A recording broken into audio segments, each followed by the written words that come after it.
Already the bell ringing here, telling our rider that it is starting now. This 200-meter flying lap as they come around. 8 of 10 riders to qualify. 8 des 10 coureurs seront qualifiés pour les quarts de finale et les tête-à-tête qui auront lieu plus tard. So our reference time right now for Paul Rennes is 14:06.81. And now to the track, Newmarket Eagles Cycling Club member Mark Hopper.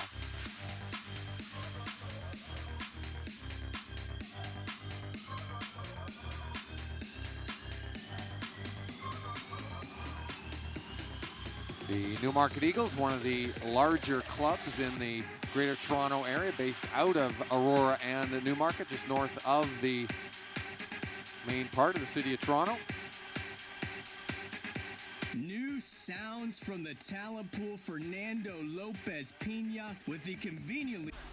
And representing those Newmarket Eagles, as Randy had mentioned on the track right now, Mark Hopper, going through his warm-up laps before he hits the timing line with 200 to go. Hopper will get the bell here, and that means it is go time. And we see the athletes, Steve, they will hug the top of the track and garner speed. And as they hear the bell, they will dive down from the top of the track towards the bottom, towards the area which is the shortest distance to be traveled on the track, as Hopper posts a 13:6.99. Good to take the lead right now. And what that does is that leaving from the top down to the bottom is almost like a slingshot, a catapult, sending them a few kilometers an hour faster. That's right, Randy. It's about a 10 or 15 meter drop from the outer rail to the inside of the track. So riders utilizing that drop from the top of the banking to the bottom as part of the slingshot effect, as you had mentioned, to build up momentum and speed.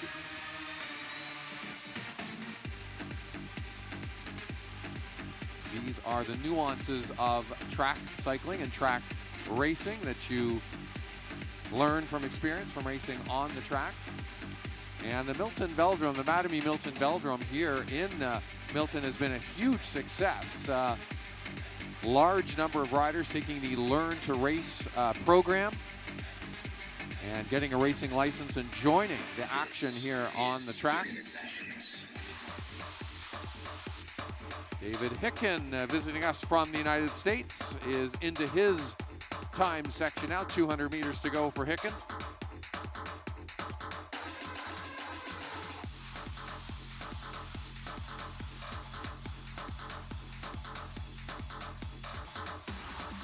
And Hicken records the fastest time so far, 12.895, dipping under the 13-second mark with a max speed of 55, almost 56 kilometers an hour.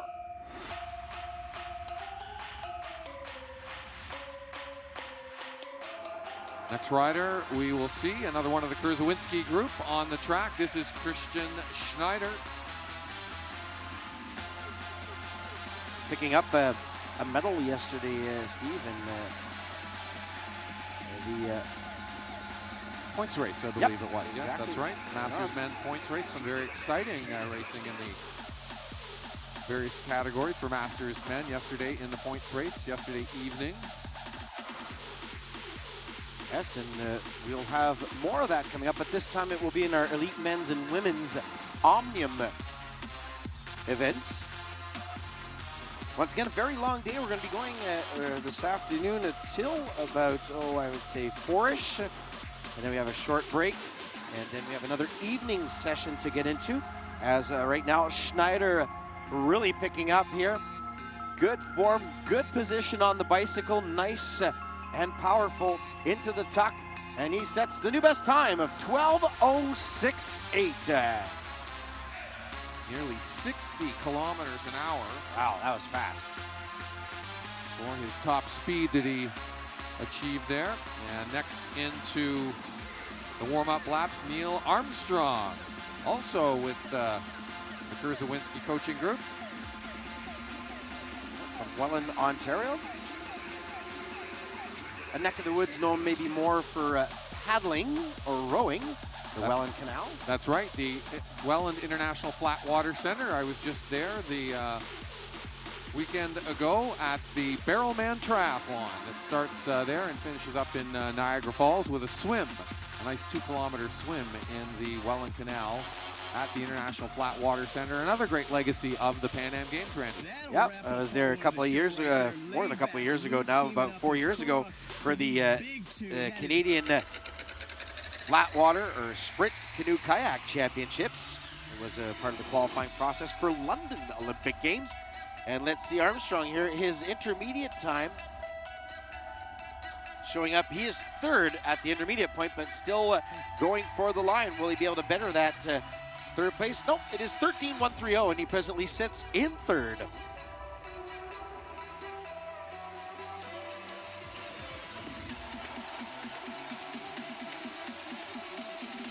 Oh, great effort there from Neil Armstrong. And the next rider we are going to see on the track is Randy Skidmore from Gravenhurst up in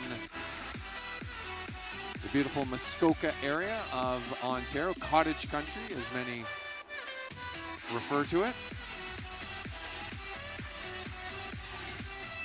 Some great riding up in, road riding up in the Muskoka area, beautiful roads around Gravenhurst, Bracebridge, Huntsville.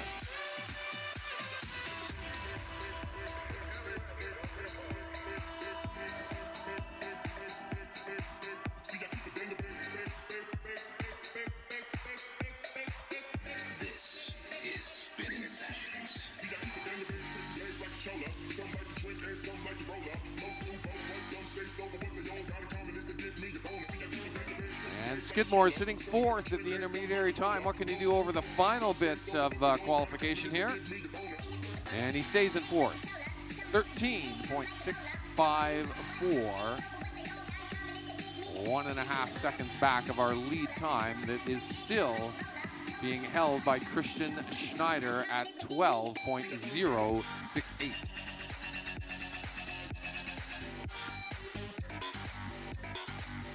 And another one of the Kurzawinski athletes out on the track now, Brian Cashin.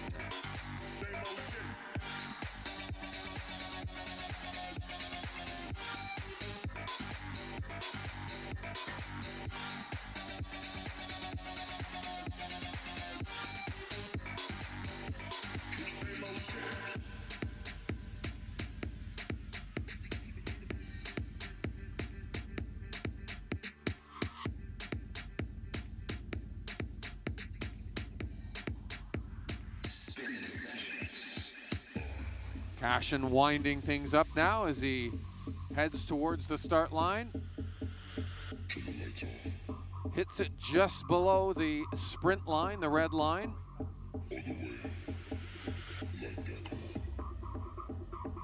He's in seventh at the intermediary and stays there for the final time.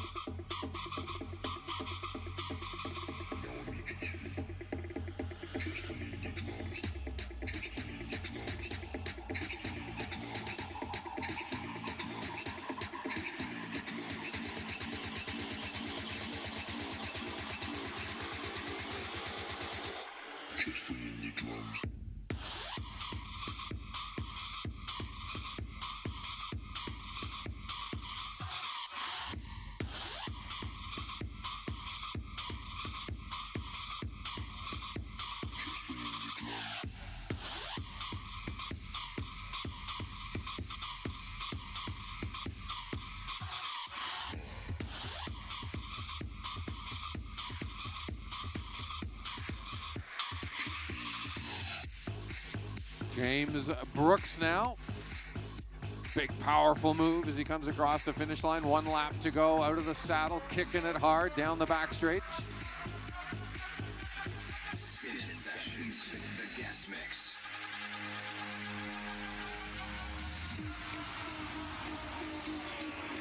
And that's a good time by James Brooks. 12.419. That's going to leave him in second place for qualification right now.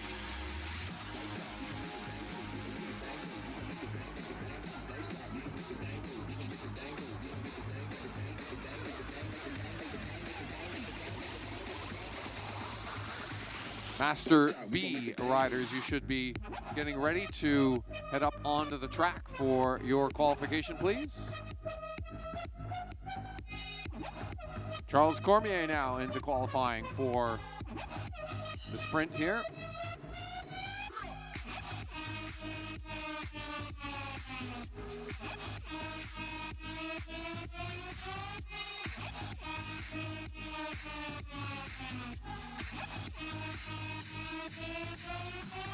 Cormier's going to get the bell, and great form. He's right down on the black line, which is where you want to be.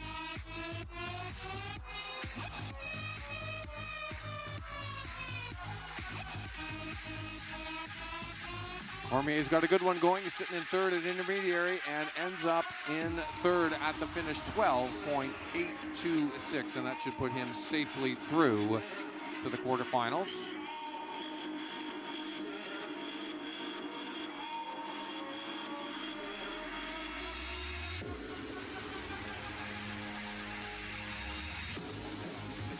And our last of the Master C Men now out on the track for qualification. This is Richard Ugalde from Toronto, representing La Bicicleta.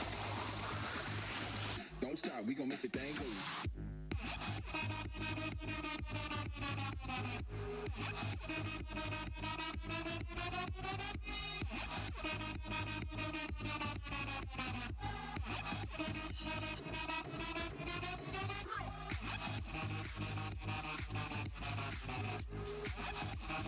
Ugalde winding things up high on the banking, and with a perfectly timed dive down to the timing line. He hits that right at the apex of the turn. Second place at the midway point. Here he comes up to the line. Let's check it. And he stays there, 12.285.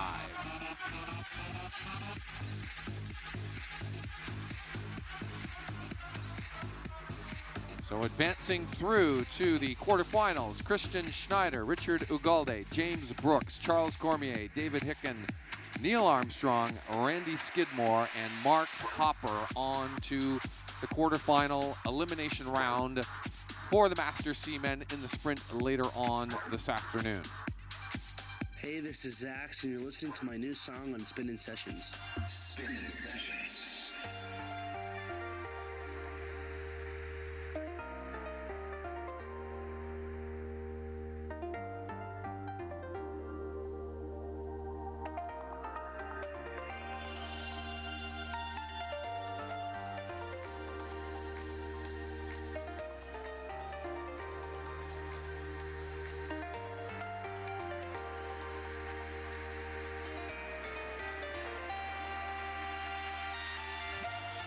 Next up on the track will be the Master B Men sprint qualification. Same process as we have previously seen with the Master Women and the Master C Men. We have 12 competitors in this category. 8 will advance on to the quarterfinal rounds based on time. And the starting order will be as follows: Frank Kovacs, David Willer, Michael Nuttall, Jeffrey Backel, Chris Furyk, Gary Wright, Dylan Cummings, Matthew Ford, David Inns, David Labanche, Brent Atkins, and Steve McKee in that order.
Randy and I were talking just a few moments ago about legacy facilities and infrastructure from the Pan Am Games. This here in Milton, the Mattamy Velodrome, being just one of a number of sports facilities that were built expressly for the Pan Am Games. The new track and field center, the athletic center at the University of York University in the north part of Toronto, and also a brand new FINA level competition swim facility out at the Scarborough campus of the University of Toronto.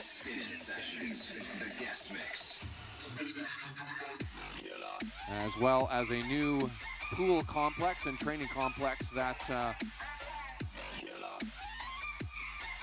was built in Markham for water polo and synchronized swimming, and also for pool swimming as well. And our first rider onto the track now, it is Frank Kovacs in qualification, representing the Cycle Meisters from Bow Cycle from Calgary, Alberta.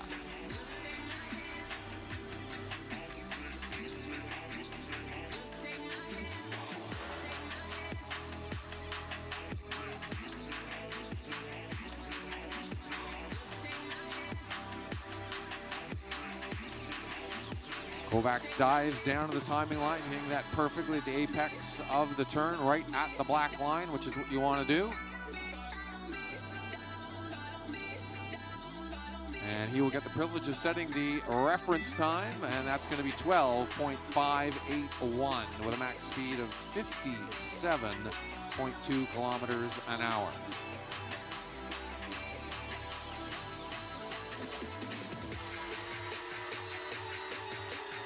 And speaking of Markham, Ontario, and that wonderful new swim complex that was built there for the Pan Am Games, from Markham, Ontario, David Willer now out on the track in qualification for the Master B Men in the sprint category here, and the race.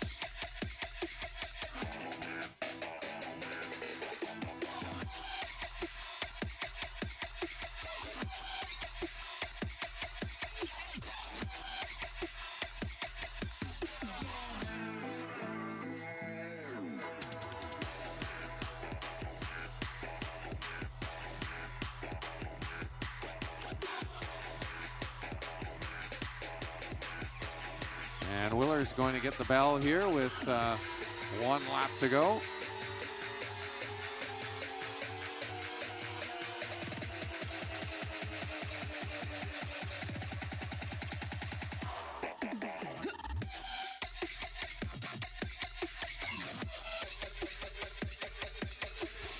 And Willer is going to be in second place with that effort, 12.689.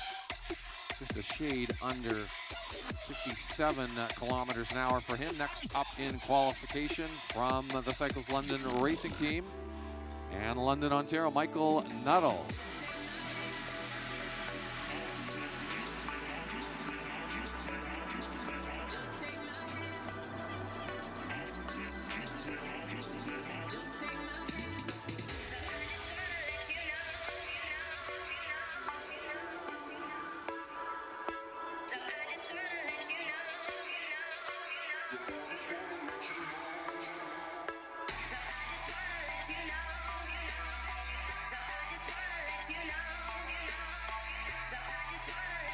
There goes Michael Nuttall now into the flying 200 times section. And again, hitting the black line and the white line at the apex of that turn. Dead on. There he goes. Once you get the bike up to speed, the centrifugal force starts to pull you up the banking. And you need to do a bit of counter steering to keep the bike down on the black line. And Nuttall records the fastest time so far, 12.293, 58.5 kilometers an hour, his top speed.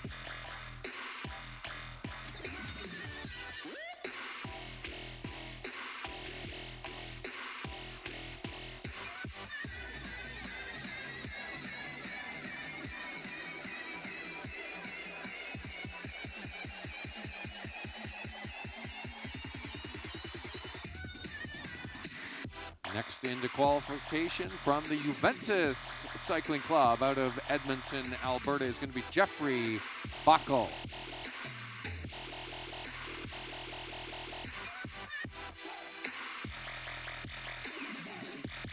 And there is a huge cycling scene in Edmonton. When Randy and I were out there for the Tour of Alberta just a couple weeks ago, I was very impressed with the enthusiasm of the people in Edmonton. We had over 700 riders in the Velodrome Grand Fondo style ride before stage 5 of the Tour of Alberta. So great turnout for that. And Bachel's going to record the fastest time so far, dipping under the 12-second mark for the first time this morning. 11.816 for him, and 60 kilometers an hour for his top speed. That is super fast. The mayor of Edmonton, Don Iverson, a huge fan of cycling, even took part in the Velothon event that was held just before stage 5, the final stage of the Tour of Alberta on the streets of Edmonton. 20 kilometers completely closed down and open for riders to ride on in the Velothon. Chris Furyk from Racer Sportif and Mattamy Homes onto the track now in qualification.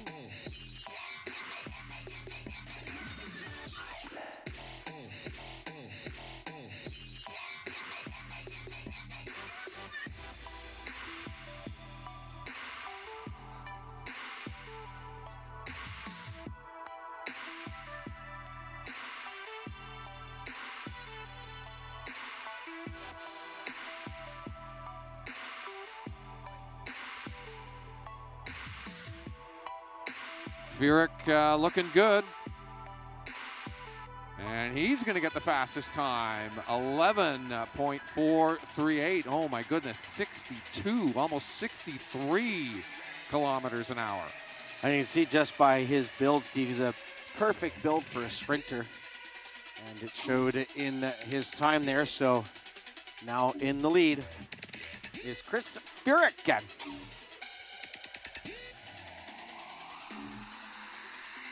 Next up will be one of the NCCH, National Cycling Center in Hamilton, athletes, Gary Wright.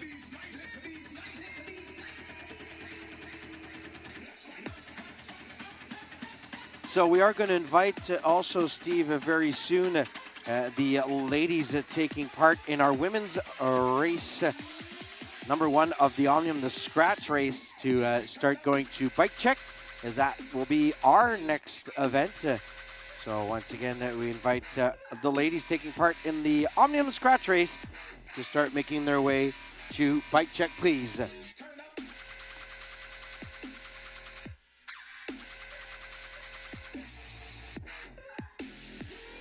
Gary Wright now into the time section as he arcs around the last turn there, now making his way towards the finish line. And Wright's going to end up in 4th in qualifying.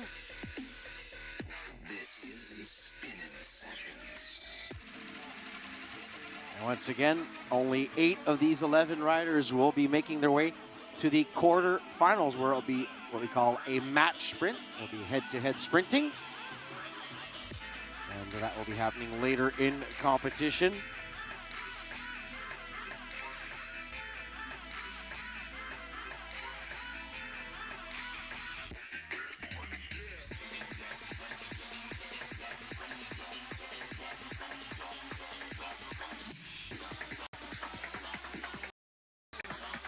Killen Cummings now from Cyclist London Racing Team now into warm-up.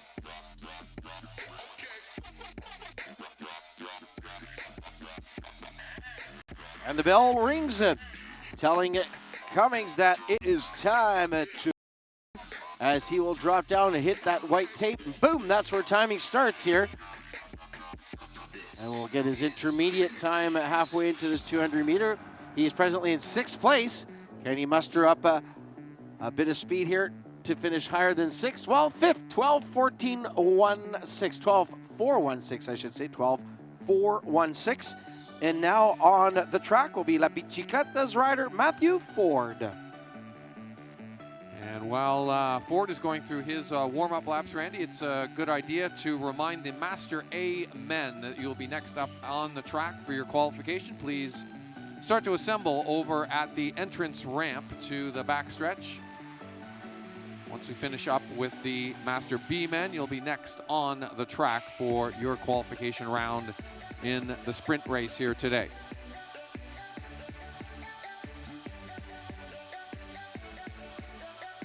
So who will be the 8 men going to the quarterfinals? We are to find out very soon, as we are with our 8th rider of 12, Matthew Ford.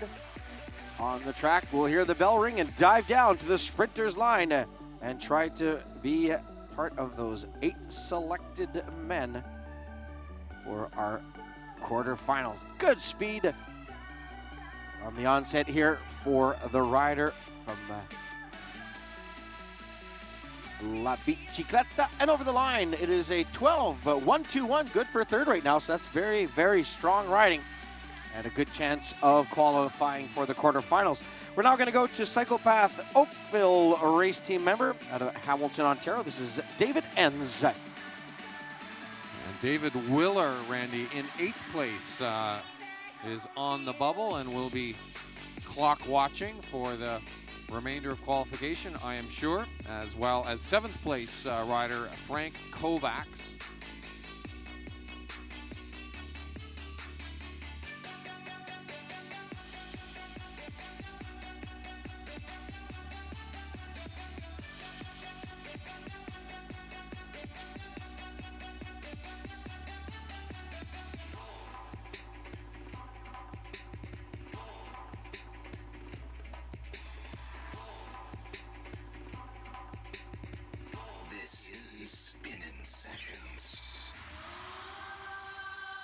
There's that very important sound, the bell ringing.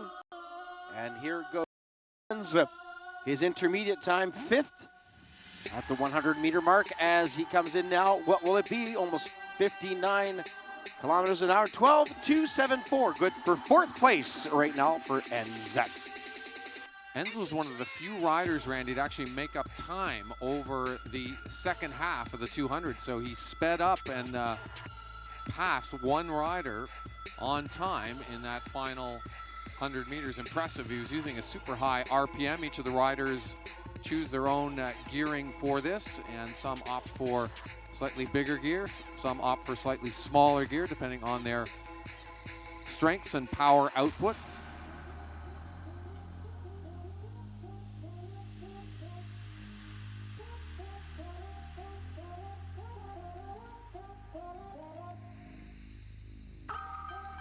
Next rider into qualification now, David Labanche from the NCCH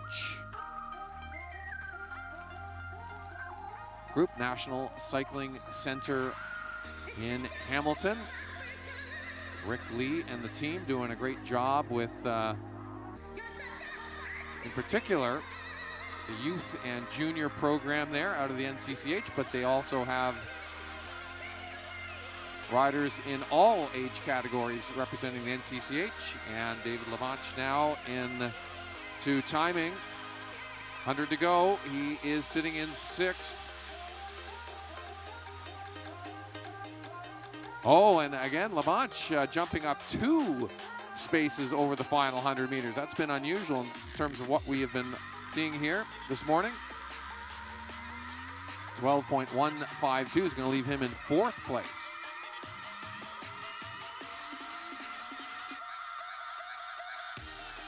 Oh, riders, as we said, looking to qualify, wanting to continue their progression here today into the quarters, then to the semis, and hopefully into a medal matchup.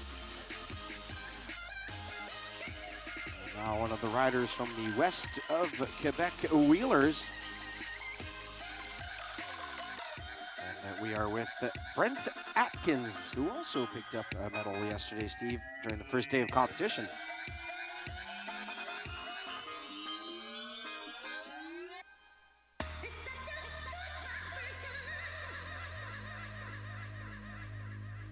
Atkins now hitting the timing line.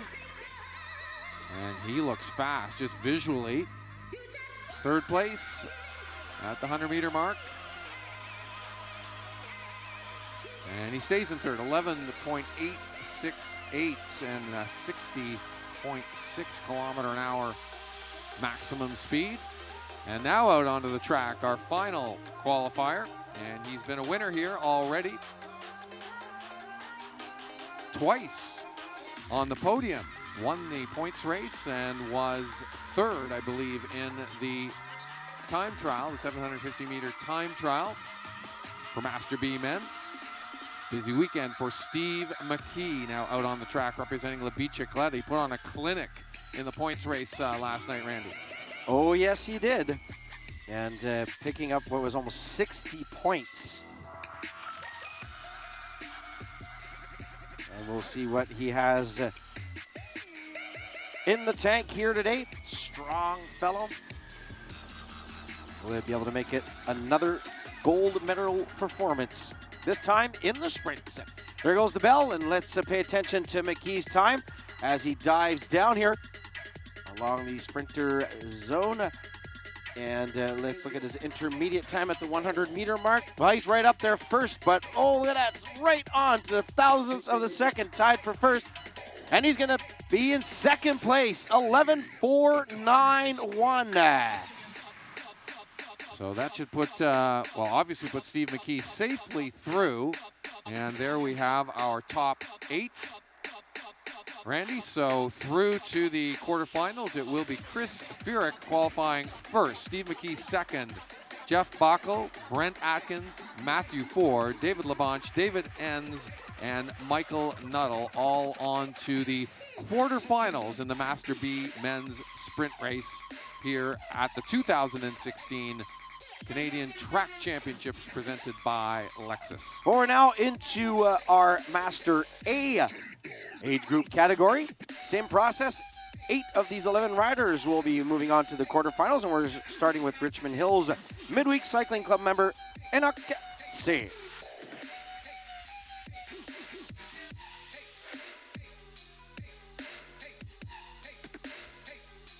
So right here, again, the process, if you're just joining us, riders have 3.5 laps, but once they hit that white line that Enoch just passed on the final lap, that's where the timing starts, and all the way around here to this big white line with the black strip in the middle, and that is 200 meters, hence the flying 200-meter lap concept. This is qualifying.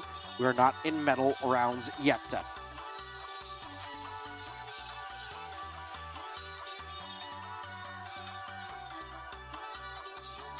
11 riders in this round, Randy, so we'll be losing 3 to move on to the quarterfinals. 8, as mentioned, go onward in the competition.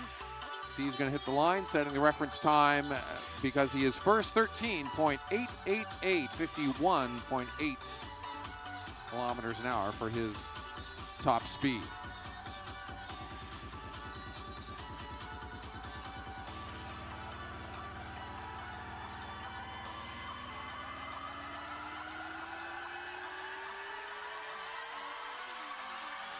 And next onto the track in qualification will be Team I Bikes, Andreas Im from Montreal. He's been a long-time track athlete. Seen him many times at the Velodrome in Bromo, competing in different level competitions, maybe local, provincial, and national. See what he is able to muster up here today. Looking for a qualification in the men's Master A category. And once again, looking for a place into the quarterfinals. Hey everybody, I'm Steve. There we go, getting ready to take off here is Andreas Im. And he is first at the intermediate point. And he rolls in at 12.075. So Andreas Im taking over the lead. Next Next up on the track, Randy, it's Christopher Lamont from the Hummingbirds International Cycling Club. And I must say, the Hummingbirds have the most colorful kits I've seen here this weekend. Purple and yellow, very bright and distinguished out on the track.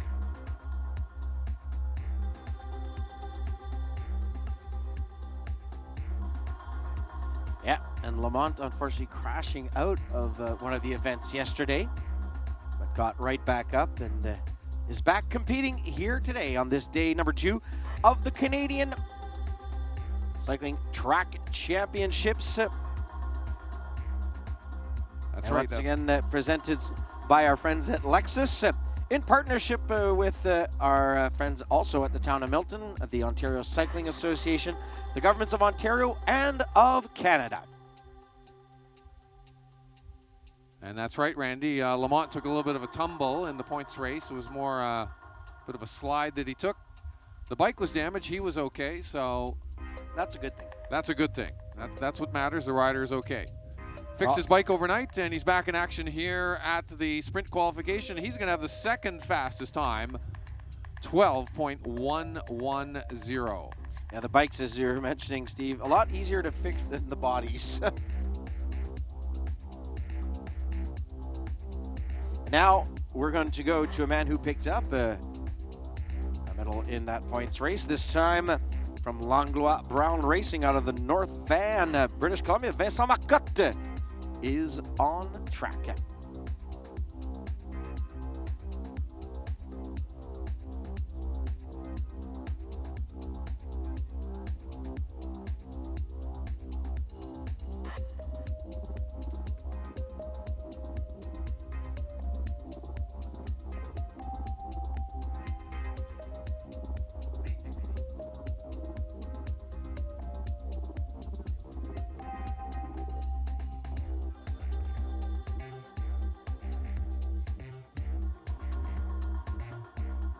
So Marcotte hits the timing line, and a big effort as he goes down the backstretch. Pedals a blur as he comes around the bend and across the line. That's going to be the fastest time so far. That is 11.938, the first sub 12 clocking, I believe. 60.312 kilometers an hour. Et maintenant, on va passer du côté du coureur de Montréal pour la Golden Sports, Denis Coulet. Our next rider up into this Master A Sprint Qualification.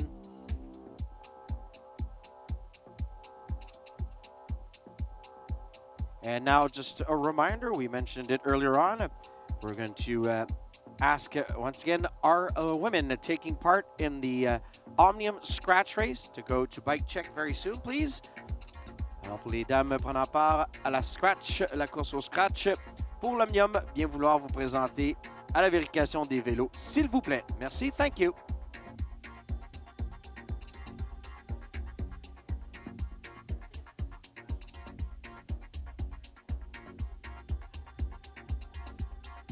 Alors, Coulet qui décolle pour son 200 mètres lancé. Voyons voir son temps. Est-ce qu'il sera en mesure d'aller sous la barre des 12 secondes aujourd'hui? Non, 12.488, quatrième présentement, fourth right now for Denis Coulet.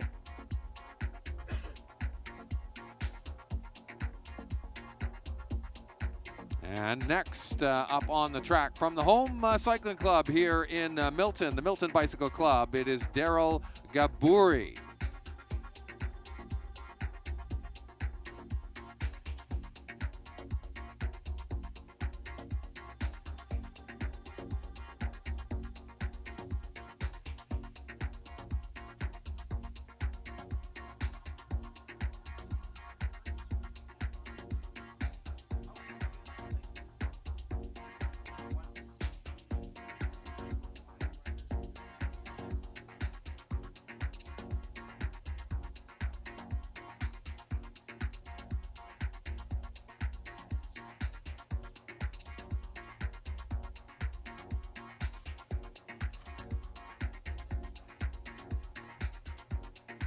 Gaburi gets the bell. He goes down to the timing line, hits that perfectly, right at the mark.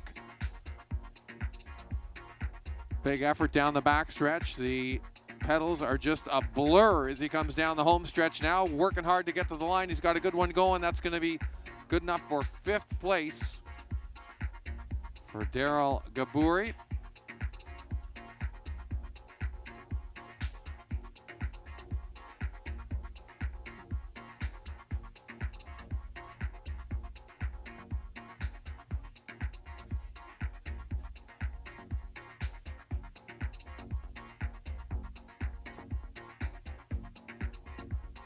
So a reminder, Steve, for all ladies taking part in the scratch race, first race of the Omnium, go to bike check before you come to the track. Encore un rappel, s'il vous plaît, mesdames, avant de prendre part à votre course au scratch de l'Omnium, veuillez vous présenter à la vérification des vélos, s'il vous plaît.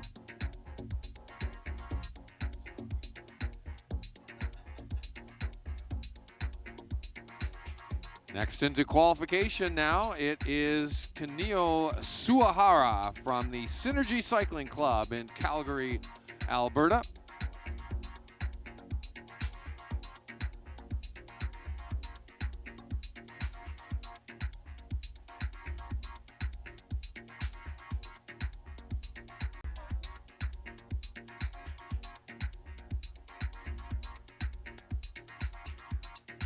And Suahara is going to record a time of 12.869. That's going to leave him in 5th place.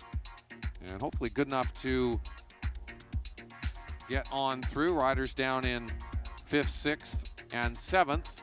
Kind of on the bubble right now with 4 riders to go now out onto the track. It is Alex Huntamukos.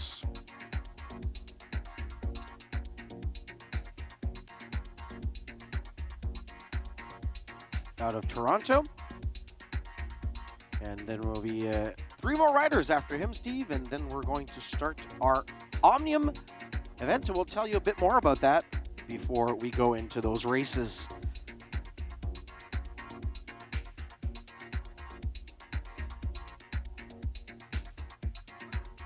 Huntamukos now gets the bell, and he will enter the timing zone now with 200 to go.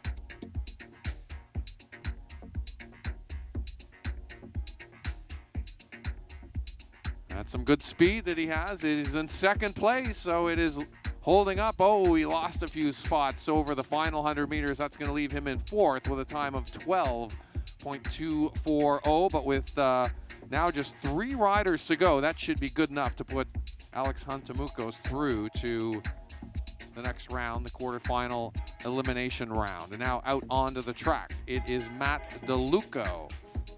Yeah, Matt DeLuco also from Toronto. It's great to see this base of riders coming up now since we've had the Mattamy National Cycling Center. A lot of people immersing themselves into this wonderful, exciting sport. And that, once again, is part of the legacy, Steve, of having had the Pan Am Games here. And once again, we thank the town of Milton for stepping up to the plate and funding a lot of this project. Our friends at Mattamy Construction.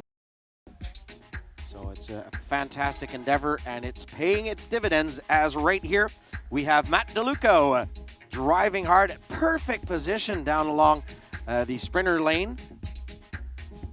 And this could be a very fast time. Will it be sub 11 seconds?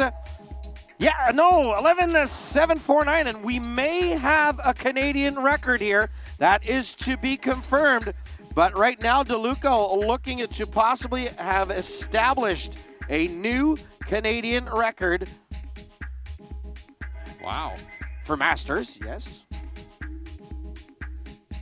Impressive effort there, Randy. And it's only 9:30 in the morning. They're racing fast. Matt DeLuco, unofficially a new Canadian Masters record for the 200 meters. Flying start, 11.749. Next rider out onto the track.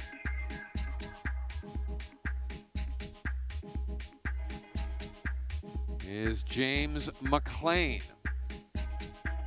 From the home club here in Milton, the Milton Bicycle Club. And Randy, I believe over 2,000 riders have taken the Learn to ride program on the track. That is pretty impressive for the track being open to the general public for about a year and a half, over 2,000 people taking that Learn to Ride program. James McLean now coming up to the finish line.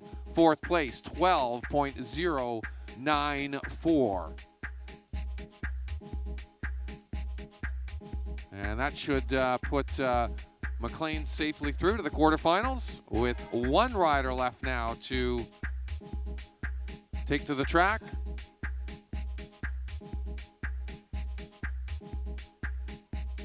Brent Barg will be the final rider here in the Master A Men.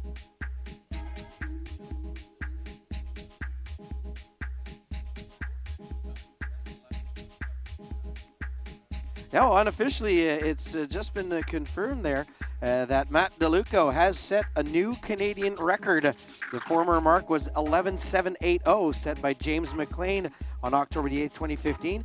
And the new mark standing now at 11.749. But can Berg beat that mark? We will find out in a few moments, Steve.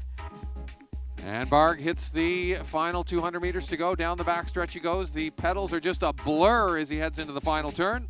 And he's first by 6,000ths of a second. Watch out. Do we have a new Canadian record? Yes, as Berg has just dropped the mark. 11.741. Wow, the Masters men throwing it down here in the Masters A. 2 Canadian records in the space of a couple of minutes.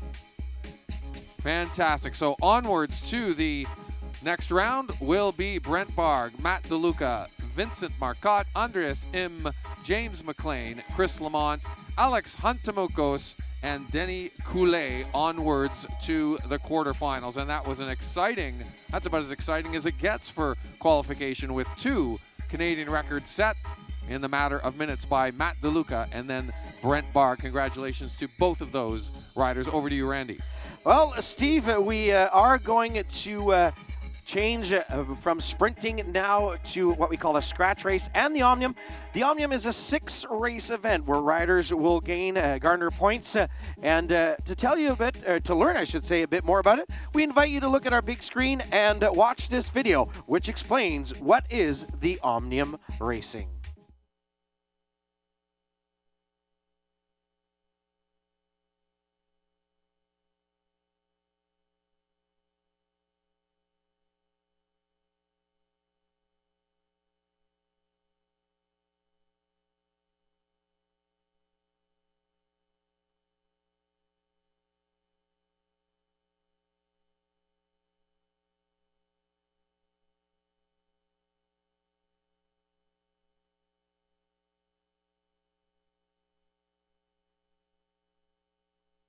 Points race, 40 kilometers for the men and 25 for women.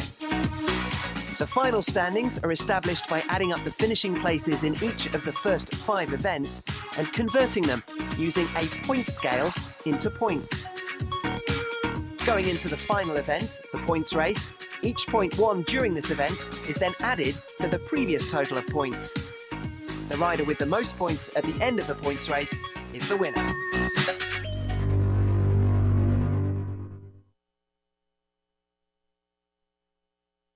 Interesting concept. They've changed over the last few seasons how they tabulate the scores. We went from the most points and then after that to the least points, and now they've gone back to that, finishing up with the points race and adding on to the points total everything that goes on in the points race. But here for Omnium race number 1, we are going to look at another video that will explain to you what is the scratch race, this first race of the Omnium. So up to the video screen we will go.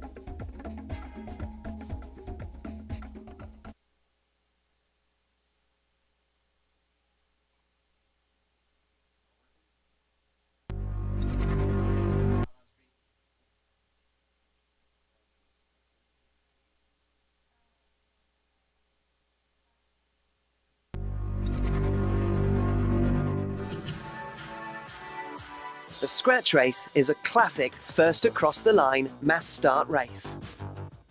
The men race across a distance of 15 kilometers. The women race across 10 kilometers. Endurance riders often surge in an attempt to unsettle all the sprinters in the field. In turn, the sprinters will try to shelter with the pack for most of the race, conserving their energy until the final laps. The starter will indicate the leading rider by pointing as they pass on the home straight.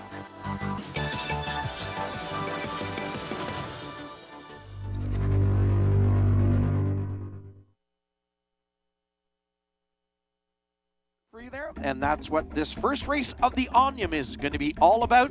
And we will be also taking you through the ropes here as we go along, and the women will be coming to the start line, getting ready for this, the first race of 6 in the Omnium.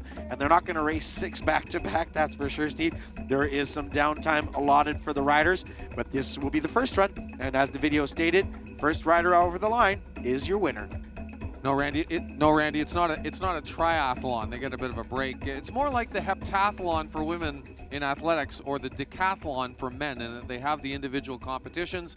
They take a bit of a break, and then they come back and restart in the next competition, the 6, as outlined in that fantastic video from the UCI that was all about the Omnium. First up will be the scratch race, and we do have 12 women who are now lining up for the scratch race.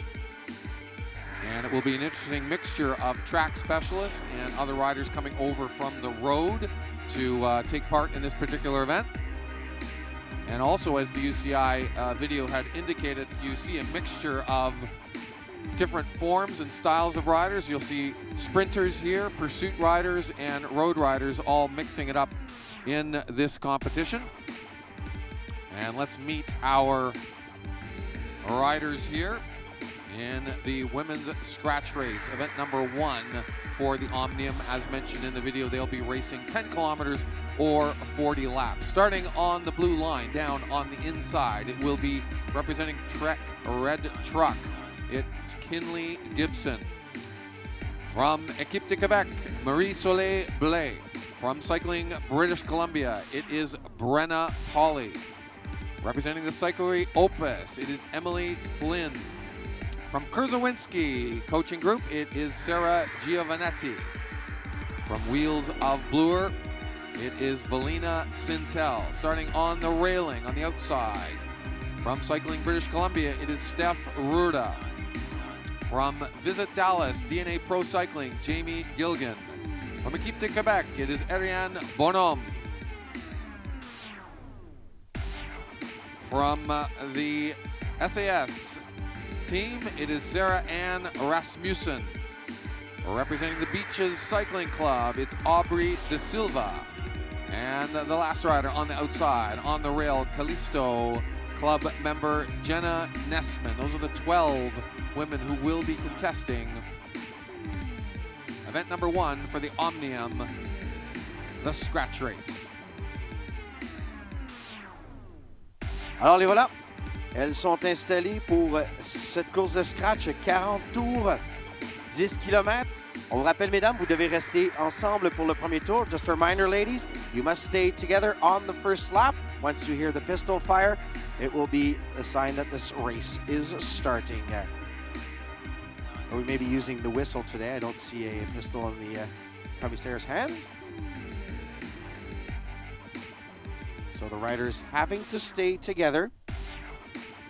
And once you hear the whistle or the pistol go off, and if it's a pistol, folks, just be aware. Yeah, it is a pistol, so just be aware there will be a pistol firing, so don't be scared.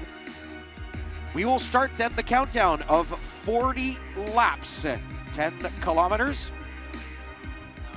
So it is a start. We are good to go, everybody. Here we are, the women's scratch race, first of the Omnium events. So, Randy, this will take the same form in terms of its visual look of the points races we saw last night, but there will be no points awarded. They are racing for the finish line and the absolute placing across that finish line.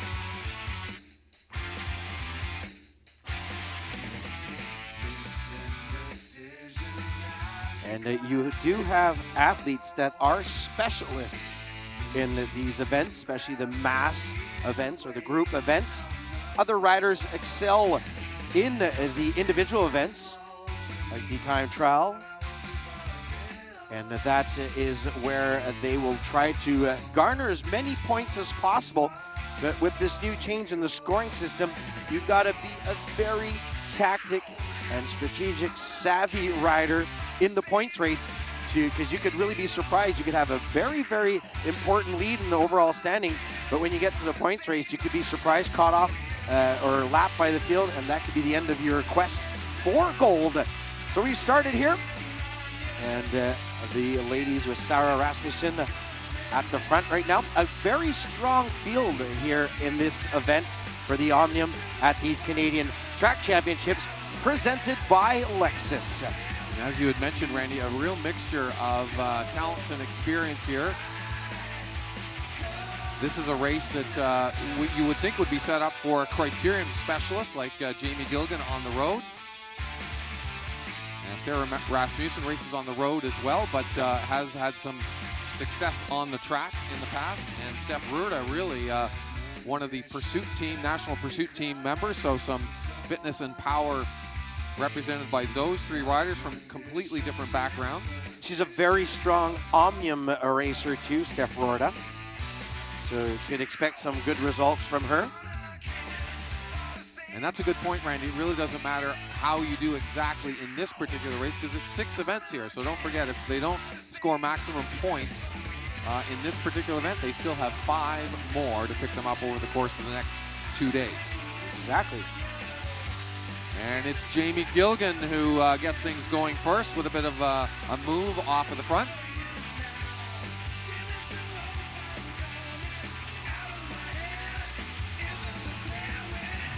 Gilligan's been having a very successful thing for the most part down in the United States. Criteriums are very popular in the US, and there's a whole series of level criteriums. She's representing a team out of Dallas, Texas, and has been doing very well in the US Crit Series over the course of the summer. Defending champion from last year's event, as we were saying, is Aurora. She's at the back of the field right now. She finished second behind Allison Beveridge. Jamie Gilligan was third. Marie-Soleil Blais was fifth. So we have the top 5 last year's Canadian Championships right here in the field. And Allison Beveridge raced this race in Canada at the Olympic Games, Randy, in Rio de Janeiro. Just a month and a half ago. Already. Time flies.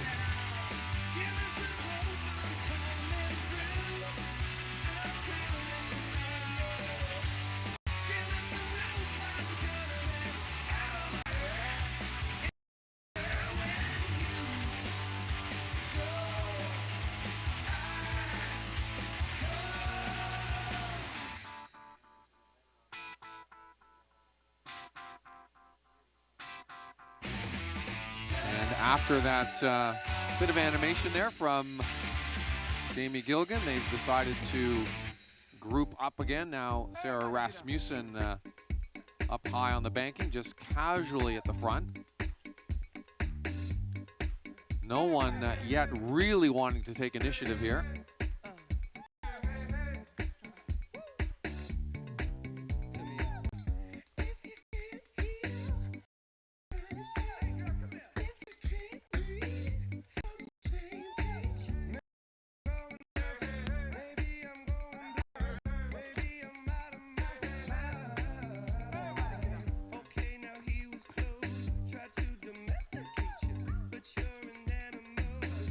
Now still Rasmussen doing a lot of the work at the front in this kind of calm period of the race,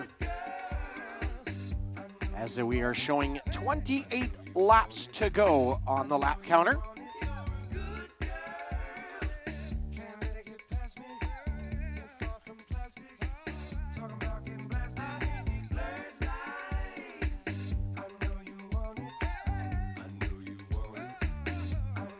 And welcome once again to the Mattamy National Cycling Center, home of the Pan American and Para-Pan American events. And right there, Steve, an attack by one of the Team Canada members.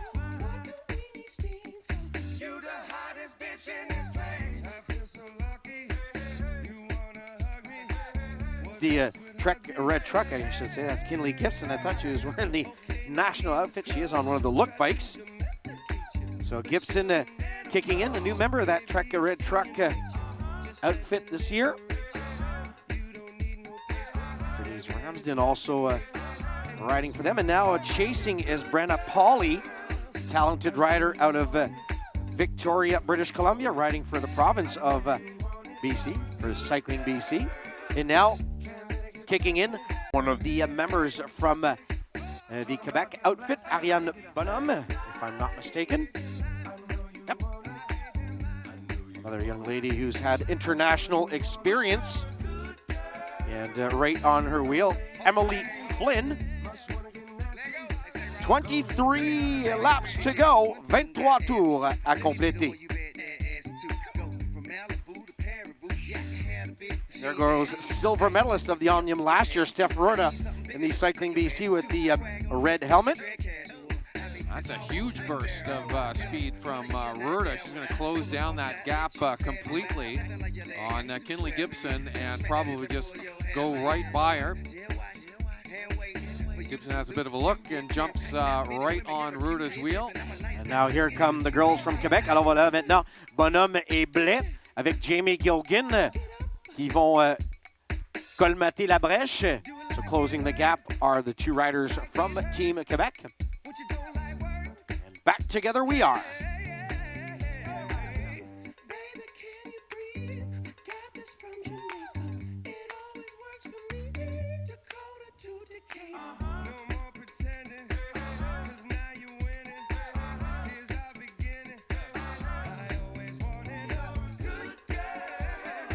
Gilgan back to the front. Be a lot of cat and mouse in this game, in this type of race.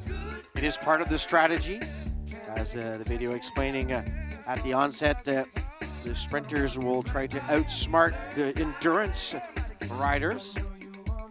And we're going to invite also the gentlemen taking part in the Omnium Scratch race coming up after this in less than 20 laps to not forget to go to bike check. That is mandatory before we start. N'oubliez pas, messieurs, de passer à la vérification des vélos avant de prendre votre départ dans cette première course de l'Omnium, la course au scratch.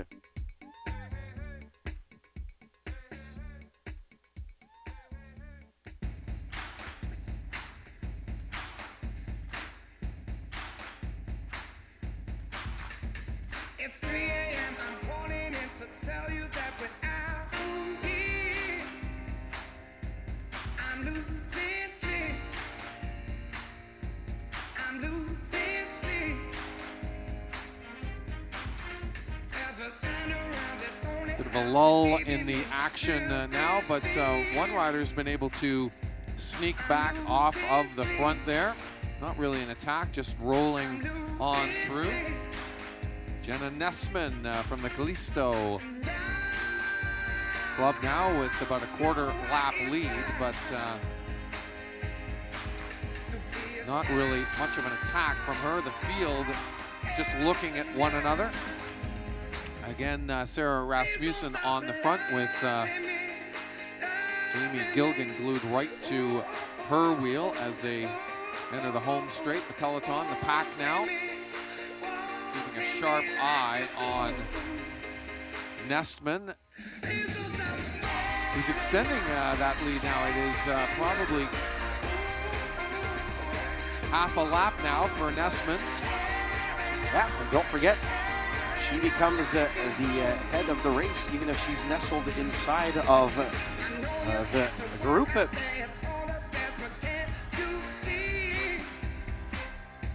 That is a very important dynamic. And if she comes back into this group, she is still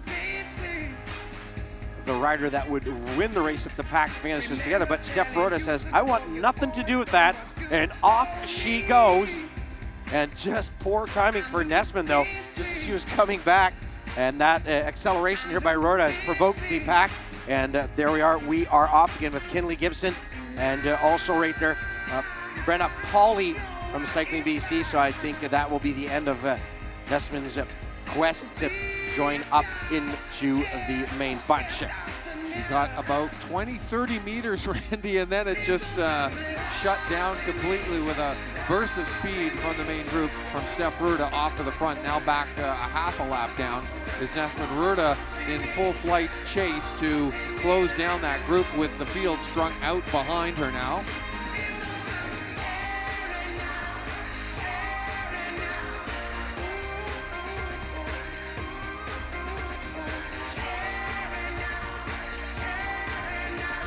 Eleven laps to go for the women now. And they're just letting Nessman dangle out there on the front. About a quarter of a lap ahead now.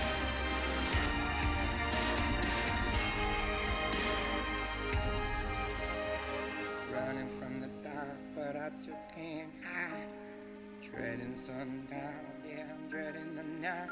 Well, still dangling off the front is Jenna Nessman, and the peloton has slowed down once again. Playing a dangerous game is Giovanetti up at the top of the track, Rasmussen at the bottom, and in the middle, wearing the colors of Team Quebec, is Marie-Soleil Blais. And now Nessman's going like, 9 laps to go, and they are slowing down. Maybe I can do this again. I'll try this once again. I'll try to get back on the back. I think she's running out of steam also, Steve, because she's really been up there for the longest time. But here she comes. And is anybody going to... And the crowd is urging her on. She's going to have a go at this, trying to latch on the back of the group.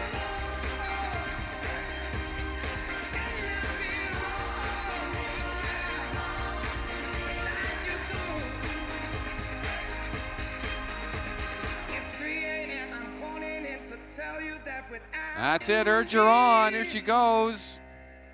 Jenna Nessman's going to get up a lap. Can she do it? I'm losing sleep.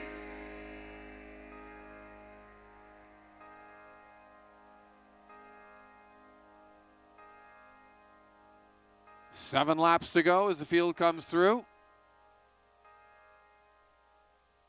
Nessman not able to get on the back that attempt. 2 attempts at it for her now.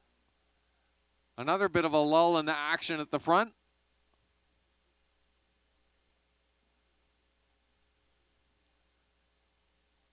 Now we're getting down to the nitty-gritty here in the scratch race with now less than 6 laps to go. They'll have 5 to go when they come around. Nessman might do it this time. Here she comes. She's going to make a little burst of effort to get in the group. And this will be welcome relief for her. She can now pretty much sit in if she can hang on. Jenna Nessman a lap up.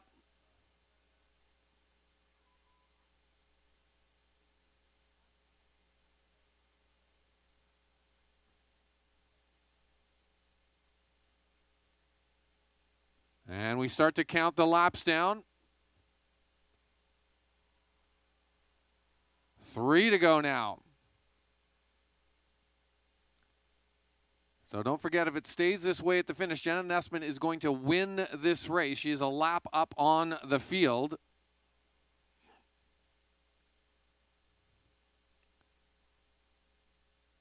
The sprint for the line will be for 2nd and 3rd place if Nessman is able to stay with the group all the way around to the finish.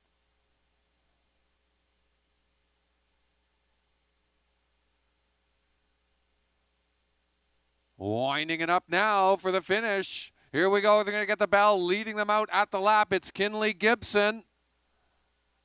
And it's Steph Ruda giving her a run for the money down the backstretch. And remember, this is for 2nd and 3rd place at the line. So it's going to be Kinley Gibson in 2nd, Steph Ruda in 3rd place. But the winner of the scratch race is going to be Jenna Nessman, finishing a lap up on the field at the line. So that was some interesting strategy and cagey racing on the part of Jenna Nessman to take the win in the opening event of the Omnium, the women's scratch race.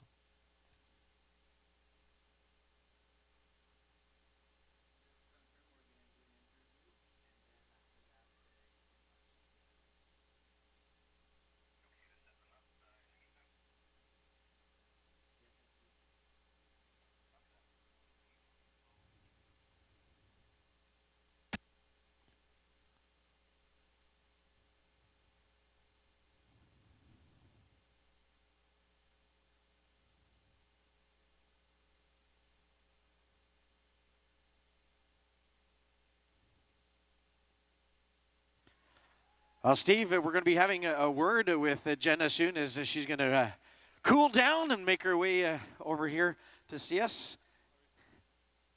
That was a very interesting race. Before we lock and load our gentlemen into the start position here. And once again, this is the first race of the Omnium for the women and the men.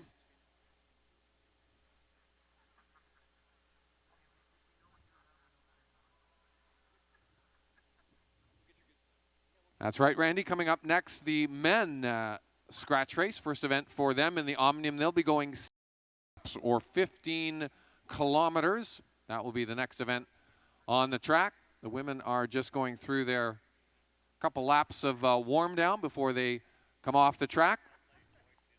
And as Randy had mentioned, great effort on Jenna Nessman's part to take the win there in the opening event of the Omnium. A cagey move for her. She tried 3 different attempts to get on the back of the field, and on the 3rd try, she finally made it, bridging that gap to the field and finishing a lap up.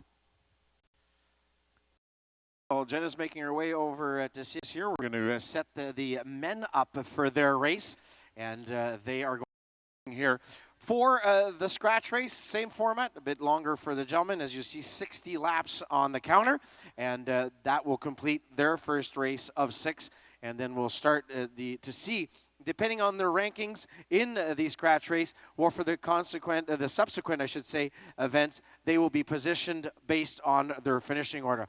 So there's Jenna right there. She's making her way over with a nice smile on her face. Good job, Jenna. Congratulations. Is the rumor true that was your first ever bike race? On the track, yes. That was her first ever race on the track, folks, and she won that race. Jenna, you tried not once, not twice, but 3 times. You won the scratch race, and what is probably the hardest way to do that is chasing down the pack. Yeah, it was pretty hard. And 5 more events to go. Is there one that you prefer to the other ones? Or do you think that you could perform better and maybe stay in the lead for a while? I'm not really sure at this point. So we're just going to go by feel every race. Good job, Jenna, and good luck for the rest of the Omnium. Jenna winning here our scratch race in amazing fashion. Good job. Back up to you, Steve. Thank you, Randy. Let's meet the men in our scratch race now. They are starting to assemble on the track. Starting down on the blue line, on the inside, we have Silver Pro Racing, Ryan Roth. Equipe de Quebec, Emile Jean. Another rider from the Equipe de Quebec, Marc-Antoine Soucy. Representing Team Athlete, Adam Reddy. From Cycling British Columbia, Aidan Caves. We also have Emily de Rosnay in this race. From the Midweek Cycling Club, it is Sean Baker. From Team Race Clean, it's Bailey Simpson. Representing NCCH, it's going to be Joseph Kelly. Starting on the railing, on the outside, it will be Ed Veal, representing the Real Deal Dornelis Cycling Club. Dylan Davies from Trek Red Truck Racing will also be on the rail. Elliot Doyle from Equipe de Quebec as well on the rail. Jean Lachance as well on the outside on the rail from Equipe de Quebec. From Racer Sportif, it's Hayden Mayer. From Giant Langley team, it's Derek G. Also from Equipe de Quebec, it is Jean-Francois Soucy, the Soucy brothers doing battle here in the scratch race and the Omnium here this weekend. Representing Cycling British Columbia, it is Emile Flett Brown. Representing Bike Monkey Cycling, it's Joshua Bateman. And last but not least, from the Forest City Velodrome, it's Vincent De Hatra. That is your 20-rider field for the men's scratch race event number 1 for the men's Omnium here this weekend at the Canadian Track Cycling Championships presented by Lexus.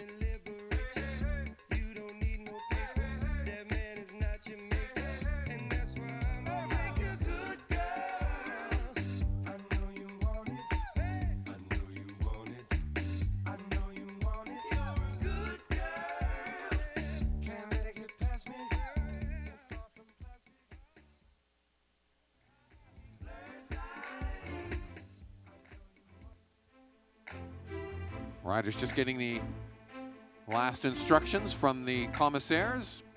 And again, they will roll out, hopefully for one lap of neutralized start. And we need the riders to group up, pack up, and await the starting pistol from the commissaire to get the real racing underway.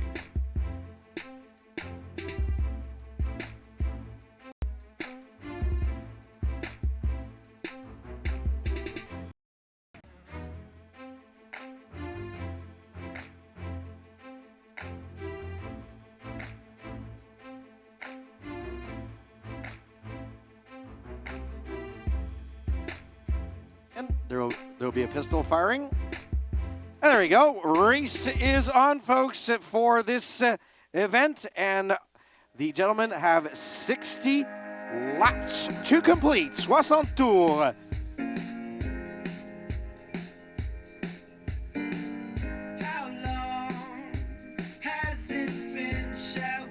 Some talent in this one, Randy. National team members, Pan Am game medalists, national champions, and already the action off of the front. The women's race was interesting and dynamic. Jenna Nessman with a great effort. Let's see what we can get here with more riders. Usually more riders means more action. And a 20-rider field means there should be pretty much non-stop action in this men's scratch race. And already off of the front there, we have Jean-Michel Lachance taking a chance. Yeah, well said. Well, Jean-Michel just back from Rio, where he was a pilot for Daniel Chalipeau in the blind visually impaired events. And he is a really likes the Omnium events, and he's a sneaky young man, and he knows how to race. And we'll see here as he has taken off, bringing with him not one, not two, but 3 riders, and one of them being, if I'm not mistaken, is that Derek G, number 12. Yep, who's won some Canadian titles. Joseph Kelly as well in that quartet, although Kelly decides to retreat to the chasing peloton. Leaving the 3 riders, the trio out in front now.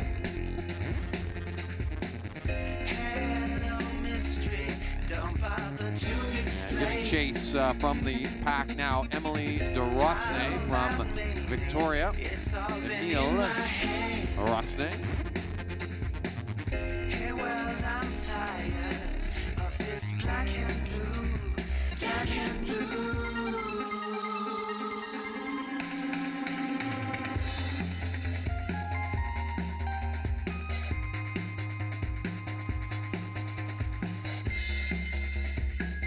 So in this group, Jean-Michel Lachance was the best placed rider last year in the Omnium, where he won the scratch race, finished 4th in the overall rankings. Ed Veal was 6th.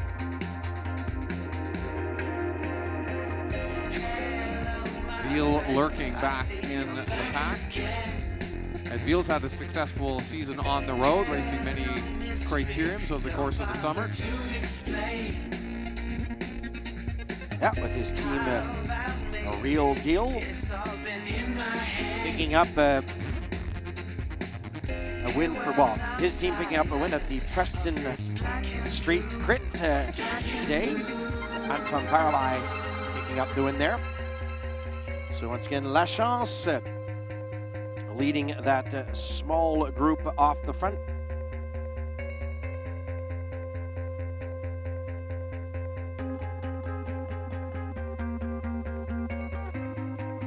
And Dylan Davies, Derek G, and now we have a chaser in Bailey Simpson from Lindsay, Ontario, part of the Next Generation Race Clean outfit. And he is on his way.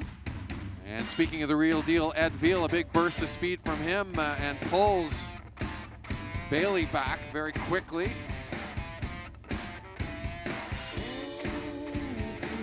Adam Reddy also helping out Ed Veal on the front there of the chasing peloton.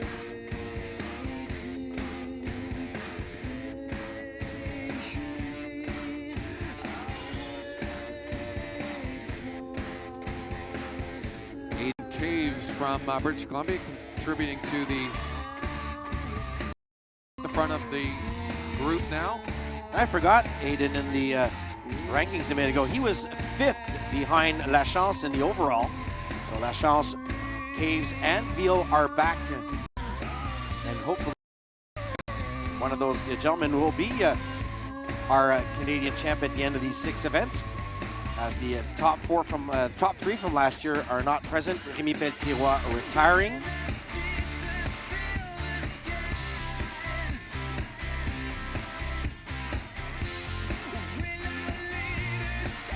Be crowning a new Omnium champion this year with 43 laps to go. 43 tours à faire. And already we've had several riders lapped.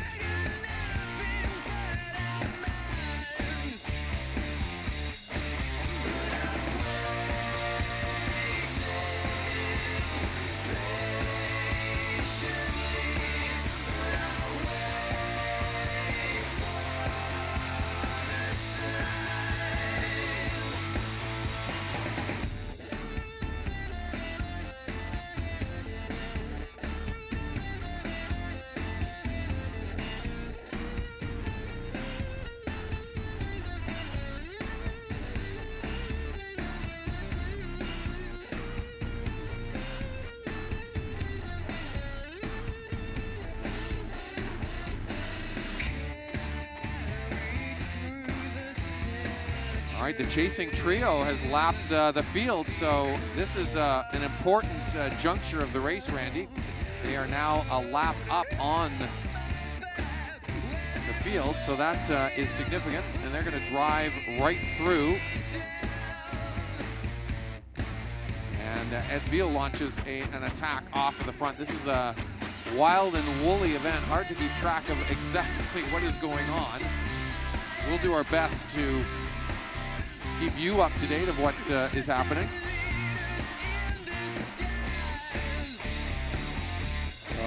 G, Dylan Davies, and Jean-Michel Lachance will be battling it out for the win of the race. But you'll see the commissaire down here at the line pointing to what we call the head of the race is. Riders that would be out of the group, and right there, so they are pointing to number 111. So he is the lead of the group, Amiel Flett-Brown, not necessarily, he's the head of the race, not necessarily the leader of the race. Just some complexities of cycling, but the basic thing to understand right now is that Dylan Davies, Derek G, and Jean-Michel Lachance are one lap up on the group, so once they cross the line, they will be the winner of the race, one of those 3 gentlemen, unless somebody else goes and laps the field, which I think right now, number 11, Flett-Brown is just about to accomplish there, the young rider from BC. So there'll be 4 riders that have lapped the field if my following of this race is down to par, but that should be the logic of it all. So there, Flett-Brown joining in with Lachance, Derek G, and Dylan Davies as our 4 gentlemen who have lapped the field.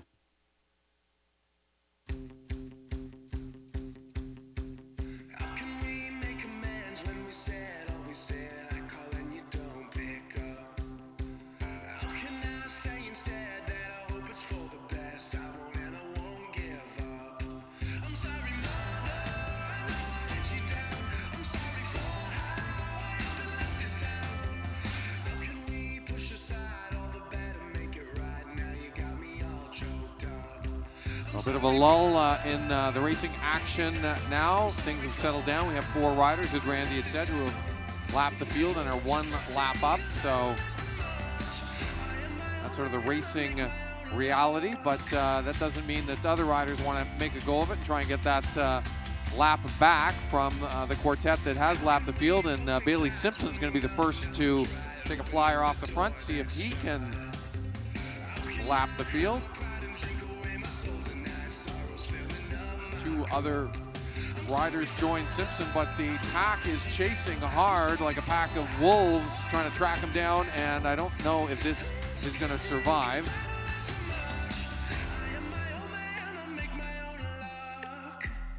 And we are going to invite to bike check the men's sprinters.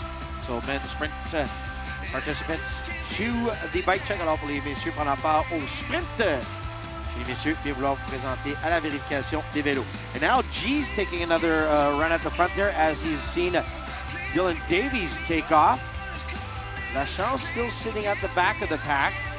And Flet Brown, let's see where he is, wearing number 11. Has he made it to the front? Nope. And also out there, également en tête de course maintenant avec le numéro 13, c'est Émile Jean de l'équipe du Québec. C'est lui d'ailleurs qui tire le peloton. And now here comes the group. And Lachance picking up some speed. Now he's kind of been sitting back in the pack, recouping, getting ready for these 26 last laps of this men's Omnium first event, the scratch race. Well, he saw Derek G, Randy, take a move off of the front there. So the 4 riders on the same lap, they'll want to keep track of one another because they're racing head-to-head against everyone else in the group, which is a lap down.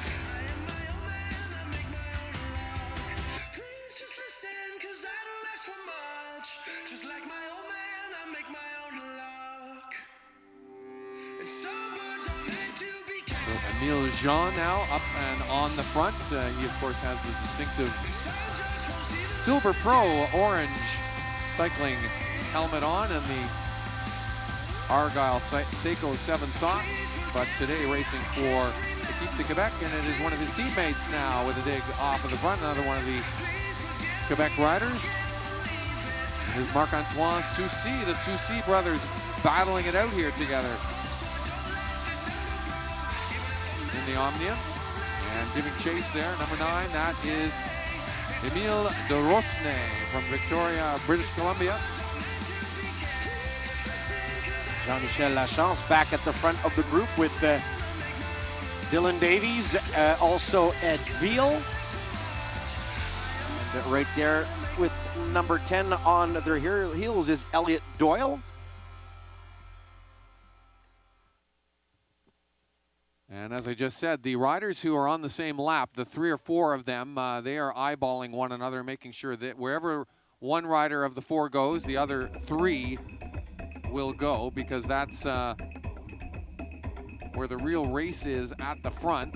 Bailey Simpson now taking another flyer off of the front, trying to get that lap back. Derek G having none of that. He jumps right on his wheel, joined by rider number 17, that's Adam Reddy.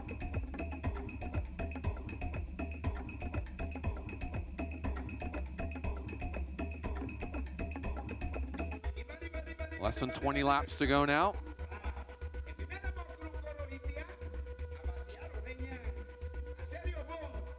Soucy and de Rosnay now giving up the lead to the chasing trio.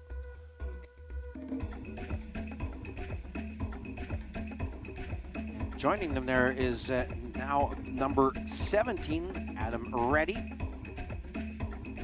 So some good strategic racing, but nothing has been decided as now Dylan Davies takes a charge of the group, not liking the distance that's being dug between them and the breakaway. Well, that's because Dylan needs to keep an eye on G, who is up in the 4 riders. Remember, they are on the same lap, so if the race were to finish right now, G would be the winner. But we still have 16 laps to go to decide ultimately who that is. Yep, still a lot of racing. Now Dylan Davies accelerating, kind of looking over his shoulder to try to see where his main rivals are. Very difficult when you're going these speeds, and especially when you have riders, a few riders from the same team wearing the same jersey. It's difficult to identify. And for example, there you look at number 13 and number 10, Emile Jean and Elliot Doyle, basically same colors, helmet-wise and jersey-wise. No real action, I'm surprised. Ryan Roth just lurking at the back. He has been at the back of the field pretty much the whole race. Perhaps saving himself, Randy, for a late burst here, or maybe some of the other races coming up later on in the Omnium. I think the second of the 2 hypotheses is the better one. They'll go for the kilo, the IP.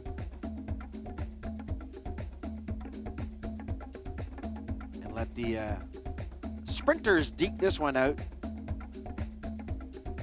Now in a spot of bother right now, Sean Baker as G leading this front group, and they're coming back. Émile Jean qui ramène le groupe pratiquement sur les talons de l'échappée. And once again, we must remind all men taking part in the sprint events, you must go to bike check. We are just 11 laps away from the start of your event. Alors messieurs, n'oubliez pas, vous devez passer à la vérification des vélos, s'il vous plaît, avant votre course. Nous sommes à 10 tours de votre départ.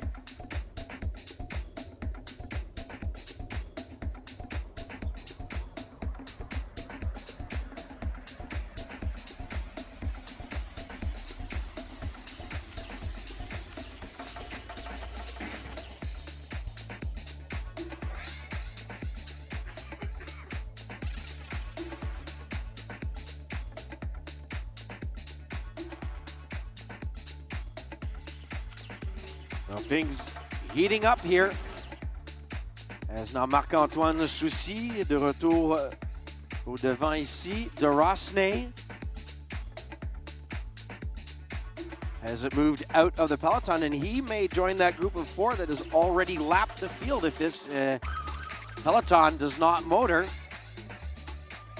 So it'll be between and when this is going to happen, De Rosnay is going to come and join the field. Alors De Rosnay qui va venir rejoindre le peloton, hormis s'il y avait une attaque. The only reason would be maybe an attack here. So Émile Jean has decided to take a kick at the can. De Rosnay is now part of a group of 5 that has lapped the field. And the other gentlemen are reacting now. So Derek G reacting to Jean-Michel Lachance's acceleration. He's bringing with him Elliot Doyle, Ed Veal, Flett Brown, and Émile Jean. And so Lachance sitting up here, not getting a groove. De Rosnay may be struggling a bit on that acceleration that he put in to join the field, tiring with 5 laps to go. Yeah, and right now, De Rosnay is hurting, but he can comfort himself in the fact that he has lapped the field and he has 5 laps to recoup. And now we have a rider from Callisto FCV. That's number 8 right there, taking off to the front. And Vincent de Hêtre, Olympian in long track speed skating in Sochi, also a strong track rider. Dylan Davies now. So this is a good move for Davies because this basically gives him a really big opportunity to win this one. But G's going to try to motor and bring this one back. As right now, if these 2 gentlemen here, the second gentleman in this lead group, crosses the line first, he will be the winner of this scratch race, first of 6 events in the men's Omnium. Looking really good now for Dylan Davies as he will come around and hear the bell. 1 lap to go, dernier tour, 1 lap to go. LG Jean motoring to the front also is Aiden Caves. Caves, don't forget, was part of the top 5 at last year's Omnium event. And this one is going to go to Vincent. That crossing the line first, but your winner will be Dylan Davies right here, pumping the fist as he had lapped the field. He will be your first. Jean-Michel Lachance, I think, making it second there. And Flett Brown also in that lead group. We'll have the final tally very soon as we have completed the men's first Omnium race. And getting ready will be our men's elite sprint events. This will be ride 1 of this sprint event. So the winners qualify to the semifinals. Other riders will race for 5th through 8th. Best of 2 rides. Best of 3 rides, I should say.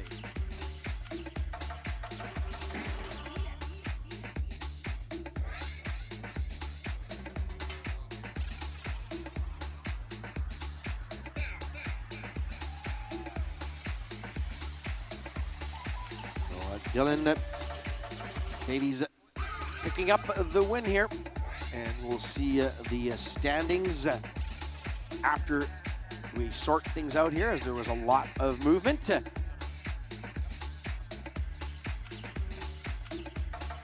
again, there's going to be a change of pace as we go back to the sprinting events. And just a reminder for our sprinters, must go to bike check before making your way to the track. N'oubliez pas, pour les sprinteurs, vérification des vélos obligatoire avant de vous rendre à la piste.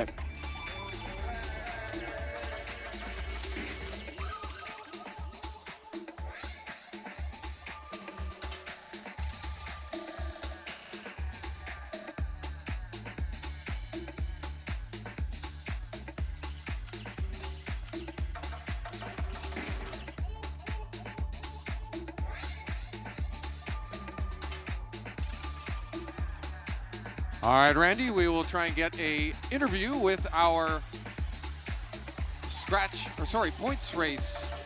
race winner. First event of the Omnium, Dylan Davies, as he warms down, coming around on the next lap.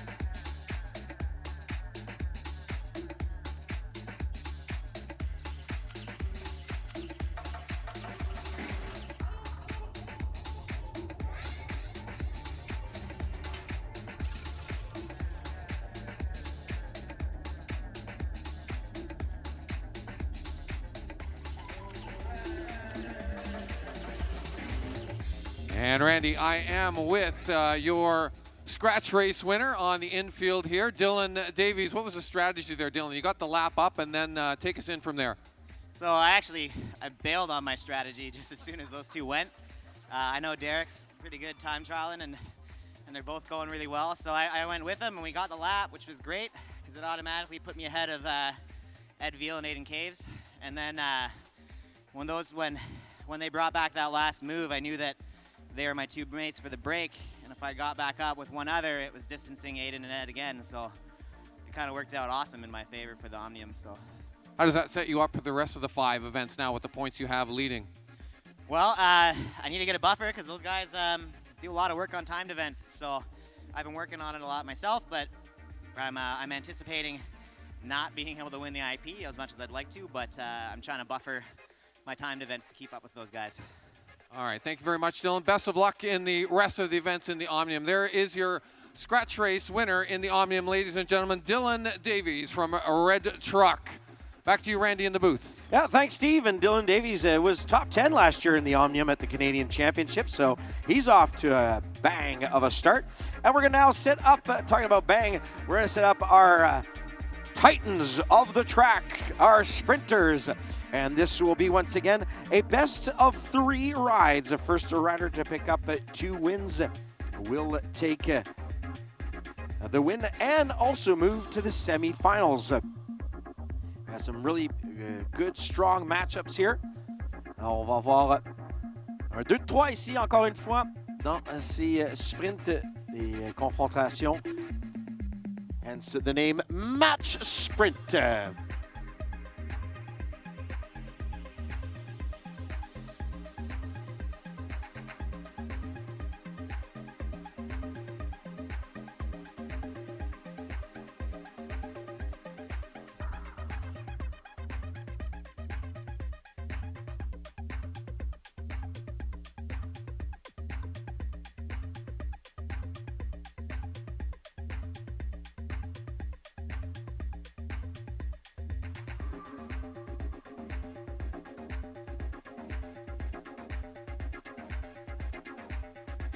We are once again inviting you, if you're enjoying your day here today, we'd just like to say a big thank you. We appreciate having you with us today. Reminder that next weekend we are also going to have another track event here at the Mattamy National Cycling Center. It is the Milton International Challenge powered by Lexus. It starts Thursday of next week. It rolls all the way through to October 1st. We're going to have some of the high-profile nations taking part in the event. Great Britain, USA will also be there, Japan, Trinidad, Finland, Denmark, the Netherlands, and some of Canada's best. Details are at www.cyclingcanada.ca, and tickets are also available through Mattamy National Cycling Center website. So please join us for that and some high-powered, exciting racing to go on. And on Sunday, October 2nd, at the Crosswinds Golf Club, it's about 10K west of here on Guelph Line Road, we are going to have Ride with Legends and Canadian Cycling Hall of Fame induction luncheon. It's a unique opportunity to join some of the legends of Canadian cycling for a VIP, fully supported ride around the Halton Hills area.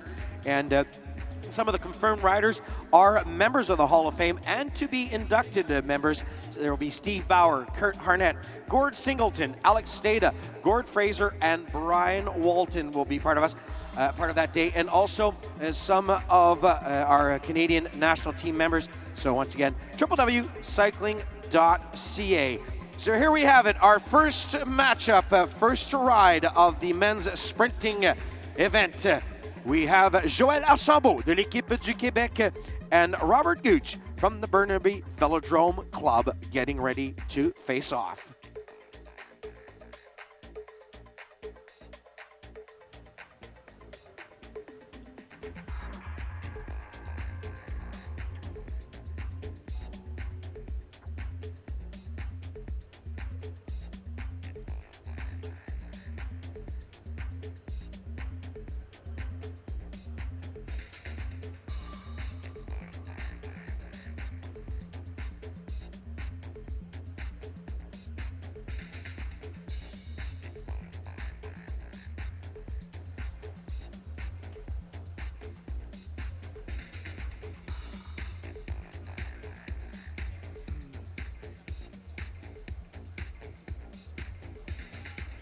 So they're waiting here, I think, for some confirmation on the results. And here we go.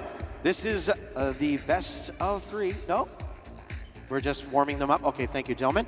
So they are working, I think, on results of the last race. So we're going to let the athletes, instead of just standing there in a still position, and also for our coaches who are holding, they're the big boys.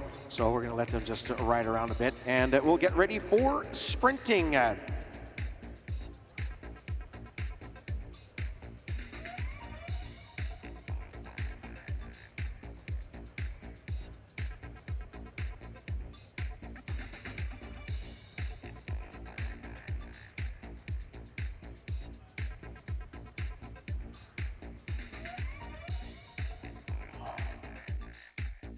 They expect you to look a certain way, associate with the right people, be seen in the right places, and never stray from the script.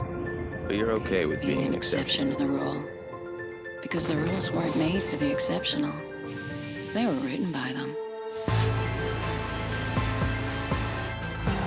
Introducing the strikingly redesigned 2016 Lexus RX.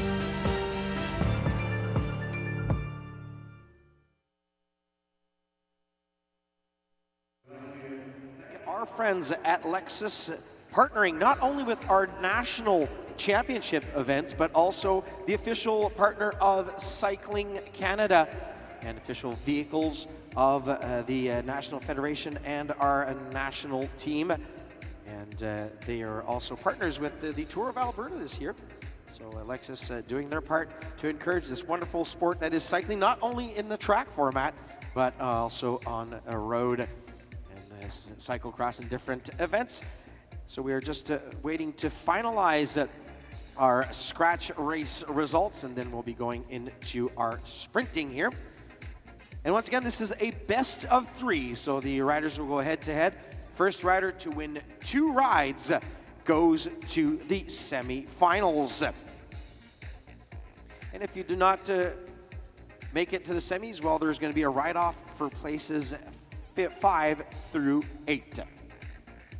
Alors on attend tout simplement qu'on finalise les résultats du scratch et ensuite on débutera ces sprints avec, bien sûr, c'est un 2-3. Les gagnants vont en demi-finale, les autres vont concourir pour les rangs 5 à 8.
Once again, Cycling Canada and us all involved in cycling would like to thank our friends from Lexus. Also, a big thank you to the town of Milton, who have been hosting us here in this superb center that is the Mattamy National Cycling Center. A big thank you to Louis Arnaud, partner of the national team and Cycling Canada, the Ontario Cycling Association, which are sanctioning this event, the governments of Ontario and Canada for their support, also supporting sports, wellness, and also the youth of today. And we hope that you are enjoying these races. Racing format very interesting today, as we've had group racing, individual racing, and it is a long day still to come. Don't be shy. And we also have a link up on the Canadian Cycling website.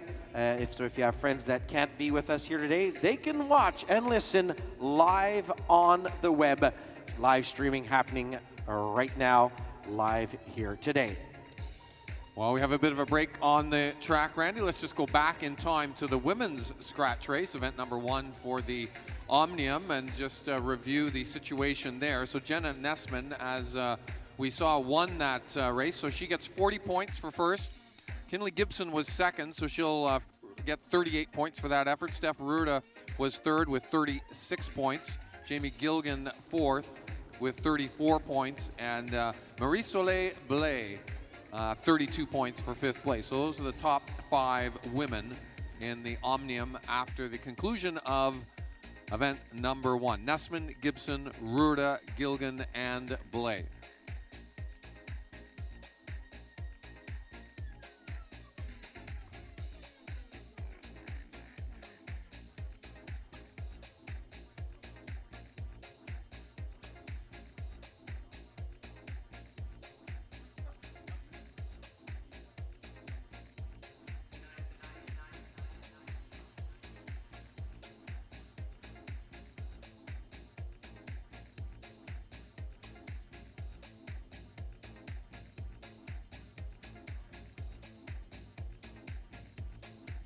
Well, there we go, Steve. I think we have sorted things out when it comes to the results of our previous race, and we'll be able to set things up for sprinting here today. As I remind you, for l'équipe du Québec, we will have Joël Archambault with number 22, the Sainte-Christine, Québec. And from Delta, British Columbia, Burnaby Velodrome Club member Robert Gooch. And it is a best of 2. C'est un 2-3.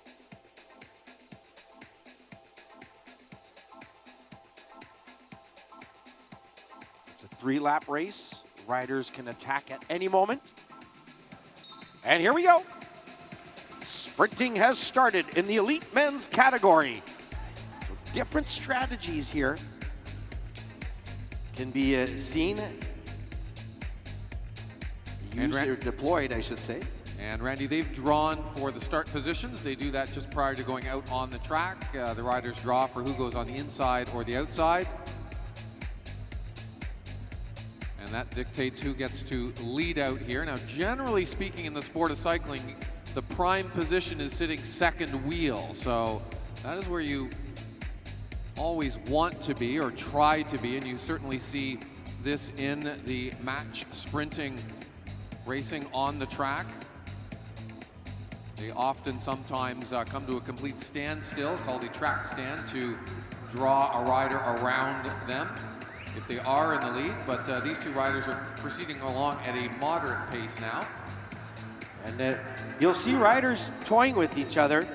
And there we are, the bell ringing, meaning that it is time to go. And Joël Archambault right now, keeping the pace, trying to protect that sprinter's lane between the red and black lines. And for Archambault, it will be ride number 1 in this best of 3. And our sprinters have really developed over the last 18 months.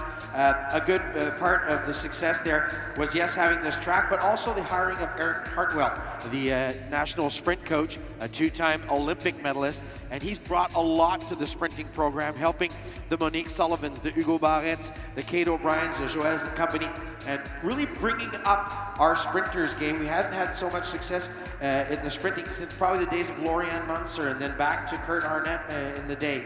So good job of Cycling Canada hiring Aaron Hartwell. And the whole coaching staff has changed since the games in London, and it has really developed into a very functional group of athletes and coaches with a really high-tech place to train and to do a lot of work, because there's Alpha Mantis that's doing a lot of the aerodynamic and physical work with the athletes, and there's some very, very high, great technology being used by our national team now.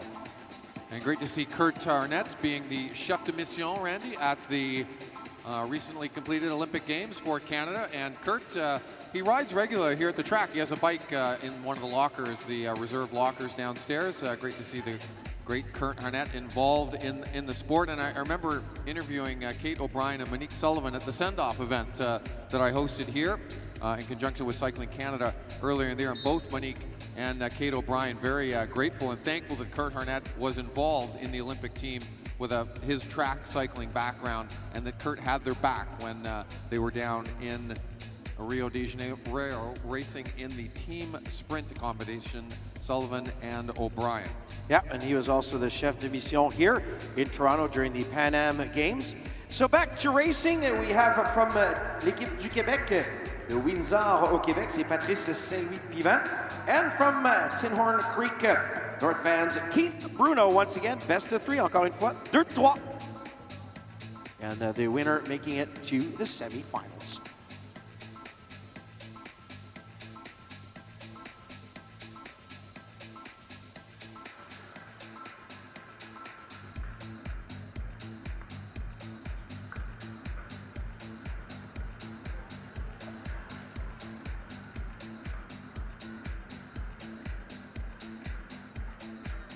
The bell ringing, announcing to the riders that there's one lap. You see Saint-Louis-Pivant, a new addition to the team from Quebec, keeping an eye on his adversary. As Bruno going to try to come over the top. Pivant having to protect the sprinter's lane, and he's doing that very well, but does he have enough energy to muster? Yep, he'll be taking ride in number one. Alors, première victoire dans ce 2-3 pour le jeune Patrice Saint-Louis-Pivant.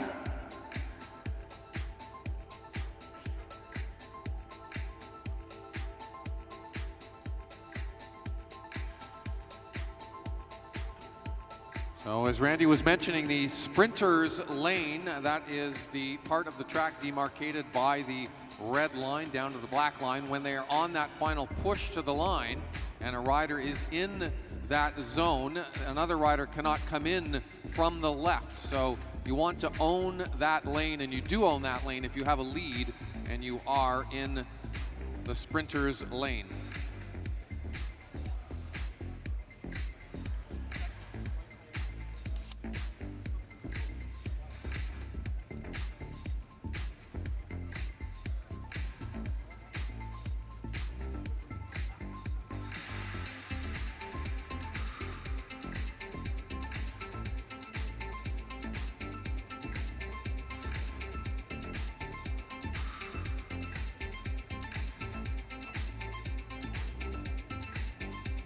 Will be heat number 3. And with the number 28 from Cycling BC out of Victoria is James Graham. And from Edmonton, Alberta, from the Juventus Cycling Club, Michel Hershaka. And once again, we're talking about this facility we have here in Milton.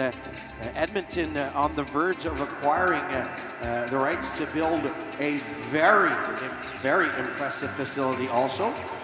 Maybe not as technologically evolved as this one here, but a beautiful, what will become a community center attached to a indoor pool facility. And it'll become like here a multi-sport center. And Edmonton working really hard, Dave Emery and the crew, dreaming the dream, just like we did here in Toronto. So right now, at the bottom in the black and white is Hershaka. And in the blue of Cycling BC, James Graham. Bell rings and there goes Hershaka motoring off here. This one looking to be a no contest, but you must never say never. But Hershaka dominating here, coming around the bend. And watch out, it's going to be Michel Hershaka taking ride number 1 of heat number 3 of the men's sprint quarterfinal.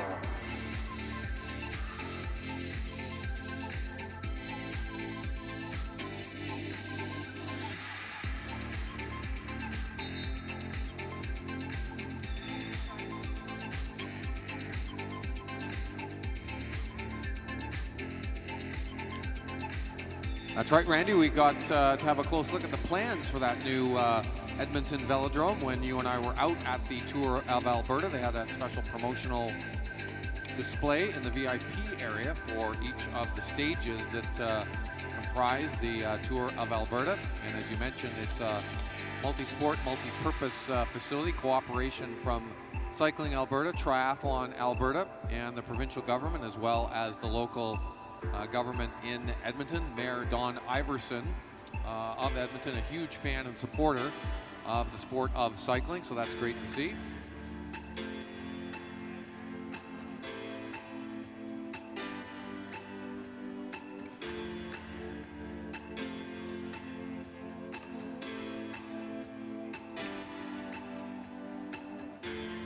So here we go.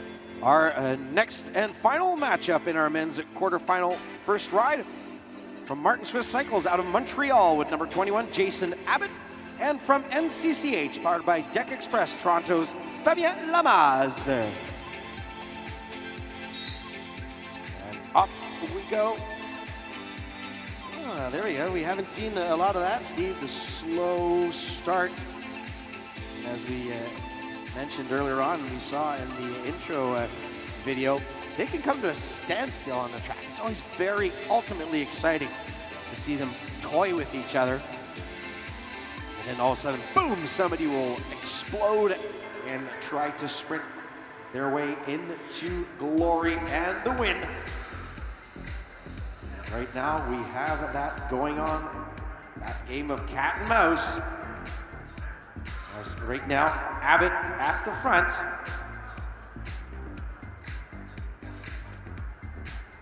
Hanging off the back is Lamaze. This one unfolding very differently than the other 3 quarterfinals we've already seen. Those were moderately paced throughout. This is a little bit slower on the opening lap. And as you can imagine, time does not matter here. It's who gets the front wheel across the line first. That is the ultimate arbitrator of who wins and loses. And a reminder for our athletes in the Masters Women Sprint events quarterfinals, don't forget to go to Bike Check immediately, please. And following suit will be Masters C, B, and A for the men. Bike Check mandatory, vérification des vélos obligatoire pour les maîtres. Merci. Now, seeing a hole there in the armor of Abbott is Lamaze. Abbott just opened oh so slightly, moved out of that sprinter's lane, and Lamaze just dove right for it. And that's going to pay dividends as he will pick up ride number 1 of heat number 4.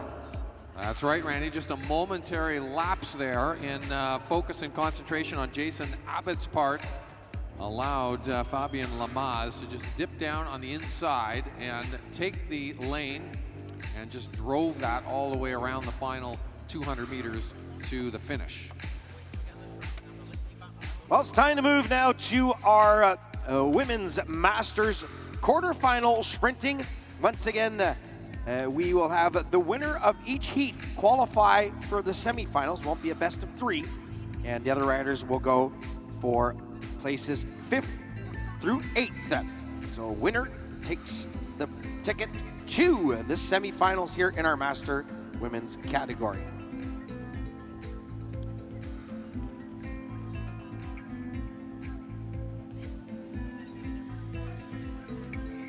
Just for safety reasons, make sure our Men are off the track. So with the number 501 in blue and red from Sherbrooke, Quebec, c'est Émilie Roy. And in the black, orange, and white from Toronto, from La Bicyclette, is Danielle Ford. Winner goes to the semis.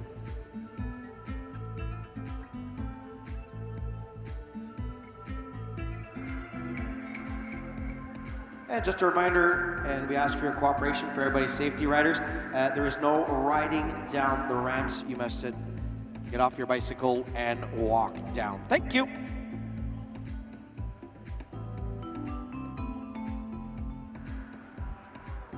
So Ford off the front right now.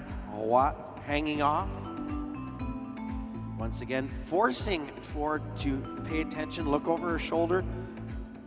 That's a slight advantage for the rider behind. Just a reminder, everybody, if you are hungry, the concession stand is open on the back straight, the spectator entrance side. And there goes Roy.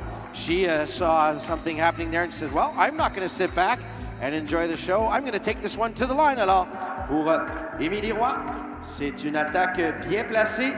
Et pour elle, ben, ça va lui mériter la première victoire ici en quart de finale chez les dames. Et elle passera en demi-finale, so she goes straight to the semis.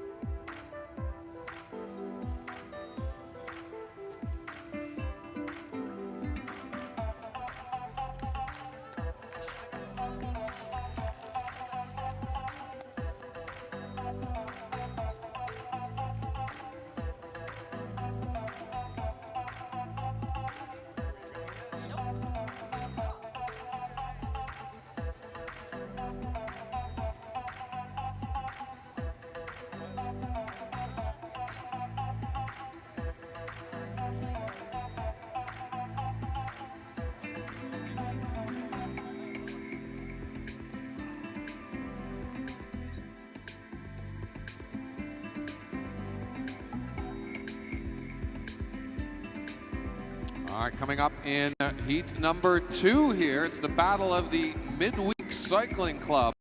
Randy, we have Chantel Thompson on the inside, and her clubmate, Rosa Phillip, will be starting on the outside.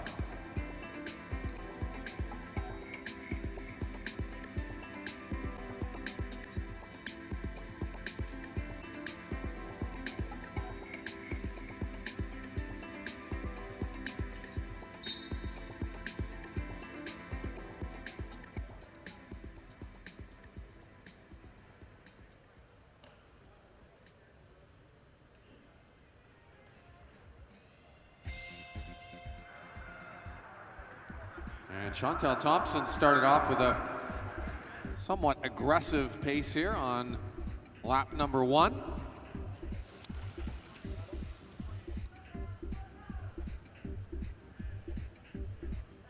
And this is straight elimination, as Randy had mentioned. So loser is out, winner goes on.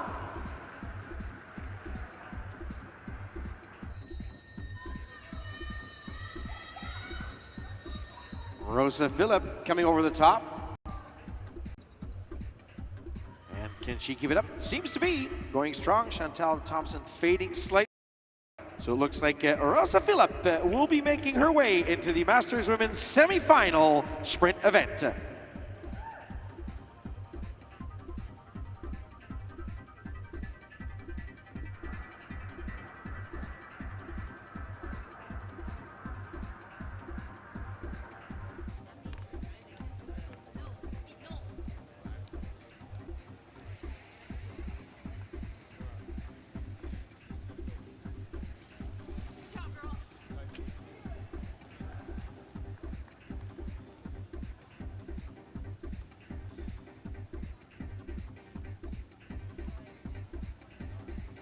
And now taking to the track the last of the,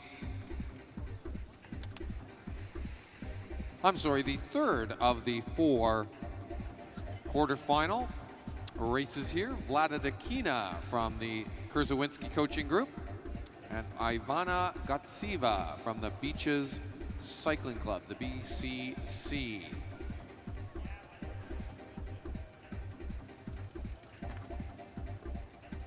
It will be Dakina on the inside, Gotseva on the outside at the start.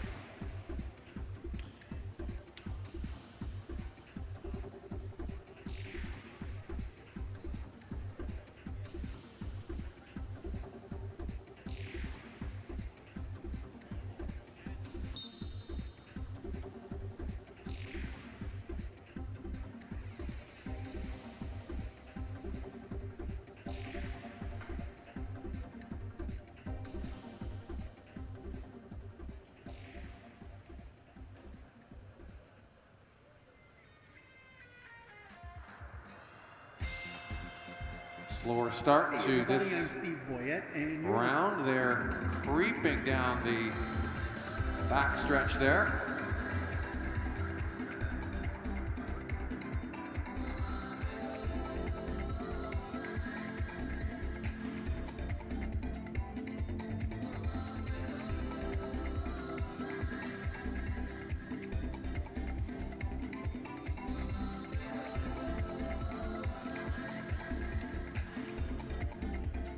A bit more of an impulse to their ride.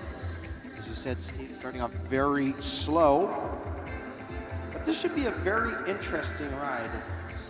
I think these ladies are matched pretty much fairly, as we've seen over some of the events already here. Dakina with 5:02 as right there she drops in. And now Gotseva still hasn't said her last word. Dakina seeming to have the upper hand, but oh, don't speak too soon, Randy, because this is going to be a hotly contested event.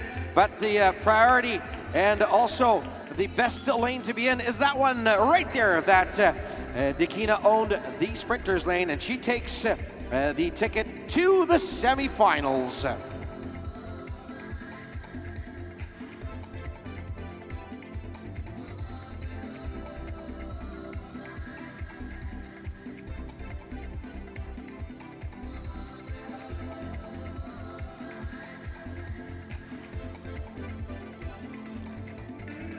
Well, we have one more heat to go to find out who will be our last lady to qualify for the semifinals. A reminder, the other women will go to contest the ride for ranks 5, 6, 7, and 8. Well, at the top of the track, we will have Nicole Till of the Midweek Cycling Club from Dundas, Ontario, et de Brigham au Québec avec la formation Velodrome, Manon Marois.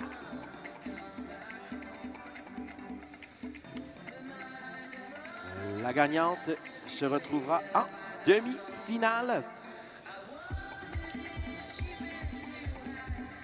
Pour l'autre, ce sera pour les rangs 5, 6, 7 et 8. Here we go. We'll ask our masters in the B category to make their way to bike check, please. Masters B to bike check, please. And all the Master C men should be through bike check and ready to take their places on the track in their respective semifinal heats for the sprint.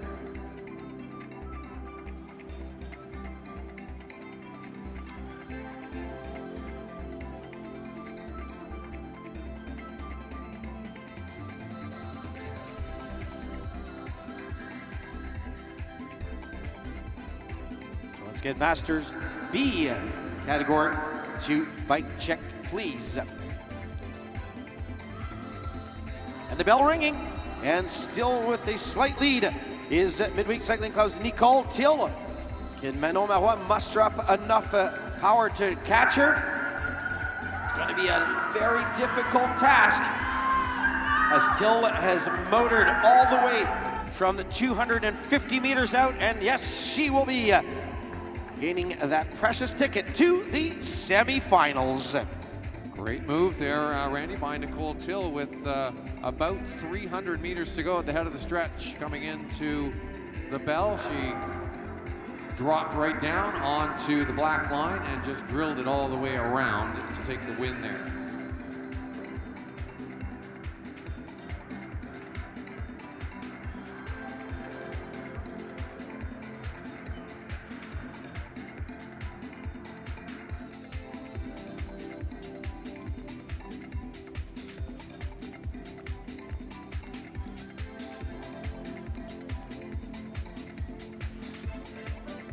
So your winners going on will be Emily Roy, Rosa Phillip, Vlada Dakina, and Nicole Till onwards to the semifinals. And the other riders, as Randy had said, will be matched up to race for places 5th through 8th place.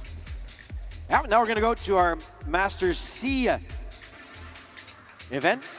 The winners go to the semifinals. Of the other riders will race for 5th through 8th. At the top of the track, Christian Schneider from Kurzawinski Coach Bike Zone, and Randy Skidmore at the bottom of the track. The winner to the semis.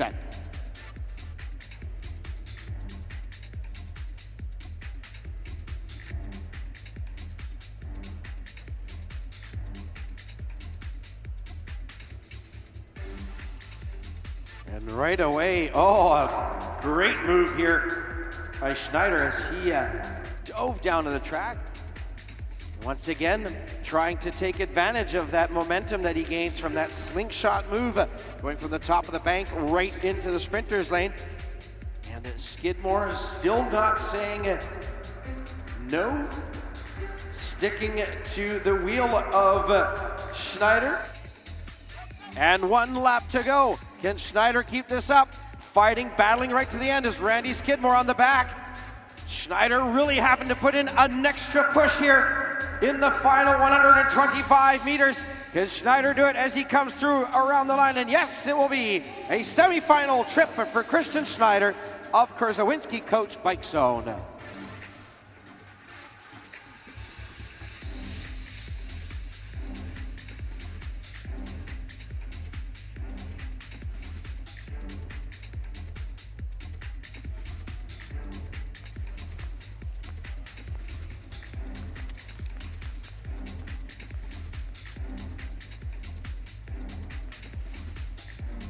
And we move on, Randy, to heat number 2. And in this heat, we will have another athlete from Kurzawinski Coach Bike Zone, Neil Armstrong. And he is matched up with La Bicicletta Club member Richard Ugalde.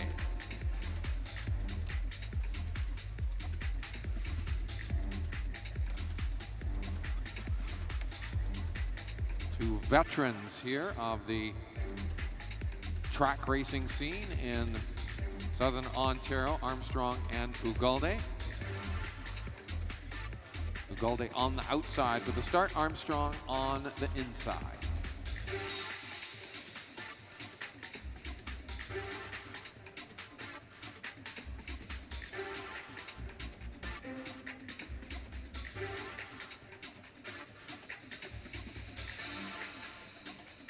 Ugalde, despite the outside start position, decided to just ride right into the lead. Different riders will like different strategies. Some guys like to take the front and put pressure from the front. Other guys like to sit back and put the pressure on from the back.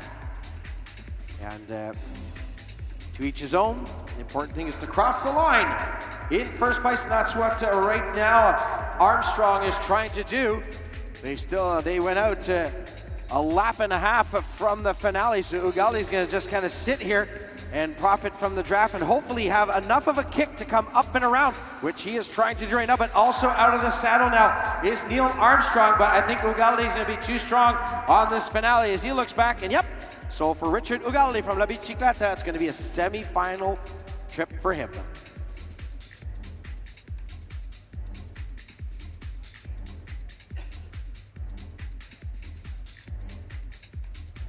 We don't really have a repechage, Randy, in cycling. You don't get a second chance. I love that in rowing, and canoe, kayak, they give them a second chance. Here, it's got to lay it on the line and get it done during the race.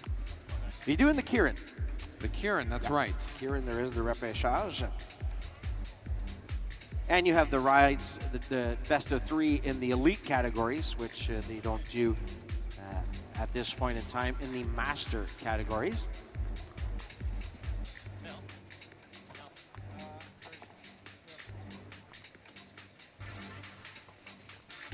So next up to the track will be heat number 3.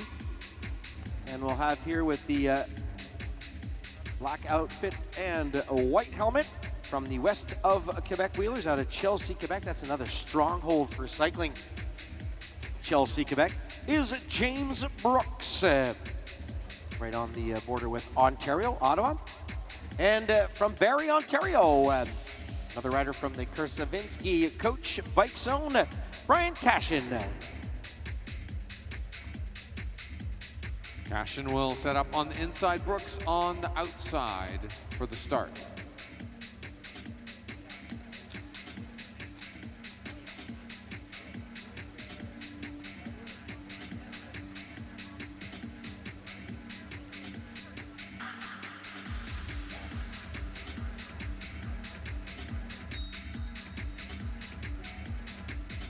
It's always a very polite start process, Randy, in the sprint race. The commissaire asks both of the riders if they are indeed ready to go, and they get the whistle, and they roll out from the start.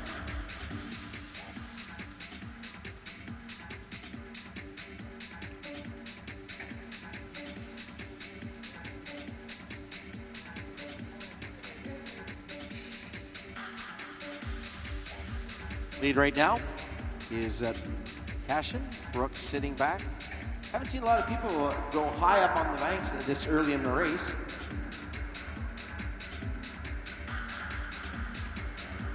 We'll see here. Will Brooks try to dive in, and that is exactly it. He caught Cashin sleeping slightly there. Great move by James Brooks. They were both up high on the banking, and you can utilize that drop, and that's exactly what James Brooks did to initiate his attack. And that looks like that is going to stick all the way to the line. Some cagey and savvy strategy there on the part of James Brooks to take that heat number 3 and advance through to the semifinal. Cashin will have to race for a place in the round of 5th through 8th. Coming up after our Masters C age group, that will have the Master B. Same process will be our quarterfinals for them. And then a little after our rides for the sprints here, we are going to go a bit later on to our women's and men's Omnium individual pursuit. Then followed by the team pursuit for the Masters, women and men. And then we should be ending the session just around about, say around 3-ish today, depending on how fast we keep things rolling here.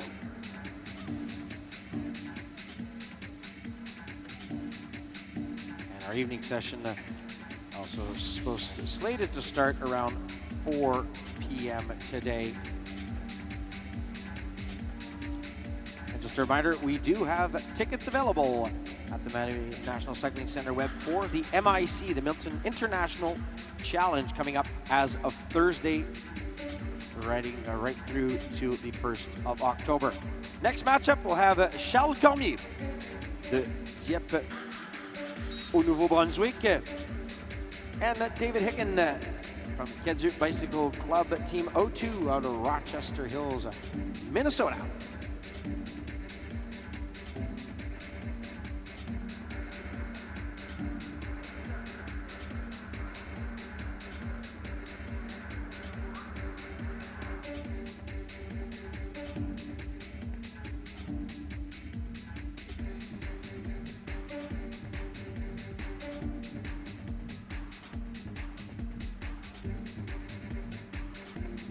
Cormier and Hicken, wheel to wheel, shoulder to shoulder, way up on the banking as they go on to the backstretch.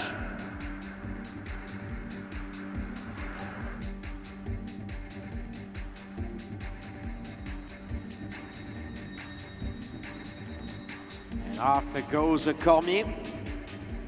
A good move for him there. He came very smoothly over the top, right down to the sprinter's lane, and that one is going to seal the deal for him as he'll be moving to the Masters C semifinal matchup.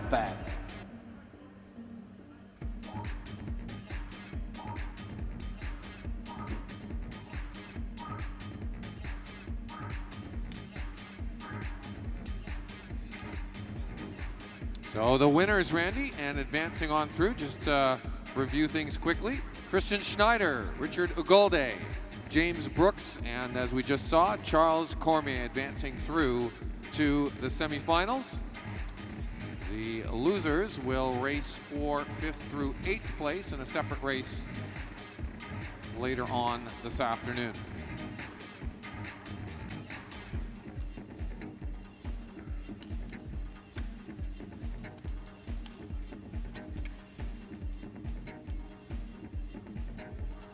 On to our Master B category. The winner of each heat qualifies for the semifinals. And we have now on track wearing 307 Chris Ferrick of Racer Sportif Mattamy Homes and Michael Nuttall 318 from Cycle London Racing Team out of London, Ontario.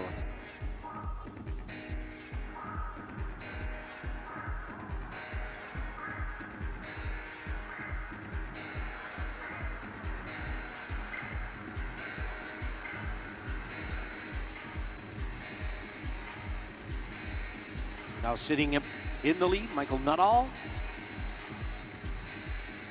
Calm and composed. Chris Ferrick in the blue, white, and black. Sitting on the back. And you can just see here this very good shot of how Nuttall is having to consistently look over his shoulder. Ferrick has a full view, but right there, Nuttall trying to surprise Ferrick. Probably saw that he wasn't being very aggressive and tried to motor away, but watch out, Ferrick kicking into second gear right now. This is going to be our closest heat to date, and it's going to be Chris Ferrick picking up the win and moving to the semifinals in our Master B category, heat number 1. Perfect timing, Randy, on that move from Chris Ferrick. Just waited, and then applied full gas and was able to come around on the outside of Nuttall to take the win there by half a bike length. On to heat number 2, and in this one, he's having an impressive weekend here. We're just over halfway through the championships here. Steve McKee representing La Bicicletta, and David Enns from the cycle path. Enns on the outside, McKee on the inside for the start.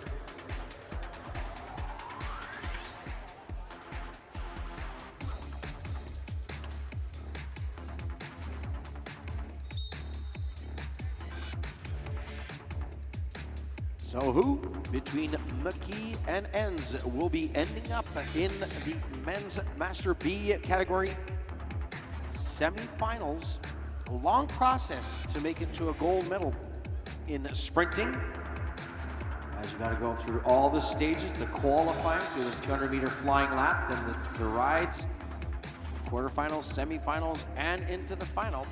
And we saw David Enns here trying to just maybe test the legs of McKee. Legs that have not necessitated much testing this weekend, as he's shown, I should say, all his panache and his strength throughout the first events of these Canadian Track Championships presented by Lexus.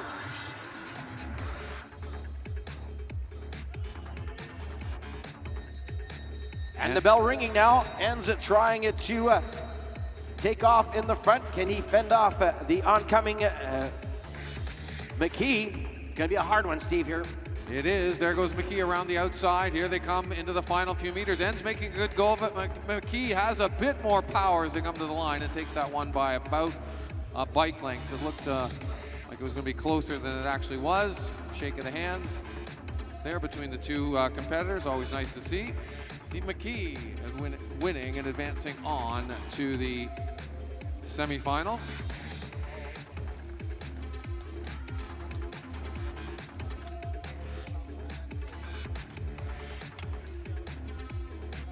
And there we have our next matchup. This is heat number 3 of 4.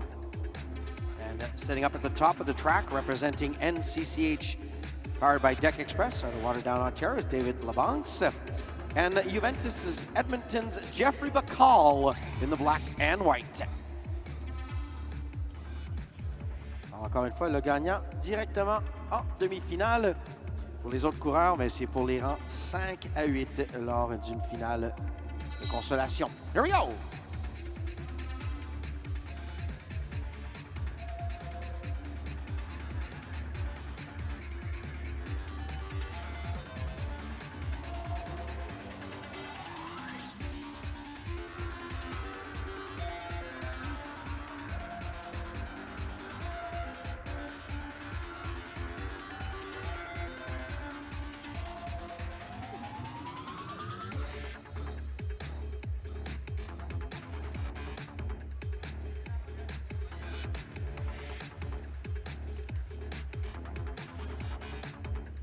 Master A Men, you will be next up on the track after the Master B men's heats. Semifinal heats wrap up here. So Master A Men, you'll be next on the track for your quarterfinals.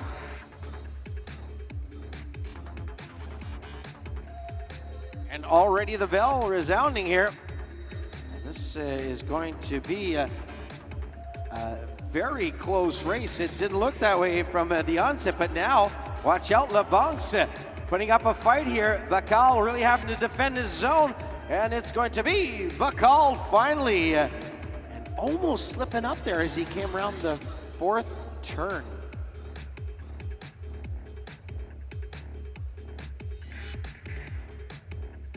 That's right, Randy. The bikes tend to drift wide when they got them up at speed. The centrifugal force is forcing them out wide to the right as they come off of the turn. So it's difficult to keep the bike down in the sprint lane coming off of the turn at speed. So you sometimes see if they are up at speed like that coming off the bend, applying full power, the bike tending to drift to the rider's right. But they do need to stay down there in the lane once they've got down there.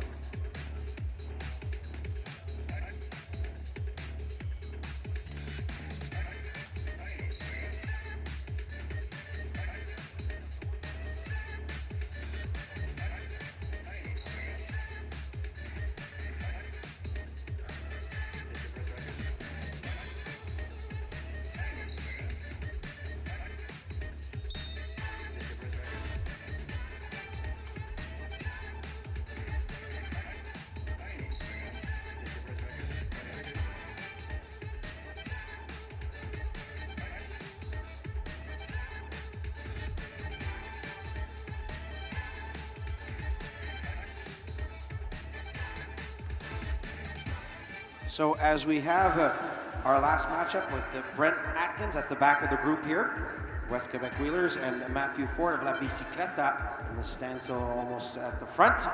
There are two notes for the men's Omnium IP. The start list has changed, so there has been a revision to the start list of the Omnium Elite Men's Individual Pursuit. Alors, il y a une révision de la liste de départ pour la poursuite individuelle pour l'Omnium Elite masculin. And also a warning to rider Jeffrey Bacall. A warning for riding on the blue band during the sprint. So for Jeffrey Bacall, a warning for riding on the blue band during the sprint.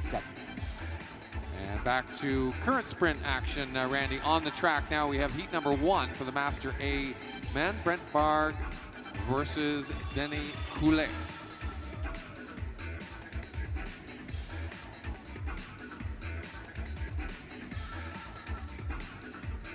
So correction, that is Brent Atkins and Matthew Ford.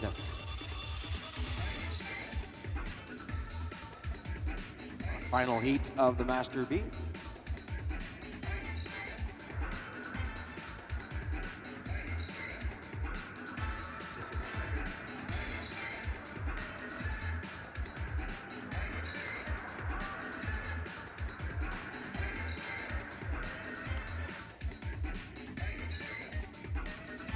Whoa, there you go. That was the move, and that was not a very rewarding for Ford as he opened the gate, and stepping through with huge elephant steps was Brent Atkins. And that's going to be enough for Atkins to maybe seal the deal here as they come to the line. Yes! Brent Atkins moving to the semifinals. Great comeback effort there from Matthew Ford to close that gap down, but not enough. Just missed out by about a wheel width there with a win for Brent Atkins.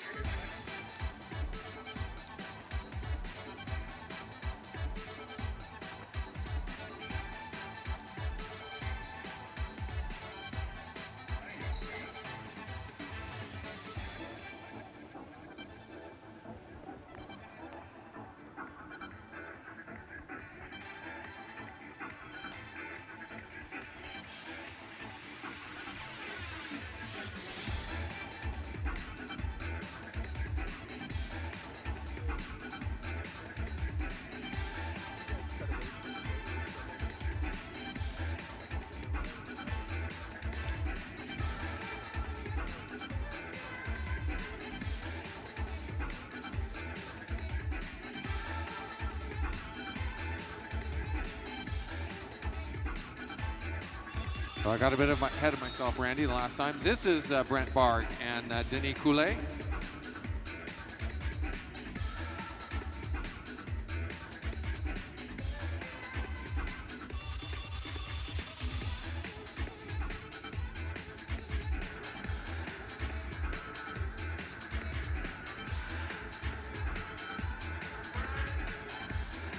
And we had some excitement in the qualification round. Brent Barg setting a new Canadian Masters record in the flying 200-meter qualification with 11.741. So just based on pure fitness, Barg is the man in the hot seat and the pole position here.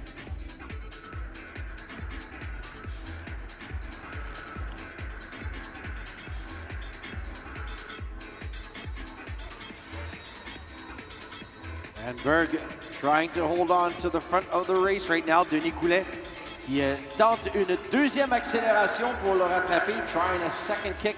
Is Coulet, but Brent Berg from Calgary is going to move into the semi-finals.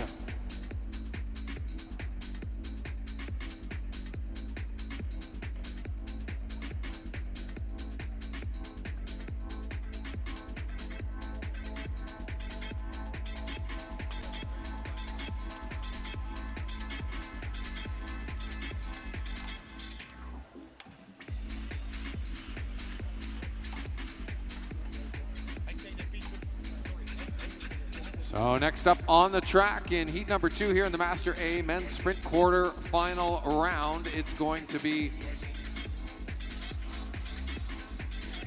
Matt DeLuco on the outside and Alex Hantamukos on the inside. Matt DeLuco also breaking that Canadian Masters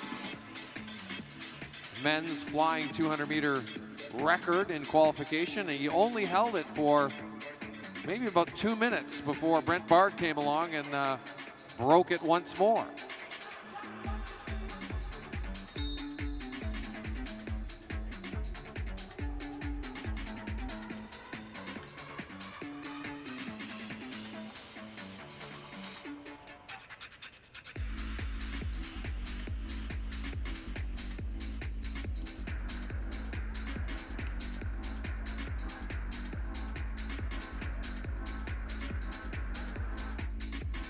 DeLuca and Hantamukos eyeballing one another very carefully.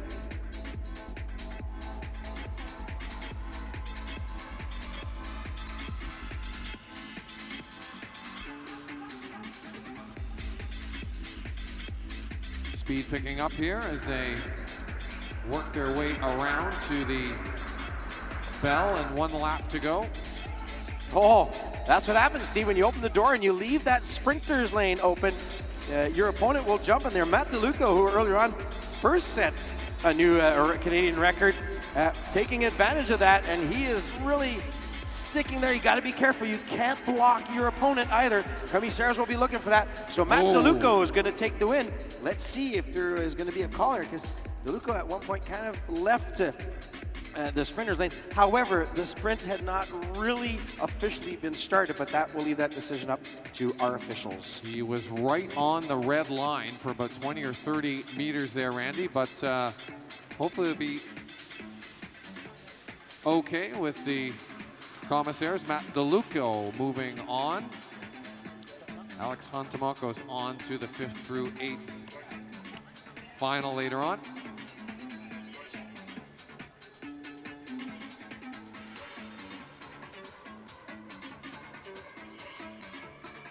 I'm going to ask our elite men now to make their way back to the bike check, please. Alors, vérification des vélos pour le sprint chez les messieurs.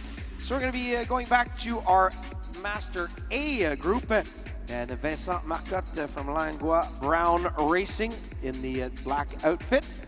And in the purple and yellow at the bottom of the track, Christopher Lamont from Hummingbirds International out of Pickering. So once again, the winner of each heat qualifies for the semifinals. The other riders will be going to the race 4 laps, ranks 5, 6, 7, and 8. And we'd just like to thank once again our partners at Lexus, who are the presenting partners of this national championship weekend. Also the official presenters of next week's Milton International Challenge, and official partners and vehicles of Cycling Canada and the national team. So Vincent Marcotte coming up over the top, which is going to force Lamont to accelerate and protect his place on the track. But there goes Marcotte now, undeniably in good form this week, as he's picked up some medals here already at the national championships. And he is going to make his way into the Master A semifinal. Powerful and decisive sprinting move there from Vincent Marcotte to seal the deal and the win. And we move on now, Randy, to the 4th of the quarterfinal heats for Master A men.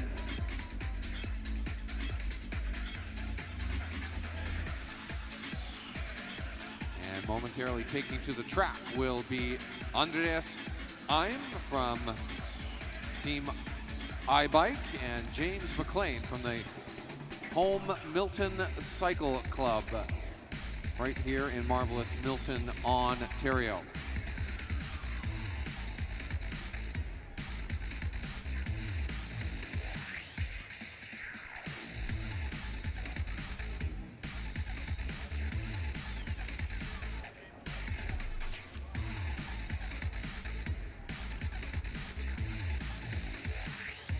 So IM will be on the outside and McLean on the inside for the start.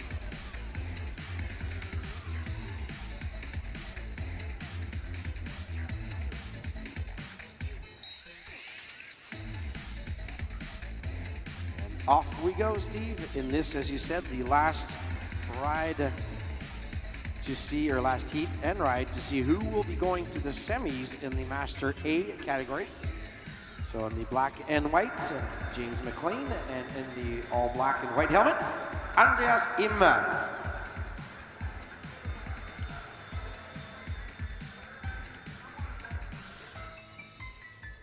I've come to the conclusion, Randy, that in the sprint you need a flexible neck. You need to be able to turn your head around like an owl, and if you are in the lead, making sure you're keeping a sharp eye on the trailing rider. Very much so, and right now these two guys showing us that there can be a lot of jousting going on during a sprint event. There goes the bell. Im trying to make his way over McLean at the top. This is usually about 125 meters up. That's where they kick in that second power surge, but that doesn't look like Im's gonna have it in the reservoir, but so close. It's gonna be James McLean. That was our closest finish yet in the sprint racing we have seen here this afternoon. And your winners advancing on to the semifinals will be Brent Barg, Matt DeLuca, Vincent Marcotte, and James McLean. The losers will advance on to the final for 5th through 8th place.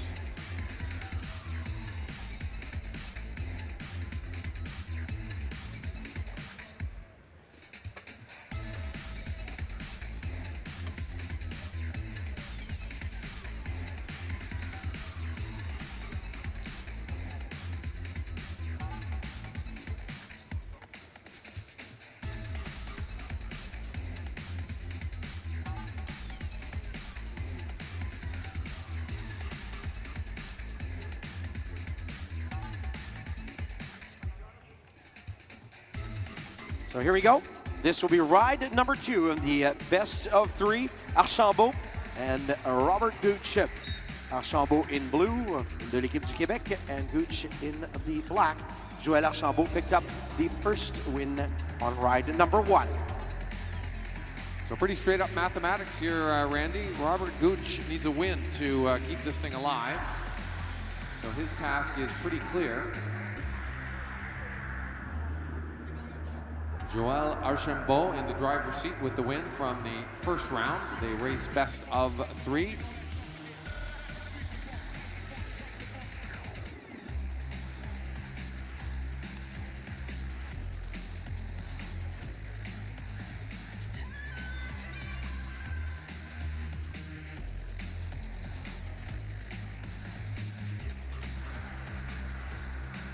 Back and forth they weave on the banking and the track.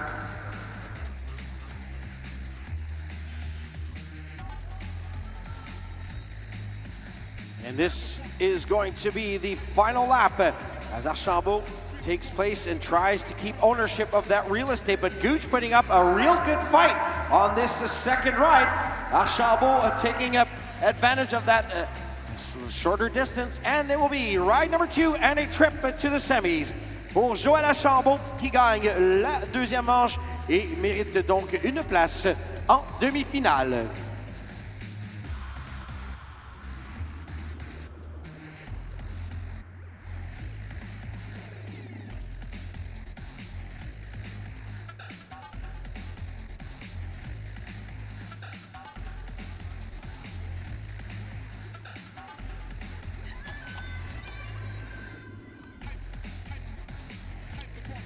There we see riders getting ready to come out onto the track for heat number 2. In the black and the purple from the Tin Horn Creek Cycling Club out of North Vancouver, Keith Bruno will be starting on the inside. And on the outside, the winner of the first round, Patrice Saint-Louis Pavin, representing Équipe de Québec. Alors, Pivin qui a remporté la première manche devant Bruno. Et avec une victoire ici, Pivin avancera donc en demi-finale.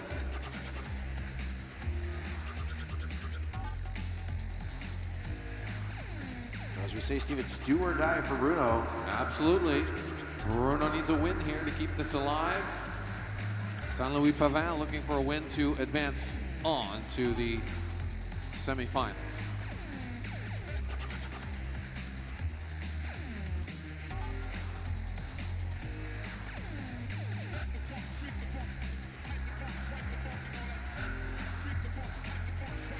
Just a reminder for our athletes in the individual pursuit Omnium Men, there has been a revision to the start list. Encore une fois, on répète, révision à la liste de départ pour l'Omnium poursuite individuelle. Pivin and Bruno playing very cautiously here. Pivin, though, saw him coming Can he protect his real estate and stay in the sprinter's lane and take win number 2? Alors oui, ce sera donc laissez-passer pour le jeune Saint-Louis Pivin en demi-finale. Some power that Saint Louis Pavin has in those legs, Randy. He's the start man. He was the start man for the Équipe de Québec sprint team that won the sprint team competition last night. He is the guy that powers it out over the first lap for that team, which prevailed and won the team sprint competition yesterday here at the Mattamy Velodrome. We move on now to heat number 3.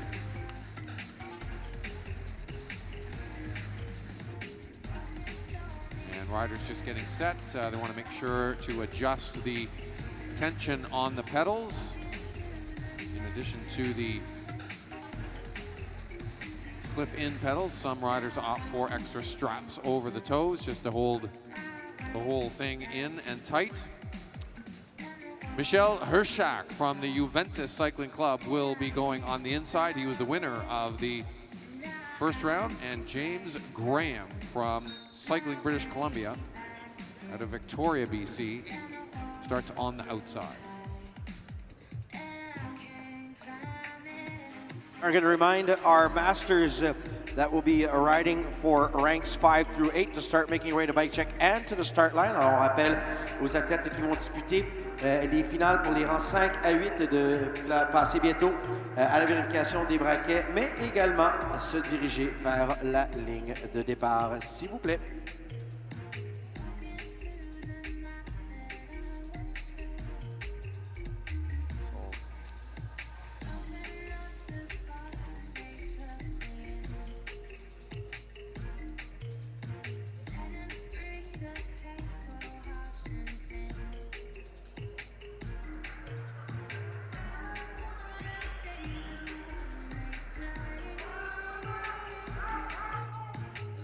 Herschak leading things out here from a long way out from the bell and hits the 1 lap to go mark at max effort and speed. Graham's going to have a go of it here. He's got some speed and a slingshot effect coming around the bend, and it's not enough. It's going to be Herschak with the win and the advancement on to the semifinal. James Graham will go on to the race to settle 5th through 8th place. Just a reminder for athletes taking part in those finals 5 through 8. Make your way to bike check and then to the start line as things will go fast. As we'll be following suit here with our 4th heat of the men's elite sprint quarterfinals, ride number 2 at the top of the track. Moving up will be Jason Abbott from Martin Swiss Cycle out of Montreal. And below him will be Fabien Lamaze from Toronto, riding for NCCH, powered by Deck Express. Lamaze taking ride number 1. So it's all out now for Jason Abbott if he wants to still have hopes of making it to the semifinals.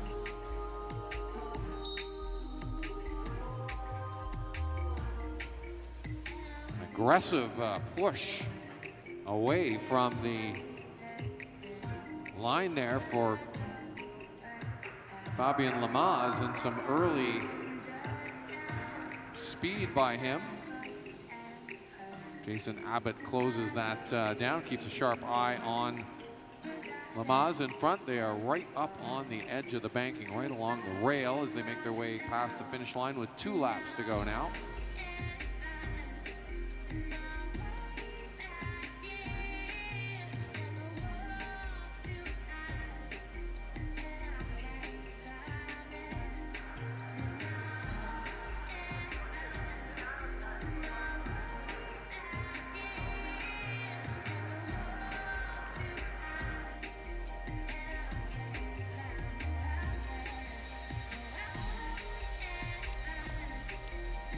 And Abbott taking the jump, but now can Lamaze come back? Lamaze with a powerful ignition kick there. But still, Abbott is not discounted on this one as he's owning that line. But nope, it's going to be Fabien Amaz taking ride number 2 and going to the semifinals. So all of our winners who won ride 1, Randy, win and advance on ride 2. That's Joel Archambault, Patrice Saint-Louis Pavin, Michel Hershak, and Fabien Lamaz, all going on to the semifinals. Gooch, Bruno, Graham, and Abbott will race for that 5th through 8th place event later on in the afternoon. Well, now we're going to go to our race for the Master Women's Sprint Rankings 5 through 8. And in this group, we will have setting up at the bottom of the track from Beaches Cycling Club, Ivana Gotseva. Just up from her, tout juste en haut d'elle, de Velodrome, c'est Manon Marois. One up from her, from the Midweek Cycling Club, Chantal Thompson. And with 5:11 at the top of the track is La Bicicleta's Danielle Ford. The winner takes 5th and so forth through 8th.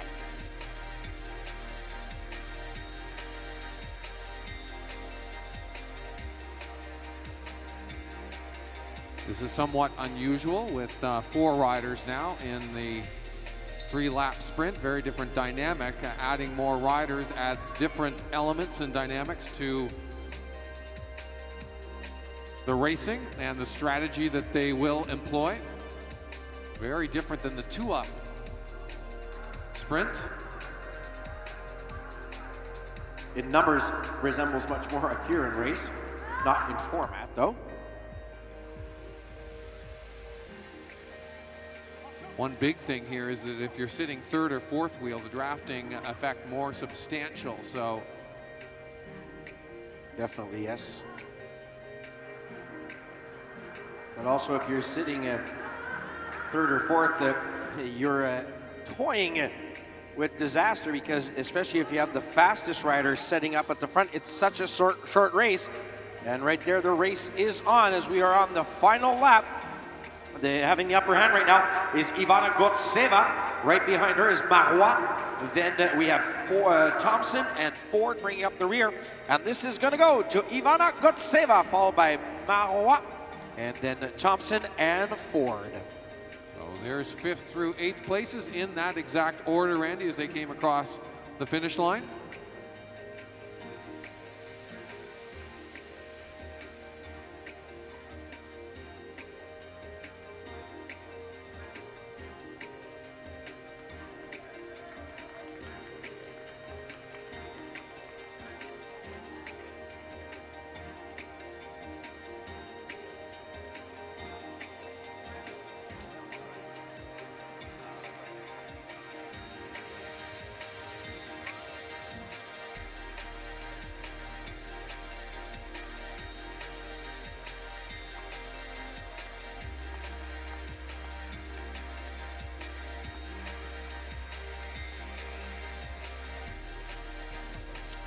Moving quickly on to the Master C Men's Final for 5th through 8th places. Same format as the ladies just raced. 4 riders will be racing for 5th through 8th spot. Although we might have had a scratch from this. Well, we have 4:15. Skidmore is at the top of the track. Neil Armstrong to his left, Randy, and then number 405, Brian Cashin. So David Hicken appears to be the scratch. So we're down to 3 now for Hicken. Will take 8th place in the standing. So this will be the race for 5th through 7th for these 3 riders now on the track. So 4:15, as we said, at the top of the track now. I'll be moving down, it looks like.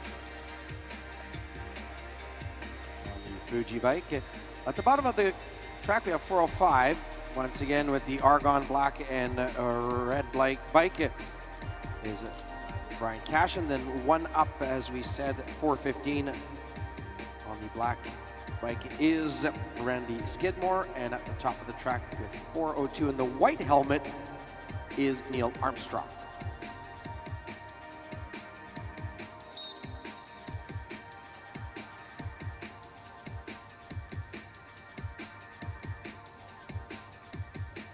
Armstrong right to the lead.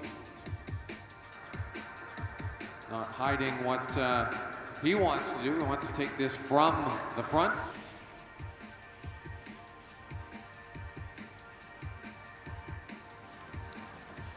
And not giving any respite to his fellow heat members. And a reminder for the elite men, the Omnium individual pursuit start list has been revised. As here we go, last lap of this final for ranks 5, 6, 7, 8. And we need a Masters B category, race 5 through 8. You need to make your way immediately to the track. As coming around now, finishing up in 5th place today will be Brian Cashin. Randy Skidmore will end up in 6th place, and Neil Armstrong in 7th, and as mentioned, David Hicken, a scratch, he will end up in 8th. So there's your 5th through 8th places for the Master C Men's Sprint.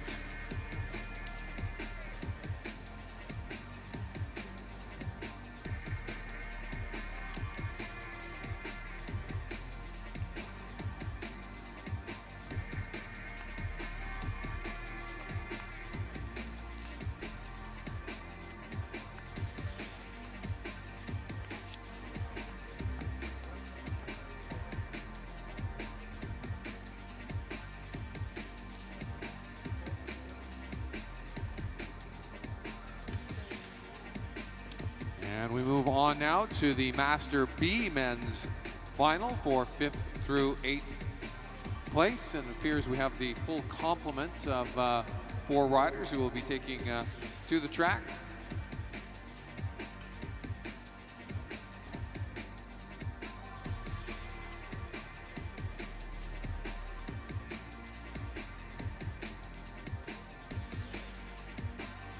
Already on the line, number 318, Michael Nuttall from the Cycles London racing team. And to his inside, it's David Enns from the Cyclepath Oakville Race Club. And right on the inside, David Labange from the NCCH. And finally on the far outside, right by the rail, will be Matthew Ford from La Bicicletta. Those are your 4 men racing now for 5th through 8th place in the Master B Men's Final. Labange, Enns, Ford, and Nuttall. Reminder for our Master A riders to get ready, please. And the continuation of our quarterfinals in the sprint for the elite men also to bike check. And off we go, taking the lead right there, Michael Nuttall. Behind him, Matthew Ford. At the top of the track, David Enns, and LeBlanc in orange at the back. A lot of movement. I love this when they just start off playing with each other, playing the cat and mouse game. Always very interesting. Also the format of having 4 riders on the track at a time. Enns and LeBlanc looking at each other, or Nuttall, I should say. Oh, and there, Ford seeing an opening as Nuttall and Enns were deking it out. You really have to keep your wits about you, Randy, with 4 riders on the track. And Nuttall showing a lot of power as he came right over Ford. And he's going to grab the inside pole position on the sprint lane. Oh, he's got to get down in there. There he is. And it looks like Nuttall to the line. Ford across in 2nd. Labange in next. And David Enns at the back. So that is the order across the line for 5th through 8th place in the Master B Men's Sprint Final competition. And just a reminder, the concession stand is open on the spectator entrance side, so if you are hungry or thirsty, you can make your way over there.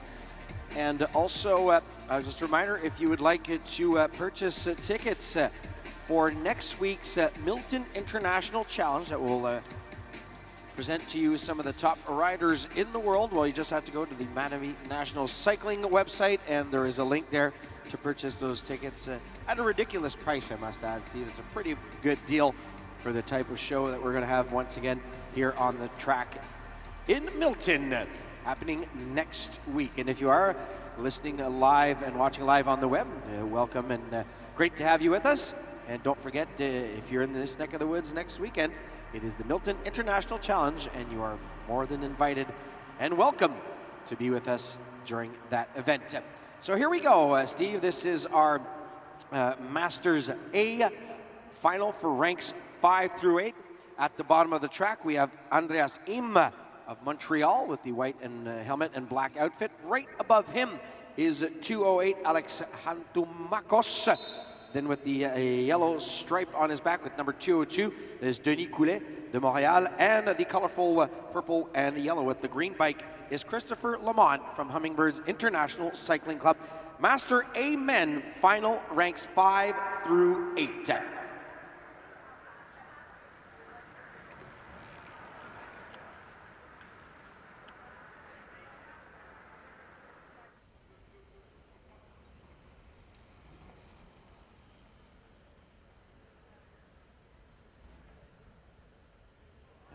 Hantumakos doing most of the work, but here comes Coulet. Coulet qui va commencer à faire sentir sa présence. Hantumakos going 250 meters out. This is going to be a long one. And Hantumakos is holding on, Steve. Big power. And he's going to reel this one in, and there we go. He will pick up 5th, Coulet 6th. Ims 7th and 8th for Lamont. Voilà les résultats de cette finale pour les rangs 5 à 8 chez les maîtres A. Now we're going to go back to our men's elite sprints. This is going to be coming up very soon.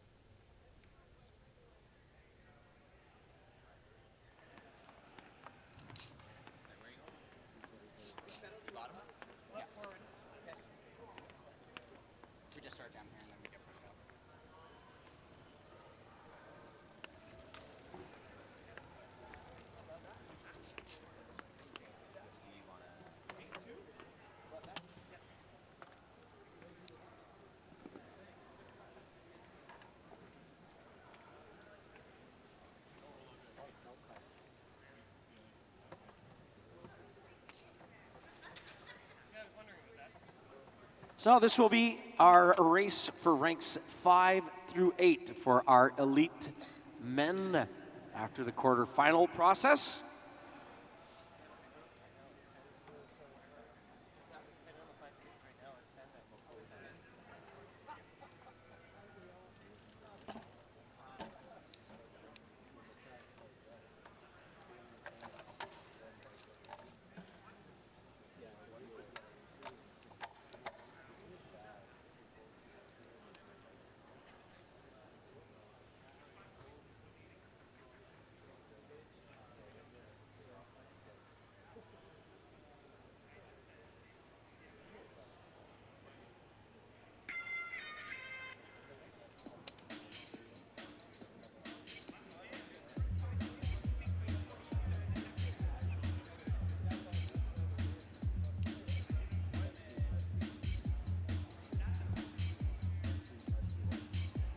Once again, we'd like to thank Lexus, the presenting partner of these Canadian Track Championships 2016 in collaboration with the City of Milton.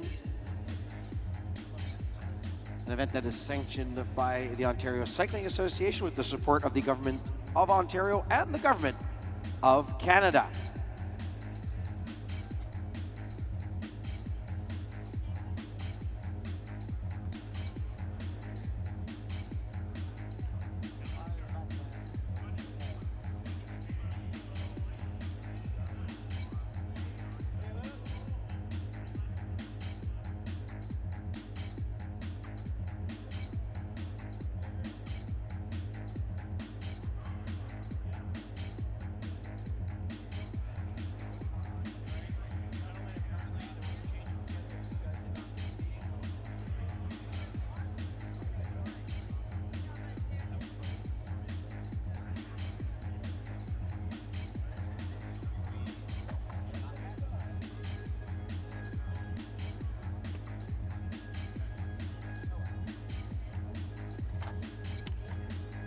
So it seems we are going to go to our women's Omnium Individual Pursuit, which will be our next event up.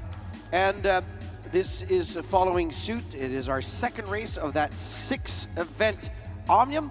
And to learn a bit more about the pursuit, let's watch this video up on the big screen.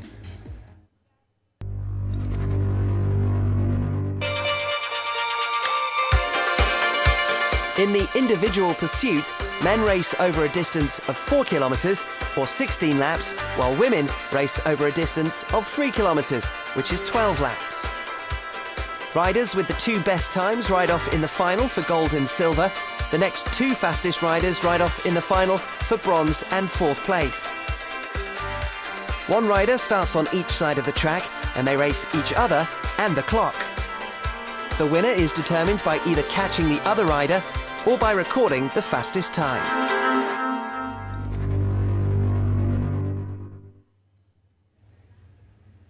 This is the case as it is an Omnium, and we need to rank the riders after each event.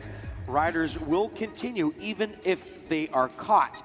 But in a standalone event, that would be the case if a rider was caught in a standalone event and not part of the Omnium. The race would be over. So we're going to invite our ladies up to the track and also to the bike checks. And we will be looking to have on the home straight, Valina Sintal, and on the back straight, Sarah Ann Rasmussen.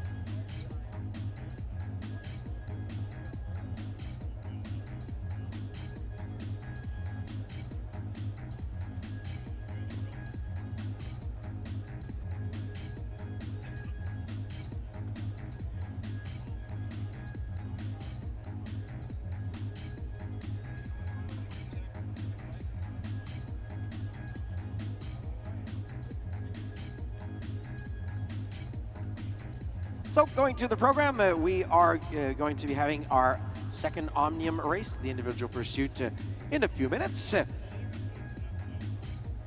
Alors, on va voir très bientôt, dans quelques minutes, notre événement de la poursuite individuelle, deuxième course de l'Omnium.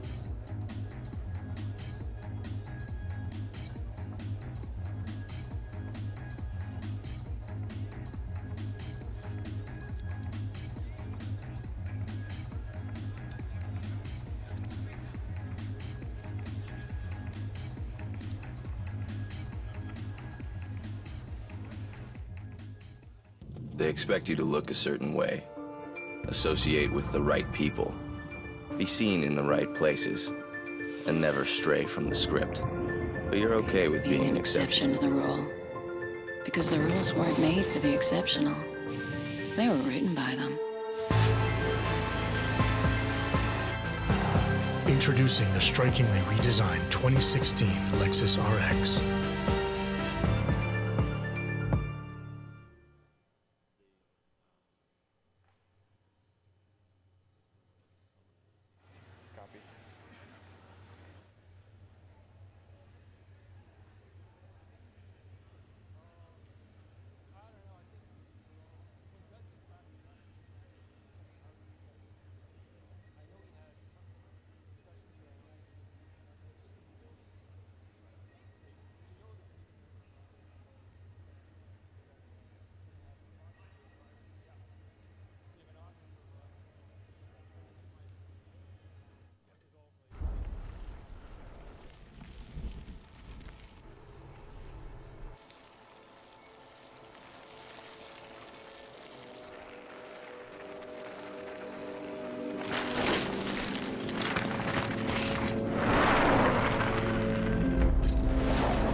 So here we go, Steve, as we are going to set up for the second race in the Omnium events.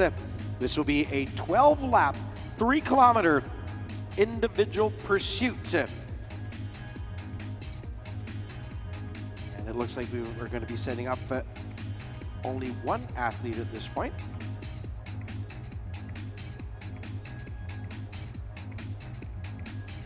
So there may be some work being done, I think, on the gate right now. They are gates that necessitate air pressure, air released. So that's it. It was just lacking a bit of air, and we've pumped it up. Our volunteers, who are doing a great job as usual. We'd like to thank all our volunteers, making this a very successful Canadian Championship weekend once again. And Sarah Ann Rasmussen having her bike locked and loaded into those electronic start gates. They will also start the timing. And we'll have on the home straight, Valina Sintal of Wheels of Lore. And on the back straight, Sarah Ann Rasmussen of SAS Magosep Quizio. And once again, 3 kilometers, 12 laps. And the riders, just a reminder, even if you are caught, don't forget this is the Omnium. You must continue for a time so we can rank you following this event.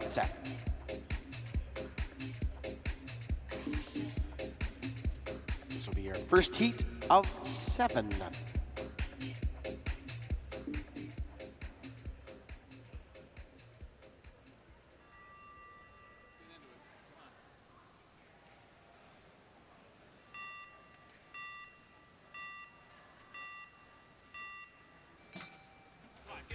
Here we go, Steve.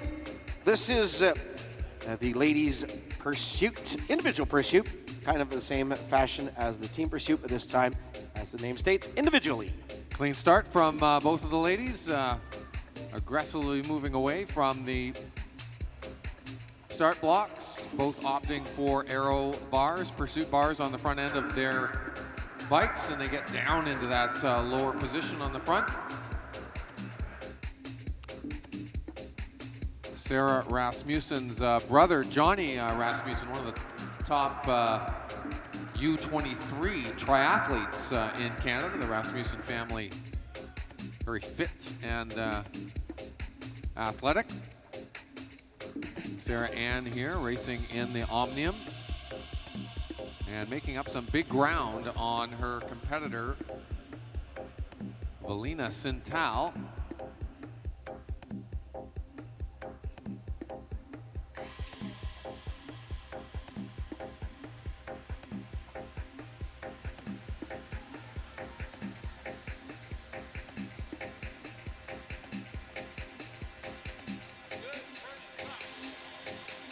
So in the black outfit, once again, Sintal. In the purple and blue is Rasmussen. And showing it 7 to go for Rasmussen and 7.5 for Vintal. And Randy, as you had mentioned, I think the catch is going to be made here. So in traditional pursuit racing, the race would be over at that point. But the ladies do need to carry on because they do need the time. It's about the time that they will get for the rankings in the Omnium. So Sintal will carry on here despite being caught.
3 laps to go now, 2.5 for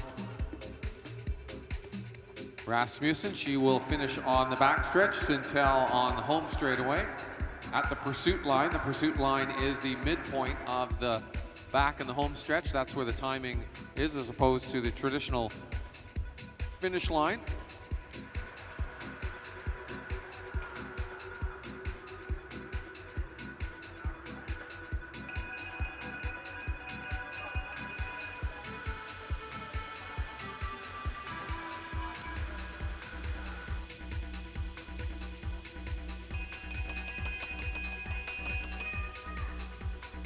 Half a lap to go for Rasmussen, and we'll keep an eye on her time. She is a possible contender overall in the Omnium. 4 minutes, 0.786 seconds for Rasmussen for the 3 kilometers. And Sintel now coming up to the line, and she's across there in 4:11.939. Sarah Rasmussen was 8th in this event, the women's Omnium at the National Championship, so she's hoping to move up from that. Moving on now on to heat number 2. They will be getting settled in.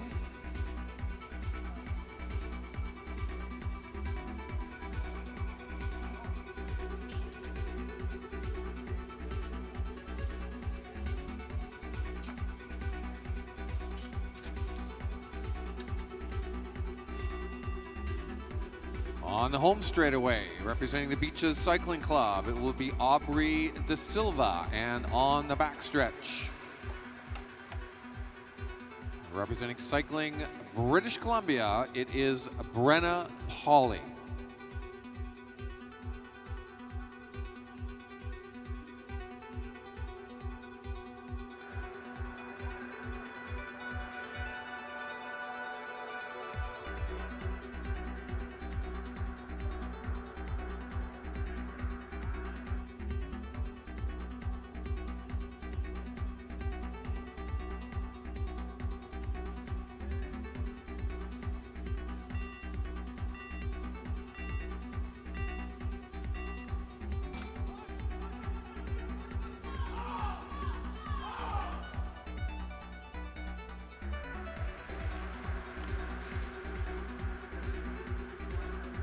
Both riders pulling away cleanly,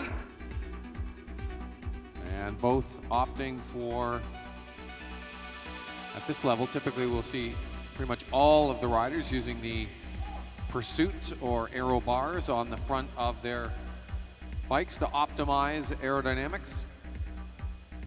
Probably the most significant change really in the time trial event.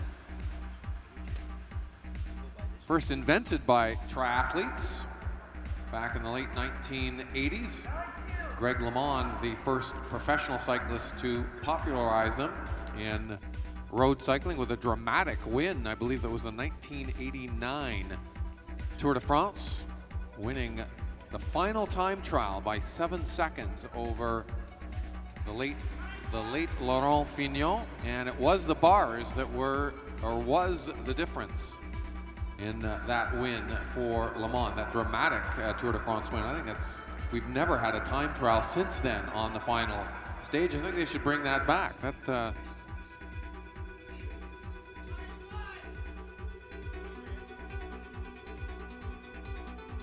time trial on the Champs-Élysées on the final stage and day of the Tour de France. Greg LeMond winning 1 of his 3 Tour de France yellow jerseys.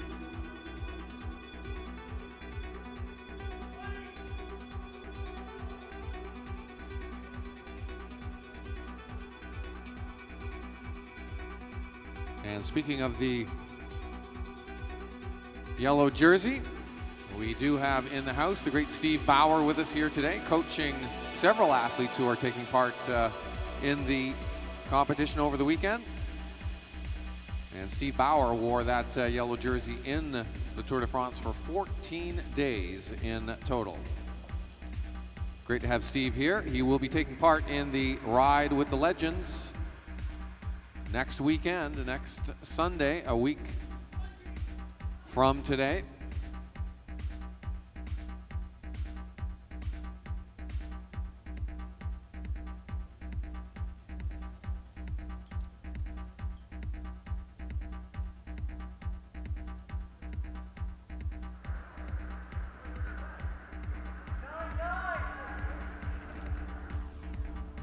Both De Silva and Pauly working their way through, just past the halfway mark of their time trial effort here.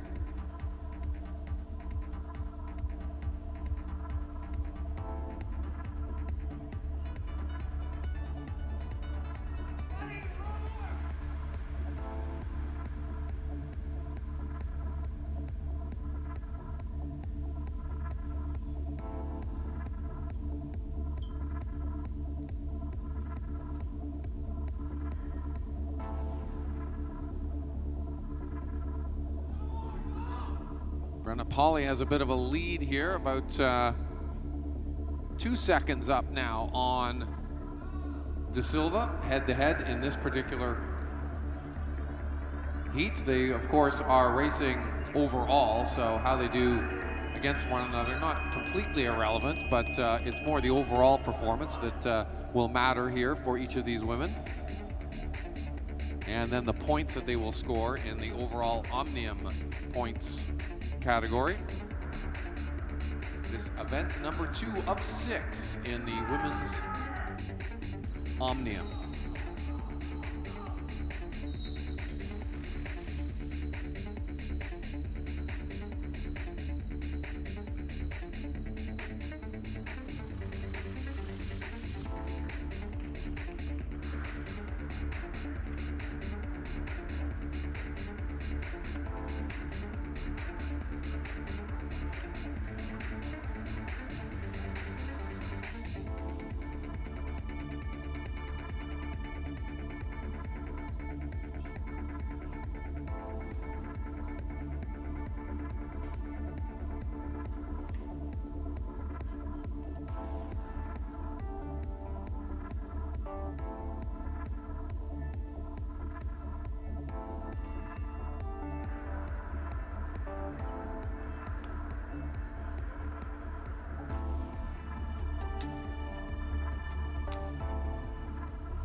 So next riders away now. This is heat number 3 on the track. Ariane Bonhomme from Equipe de Quebec and Emily Flynn from the Cyclery Opus.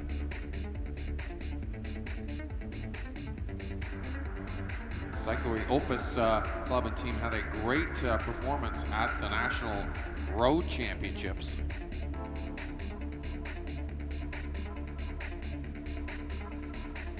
Winning 2, I believe, of 3 of the championships on the line. They won the women's time trial, the women's road race. It was only the criterium that they did not net a win.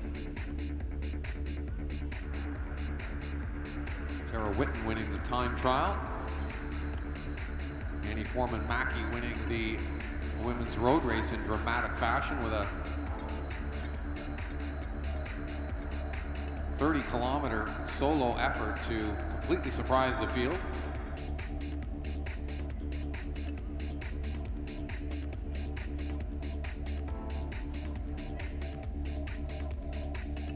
And with great team support from riders like Emily Flynn back in the peloton to shut down any breaks that were trying to chase Foreman-Mackey down.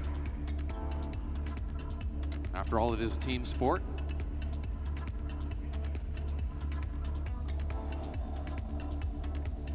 And Arrond won the U23 road race at the National Championship. So definitely some talent, and Bonhomme is showing that here in the time trial. She's putting in some major time into her partner in this individual pursuit time trial.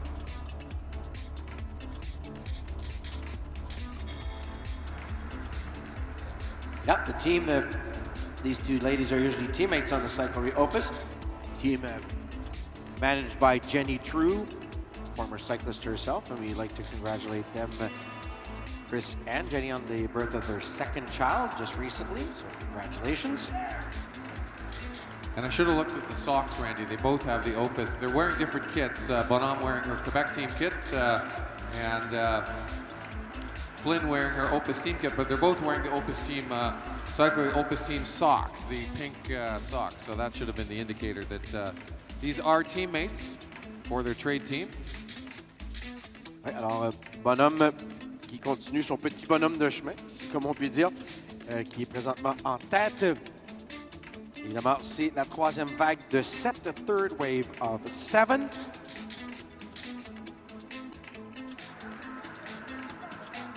These rankings go to the standings for our next Omnium event. So every time we have an event, Steve, the rankings are reset. And based on that, well, it decides the starting order or the placing of the athletes on the track for the next Omnium event. Bonhomme avec un dernier tour à faire, one lap to go for her. Sarah Rasmussen has set the fastest time, Randy, so far, 4 minutes flat, well, 4 minutes .786 for her. That is the time to beat.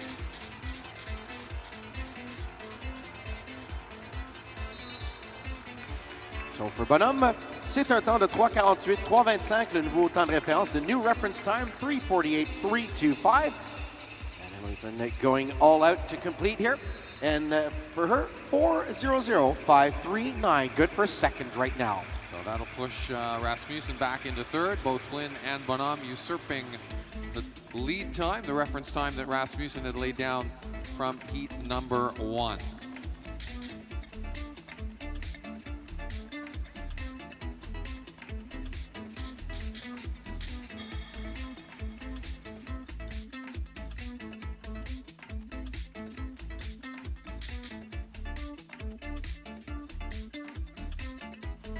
So here we go now to heat number 4. On the home straight, pour l'équipe du Québec de Saint-Rosaire, Québec, c'est Marie-Soleil Blais. And on the back straight, it'll be from Ceremonies, coach Bike Zone out of Mississauga, Ontario, Sarah Giovanetti. 12 laps, 3K.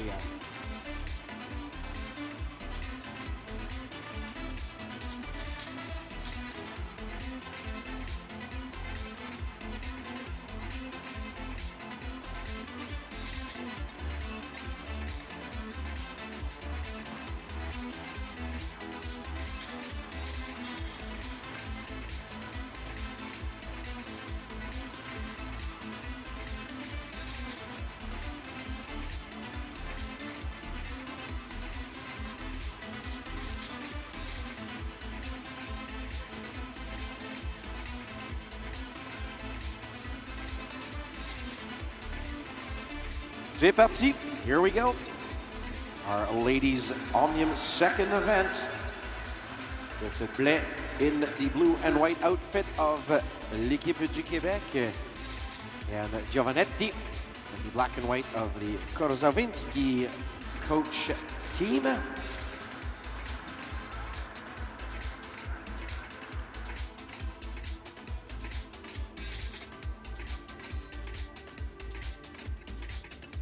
Following here will be our men's Omnium Pursuit. And once again, if you have not been over to see the revised start list, gentlemen, we invite you to do so. Encore une fois, il y a eu une révision. Il y a eu révision, dis-je bien, la liste de départ pour la poursuite individuelle de l'Omnium chez les messieurs. Donc, on vous invite à aller consulter cela. Then we'll be going into our Master Women Team Pursuit Finals and Master Men Team Pursuit Finals. Wrapping up this morning session with some medal ceremonies. And ramping back up around 4 p.m. this afternoon for our evening session of this day 2 of the Canadian Track Championships presented by Lexus. So, Marie-Soleil Blais, un bon départ pour elle quand même. Deuxième, pour une dame qui est reconnue plus comme une sprinteuse, mais peaufine ses talents au cours des saisons. En deuxième, Giovanetti now slowly climbing her way back, now up into 3rd place. With just under 6.5 laps to go.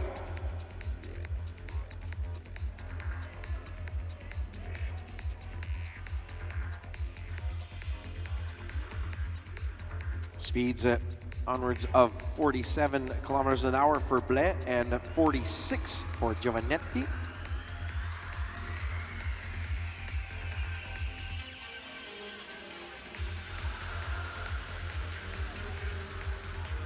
So status quo when it comes to ranking, 2nd for Blais, 2e pour Marie-Soleil Blais en ce moment, 3rd for Giovanetti.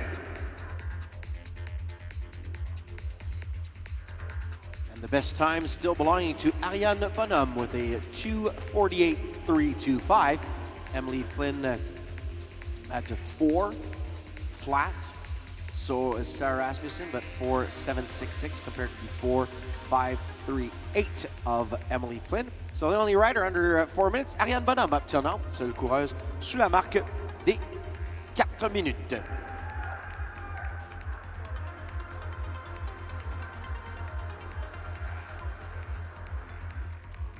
And a very difficult race on the body as you're in this very unnatural position, crouched down. Yes, athletes will practice, fine-tune their position to work out some of the pain and the cranks and cracks that go with being in this aerodynamic position, but still not the most comfortable position on a bicycle. And also, especially as you come down to these last laps, the lactic acid is starting to build. You can see now Blais' hips are slightly rotating from side to side. You'll see the shoulders start to bob. Et là, Marie-Soleil Blais qui vient de monter au premier rang. Marie-Soleil Blais, with half a lap to go, is now moved into 1st place. And she will post the first time, 3:45.869. Blais qui prend la tête ici de la poursuite individuelle, taking the lead in the individual pursuit. Only the 2nd rider under 4 minutes. And for Giovanetti, becoming the 3rd rider, is in 3rd right now with a 3:53.313.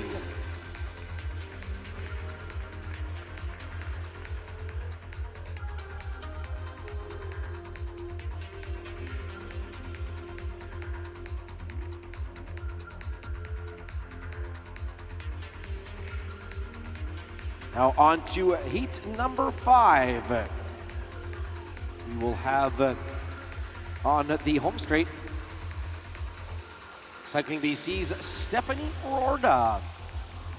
And once again, Stephanie was the silver medalist last year during the Omnium events. And we'll have on the back straight from Visit Dallas DNA Pro Cycling out of Dundas, Ontario, Jamie Gilgan, and she was 3rd in the overall Omnium last year.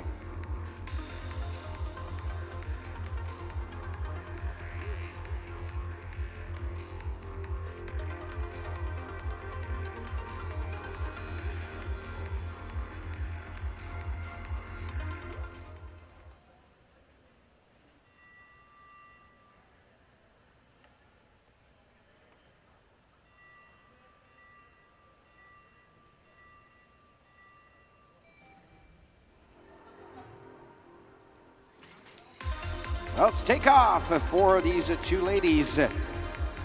Heat number 5 of 7. Following this will be our men taking part in the Pursuit Omnium. Don't forget the bike check, gentlemen. N'oubliez pas la vérification des vélos, messieurs. And off to a second place pace right now is Jamie Gilgan. Steph Rorda is third.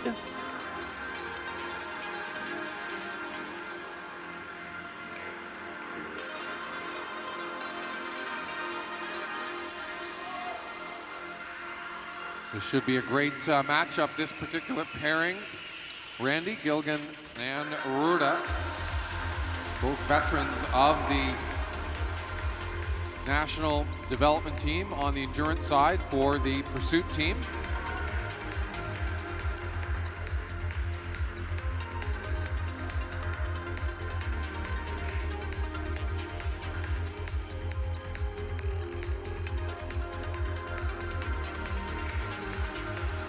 And Rorda's already moved into the lead on the track with 8 laps to go.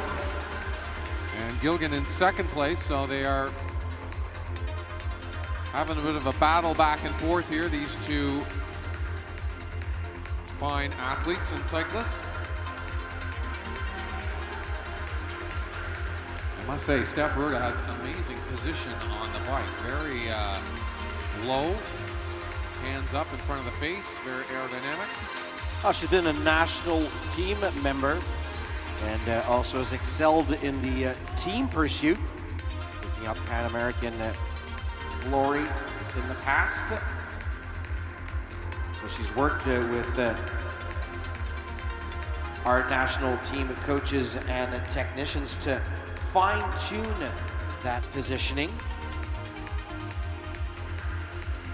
And also with our friends at Alpha Mantis, official performance partner and aerodynamic research partner.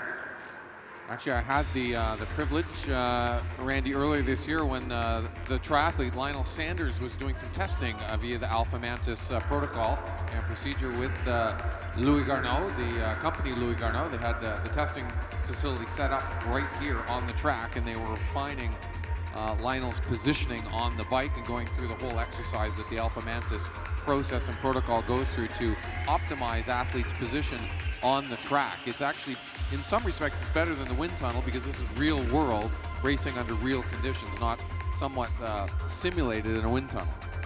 Well, still Rorda in first, Gilgan in second, as they're coming up to 2 laps to go. So if this sticks, then we'll change the leaderboard.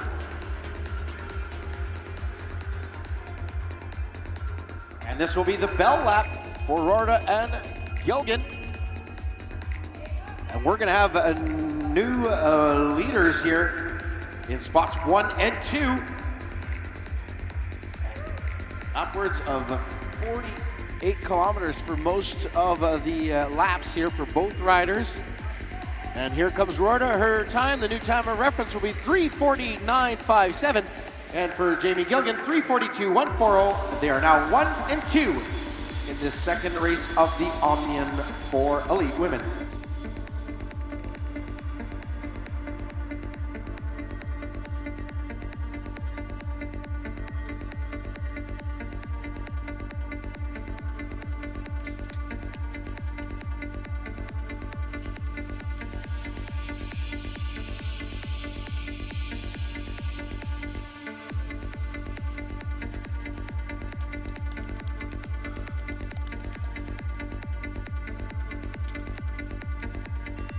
So just getting set up now and into position. This will be the second last of the 7 heats. This is heat number 6. It will be the winner of the Scratch Race, the first event of the Omnium, Jenna Nessman, setting up on the home straightaway.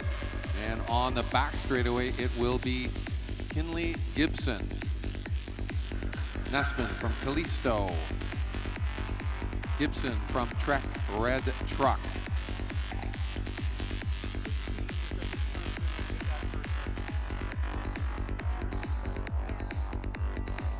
Once again, Nessman accomplishing quite a feat, winning her first ever bike race on the track.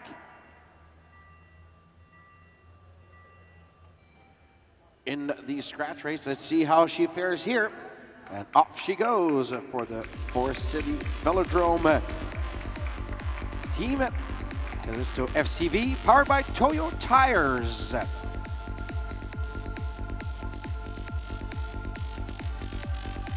And Kinley Gibson, another strong rider from Alberta.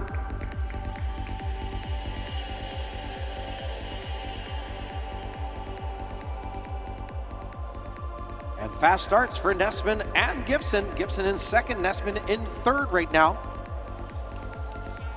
Have to give Jenna Nessman an A for persistence. It took her 3 attempts, Randy, to get on the back of the pack and get the lap up in the scratch race, but on her 3rd attempt, she managed to do that, latch on the back of the pack, be the lap up, and that was it. And she won the scratch race to open things up for the Omnium here.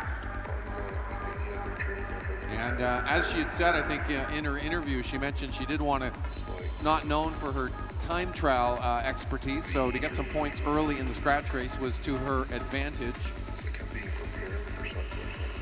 Kinley Gibson has a great one going here. She is so far with 8 laps to go in first place. Nessman back in 8th.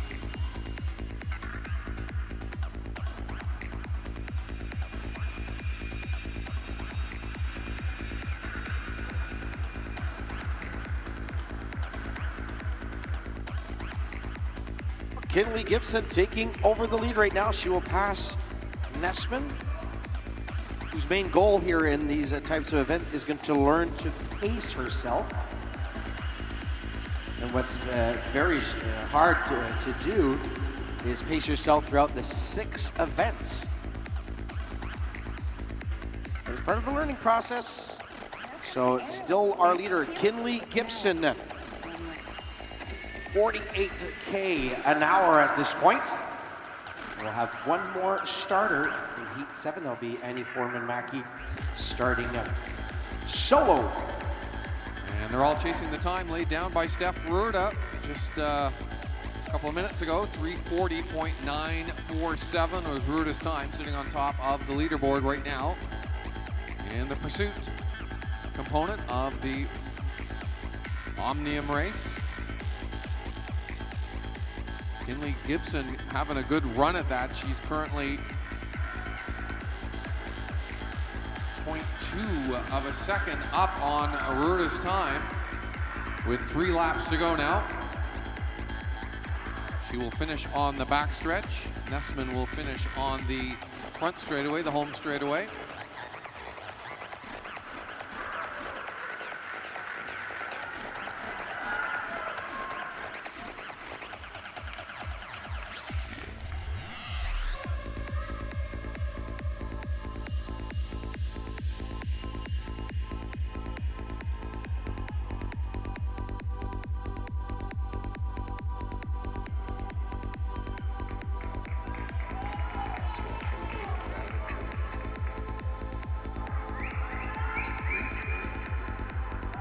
Kinley Gibson has a great effort going here. She's going to lap Nessman for the 2nd time, finishing there on the back straight.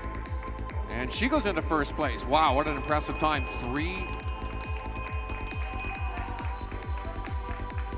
3:29.45. That seems a little off, but yeah, there will be a readjustment here as so we'll be revising the time as I think one of the riders going over the timing tape at the same time as she was finishing, but still the Jenna Nessman, good performance, 4:10.464 for the lady of the Callisto Forest City Velodrome team powered by Toyo Tires. And we'll have a time for Kinley Gibson very soon.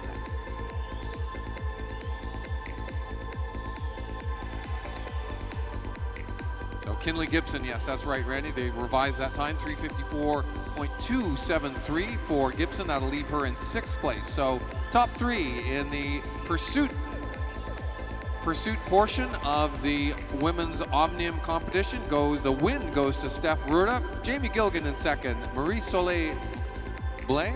I'm sorry, my apologies. One more rider to go, Randy. Indeed, we do have one more rider to go. Yep. And we will also be waiting for the official time for our last ride.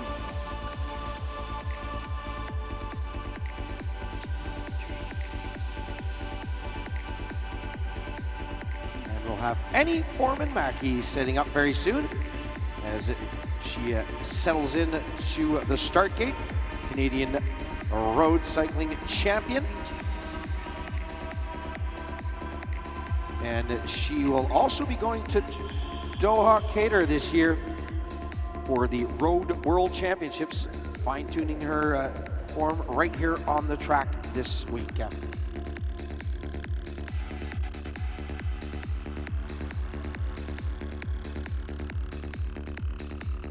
There she is, Annie Foreman-Mackey.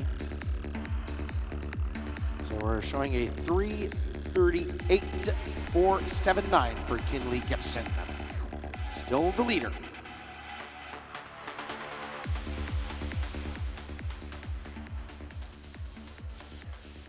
We'll ask our gentlemen to get ready as we're counting it down here for Annie Foreman-Mackey, our last competitor in the women's Omnium individual pursuit.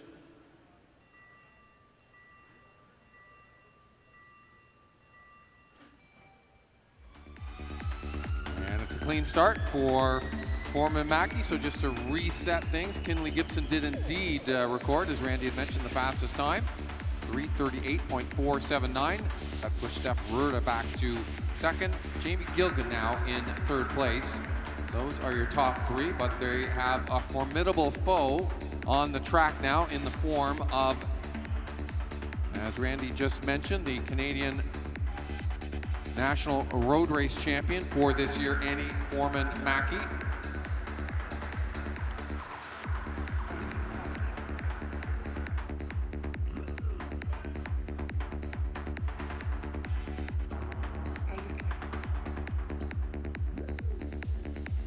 Opting to start off a little bit off the pace, a little bit slow of a start for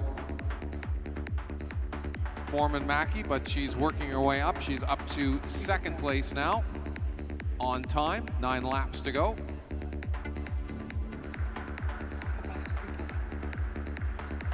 A good start for her. Only 42 hundredths of a second off the pace of our leader presently, Kinley Gibson. Slowly building speed. Some riders will start very fast and kind of level out. Some riders will be stable just from start to finish, and others will just be like a diesel engine, start kind of slow and then just ramp it up. And right now, Annie Foreman-Mackey is getting closer and closer, just not losing it a tad bit there. Still only 37 hundredths of a second off the pace. Just now fading so slightly. Still a good performance for her. And once again, we remind our riders of the men's Omnium individual pursuit to start making your way to the start ramp, gentlemen. Please, we are going to be ready for you in a few moments. Thank you. On invite encore une fois les messieurs prenant part à la poursuite individuelle de l'Omnium masculin à se diriger vers la ligne de départ. Nous serons prêts pour un départ imminent dans moins de 4 tours. And Annie Foreman-Mackey now losing a bit of time. She's dropped back to third place, 8 100ths of a second behind now.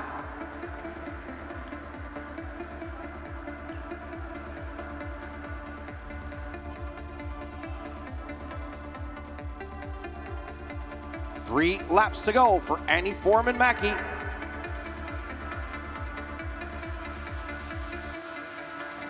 Beautiful low compact form on the bike, Randy, down in the aero bars. Foreman-Mackey looks great as she comes by now with 2 laps to go. You can see she's tiring ever so little, just a little bit. She's having to push herself back on the saddle there. You can see her, struggling to keep that position. Might be some work to be done on her positioning in the future. And right there with 1 lap to go, she's still top 3. A good ride by Annie Foreman-Mackey. Be joining the 2016 team very soon. And there we go for her, second best time. She clawed her way back up, 3:42.71. 30-40, 2:71 pour Annie Foreman-Mackey. we'll have Steve the official results in a few moments. And unofficially, I can say, based on what I can see here, Randy, I can see Kinley Gibson's 3:38 held on for the fast time, 3:38.479 for first. And we just saw Annie Foreman-Mackey lay down that time, left her in second. Steph Ruda in third, Jamie Gilligan in fourth, and Marie Soleil-Blais in fifth place. Your top 5 women in the pursuit portion of the Omnium event number 2 for the women. So once again, we'd like to invite the men to start making their way. We need the next riders already coming up to the ramp, so we can keep things flowing here. So once again, please, gentlemen, make your way to the start ramps as soon as possible. Alors, encore une fois, on demande votre collaboration, messieurs, pour garder la fluidité de notre épreuve aujourd'hui, de vous déplacer immédiatement vers votre départ de la poursuite individuelle.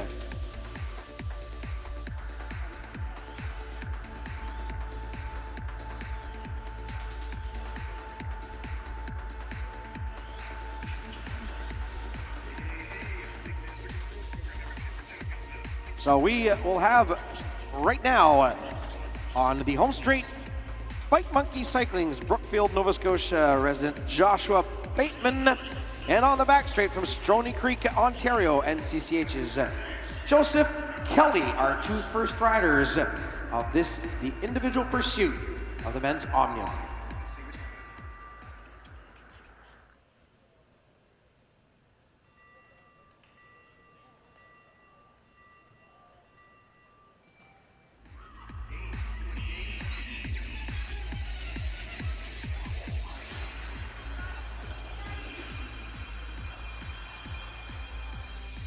Well, we're off right away, and with the bang is Joseph Kelly out of the saddle for a full half lap.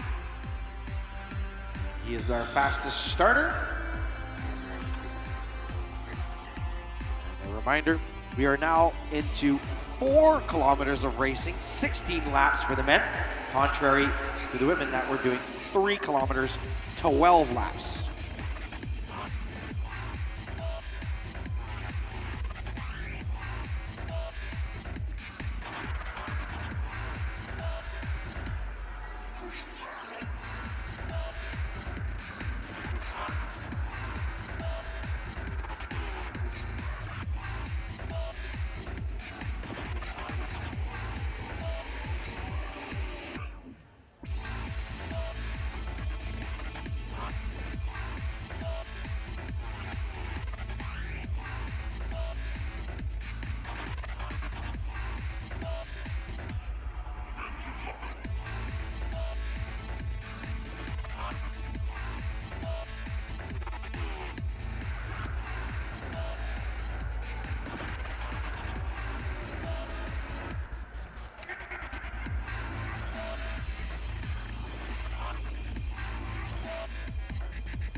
And just a note of interest for everybody here. The individual pursuit and the kilo are also standalone Canadian Championship races. So some of these riders aren't taking part in the Omnium, but are racing this and the kilo for a Canadian Championship, but it is an integral part of the Omnium also.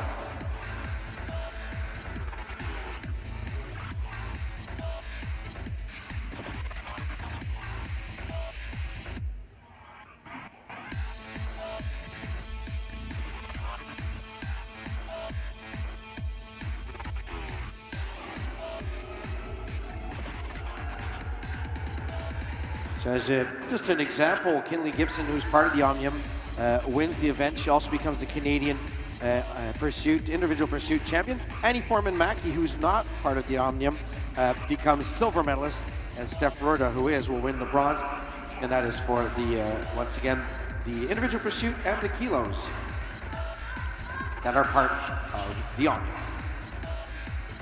So still Joseph Kelly, our fastest rider of this first heat in the men's Omnium and Canadian Championship race.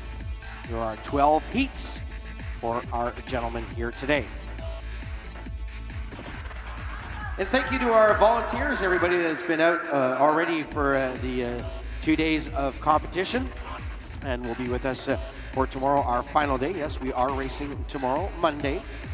And once again, thank you to Lexus, the town of Milton, the governments of Ontario and Canada for supporting this event that is the Canadian Track Championships presented by Lexus.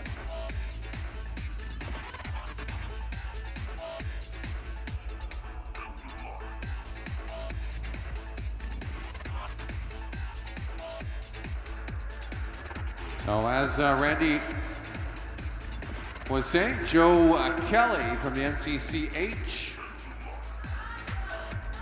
is leading this particular pursuit, this 4K pursuit. He's got 3.5 laps to go, and should the situation stay as it is now, he will take that first reference time here for our Omnium competitors, and we do have coming up a little bit later on in the last couple of heats some gentlemen who will be just contesting the 4-kilometer pursuit individually as well.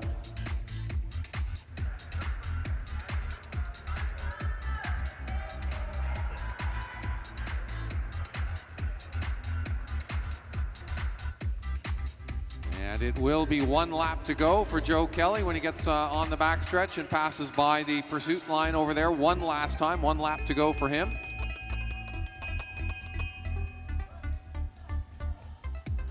Five minutes even with 1 lap to go for Kelly. 45-kilometer-an-hour average speed for him as he works his way. He's going to come up to the finish line and set that first time. Let's check it as he goes across. 5:21.708 with an average speed of 44.76 kilometers an hour. Josh Bateman will record the second fastest reference time, 5:25.123 for Bateman. And we quickly move on to heat number 2 in the men's Omnium. This is the 4K pursuit for the gentleman in the Omnium. Sean Baker from the Midweek Cycling Club will start on the home straightaway, and on the back straightaway representing Équipe de Québec, it is Jean-François Soucy.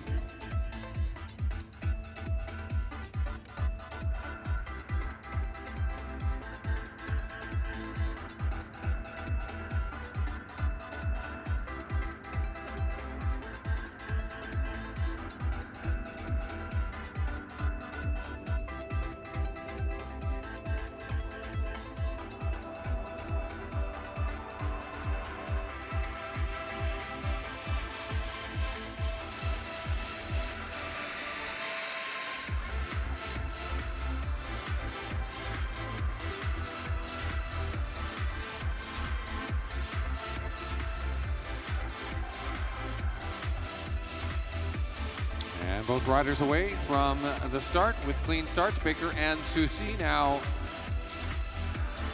accelerating up to their top speed and hunkering down in the aero bars for the duration of the race for them. Soucy with a bit of a lead after lap number 1.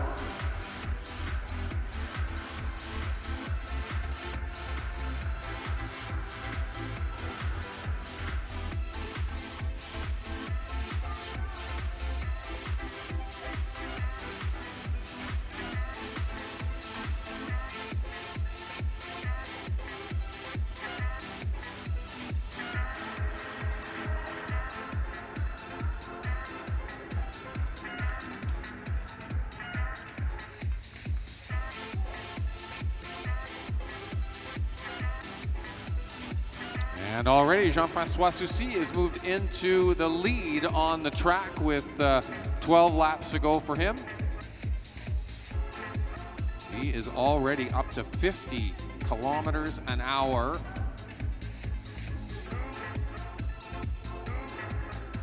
appears a catch will be made, and as Randy and I were talking about earlier, in the Omnium race, unlike in the regular pursuit races, match pursuit races, the riders will carry on here because they do want to record a time. So despite being caught, Sean Baker will carry on. He does want to get a time in this and points in the Omnium competition. In the IP, as they call it, the individual pursuit. And Jean-Francois Soucy just laying it down here. He's up to 51 kilometers an hour. Rocking the double discs.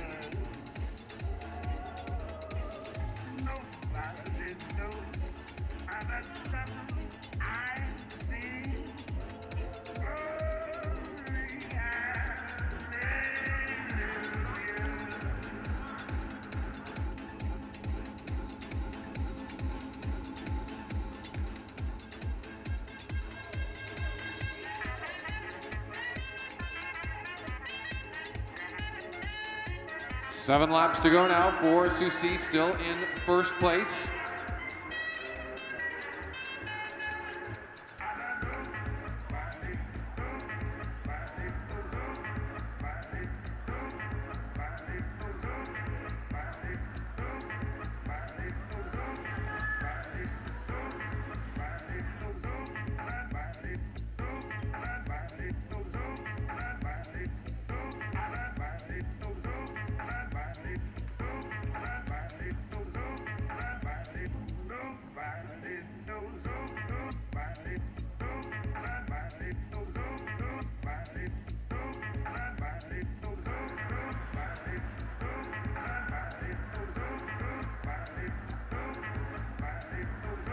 This is heat number 2. We have a long way to go. We've got a grand total of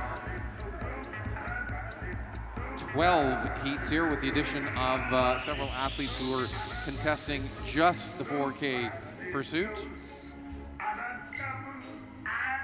And some of our top pursuiters will be taking part in this event.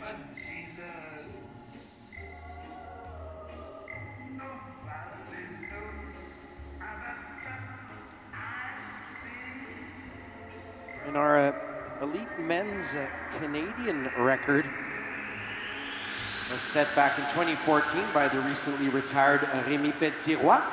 4:17.446 is the Canadian mark. Was set at a high altitude velodrome in Aguascalientes in Mexico. And toujours Jean-François Soucy avec un tour à faire, ou un demi-tour maintenant en tête de course, still leading as the young Soucy from the Abitibi-Témiscamingue region. Sean Baker is second. Hey everybody, Steve Boyette here.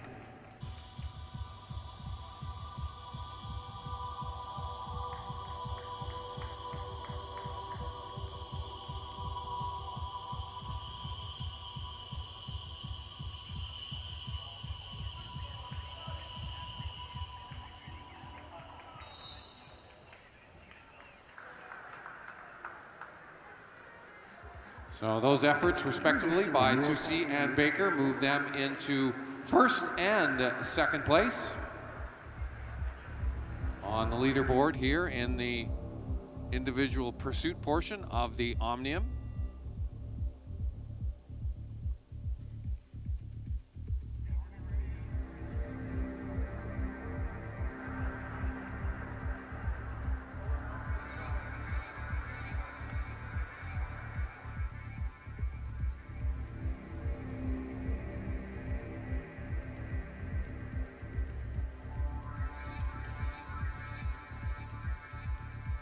This should be a good matchup, Randy. We have Marc-Antoine Soucy of the Soucy Brotherhood, Jean-Francois' brother, and the Canadian time trial champion, Ryan Roth. Ryan Roth will be on the backstretch. Soucy starting on the home stretch for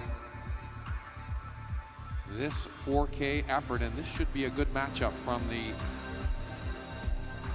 Young Marc-Antoine Soucy to the savvy veteran Ryan Roth, who has been both the Canadian road race champion and this year winning the time trial Canadian championship. And former cyclocross Canadian champion Ryan Roth. He does it all. Very good all-around rider. And riders off with a clean start, both of them pulling away from the starting blocks.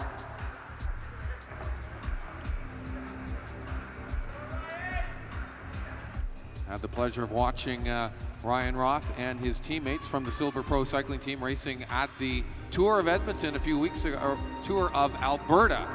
We finished in Edmonton, the final stage was in Edmonton, and that's where the Silver Pro team won the team championship of that race, beating out some Pro Tour teams, Randy. They beat teams like Trek Segafredo and Cannondale Drapac.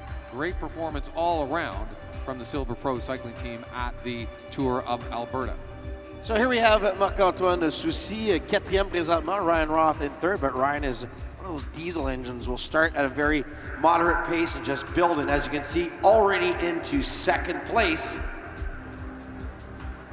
Alors pour Marc-Antoine Soucy, présentement quatrième, and Ryan Roth en première place. Now already into first is Ryan Roth.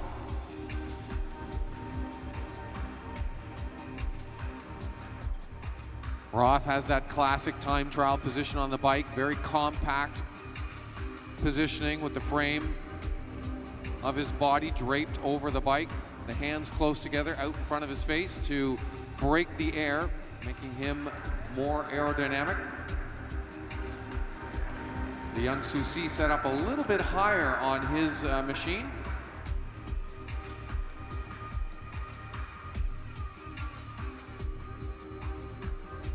And Ryan Roth is just killing it, Randy. He's almost 3.5 seconds up on the rest of the field now. Well, it's not a surprising fact, knowing his time trial or pursuit talent and strength for the rider from Kitchener, Ontario. He's one of Canada's top riders over the past decade or so, winning the very difficult Trophée Bro-Léon race in Europe, and as we said, picking up a few Canadian championships in 3 different domains.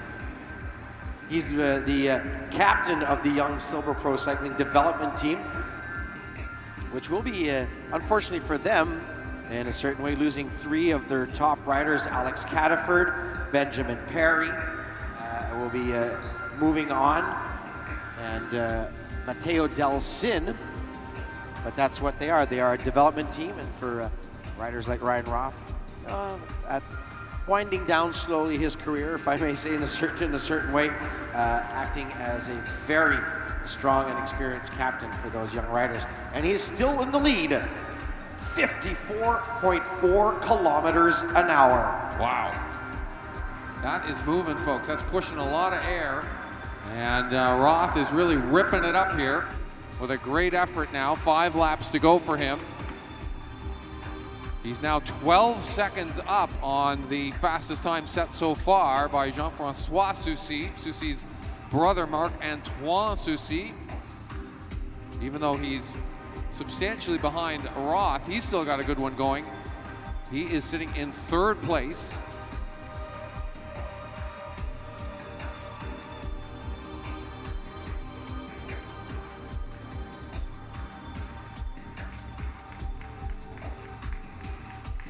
And we had made some suspicions about Ryan Roth's strategy in the scratch race earlier. He sat at the back for most of that event, not really contesting anything, Randy. So perhaps, as you would surmise, he was saving himself perhaps for this IP effort to garner maximum points and a possible win here in the Omnium pursuit. Oh, but thought of strategy, and this for Ryan Roth is going to be very close to a Canadian record. He's not going to come like within thousandths of a second, but still he's going to keep it within a few seconds here, and he will post a 4:23, and the Canadian record, as I said, is 4.46. Roth takes the lead. And Marc-Antoine Soucy, belle performance aussi de sa part. Présentement deuxième avec une demi-longueur de piste à faire. Half a lap to go. Here comes Soucy. What will be his time? Quel sera son temps? 4.42, 4.74, 4.42, 4.74. So he is in second place right now. Just goes to show you how fast Roth was there, almost 14 seconds faster. And our leader. Goodness me, wow. That is time trialing and pursuing to perfection there by Ryan Roth. 4:23.55, just about 5 seconds over the Canadian 4K record. Don't forget, as Randy had mentioned, that was done at altitude, so we are just above sea level here, about 600 feet, where we are sitting in Milton. They go up to altitude and the air resistance is a little bit less, and they can ride faster. So that's an awesome effort by Ryan Roth to take the lead. He's sitting in the lead. Marc-Antoine Soucy in second place, and Jean-François Soucy now in third. 1, 2, 3 so far in the Omnium IP. Next up, the next heat.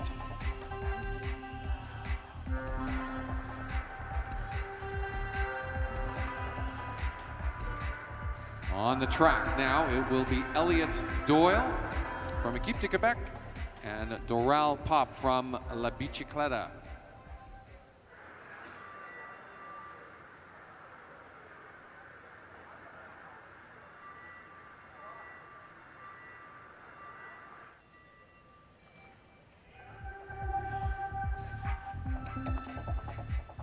Powerful pulls here by Elliott Doyle, whose girlfriend is also a top-level cyclist. She's part of the Canadian National Mountain Bike Team for national and international projects. Catherine Fleury. They stem from the Saguenay-Lac-Saint-Jean region.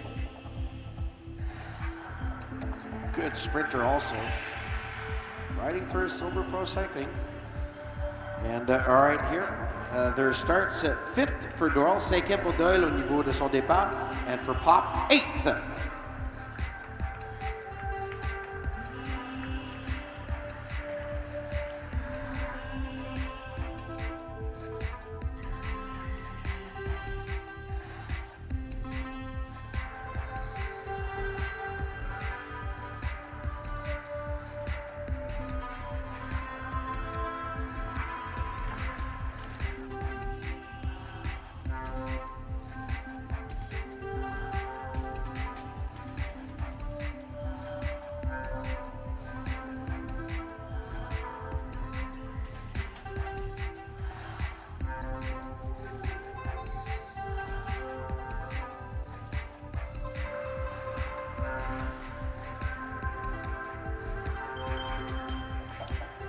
So Elliott Doyle, Randy, has a good one going. He's up to third place with 11 laps to go. Doral Pop sitting in 7th. But they're all chasing that very impressive time that Ryan Roth laid down there, giving a clinic on time trialing and pursuing. 4:23.551. We'll have to see if that will be surpassed. We still have a long way to go. Some talented riders to come as yet, and some standalone pursuit riders, Randy, at the tail end of the heats, who will just be contesting this 4-kilometer pursuit. So right now, still status quo with Elliott Doyle in 4th place. 4e présentement pour Elliott avec 8 tours à faire. Doral Pop is 5th. So he's been gaining some ground. He's been moving up. And our time to beat again, it was Ryan Roth, 4:23.551, 4:23.551 le temps battre pour surpasser et surclasser Ryan Roth. That's such a big gap, Randy. Really, it's the time of the Soucy brothers that are really more realistic in terms of contention for the Omnium riders. The Soucy brothers laying down 4:42.474 for Marc-Antoine, and Jean-François recorded a time of 4:45.5. So those are the more perhaps realistic times that some of our riders in the Omnium should be going after. The goal here perhaps not winning, but maximizing points in the Omnium events as we work our way through the 6 events that comprise the Omnium. This, the second of the 6, the individual pursuit.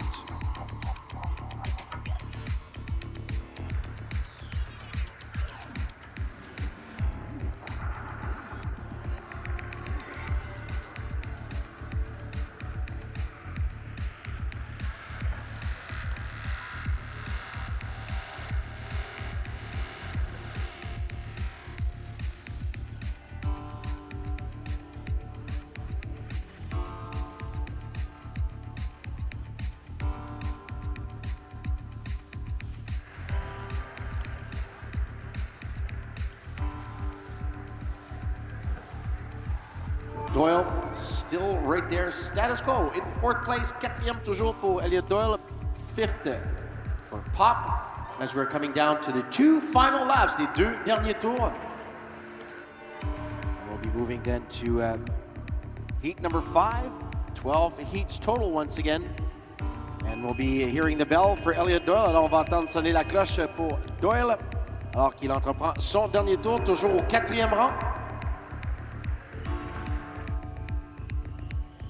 Half a lap to go, demi-tour à compléter. À la fin, la finale pour cette poursuite individuelle de l'Omnium et des championnats canadiens pour Doyle. 4:51.694, 4:51.694, 4:51.694, and for Pop, 4:54.876.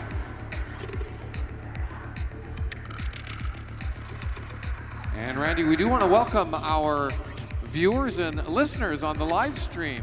First real serious effort here on the part of a cooperative effort from a number of different parties to bring live stream coverage of the National Track Championships to viewers anywhere in the world on the World Wide Web. So we do welcome those viewers who are watching and viewing online. Already some positive comments coming over Twitter for our coverage, so we are grateful for that. Thank you very much to all of the viewers, the fans, the friends, the family members who may be watching the live stream that we are creating for this, the 2016 Canadian Track Cycling Championships presented by Lexus. Setting up now with the Racer Sportif Mattamy Holmes athlete on the home straight will be Hayden Mayer. And on the back straight from Team Race Clean, Next Gen Canadian National Team, Bailey Simpson. And I was impressed by the numerous attacks that Bailey Simpson had taken. Young Bailey Simpson was really one of the animators and the aggressors, Randy, in the scratch race. He's also part of that team which back at the Junior Worlds in 2015 in Astana, Kazakhstan set the Canadian team pursuit record. And here we go, counting it down for the next 2 athletes.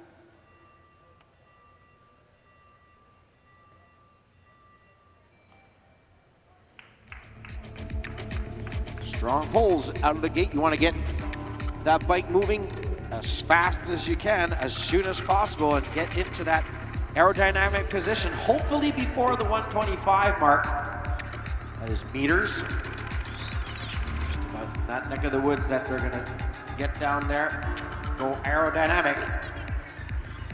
So the time to beat, once again, Ryan Ross, 4:23.551 to take the lead of the individual pursuit Omnium, but also of the Canadian Championship race, because don't forget this is a 2-in-1. It is a part of the Omnium, but also a stand-alone Canadian Championship title event.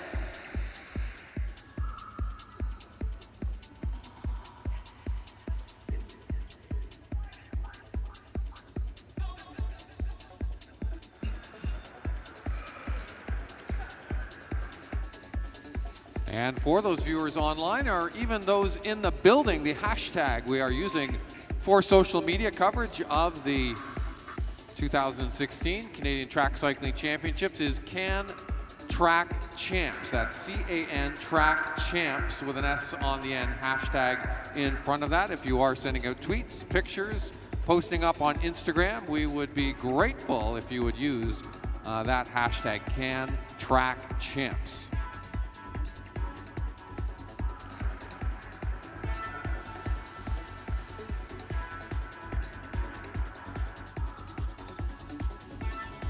So Bailey Simpson, as expected, has a good one going with his strong background in the pursuit. He's currently sitting in third place, just 5 seconds back from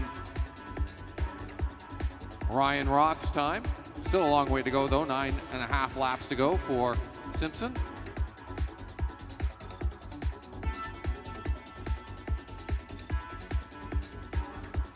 Hayden Mayer, he is sitting in 6th place with 9 laps to go for him. Simpson slipping by 1, Steve, going from 2nd to 3rd with 8 laps to go. Mayer still in 6th. Oh, and now Bailey slipping to 4th. Don't forget, as much as this race evolved, the pace set by Roth was a slower start and ramped up, so that's maybe reflected here in these splits.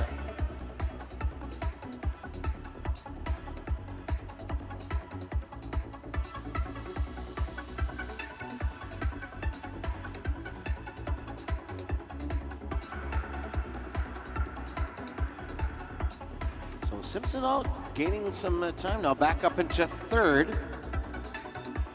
He'll go around Mayer.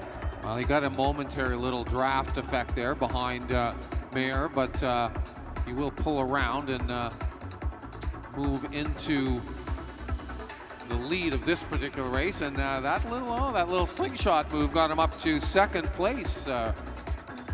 Randy, still looking at a good time. He's 12 seconds back, but don't forget Ryan Roth was well clear of the other riders who had laid down solid times, close to 20 seconds, over 20 seconds faster than Marc-Antoine Soucy, who has the 2nd fastest recording. So this is a good effort by Bailey Simpson here, and he may end up with the 2nd place time to date by the end of this if he hangs on here with 2.5 laps to go. Oh, he can do it, and now at speeds upwards of 51 kilometers an hour. And we just got some good news, Steve, from a good friend, or good friends of cycling. Our friend Jeff Ain and his wife Sarah Kirsty Putan just gave birth to a lovely young man today. So congratulations to Sarah and Jeff. Isaac Herschel Ain was born this morning at Victoria General Hospital. Bailey Simpson back up into 2nd place, so he is still going strong. Hayden Mayer, a very respectable ride here as he is in 5th. So Simpson finishing with a 4:41.294, and for Hayden, 4:50.668. So that time, Randy, will edge Bailey Simpson ahead of the Soucy brothers, who are sitting 3rd and 4th, respectively, as we move on to the next round and the next heat.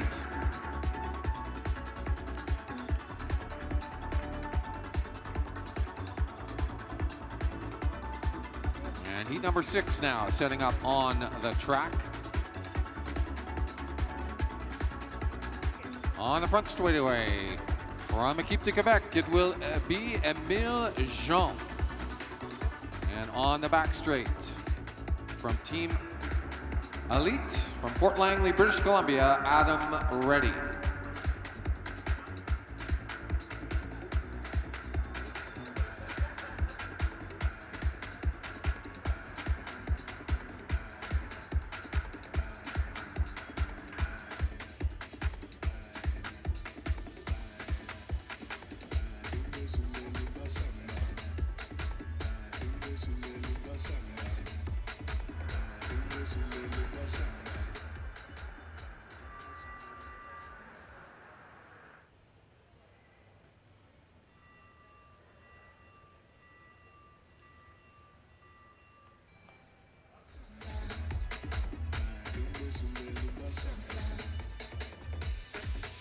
Alors c'est parti maintenant avec nos deux prochains coureurs, Émile Jean de l'équipe du Québec avec le maillot bleu et le casque noir, and wearing the dark blue outfit with the black and red helmet on the blue bike is once again Adam Reddy.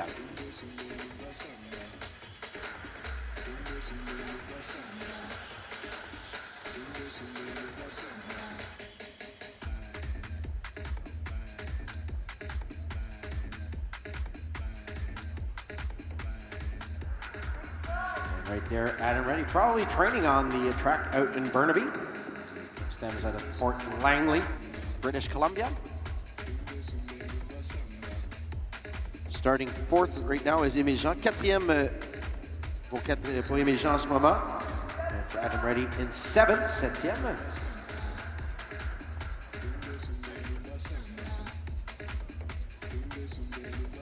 Émile Jean, a taller, longer, lankier rider, often more of a challenge for riders of that build to get a great aerodynamic position on the bike, but he's doing very well. Slung low over the top bar and the aero bars.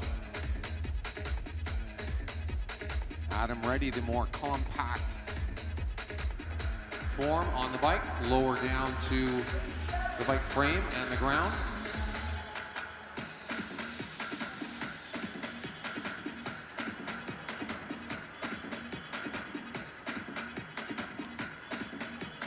Émile Jean has a good one going. He's currently sitting in fourth place with 10 laps to go now. Adam Reddy a little bit back of that. He is sitting in eighth place.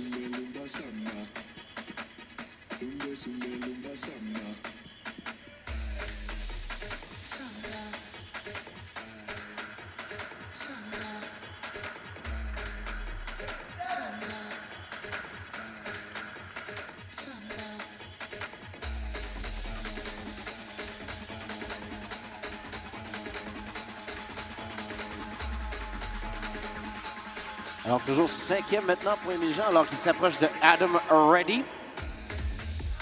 Avec moins de 8 tours à faire, less than 8 laps to go for Jean.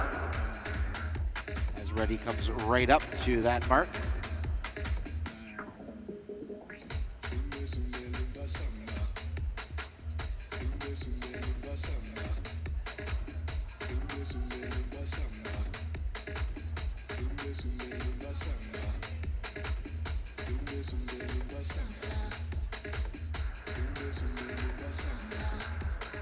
Six to go in this, the 16th of 12, so we're almost halfway through our individual pursuit Canadian Championship and Omnium race number 2.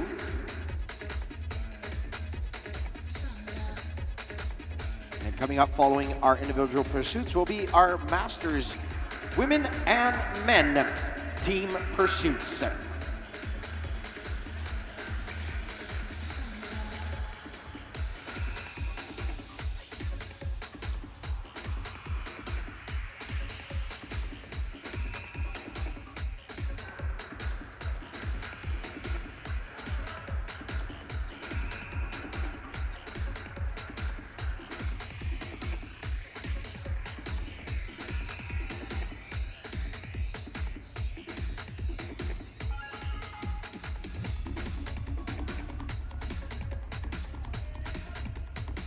Oh, Émile Jean, une belle progression maintenant, est monté jusqu'au 3e rang. He's really picked up some speed here and steam coming out of his ears as he's come up on. Slipped now to 4th. He was back up into 3rd a moment ago, but there's a very, very slim margin between that 3rd and 4th place. The only real domination coming from Ryan Roth, who sits first at a 4:23 in this event. That's right, Randy. Less than 5 seconds separating 3rd through 5th place, or sorry, 2nd through 5th place at this moment. And Émile Jean is going to slot into 4th place there. Bit of a log jam there, all in the low 440s.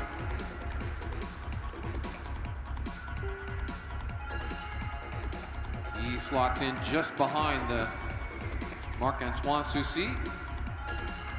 And just back of him in 5th place, Jean-Francois Soucy. They all have clockings, as I mentioned, within 4 seconds of one another. And next up on the track, and the next heat, this will be heat number 7, another interesting matchup from Cycling British Columbia. Aiden Caves will start on the front straightaway, and on the back straightaway, it is Ed Veal, representing the Real Deal Dornelis Cycling Club and team. And it was on this track that Ed Veal broke the Canadian men's record for the hour, Randy. And I'm noticing he does have the same kit on, the same Aero skin suit that Ed had on when he did break that Canadian men's record for the hour about a year and a half ago on this very track.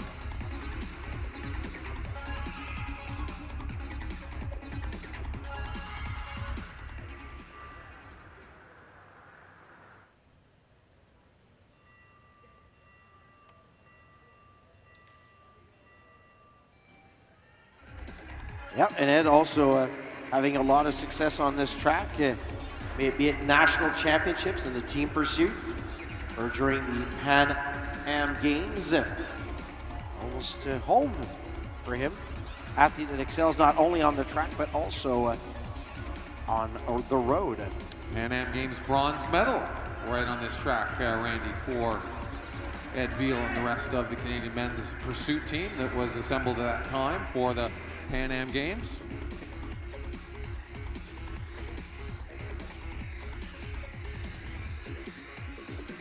A couple of members of that team coming up a little bit later on, racing the individual pursuit here. Adam Jameson and Sean McKinnon, part of that Pan Am Games bronze medal winning quartet in the team pursuit last summer at the 2015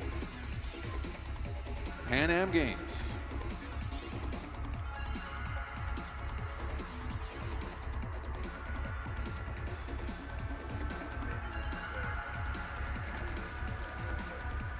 So Ed Veal out to a bit of a slower start, but now is clawing back some time. He is up into 2nd place. Caves has dropped back into 3rd.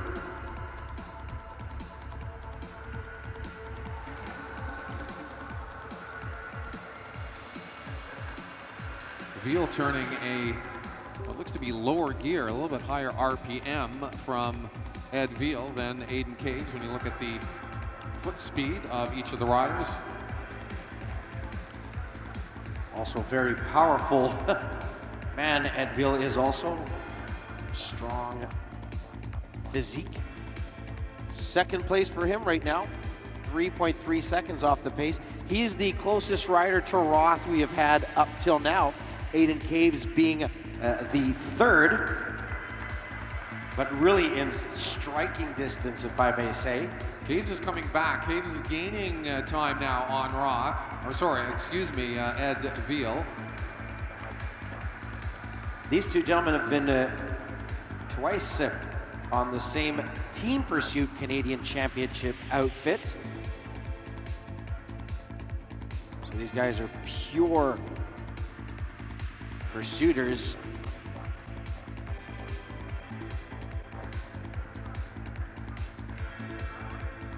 So we still have 5 more heats to come in this event. So Veal now losing a bit of time to the pace set by Roth earlier on, as he's now dropped about 7 seconds off the pace with 6 laps to go, 5.5.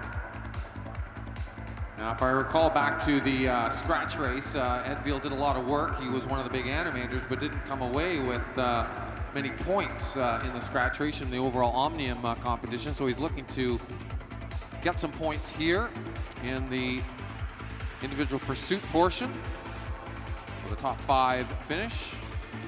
And if he sticks here and is able to hang on, He will be second on the leaderboard, but with still some talent to come behind him.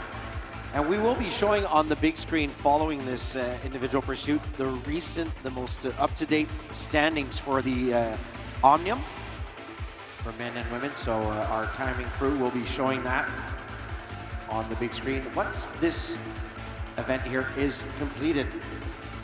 So 2 laps to go now for Ed Veal. He is still in second place, motoring at over 52 kilometers an hour. And Aiden Caves holding on tight to third place. Alors, deuxième pour Veal présentement, Caves troisième. And that will be the bell lap. Ce sera le dernier tour pour chaque coureur.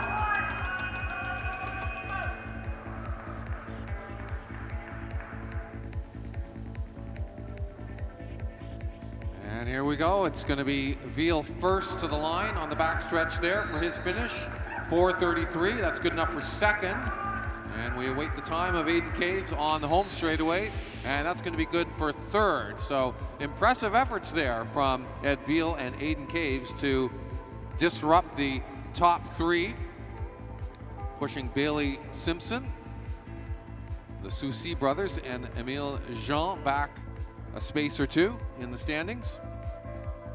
But no one has yet got within 10 seconds, Randy, of that time that Ryan Roth laid down from one of the earlier heats here.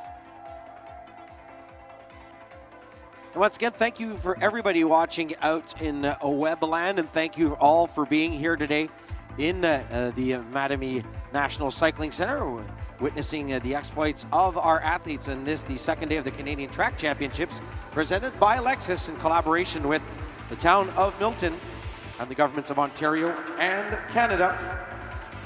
So we go now to heat number 8 of 12 with Emile de Rosnay on the home straight, and from the Forest City Velodrome, Callisto FCV powered by Toyo Tires, this is Vincent de Etre.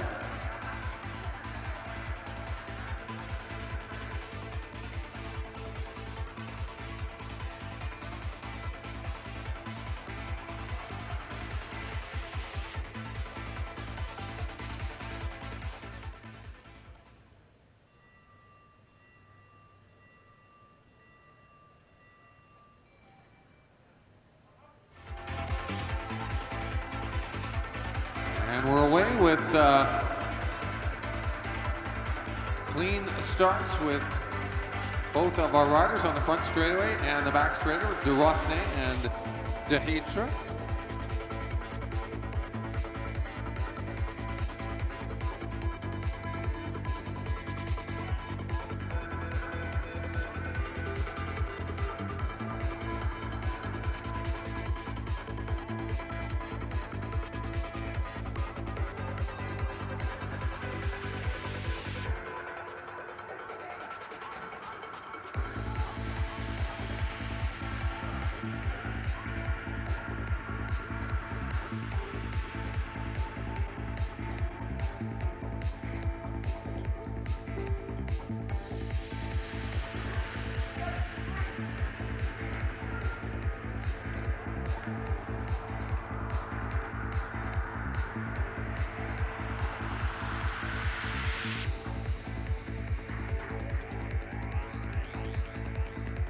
So with 12 laps to go, de Hetre and de Rosnay sort of contending for mid spots in the 20-rider Omnium field. De Hetre in 8th place, de Rosnay in 11th. So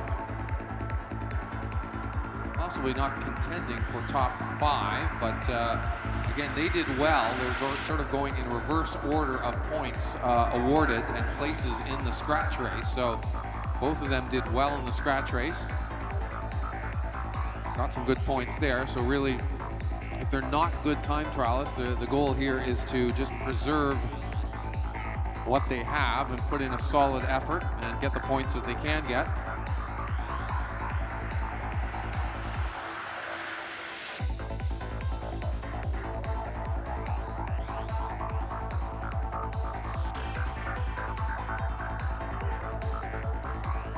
Still faring very well here.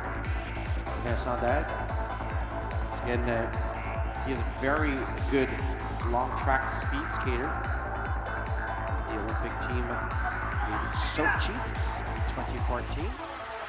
Had a pretty good go at his first years in track cycling. Very good crossover training for the athletes between the track cycling. And we can remember a few athletes, Eric Hayden being one of them. Clara Hughes. Of course. Summer and Winter Games medals for Clara Hughes, one of the greatest Canadian athletes of all time, I would say, Randy.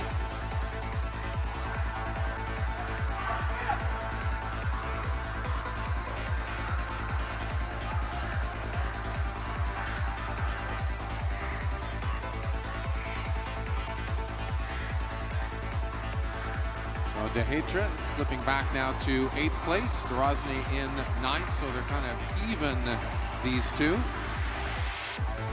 Battling for mid-pack spots in the overall Omnium competition in the IEP, the individual pursuits.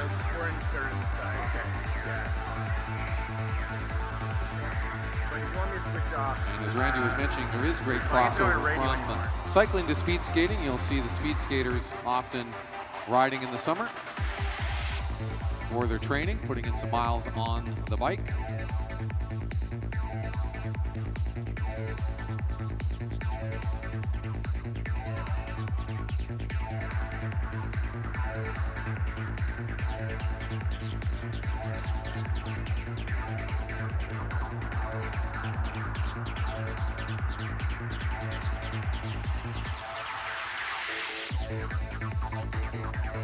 Two laps to go now. 2 laps to go for Dehetra and Dorozny. This is where it starts to hurt. The legs are burning. The lungs are heaving. They'll get the bell and into their last laps, respectively. Well, they're going to stay very much in the mix when it comes to the overall Omnium standings anyway.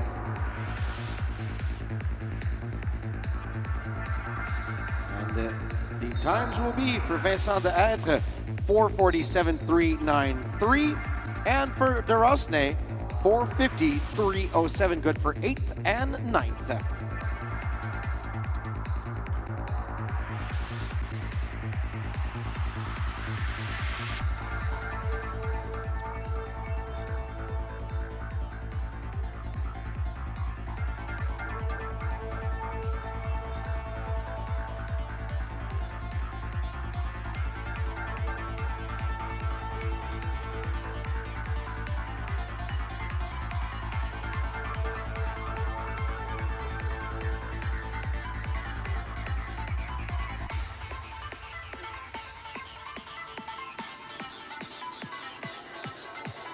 Our next pairing will be on the home straight from Cycling BC, Emil Brown, and on the back straight from Giant Cycling Langley, this is Derek G. And these were the 4 riders, these last 4 riders in these heat 9 and 10, Randy. They were the foursome that were able to lap the field in the scratch race and finish first, second, third, and fourth. Dylan Davies, Jean-Michel Lachance will be coming up in the next heat. Derek G. and Emil Brown in this heat.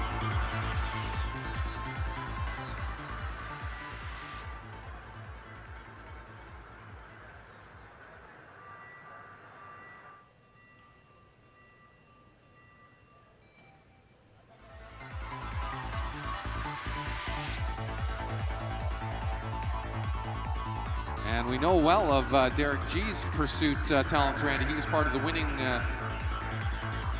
senior men's TT pursuit team last night, winning the Canadian National Team Pursuit Championships.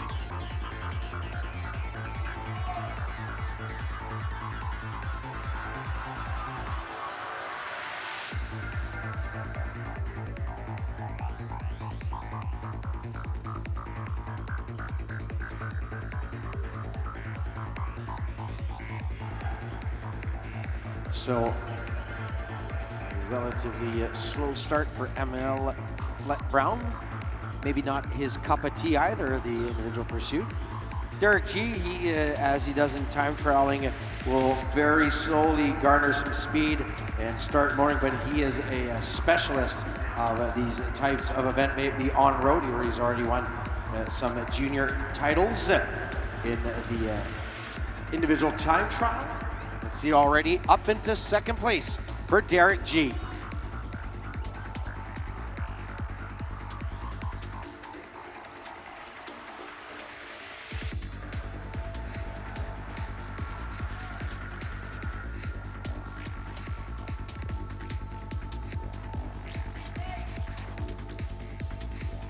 Derek G slipping 1 point, or 1 place I should say.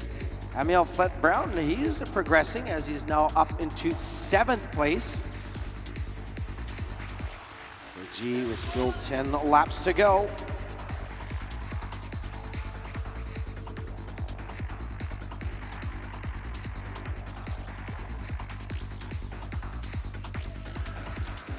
Coaches on the sideline, Randy, barking out commands and splits and times to the athletes as they lap around. Very important for the athletes to stay in tune with where they're situated in the rankings, also based on their feelings. What I mean by feelings, not if they're hurt or sad, meaning more how they're feeling on the bike, so they can gauge their effort, knowing that they feel, oh, I may have a bit left in me, and if my coach is telling me I'm only this much off the mark, I can still give a bit more. That's right. We know the splits and we know where they're standing, but the rider out on the track might not know that, and the coach partnered up with them on the sidelines, really just a one-on-one relationship, keeping the focus for the athlete, probably not making them aware of where they are. They just want to get maximum effort out of this individual performance that's going on right now. And also, contrary to road cycling, Steve, there is no onboard apparatus dictating their speed, their wattage output and all that. They're just going, as I said, based on personal feeling and also what the coaches are dictating split-wise. Now, some of the athletes do have onboard power on the bike, but it's for download after only. They cannot read the power output on the bike. They will download that information afterwards and then analyze it post-race, but not during the race. Well, Derek G is now into second place with 4 laps to go into striking distance of the podium. We got some strong riders still to come. 6 more riders to come after the end of this heat. So Derek G has moved ahead of Ed Veal. And if he can hold on to that spot, it'll again shake up the top 3 once again. It's been sort of constant change in our top 3 as we've worked our way through the race field here. And it appears G is going to make the catch of Flet Brown, but once again, this being part of the Omnium, riders will carry on to the finish.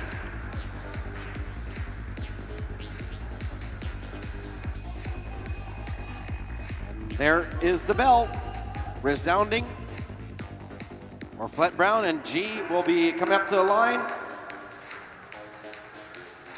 And we'll see 4:34.985, good for third. And for Flet Brown, as he comes to the line, it will be 8th place right now, 4:43.956.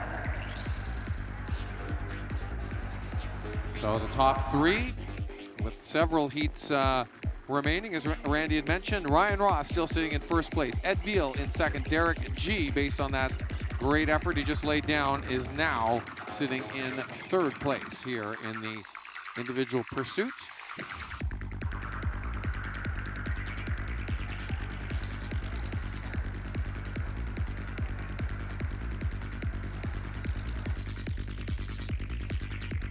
And now up on the track, these were the gentlemen who were 1-2 in the scratch race. To start out the Omnium, they get the privilege of going last here, and the last 2 of the gentlemen who are contesting the Omnium. We have several in the pursuit, 4,000 meter pursuit, who are just doing that. individually, but these are the last two in the Omnium. Dylan Davis from Trek Red Truck Racing will be starting on the home straight, and Jean-Michel Lachance representing Equipe de Quebec on the back straight. Yep, and affectionately known by his friends as Jimmy.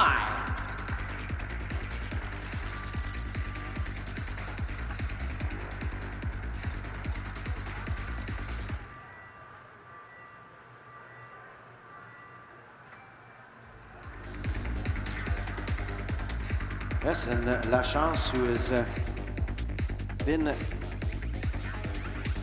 on the national circuit for a few years now. He's ridden also internationally, a lot of riding in South America. He's welcomed a lot of his South American counterparts to Quebec and Canada. He was the top place finisher involved in this year's Omnium last year as he finished 4th. We are going to see Sean McKinnon go in the last heat, but he's taking part only in this pursuit, not the overall Omnium. I'd like to salute his dad, who's with us here today. Down there taking pictures. Good triathlete also.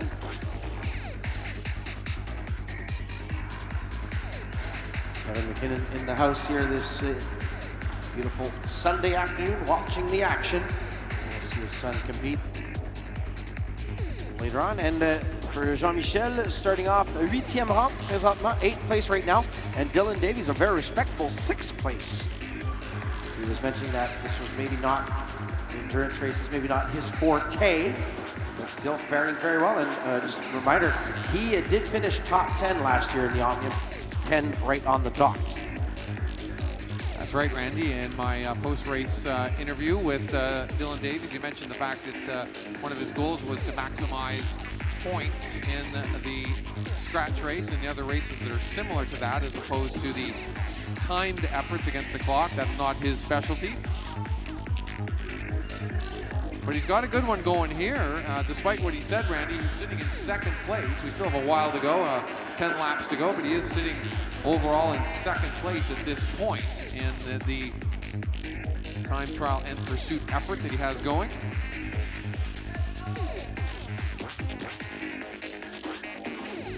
And it was Jean-Michel Lachance that, as his name would suggest, really took a chance, Randy, in the scratch race. He was the true animator and really opened things up and made that bold move with 4 riders who moved away and got the 1 lap gain on the field. Lachance, Davies,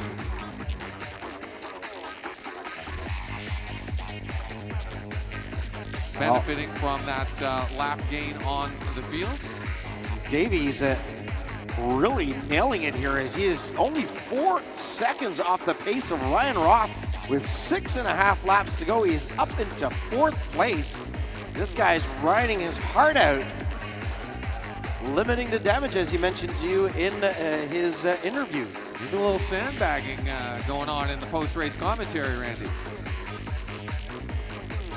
The goal here, perhaps not beating Ryan Roth, but staying ahead of athletes like Emile Fleet-Brown and some of these other 4th and 5th place, 6th place riders in the time trial here. This would be a great performance for Dylan Davies and would set him up well for future events in the Omnium. That is the name of the game when it comes to this 6-race Omnium, is being consistent. I was just going to say that consistency of performance over the course of the 6 events is what really wins this. You don't necessarily need to win a race or many races, but if you're steadily always near the top, those points, and if you can manage a good points race at the end of the event, well, you will be in good form. And Dylan Davies in 4th place right now with just under 2 laps to go.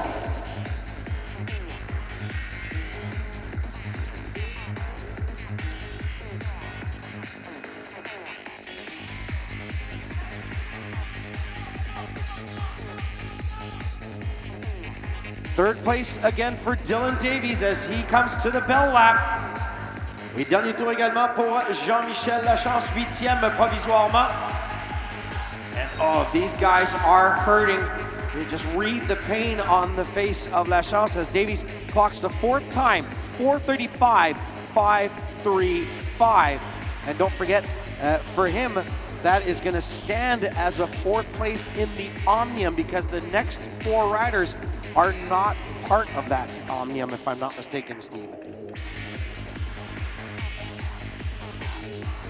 Well, that will be a ranking that will stand in the Omnium points.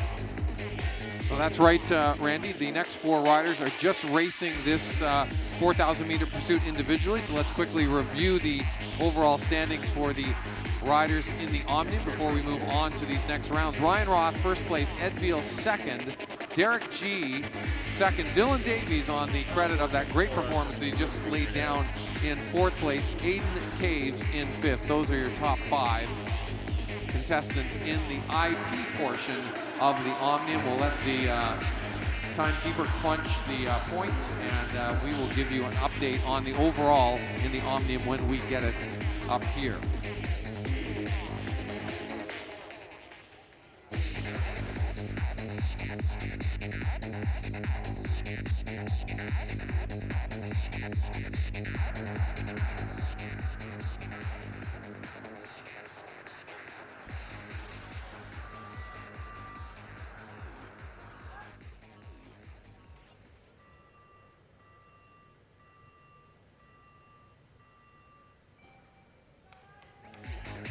Well, back we go, and right here on the home straight for Team Race Clean is Evan Burtnick, and on the back straight is Jay Lamour from both riding for the result here in the Canadian Championship.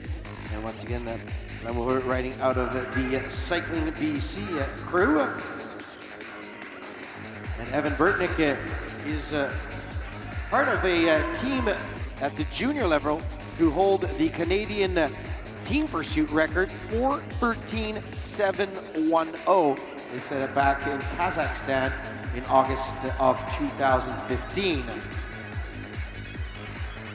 And once again, a reminder, the men's elite individual pursuit Canadian mark belongs to Rémi Pelletier-Roy, now retired, 4:17.446. And Jay Lamour is off to an amazing start as he is in 1st place right now, and we haven't seen the 1 digit up on the board since Ryan Roth. So this young man in the blue Cycling BC outfit is just blaring and ripping up the boards on this track. Evan Burtnick is in 8th place. Can Jay Lamour keep this up for 11 more laps? He is already upwards of 52 kilometers an hour. Wow. Jay Lamour, a long, lanky, tall rider, sets up on the bike a little bit, reminds me a bit of the great Brad Wiggins, the way he set up on the bike on the front end.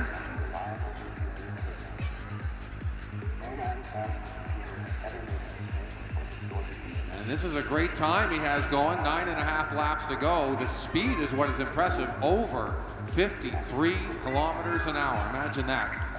And Jay Lamour is also Burtnick's teammate on the Team Race Clean for 2016. They've done many projects in Europe, riding also on the track at some events there at World Cups. There are the development team. They're also called the Next Generation group. And a few of these following riders are part of that Team Race Clean. And that's why they are out here in force. Burtnick, Lamour, Jameson, and McKinnon coming up, all part of Team Race Clean Next Gen now.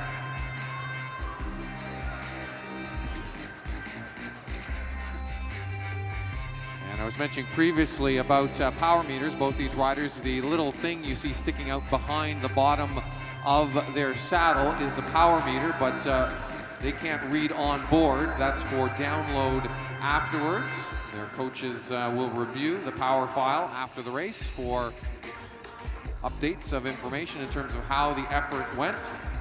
And Jay Lamour slipped back a little bit now, 2 seconds down on the time and the pace of Ryan Roth from earlier. Yeah, but this, as we said, Roth just builds speed and grows and grows and grows. And that's where it shows at this point in the race. Burtnick's having a good race in 6th place right now. And Lamoureux gonna come right over his teammate from Team Race Clean, slipping right by.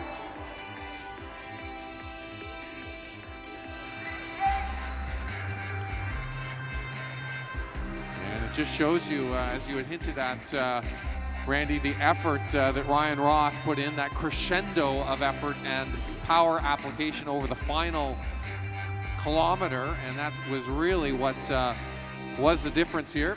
Lamoureux slipping back a little bit as we go into the final kilometer now.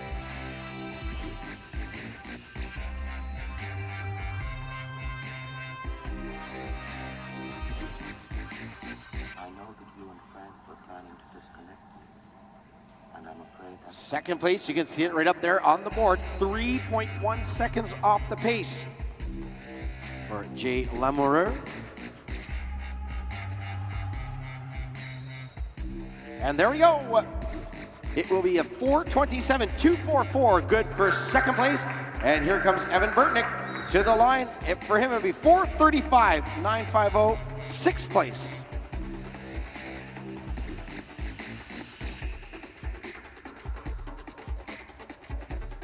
So there you go, and in our standings, still our leader, Ryan Roth, clocking a time of 4:23.551.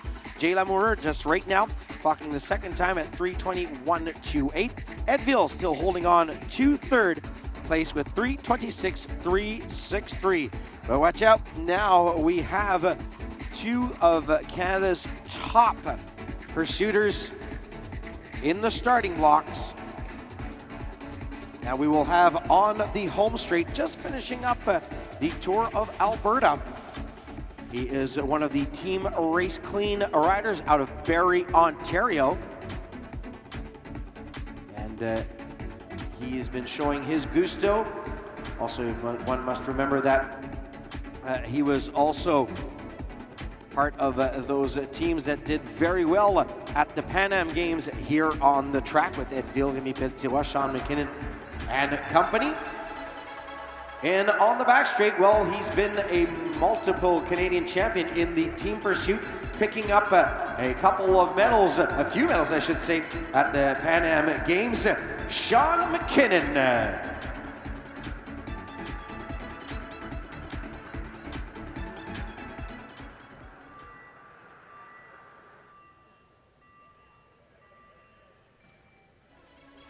And here we go. Will we have a new Canadian record set here today?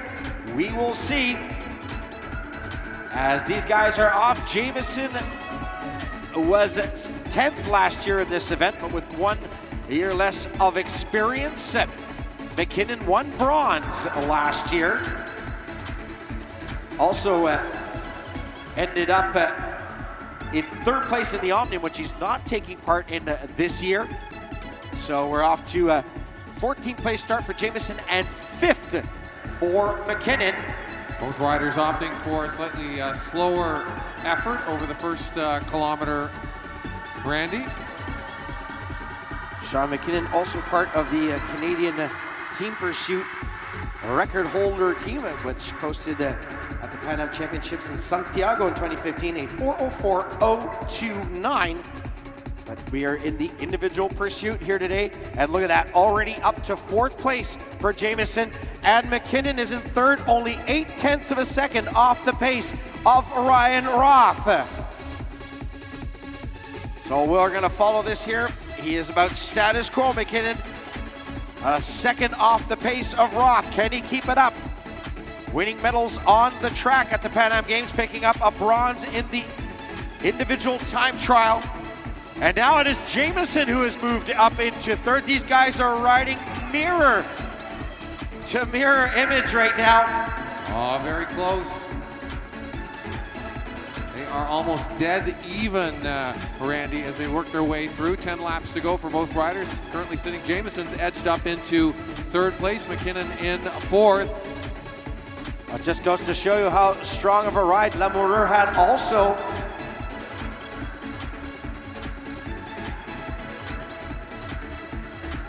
But don't forget, it's been a very long season for these young men, riding on the track, on the roads.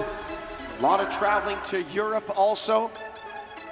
That's right, Sean McKinnon has spent a stint training and racing over in Europe and Belgium earlier this year, building up his endurance in the summer road racing season over there in Europe, racing against some of the best young riders, U23 riders in Europe.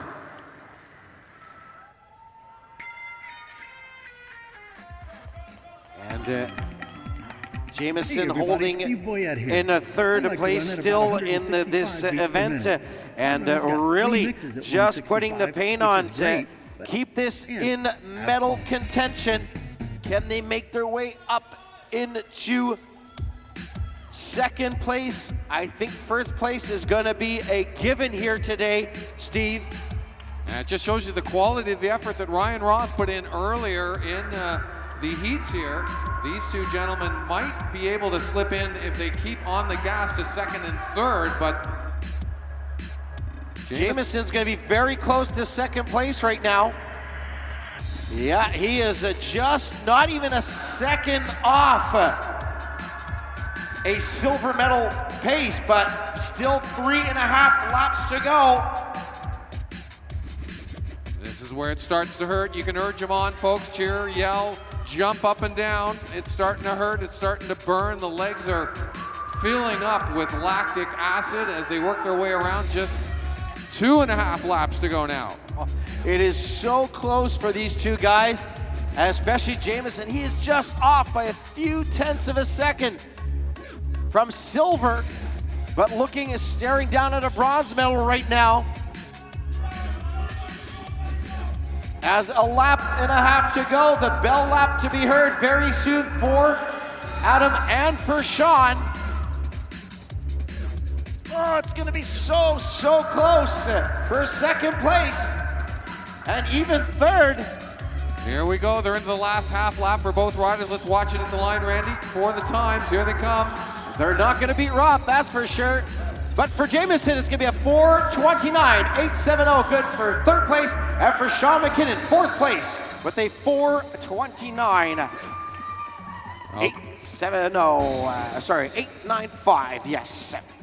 What's telling, Randy, is how evenly matched those two are, and that's what you want to see in team pursuit. Just really what their true greatness is when they're matched up with the 4 other riders. And you want to have riders that are all in line in terms of their fitness. It makes for a much more even performance, and you could see that there. Those two teammates, national teammates, going at it there. Sean McKinnon, Adam Jamieson ending up in third and fourth place here. Just so close to one another, less than 1/10 of a second between the two of them at the line. And for a second place finish between Lamoureux and Jamieson, it was barely 8/10 of a second, not even. And once again, good performance by a young man, but whose local hero is Gordon Lightfoot. Who would have thought? Well, we're going to be moving on to our next event here at the Canadian Track Championships presented by Lexus. This is going to be our Master Women's Team Pursuit Final. It is 8 laps, 2 kilometers for the Masters Women. And the racers will be going, once again, fastest time takes the gold medal. So we do have now up on the board our results in the Omnium. So we have Dylan Davies at 74, Derek G at 60, if I saw properly there. We'll be coming back to that main screen. So yep, 74, 70, 66 pour Jean-Michel Lachance, 66 pour Jean-Michel Lachance présentement au 3e rang.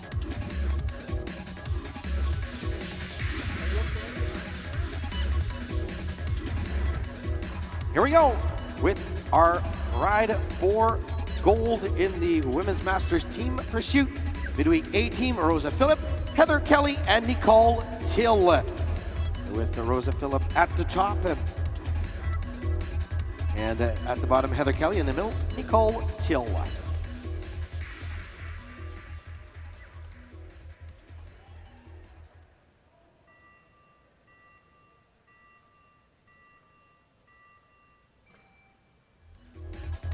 Well, green means go, and we are off. In this event, these will be our final events of our morning session. And following the women, we'll have our Master Men Team Pursuit Final. Once again, it's a medal that would be given out based on the time of the athletes in the respective teams. So just an update, Randy, on the Omnium. So they have crunched all the numbers. We have those in from the conclusion of both the scratch and the pursuit just wrapped up. And Dylan Davies has retained his lead with a total of 74 points. And just 4 points back is Derek G with 70 points. And Jean-Michel Lachance is in third place with 66 points. Ed Veal, on account of a great time trial there, moves up into fourth place with 64 points, and Aiden Caves in fifth place with 60 points. So that is the top 5 in the men's Omnium after 5 events. Davies, G, Lachance, Veal, and Caves.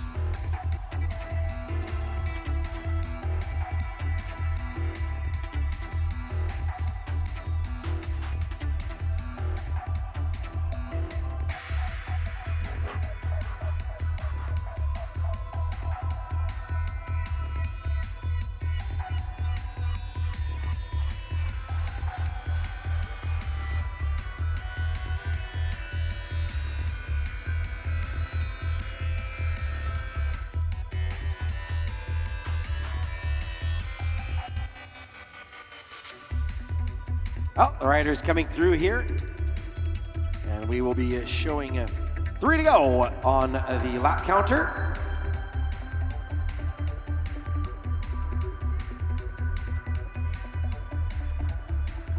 For now, the team comprised of our midweek cycling team. And Randy, a little shout out for the Midweek Cycling Club and what they do locally here in the GTA. A lot of programs they have. They run a Criterium series in the summer and a Learn to Race program in conjunction with those Tuesday evening Criteriums that they run every summer. A lot of great things that they do. It's the intro to racing. A lot of first riders, exposure to road racing and Criterium through the Midweek Cycling Club, and the great work that they do in those programs here in the GTA. Kudos to all the members of the Midweek Cycling Club and the great work that they do for the sport of cycling here in the GTA and Ontario.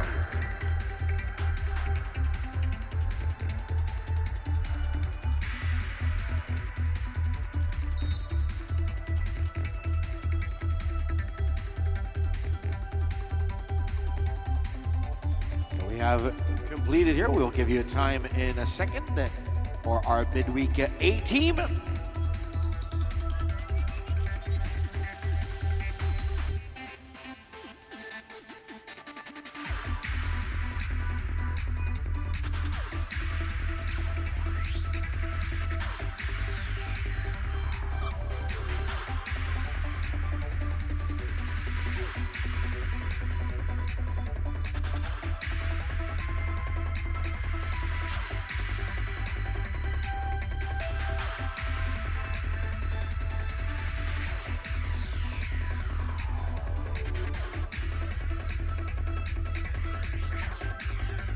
And there we have it. That is the midweek's time now. There was a bit of a minor technical issue with the timing, but it is corrected. 355.476 for the midweek A team. And now taking to the track. This will be composite team number 1, Chantel Thompson, Danielle Ford, and Melanie Solman.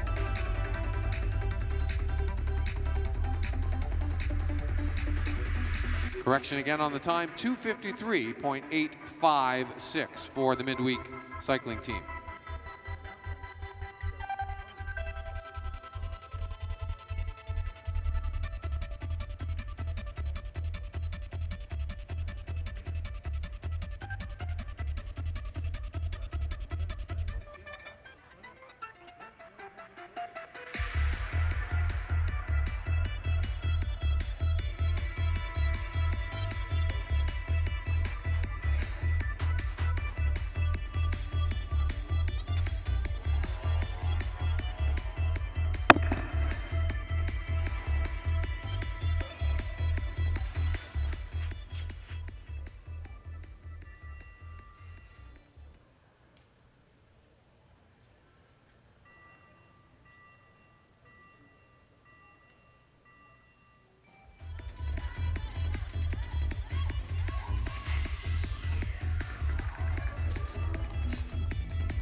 Well, Team Composite 1 is now leading with 6 laps to go. Up by 1.627 seconds. Once again, this is the team comprised of Chantal Thompson, Danielle Ford, and Melanie Solman. One more team to come. And then after that, our 4 teams in the men's Masters Team Pursuit. And then we will be going into our awards for certain categories and racing happening here today.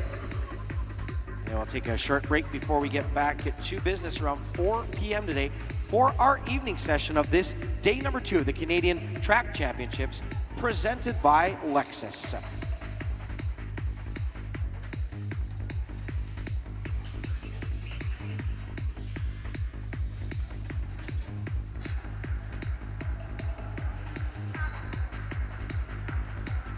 Randy, I think we were remiss in not updating the women's Omnium with the points total in the women's Omnium after the scratch and the pursuit. In the lead in first place is Kinley Gibson with 78 points in total. Stephanie Ruda is in second place with 74 points. Jamie Gilgan is sitting in third place with 70 points. Marie-Soleil Blais is in fourth place with 66, and Ariane Bonhomme is in fifth place with 60. Those are your top 5 women in the Omnium after 2 events, the scratch and the pursuit. Gibson, Ruda, Gilgan, Blais, and Bonhomme, 1 through 5. Actually, correction, a tie, actually a 3-way tie for 5th place. Tied with Ariane Bonhomme is Sarah Giovanetti and Jenna Nessman in a tie with 60 points for 5th place. That's going to be an interesting race to see unfold over the next 4 events. Consistency, the name of the game. Next race for the Omnium contestants is the elimination race, Randy. My favorite race on the track. Oh, yeah. Very interesting strategy that you need to employ for the elimination race. Our composite team number 1, though, on the track just finished their pursuit effort. 3 minutes flat, .034 for their time.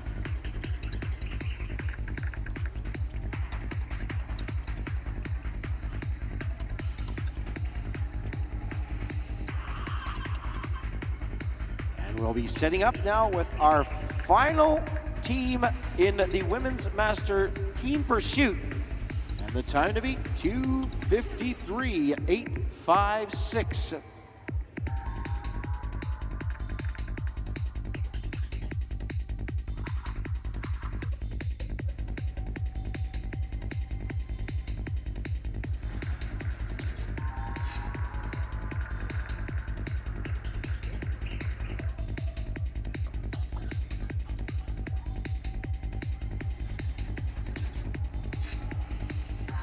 So setting up is our final team. This is team composite 2, Lisa Ulrich and Ivana Gotseva and Michelle McFarland.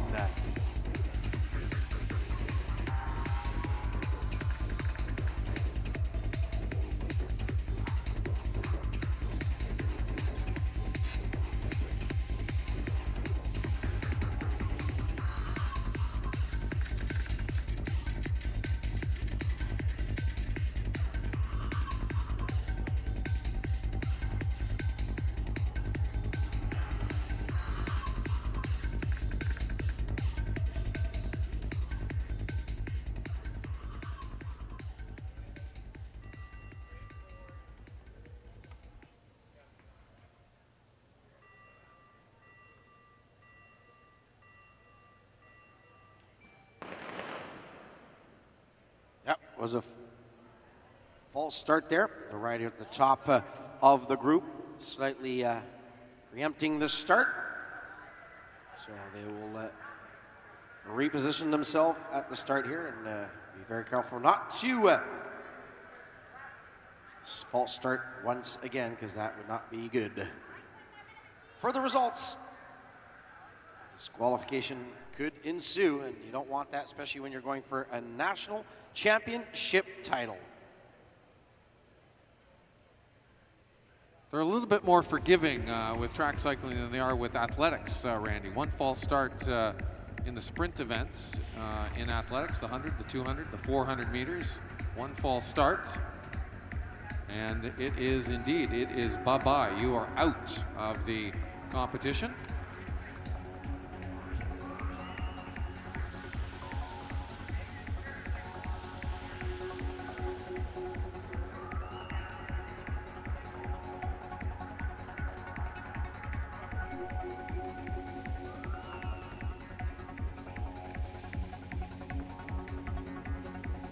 So our riders here in the third of these heats will reset and remount the bikes and the machines and get ready to attempt to start here one more time.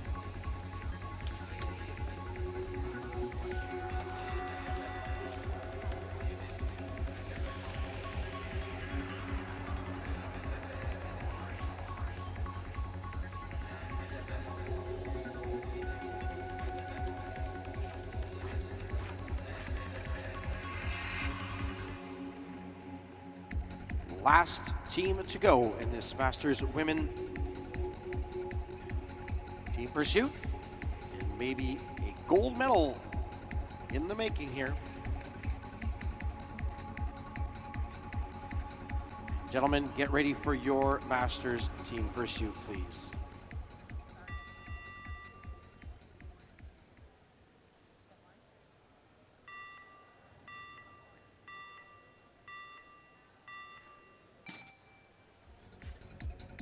Well, the second time seems to be the right one as they take off and going to the front with number 517 is Michelle McFarland. Already into the arrow position as Michelle, as her teammates Lisa and Ivana join up. And the time to beat, Randy, is 3 minutes flat, 0.034 seconds. And this trio of riders already up on the pace that was set by that composite team number 1. So they are doing well right out of the starting gate.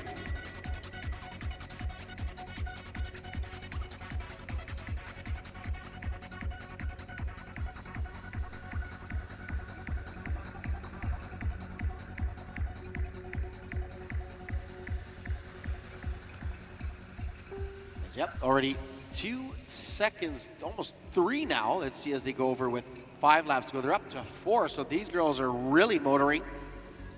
Picking up speed up to 40 kilometers an hour already. And almost halfway into their event. Looking very good for a gold medal here for this team composite 2.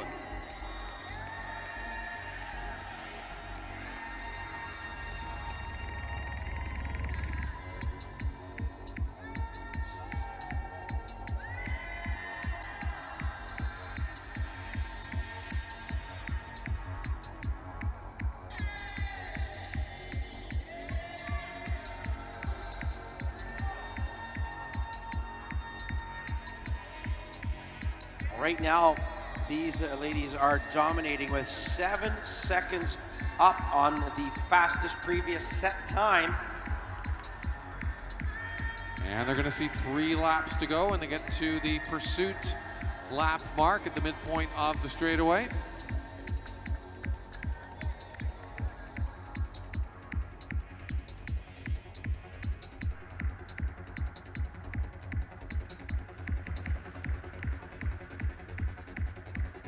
Well, this will be the bell lap. Last lap for them. And they are on their way to winning the Canadian Masters Women Team Pursuit title. 125 meters to go. And to the line they come, and this will unofficially be your team that will take the Canadian Women's Masters Team Pursuit title with a time of 2:48.772.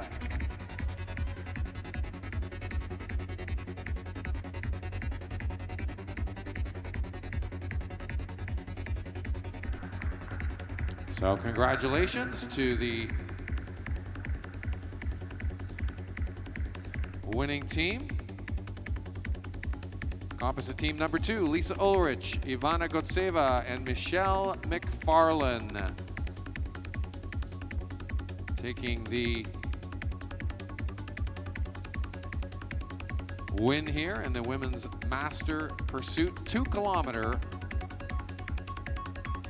event. We move on now to the Master Men. Just a reminder for everybody, Steve, also join us for this evening's session. It's going to be very, very action-packed as we're going to go into the final sprint rides in the different categories, the match sprints. Also, the very much-awaited elimination race that you and I affectionately like to call. And then we'll have some Masters scratch racing. So there's a lot of sprinting still to come here at the Canadian Track Championships, presented by Lexus. And here we go with our first team, Composite 1. We have Willie Gonzalez, Craig DeBelfay, Reed Cummings, and Frank Kovacs. Once again, this is a final based on time. So the fastest team will take the championship title and gold.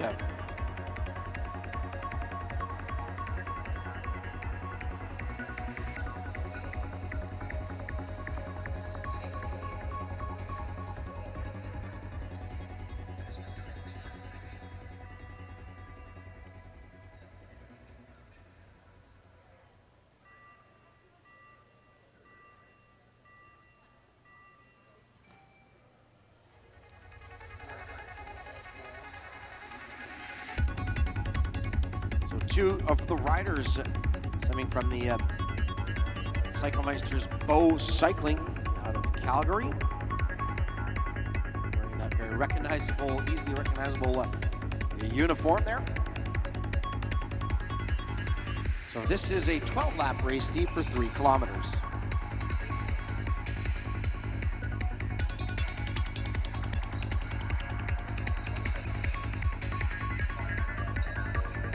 And slightly different than the women's race. They only had 3 riders for the women, 4 here for the men as they fall into line and start that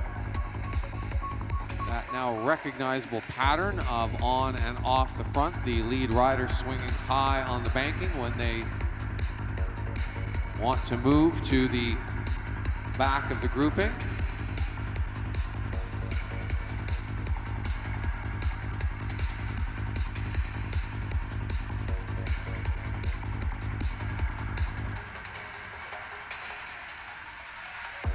This team deciding, at least to date, that they're going to switch it off and on 1 lap at a time, although this rider now on the front for the composite team number 1, taking a bit of a longer pull here.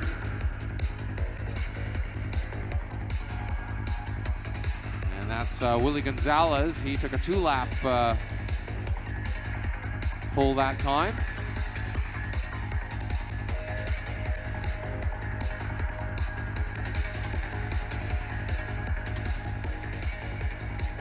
On the front, it is Frank Kovacs. Kovacs goes for 1 lap and then to the back. So stronger riders sometimes taking up to 2 laps on the front.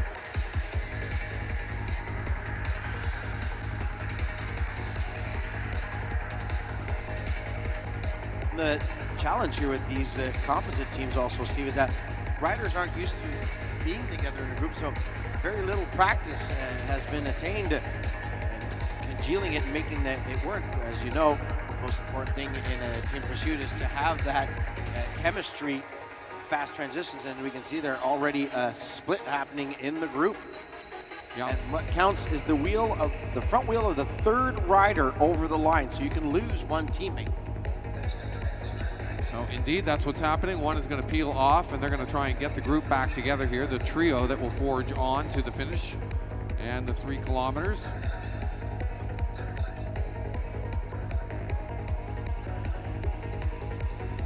And it is that disunity, Randy, that will really catch up with you in this particular event. You need to be working together well as a team.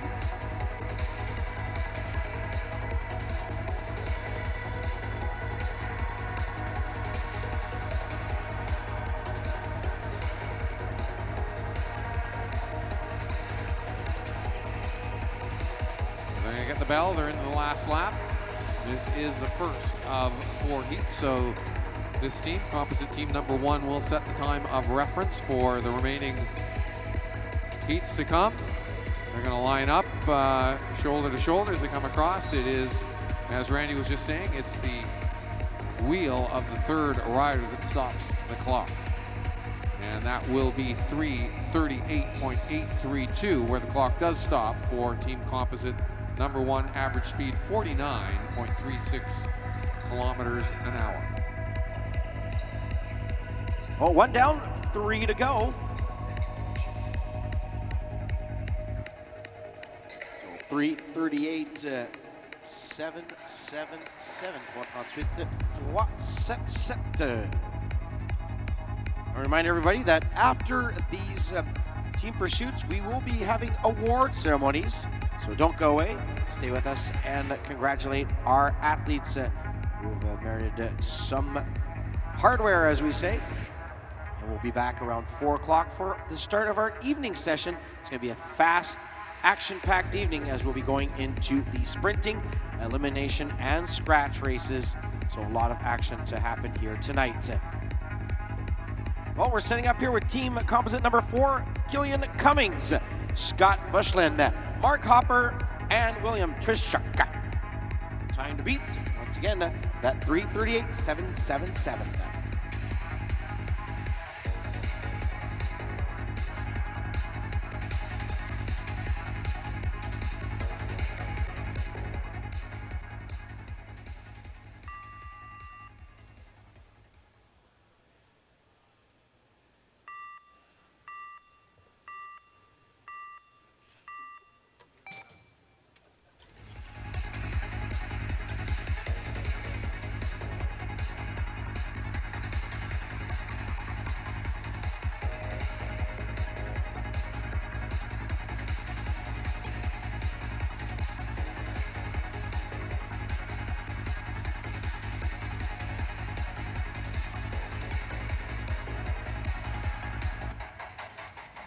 Well, these gentlemen are off to a relatively fast start. They're only a 2.2 off the pace of our first team, which was team composite 1 of Gonzalez, de Bellefeuille, Cummings, and Kovacs. Good formation here on this 12-lap journey around the course, the track, I should say.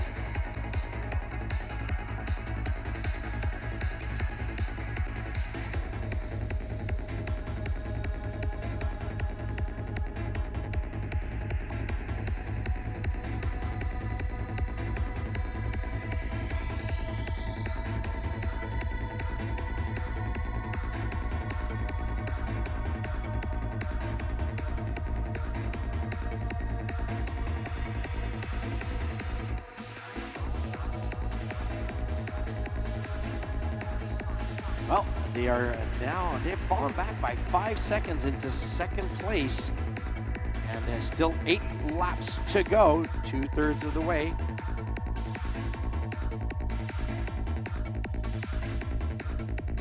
You see that very fine line, Steve, where some riders will take the lead and then there's a bit of a gap that opens up and then the other riders have to really struggle to stick back on, to catch back on. And that's the worst thing when you're a cyclist, is doing what we call the elastic or the yo-yo. That means, you know, being dropped and then come back, drop, have to pedal fast to come back.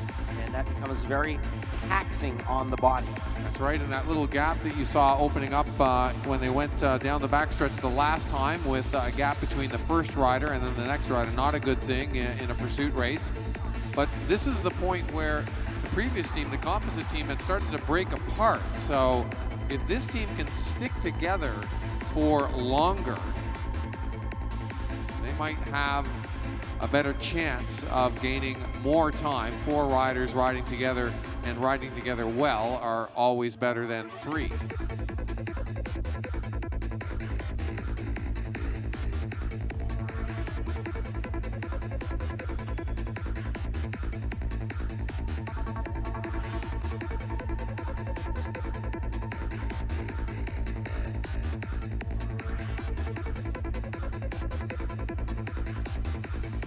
So it appears they've lost 1 rider. They're down to 3, so it's this trio that will forge on to the finish.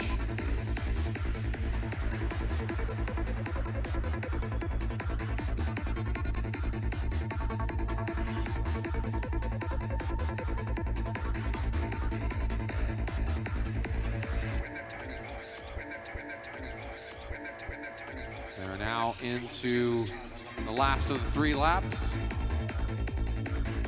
They'll see 2 to go when they get back to the pursuit line at the halfway point of the straightaway.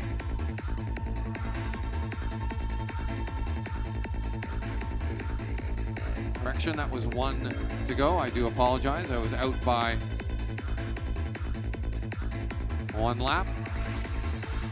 This is their finish right now. Coming up, this is composite team number 4 coming across the line to finish unofficially in 3:50.781. They will be 12 seconds adrift of the time set by composite team number 1, 3:38.777.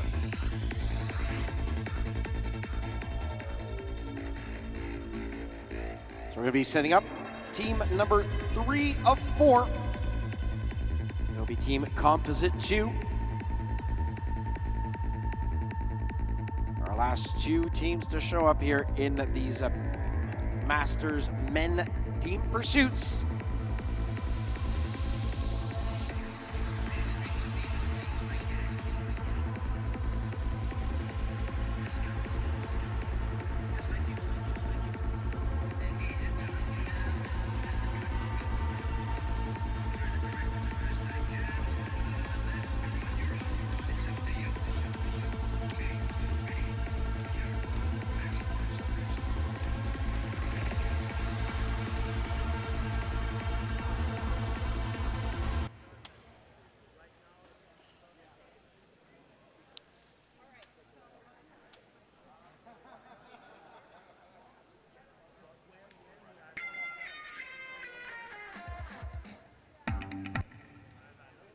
Which has been a...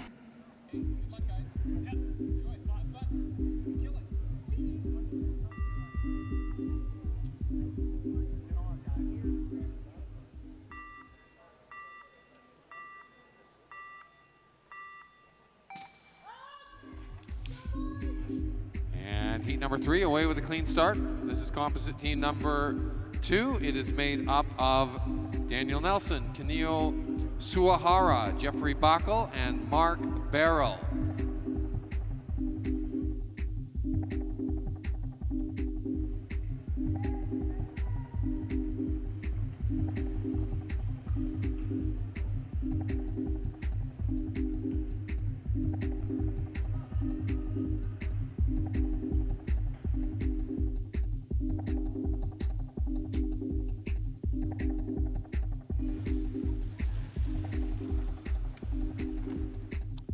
Good start. They are already up on the Previous best time laid down by composite team number 1. So good start for composite team number 2 here. And as Randy was mentioning previously, the unity is what you need to see here. All riders putting in good efforts and staying as close together as possible. Minimal gaps between riders, front to back, wheel to wheel is what you want to see.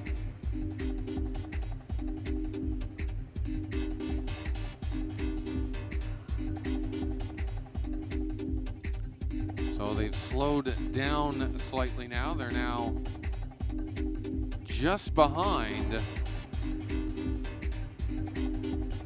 that time laid down by composite team number 1. 3:38.777 is what they are chasing for the 3-kilometer effort.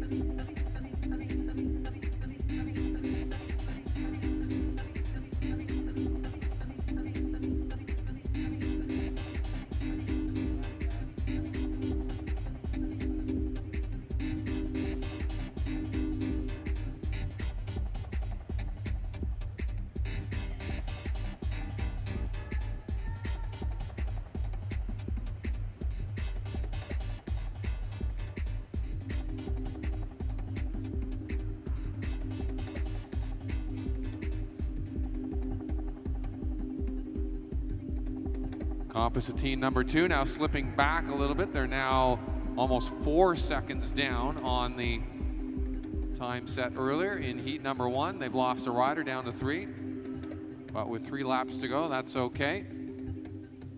The trio at the front will forge on to the finish. This threesome working well together.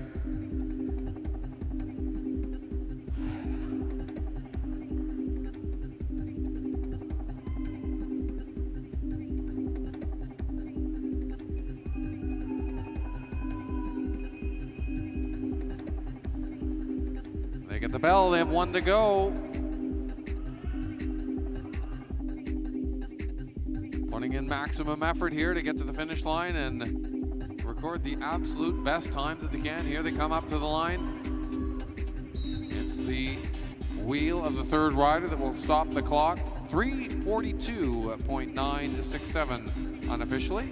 And that will leave them in 2nd place.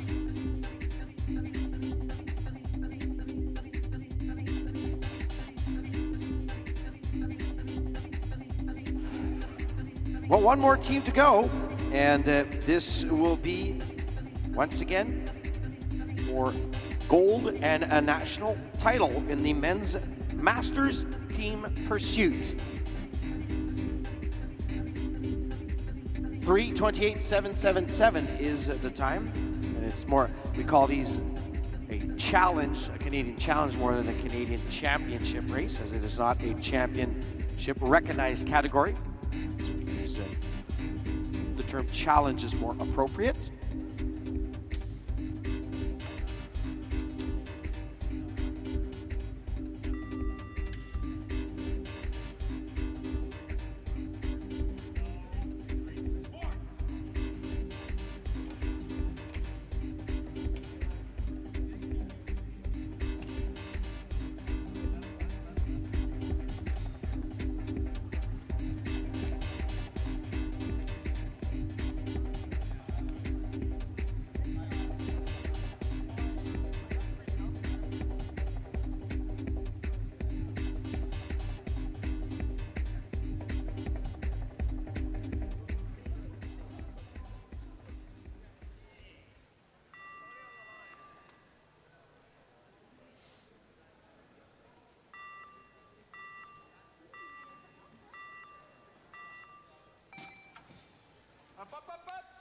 And this is a talented quartet pulling away from the line. And we had Bit of a mechanical issue there on one of the riders. It appears to be Chris Reed, a problem with the rear wheel that might have slipped in the dropouts. So commissaires will consult, but usually they are forgiving on matters mechanical like this, and we will have a reset and a restart for composite team 3.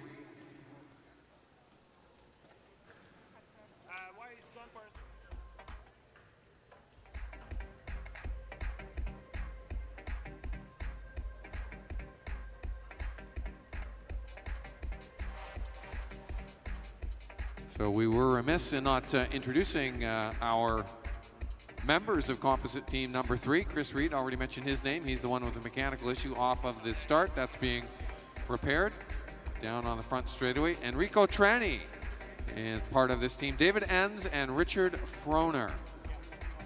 Talented group of Masters level cyclists. Uniting here on the track to have a go at a Canadian Masters Championship in the team pursuit.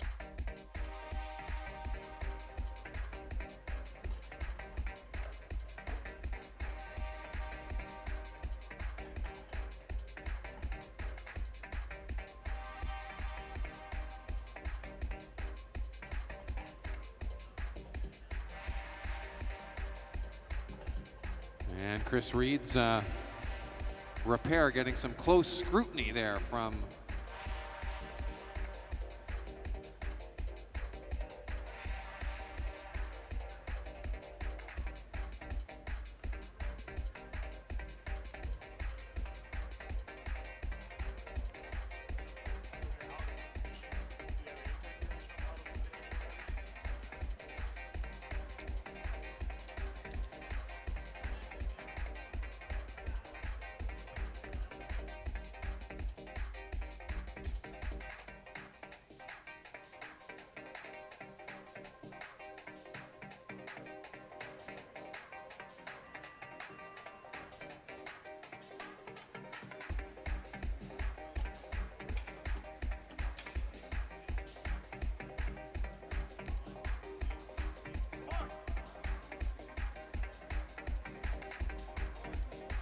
So locked, reloaded and locked in now.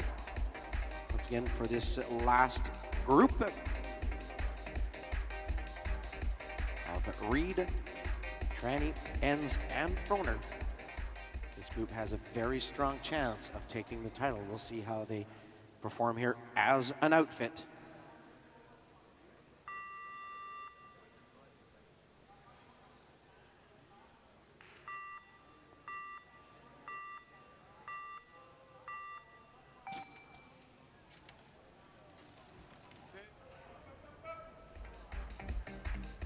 And away they go from the line. A clean start this time.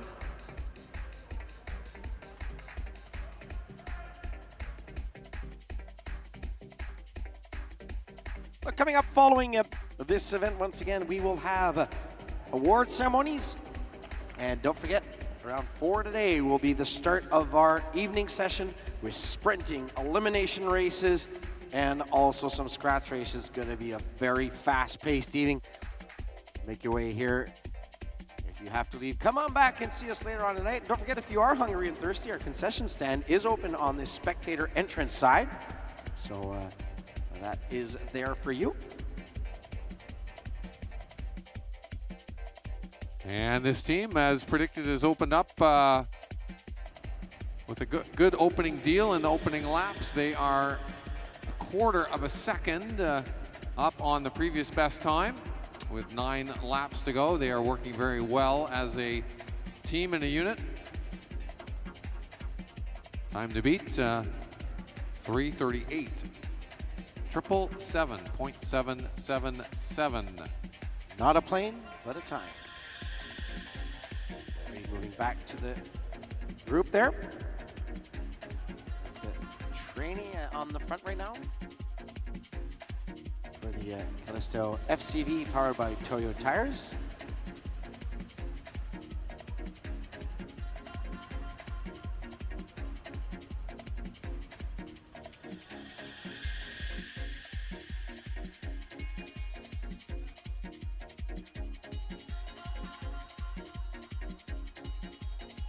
All right, now they are 1.2 seconds off the run. Kind of surprised here, but nothing I don't want to take anything away from Composite Team 1, who is in the lead, because they have a very strong contingent.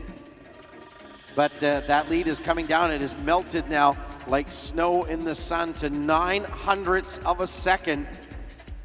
That's right, Randy. On paper, I was calling this team, this Masters team, this composite team, as the possible winners of this. Of course, they have to play the game, run the race to decide the medals, and they have now moved back. Oh, and it's seesawing back and forth. Ann's having a very good pull there. And we saw the coach pointing right to the line, meaning that they are right on par with where they should be. Will that still be the signal from the coach? He's going to slightly move up there as they're just off the pace, but still getting a thumbs up, managing their effort, gauging the output of energy here. With this still 3 laps to go, they're keeping it in check, and they are back in first place. And the good news here for them, Randy, is all 4 riders still in the game. Although I said that Chris Reed pulls off, so it'll be 3 to go to the line.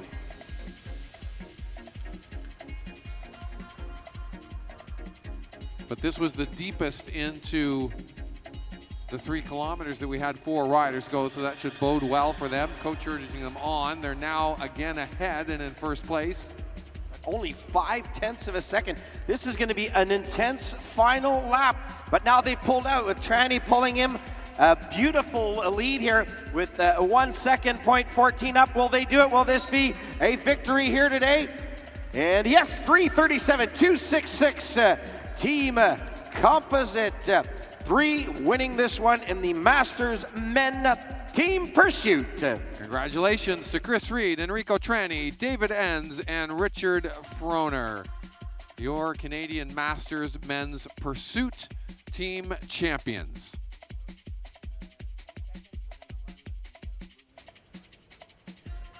We've been thanking Lexus all through the weekend here.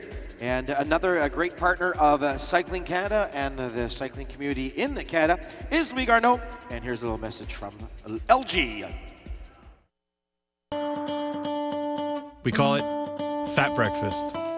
The idea is to meet up super early, devour some amazing culinary creations, drink some homemade chai tea, and ride fat bikes.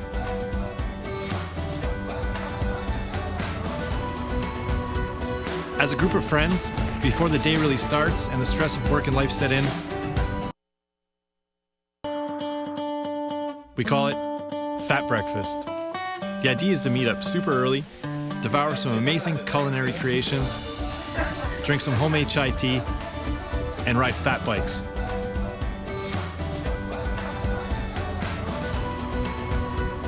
As a group of friends, before the day really starts and the stress of work and life set in, it's our time for adventure.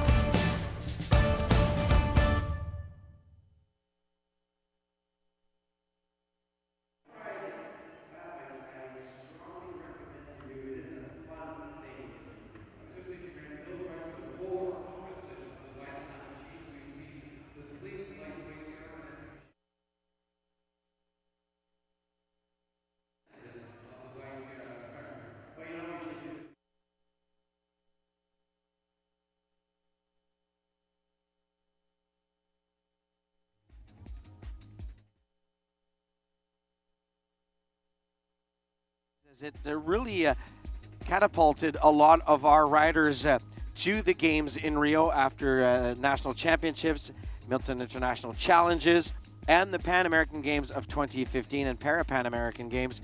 And this is a little video that was created that will tell you the story of the amazing road to Rio of the Canadian track team.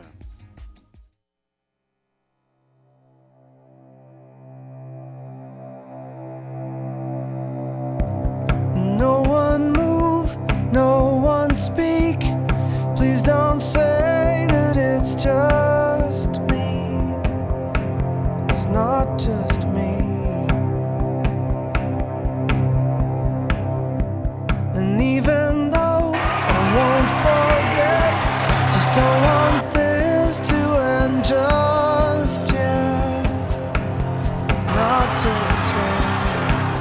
This is the ride-off for the gold medal then, between Canada and the United States of America. Be a real tussle between these two squads. Racing now to the finish line. Canada take it, and they're getting better and better all the time. You find one night where sunshine could break through and show you everything.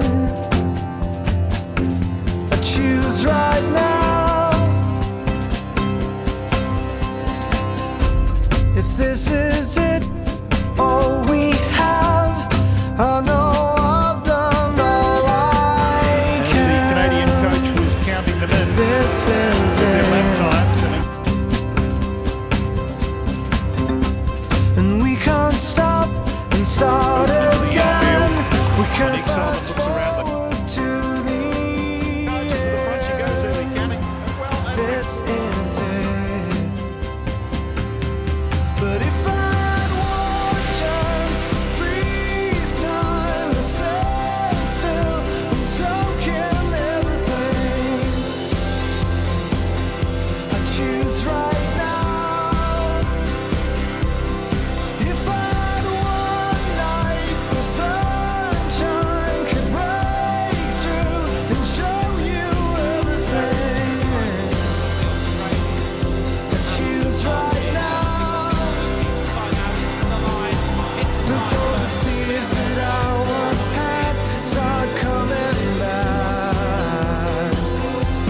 you what would be better here for at least this part of it?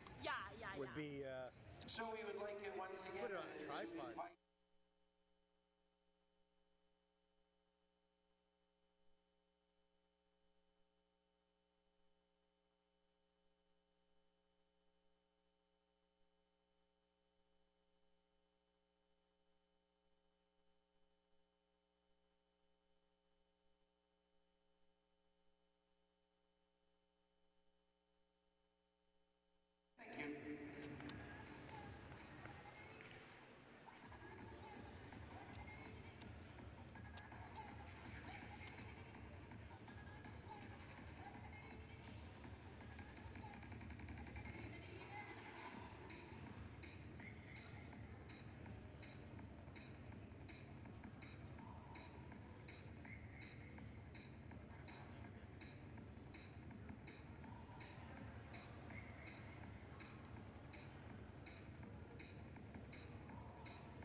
Ladies and gentlemen, we will now proceed with our Canadian Track Championships podiums presented by Lexus.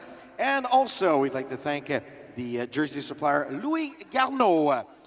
Presenting our awards today, starting with the women's pursuit, and also part of the Omnium, will be Mr. Greg Mathieu, CEO and also Secretary General of Cycling Canada. Il est également le chef de la direction et secrétaire général de Cyclisme Canada.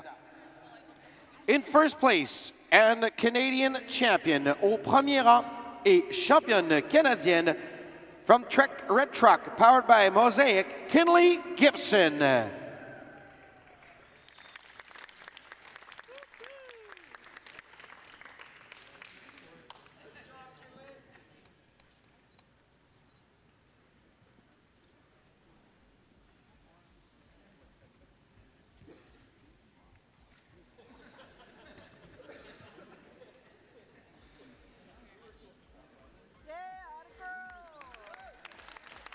Ladies and gentlemen, mesdames et messieurs, your Canadian champion, Kinley Gibson, votre championne canadienne, Kinley Gibson. In second place, and silver medalist au deuxième rang et médaillé d'argent, from 2016 Ride Biker, Annie Foreman-Mackey.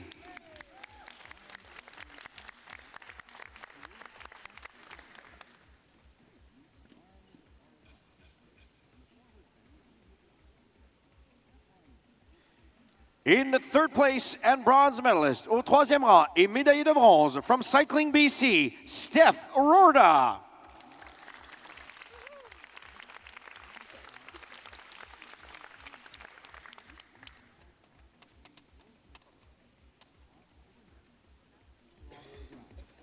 Ladies and gentlemen, your 2016 Track Championship podium, mesdames et messieurs, votre podium des championnats de piste 2016.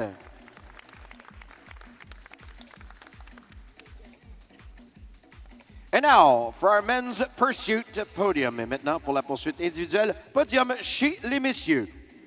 In first place, and Canadian champion au premier rang et champion canadien from Silver Pro Cycling, Ryan Roth.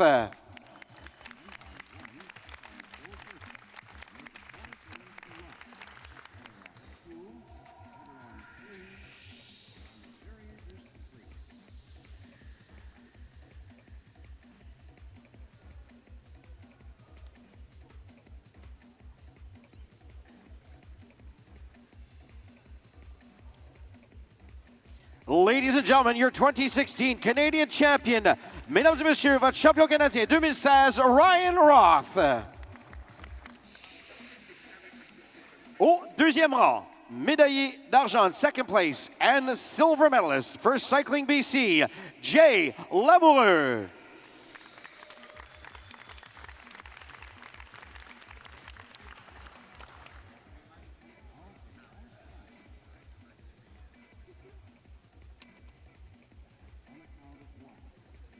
In third place, and bronze medalist au troisième rang et médaillé de bronze from Team Race Clean, Adam Jameson.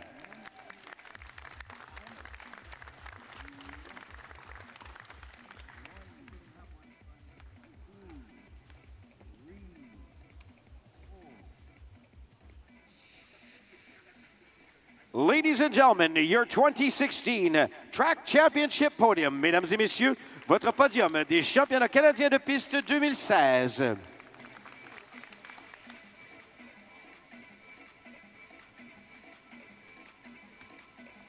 Et maintenant, notre podium chez les maîtres femmes pour la poursuite par équipe. And now, your women's team pursuit podium. Once again, the CEO and Secretary General of Cycling Canada, Mr. Greg Mathieu, will be presenting the medals in this case. Mesdames et messieurs, voici encore une fois Mr. Greg Mathieu, qui est le chef de la direction et également secrétaire général de Cyclisme Canada. In first place, your winners today, Team Composite 2, Lisa Ulrich, Ivana Gotseva, and Michelle McFarlane.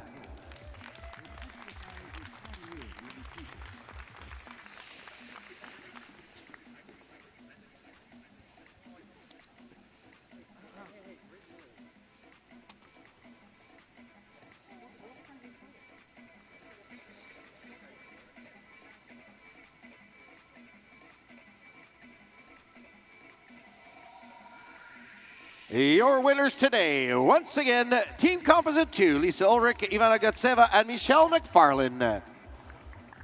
In second place, silver medalists, au deuxième rang, médaillé d'argent, Team Composite 1, Chantal Thompson, Danielle Ford, and Melanie Solman.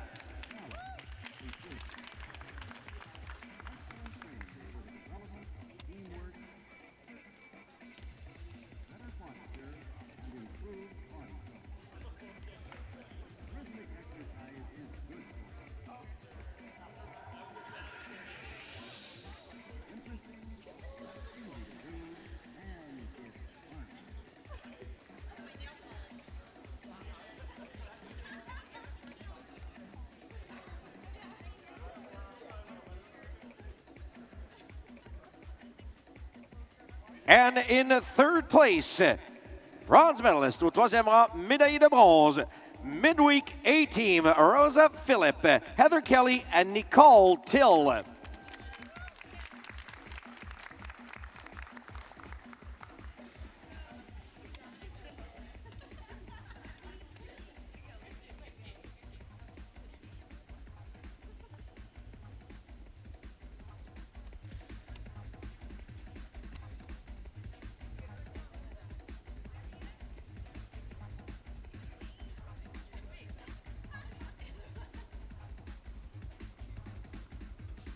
Ladies and gentlemen, your 2016 Women's Team Pursuit Podium. Mesdames et messieurs, votre podium de la poursuite par équipe féminine 2016.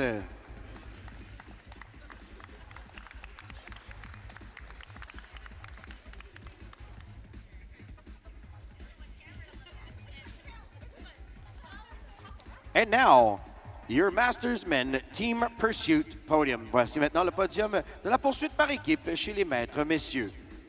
In first place, and your winners today, au premier rang et vos gagnants aujourd'hui, Team Composite 3, Chris Reed, Enrico Trainey, David Enns, and Richard Froner.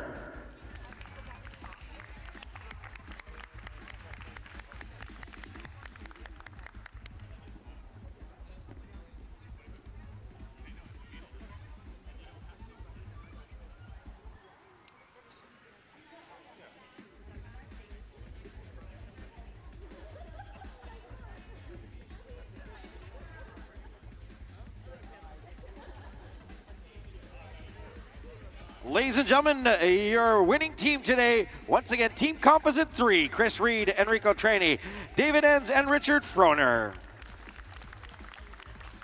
In second place, Team Composite 1, Willie Gonzalez, Craig de Bellefeuille, Reed Cummings, and Frank Kovacs.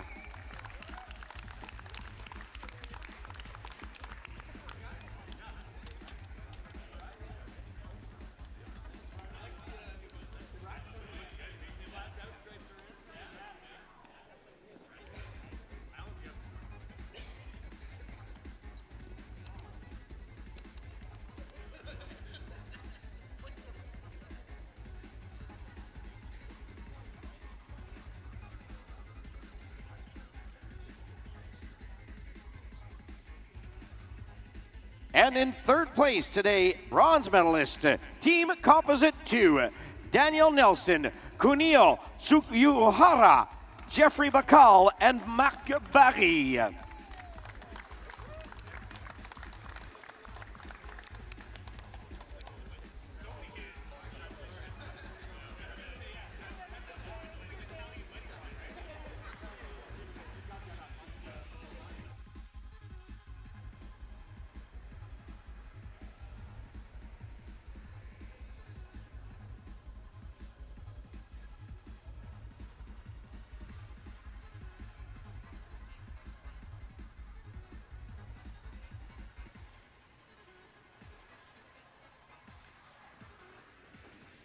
Ladies and gentlemen, your Masters Men Team Pursuit Podium. Congratulations, félicitations. Well, thank you everybody for being here this morning and this afternoon. We are going to take a short break before we start our evening session, which will be scheduled for start at 4 o'clock. We will be back, Steve and I, at about 1:45 with some introductions and going over the schedule for this evening. So join us. It's going to be a lot of action here as we're going to go into our sprint finales, our elimination races, and our scratch races right here at the Mattamy National Cycling Center for these Canadian Track Championships 2016 presented by Lexus. Mesdames et messieurs, ceci conclut notre session du matin et d'après-midi. Nous serons de retour vers 15h45 pour les introductions et les horaires du jour. Ensuite, nous suivrons avec le début des compétitions pour 16h, des rondes d'élimination pour les sprints, des courses par élimination, des courses au scratch. Alors, beaucoup d'actions à prévoir ce soir. On vous retrouve un peu plus tard pour les championnats canadiens de piste présentés par Lexus.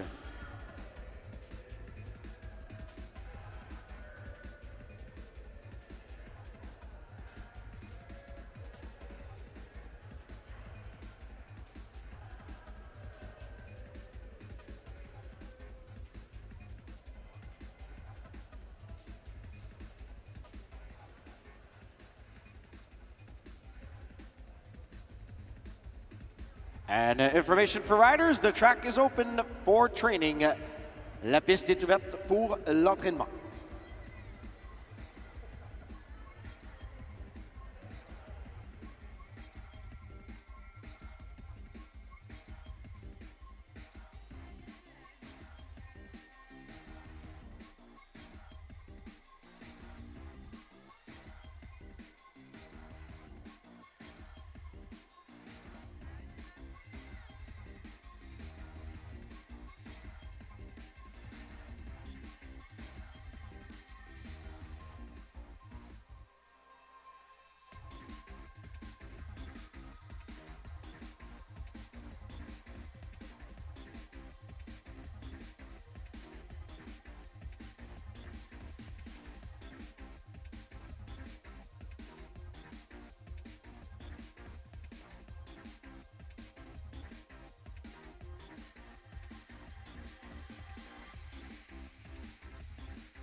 They expect you to look a certain way, associate with the right people, be seen in the right places, and never stray from the script. But you're okay with being an exception to the rule. Because the rules weren't made for the exceptional. They were written by them. Introducing the strikingly redesigned 2016 Lexus RX.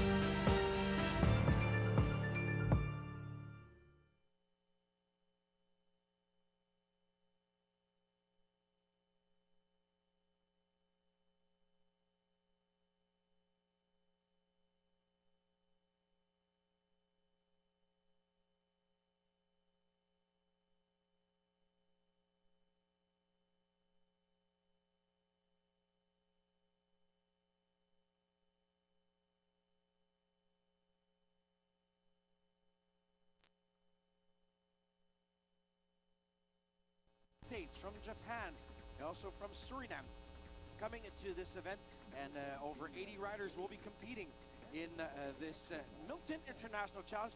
If you want to know more about the event, it's www.cyclingcanada.ca, and also you can go to the Mattamy National Cycling website for ticket information. And to see how much this Velodrome has been a game changer and taking our athletes from Canada to Rio on their quest for medals.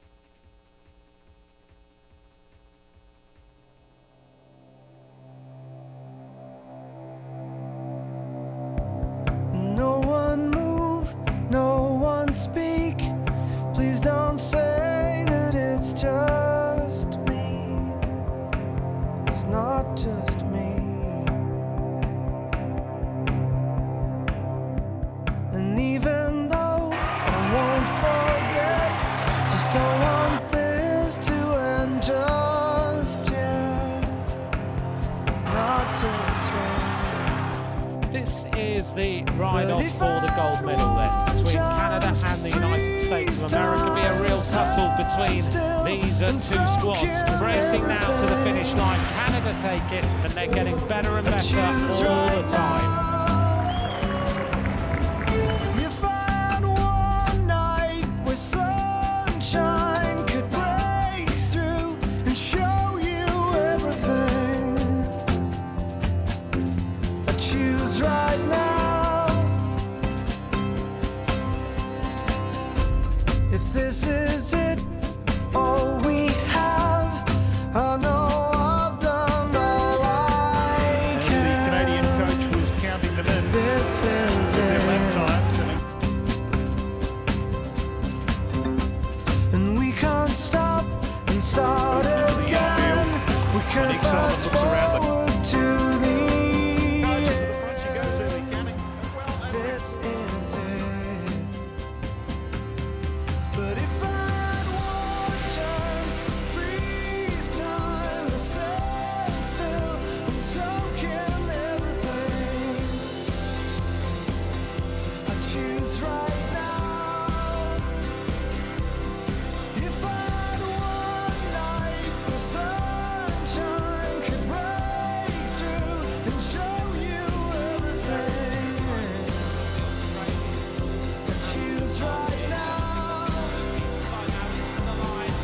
Before the fears that I once had start coming back, and I can take the slings and storms and fire, 'cause I know you'll make it all worthwhile. And every time I fall, it's over. Lying on the ground, you drag me up again and again. Oh, please come back again. Oh, please come back again. 3,000 meters. And I'm so scared I might forget. Just don't want this to end just yet. Not just yet. But if I had one chance to freeze time and stand still and soak in everything, I choose right now. If I had one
processus. En soirée, le championnat canadien est sur piste présenté par Lexus avec les demi-finales du sprint féminin.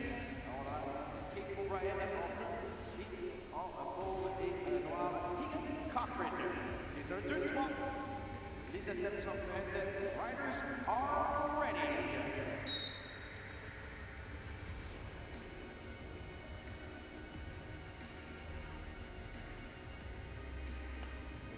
Once again, back to that cat and mouse game here, Steve, where the riders will deploy different tactics depending on their abilities and tastes. Like Kate O'Brien here deciding to stay off the front after coming from another sport into the world of cycling in the last 18 months has transformed this sprint team. Good friends with her team sprint partner, Monique Sullivan, two-time Olympian.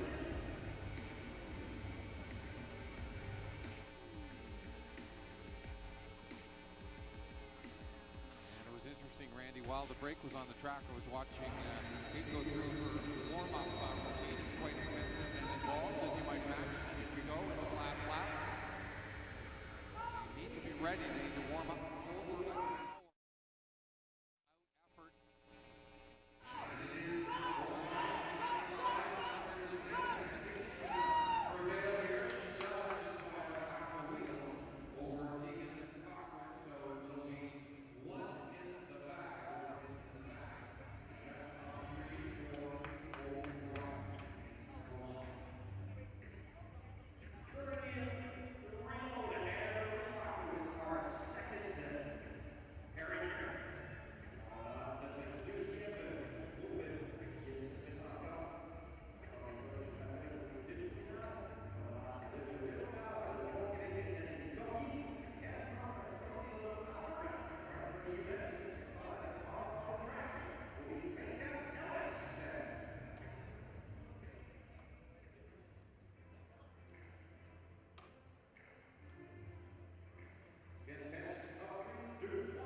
on the part of Archambault. Lamaze is still not set his last word. Can he come up over the top? Archambault peering over, having to kick it in. Et oui, ce sera Joël Archambault qui sera en finale pour la médaille d'or en sprint chez les messieurs. Going to the gold medal bout. Fabien Lamaze will proceed to the bronze medal matchup. Both of those gentlemen will now await and watch heat number 2 to decide who will they be matched up in those final, absolute finals for gold, silver, and bronze. And in heat number 2 is Michael Borchak, the Juventus Cycling Club. And he will take, I believe, the outside position here. Tristan Louis Pavin from Equipe de Quebec will be his match in this. Saint-Louis Pavin was the winner of round number 1.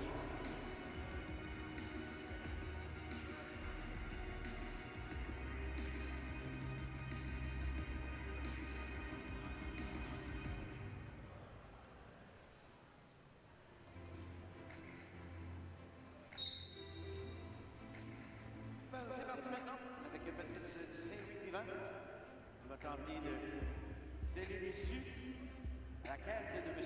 Michel Herschak pour la médaille d'or. With a win here, he will ride gold, Mr. Saint-Louis-Pivin. I was watching during the break, Randy, Joel Archambault and Patrice Saint-Louis-Pavin warming up. They have a special bike down there. They can push an absolute monster gear. It's a double-geared bike, and it's a little scary. You need 2 men to hold this thing down when they're pushing the massive watts on the trainer bike to warm up for these sprints.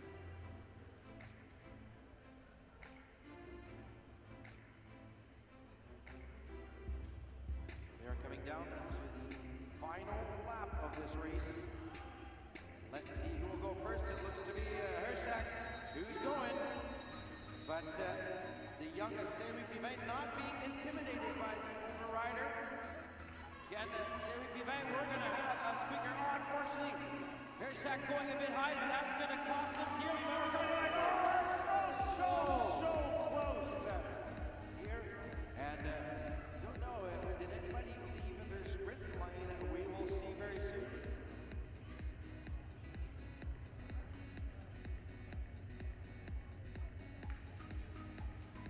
So we're being told that the officials will be looking at the film. Reviewing here before we get the final result. Alors il y aura une révision de la vidéo de la course dans la de la décision finale. That's right, Randy. There was a lot of weaving and movement laterally back and forth as both riders approach the line there. And the commissaires will have a close look at the finish tape and make a decision. Visually and unofficially, it was Saint-Louis-Pavin who was first across the line, but commissaires will have to review things, and we'll get back to you in terms of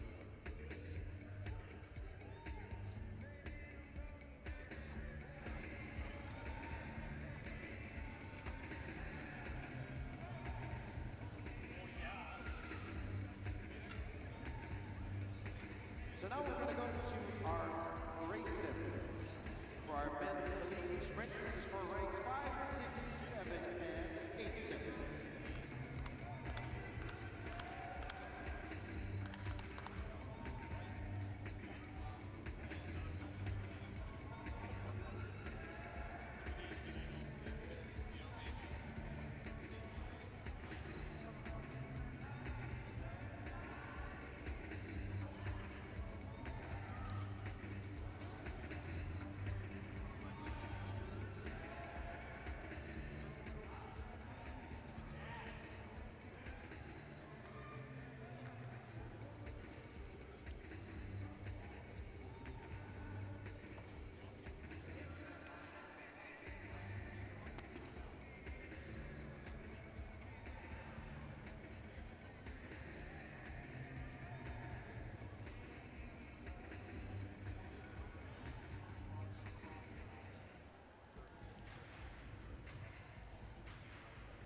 not holding his line during the final sprint.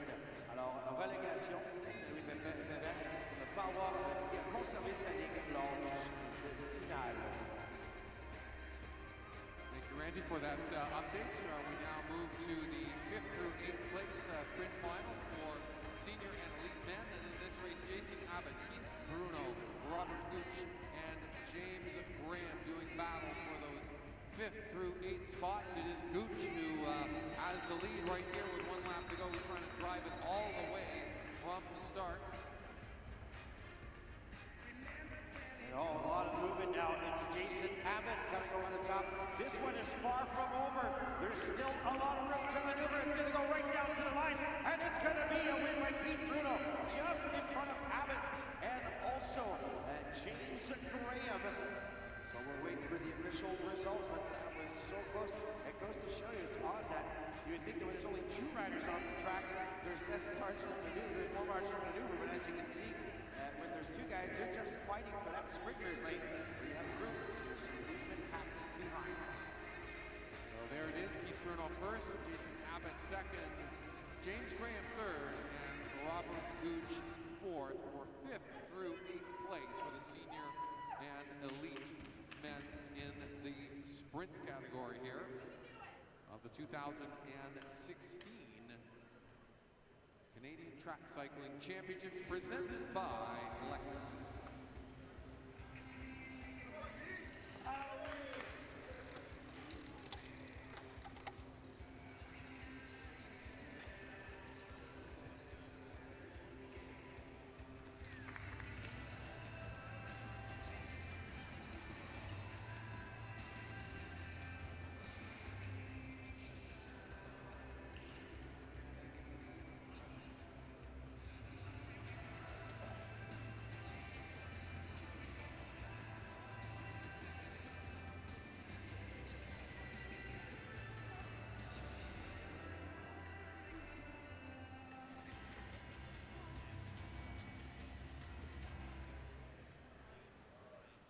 And now we are getting ready for our bronze medal matchup right here between Lada Nikina, number 502 at the bottom of the track, and Nicole Till, 509 at the top of the track here to race.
All right, so this is for the bronze medal for the Masters women in the sprint category, sprint racing here.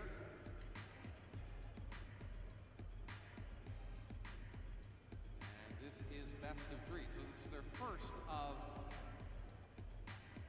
3 races. The first rider, obviously, that wins 2 is the bronze medalist here this weekend.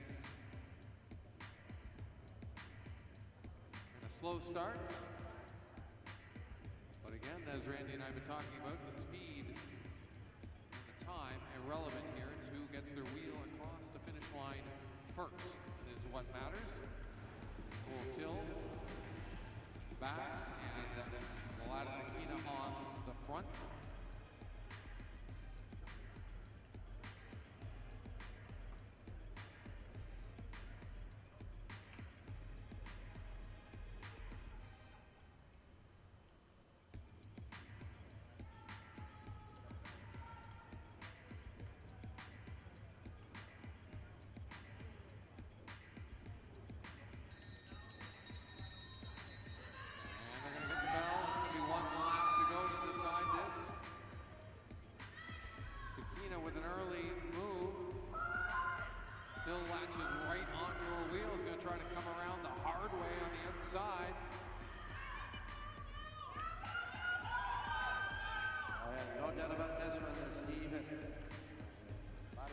takes ride number 1 of the bronze medal matchup.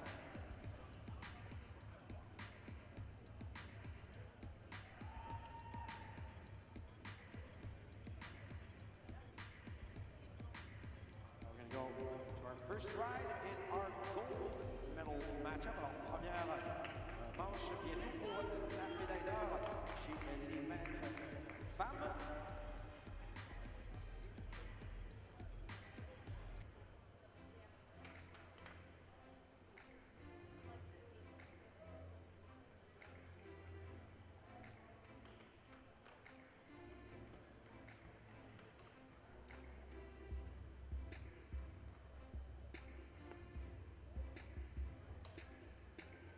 On va essayer. Première manche pour les maîtres femmes en vue de la médaille d'or.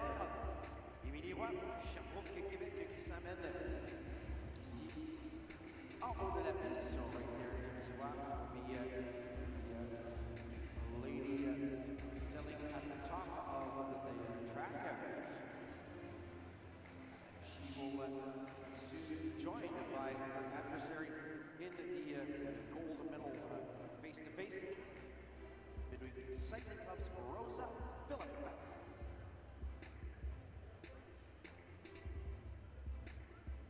Rosa Phillip just going over those last-minute checks with the pedal, shoe, and cleat interface. Very important to make sure that is secure.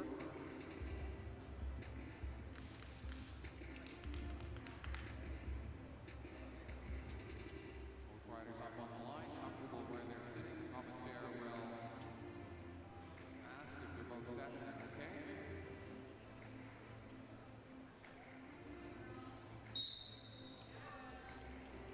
Both riders just staring one another down there, Randy, on the start line. These Masters women are serious.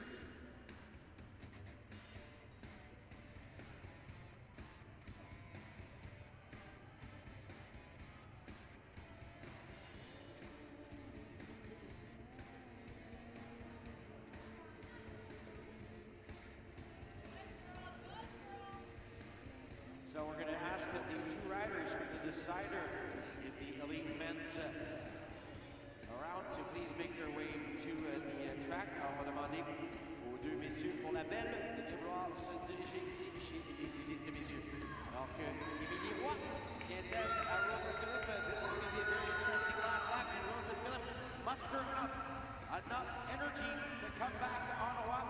The second kick at a 125 years to go. But it looks like Émilie Roy is totally in control of this one, and she is going to take the ride number 1 ce soir. Une victoire dans la première manche pour Émilie Roy.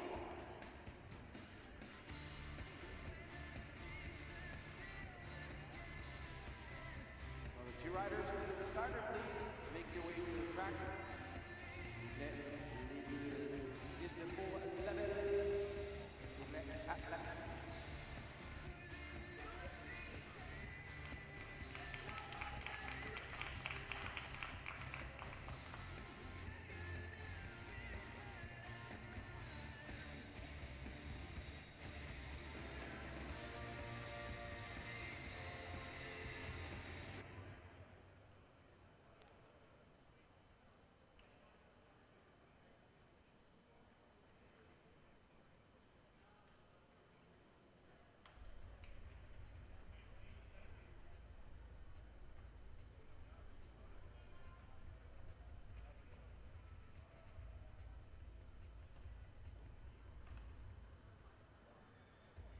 Well, this is one of the most exciting moments in track cycling. It's called the decider, because we'll decide who's going and see who will be in the next round. This is our defense, and once again back to racing for them.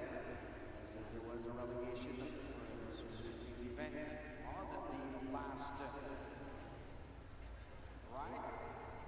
See that is a sprint corridor. And he will be going up against Michael Herschak from the Juventus Club out of Edmonton. And the rider who wins this one, well, basically goes for gold. That's right, Randy. This is really a second chance for Michelle Hershak to get into the final. And a matchup against Joel Archambault. That is who the winner of this race will be matched up with in the gold medal sprint off.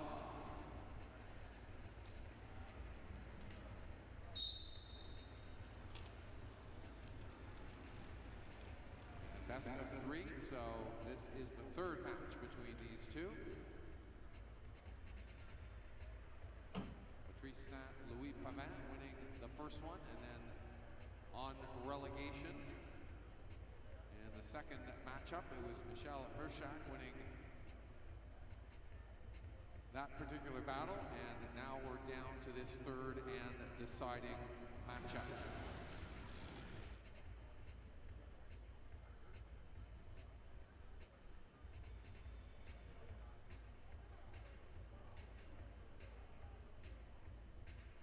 So one thing for sure is that Pavin is going to hold his line nice and steady. And Hershak, the first to accelerate here. Pavin not panicking at all as he comes up over the top. Hershak out of his saddle, trying to conserve that one. Pavin is moving it out the motor here. He wants to take it. No, it's going to be Michael Hershak moving it to the gold medal. The counter with the Joel Archambault. Wow. That was sprinting at its best, Randy. So indeed, it will be Michael Hershak going up against Joel Archambault, as you mentioned, in the gold medal match. And meeting for the bronze medal will be Fabien Lamaz and Patrice Saint-Louis Pavin.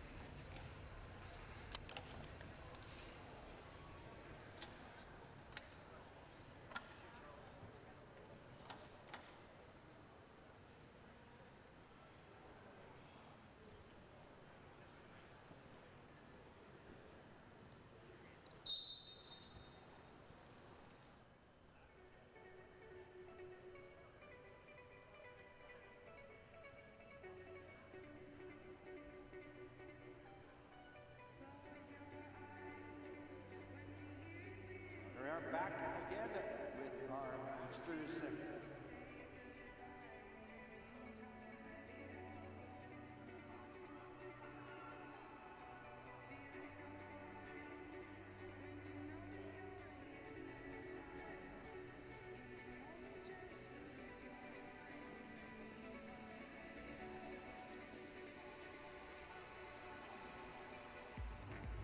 Bronze medal one.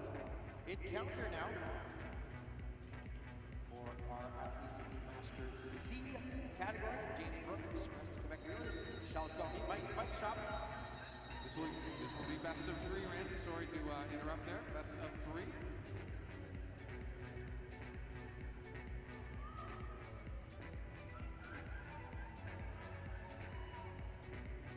And this one is going to be James Brooks.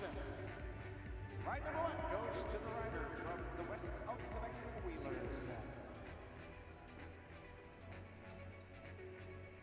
So Brooks goes 1-0 in the best of 3, and we move on now to the gold medal matchup between Christian Schneider from Kerzowinski Coach Bike Zone, and he will be matched up against Richard Ugalde. Both riders just going through their final preparations now as they take their positions on the track. It appears it will be Ugalde on the inside, Schneider on the outside to start.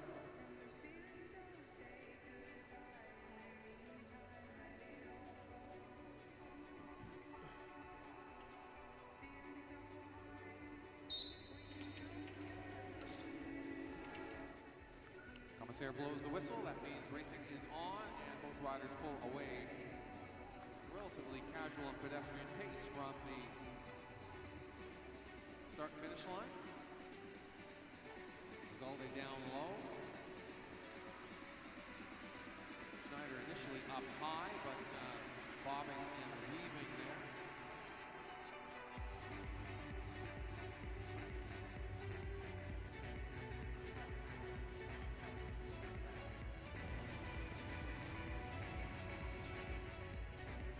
These are both savvy veterans of track racing, so lots of movement, lots of feints and big moves.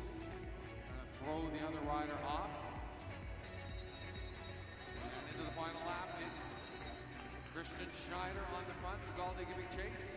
Ugalde has a very powerful kick. And he come around. Here we go into the final 100 meters. There they are. Schneider down low on the inside. Looks like he's going to hang on. And oh, it is close. A final burst from Ugalde. That's going to have to go to a photo.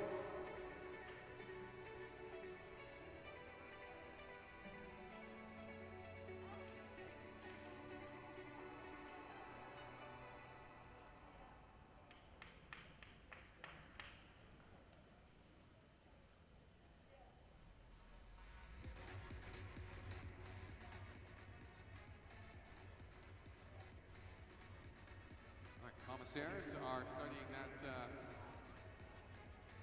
photo finish carefully. I think that is correct up on the board. Christian Schneider taking that, the first win in the best of three. Richard Ugalde second. So we move on to Master B bronze medal matchup, Master B men. And who do we have here, Randy? Now we'll have at the top of the track, number 302, and with the blue and black helmet, that is Brent Atkins from Western Quebec Wheelers. And from Juventus Cycling is Jeffrey Bacall with the red bicycle.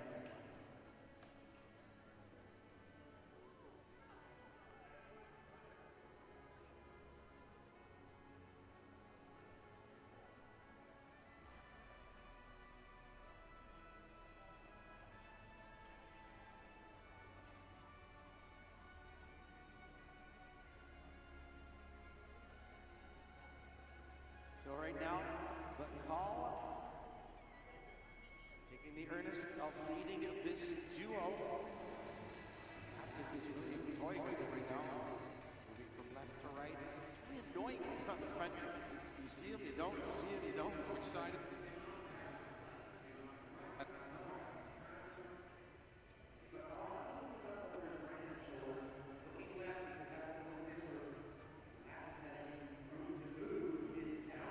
Well, that's the advantage of forcing the rider, Randy, up towards the rail. Then you can only deal with them on the one side.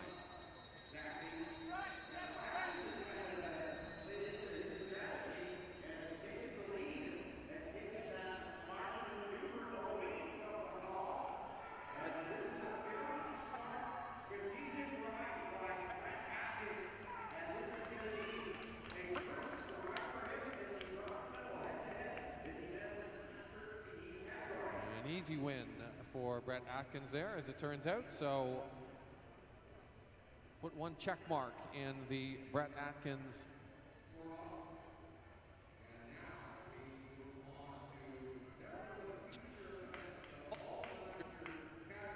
tonight. This is the big showdown, and I've had the privilege of calling a couple of these match sprint races between these two gentlemen in the O Cup races that were contested right here at the Mattamy Velodrome. Old adversaries now taking to the track like gladiators. It is Steve McKee from Levici Cleta rolling up on the inside, and Chris Furick on the outside from Racers 14, Mattamy Homes. And this should be interesting. Very much so. Powerful riders of this event. Also in the Masters Racing in Canada. So once again, Ferrick in the blue and black at the top of the track, and Steve McKee in the orange black and white at the bottom of the track. First ride of best of three. Master B category.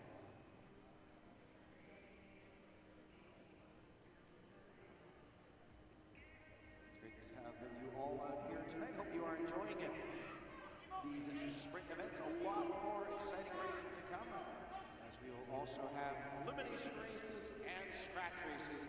Those will be what we call a peloton race or a bunch race, or group race. Very, very interesting and fun to watch, just like these sprints are. Both McKee and Furyk eyeing one another very carefully there. Furyk still on the outside, McKee on the inside. They're both up high on the banking. First little dive and a feint down, and a decisive move from Steve McKee. Chris Furyk's got some work to do here. Oh yeah, because McKee is really taking it to Furyk, but Furyk a very nice second ignition kick here. And does he have enough left in the reservoir? This one is going to be oh so close. Oh, it looks like Chris Furyk's just pipping McKee at the line. Yes, there it is, verified on the board. Randy, it is Chris Furyk with the win, right on the line, but just maybe the width of a wheel and a tire, perhaps, at the finish line for a first win for Chris Furyk in this gold medal matchup for the Master B Men. This might go to 3. That would be exciting. But that was quite a second acceleration by Chris Furyk. Just flew into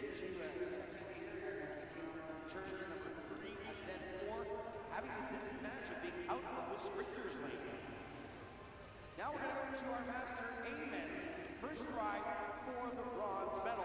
Once again, it's the best of 3. We have Matt DeLuco, who's at the top of the track, number 203, and James Payne from Milton Bicycle Club out of Milton, Ontario. All right, we're leading off with the white and black skid suits.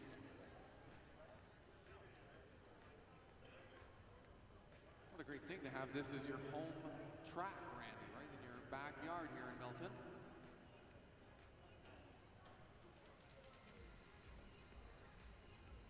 Not only was the track cycling here, but the time track for the Pan Am Games was held just down the road. Start finish just down the road in the subdivision that is just to the east of where we are located right now. And big crowd out to watch the time trial. I was impressed when I came down to watch the Pan Am individual time trial. A lot of people watching riding and racing at that level for the first time, the very first time they had exposure to international level cycling at that level. That's one of the great things about games like the Pan Am Games, Olympic Games, Commonwealth Games coming down. Here we go to the bell. And it is McLean versus DeLuco. By such a small margin now, and this is where your very strong riders are able to kick in, as we saw Furyk do, but it's going to be another squeaker here, and and impossible to tell, this one is going to go to a photo finish as Matt DeLuca coming up over the top. Wow, interesting and amazing racing here tonight already. Who will it be? Matt DeLuca or will it be James McLean? And there it is. They've called DeLuca the winner, Randy. DeLuca taking that first prize, Steve. By a couple of millimeters, if that. A crowd of people gathered right at the finish line in the prime seats down there. They had a bird's eye view of that finish. That's where you want to be. So Matt DeLuca taking the first win in the bronze medal matchup for Master B Men. We now move on to the gold medal matchup between Brent Berg, who will be set up on the outside, and Vincent Marcotte from Langlois Brown Racing out of North Bend on the side.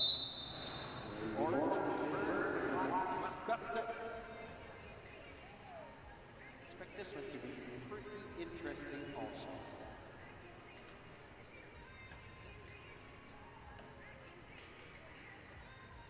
As he is demonstrating throughout the various rounds, Brent Berg clearly the most powerful and fastest rider in the race. He set a new national masters record in qualification. And that helps you win, but strategy is also very much at play here. And it's a very long day in the saddle as you got to go through the qualification 200-meter flying, then round one, and the quarterfinals, semifinals, and when you get into the finals, it's not just a one-off. You have to win the best of three. So a lot of racing. Mattamy taking the impetus of sitting on the front. Berg staring him down. A lot of psyching out goes on in these events. Now Mattamy trying to own the real estate, but look at the push there by Berg. Mattamy reacting and counter-attacking. This is going to be another close one right to the line, and it's going to be Brent Berg taking the ride at number one of our men's gold medal face-to-face.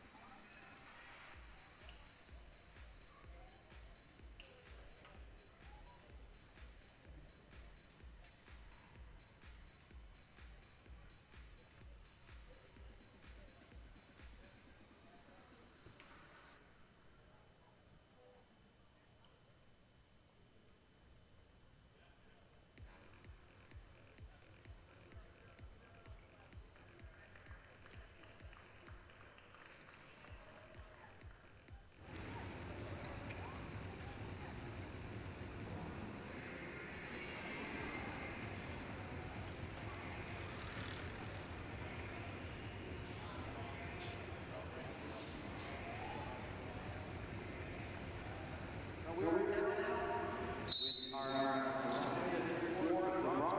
elite women, this will be Tegan Cochran in the black and purple against Mika Ellis in the black and white. Best of three once again.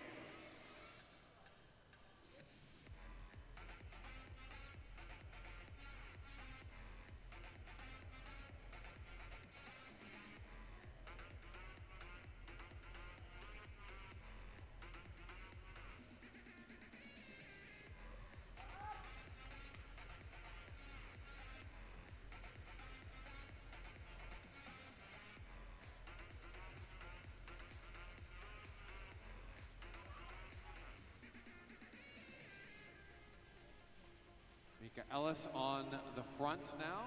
They're going to get the bell.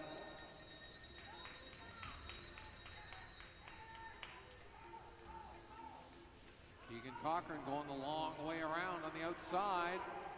Can she hang on? Oh, she's come right over the top.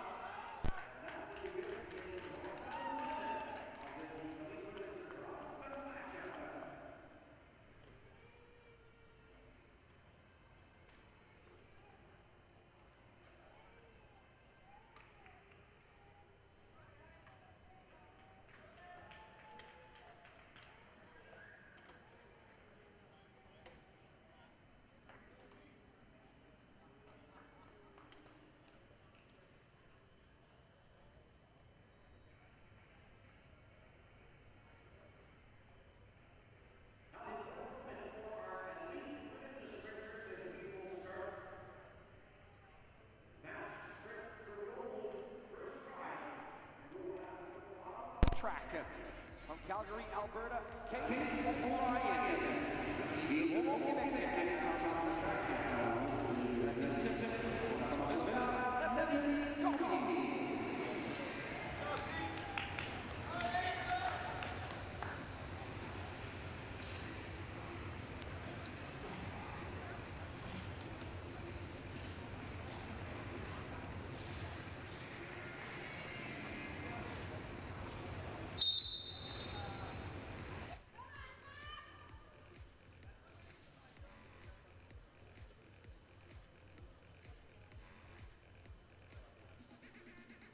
Cormier taken to the front. Kate O'Brien sitting comfortably up beyond blue Madison line. She keeps a safe distance and also sticks to the higher part of the track, being able to use that to slingshot herself into a lead position, or at least start her sprint.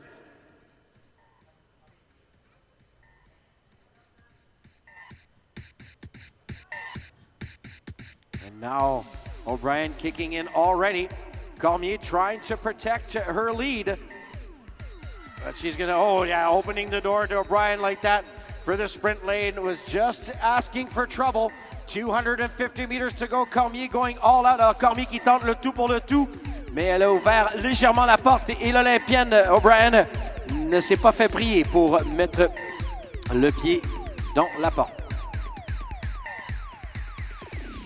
And Kate O'Brien showing the experience she's gained very quickly, Randy, racing on the World Cup circuit over the last year. That was a cagey and bold move to the inside to steal the inside away from Natalie Cormier, but that's what experience racing at the world-class level will do for you. And that was definitely on demonstration there with Kate O'Brien with an impressive win. And they will move on to the next round.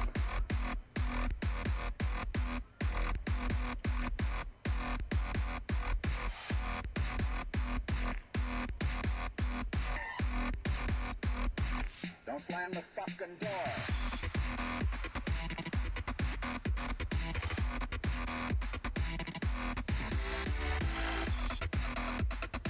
So now it is our first ride for the bronze medal between the young man already on the track now. We're in the orange of NCCH PV Deck Express out of Toronto, Fabien Lamaze.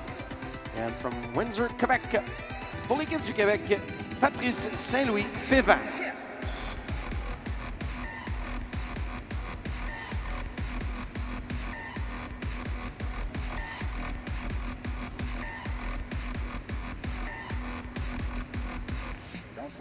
Both riders settling in now, and starter's whistle and a casual roll out there from the start-finish line. Lamaze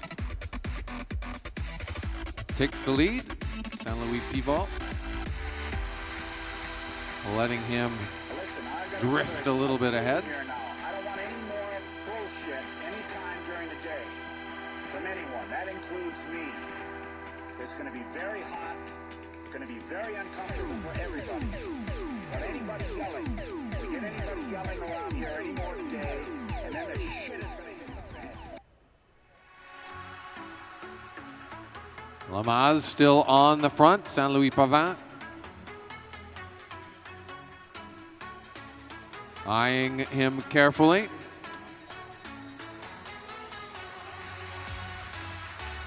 And there goes Lamaze making an early move of it. Saint-Louis Pavin tracking that down very carefully with an aggressive move down the backstretch. They are going to go shoulder to shoulder into the final turn.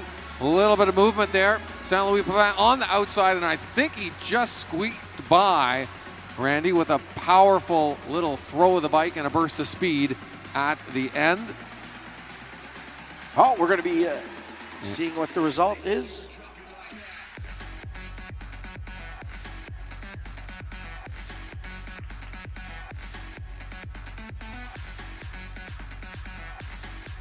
And indeed, Saint-Louis Pavin prevailing there in that very close finish with Fabien Lamaze. So he takes a 1-0 lead in the bronze medal matchup for sprint supremacy here for elite and senior men.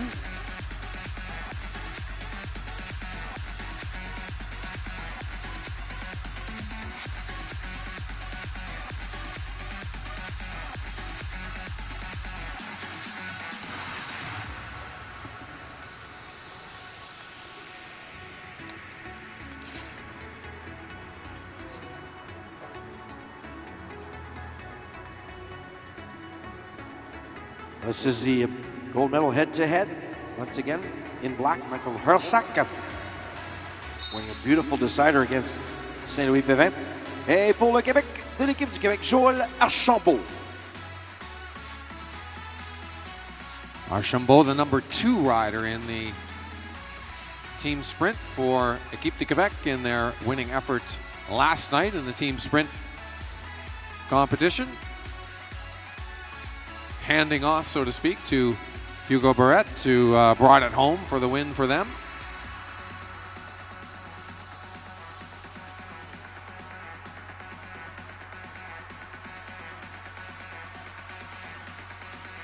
And Archambault on the front right now, carefully watching Michel Hershak. But don't forget also, Steve, he saw what Hershak did to his teammate, and he's not going to let himself fall into that same trap. Believe you me, Archambault staying seated in the bike saddle, not even going out of it to give an extra kick, and he will take it, but not an easy task. Alors, Archambault, il va chercher la première manche.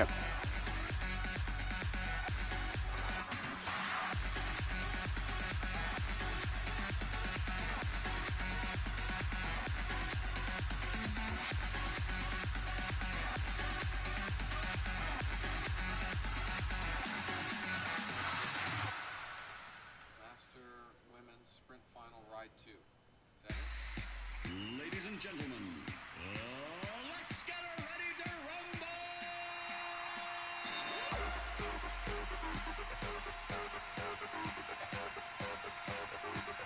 So this is ride number 2 now for our Master Women. And Vlada Dakina won the first go-round between these two, so Nicole Till has some work to do here to get back on even terms with Vlada Dakina from Kurzawinski Coach Bike Zone. Nicole Till representing the Midweek Cycling Club.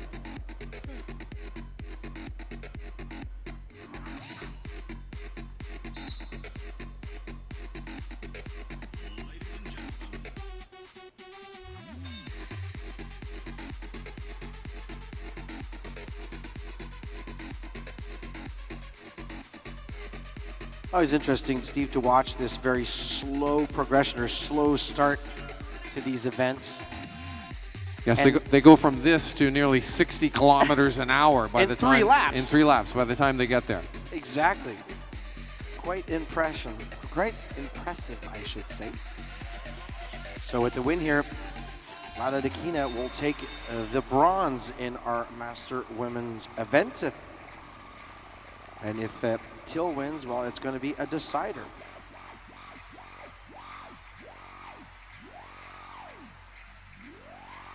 Both riders very cautious at this point in the race, not wanting to make the first move.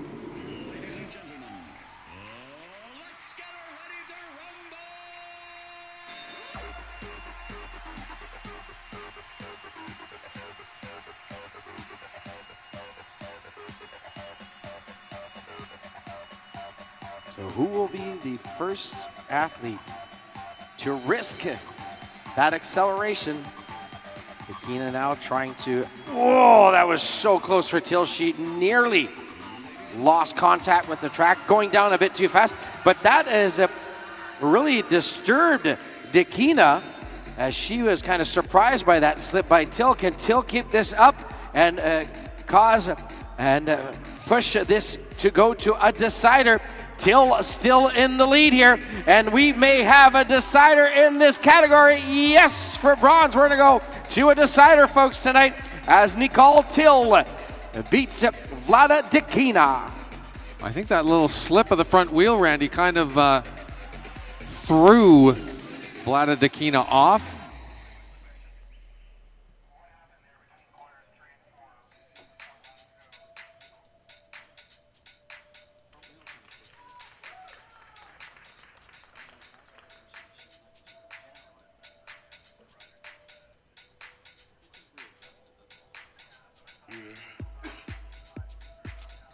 And here we go, back to the track. Alors on retourne à la piste maintenant avec Émilie Roy qui s'installe azur, rouge et noir, le maillot.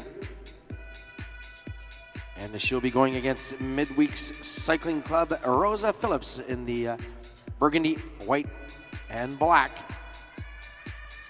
Première manche à Émilie Roy. First ride, Émilie Roy.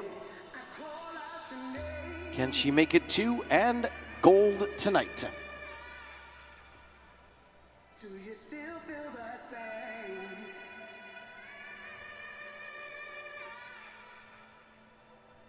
I call out your name. Oh, aggressive move from both riders out of the start there, Randy. Well, Rosa Phillip doesn't really have a choice. She has to go out strong. She has to prove her point that she's fast enough to compete. And like I said, there's a lot of psyching out that happens in this event.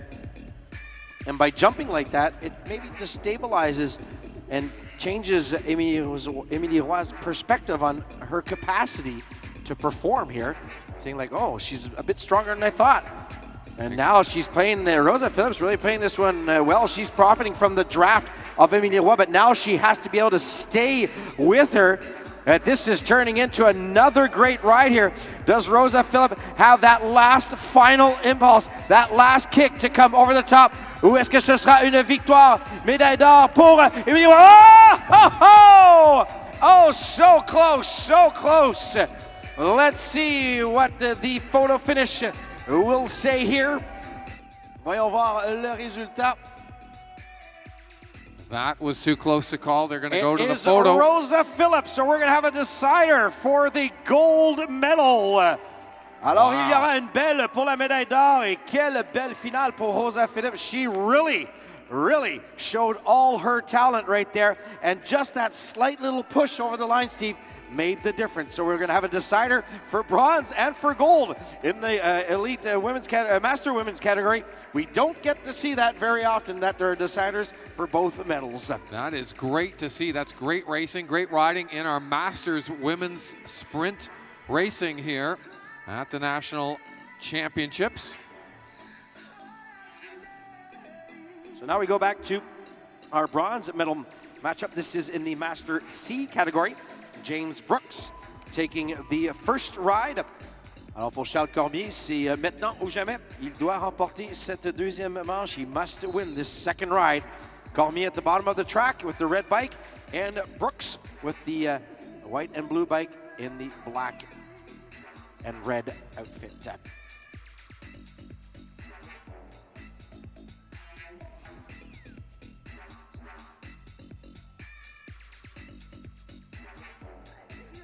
This one's starting out, Randy, at a bit more modest pace.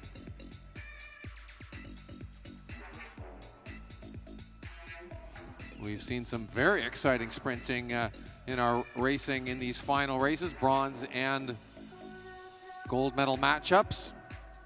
Let's hope the trend continues.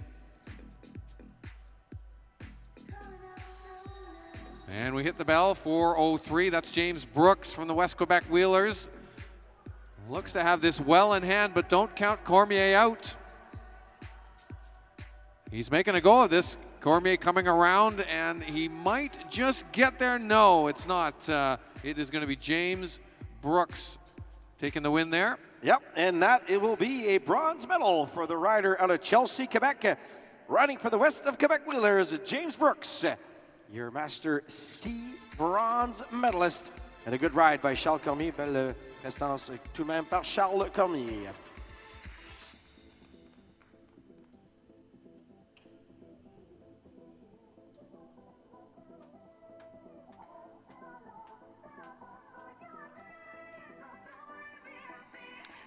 And now we move on to the gold medal matchup. Randy, we have Christian Schneider already out on the track, and I believe he will be on the inside.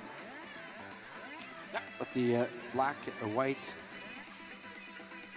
kit of Kurzawinski Coach Bike Zone, and there indeed is Chris Kurzawinski, the coach and the head of the Kurzawinski Coach Bike Zone club and team.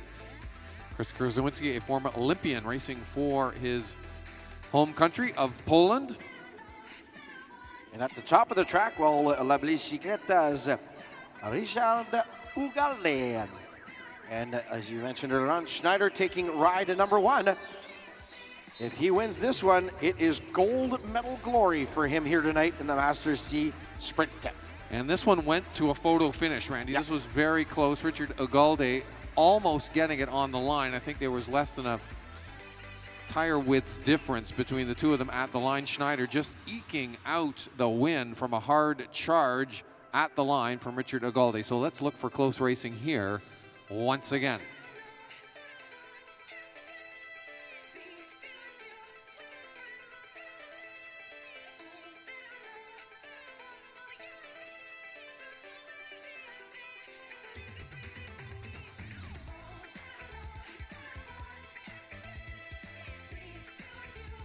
Ugalde taking the lead. 4:14, Schneider right there. Oh, this is going to be an interesting one, Steve. If it's anything like their first ride, these guys are very strong tacticians. As you can see, they're toying with each other. Oh, changes in speed are just remarkable. Schneider also has great bike rider, as in driving skills, and it looks like Ugalde is basically given up on that one. I don't know if there was contact. So we'll see what the commissaires call on that one, but great driving skills by Schneider.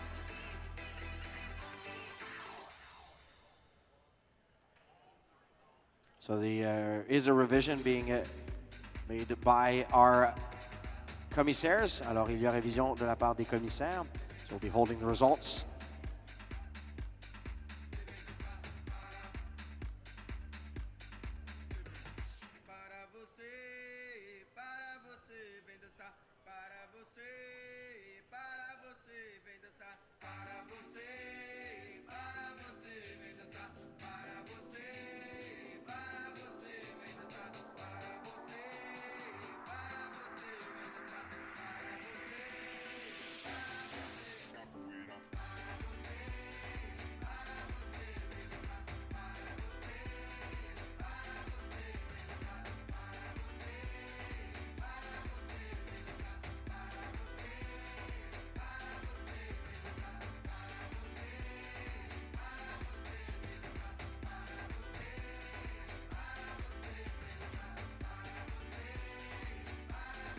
So race is under revision. Prior race under revision. Alors la course précédente est sous révision. So we're going to ask the riders at the start line, Mr. Atkins and McCall, you can relax. We're not ready to start quite yet. And we'd like to thank all the volunteers that have taken part in this event, making it happen season after season. Thank you all so much. And don't forget, if you're enjoying what you're seeing here this week, we will have the Milton International Challenge powered by Lexus next week from Thursday, September 29th, right through Saturday, October 1st. We will have some of the best riders in the world from Great Britain, USA, Japan, Trinidad, Finland, Denmark, Suriname, the Netherlands, Canada. And you can find more details at www.cyclingcanada.ca. And tickets are available for a very, very interesting price at Mattamy National Cycling Center website. And also on Sunday at the Crosswinds Golf Club, there will be the Ride with Legends and Canadian Cycling Hall of Fame induction luncheon. It's a unique opportunity to ride with some of Canada's cycling legends in a fully supported VIP road ride. We'll have Steve Bauer, Kurt Harnett, Gord Singleton, Alex Stata, Gord Fraser, and Brian Walton have confirmed, and some of the members of the Canadian national team. It is 9 a.m. to 3 p.m. Includes breakfast, 3-course luncheon, and free national team jersey for all riders. Info and tickets at www.cyclingcanada.ca.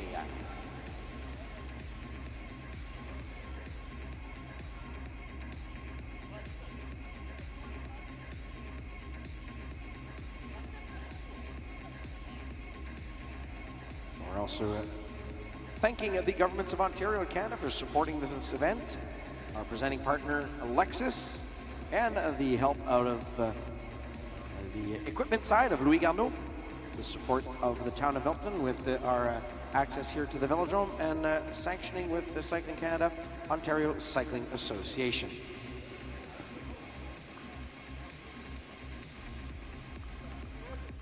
Prior race still under a revision.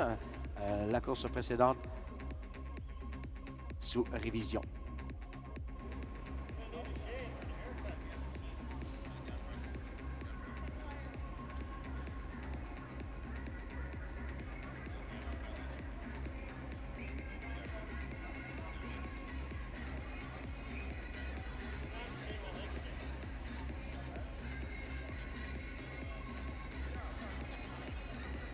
Well, I guess it will be a no contest, so no decision seeming to be.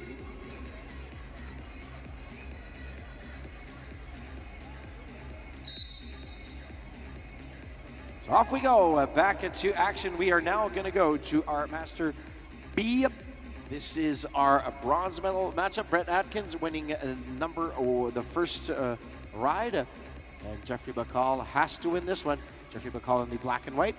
And Atkins on the bottom of the track right now in the black and red outfit with the full carbon white wheel at the back.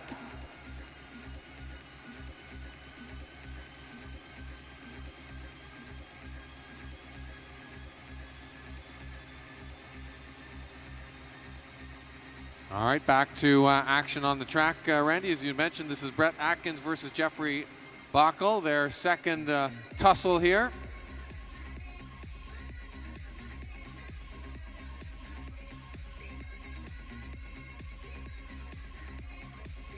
Brett Atkins won the first round.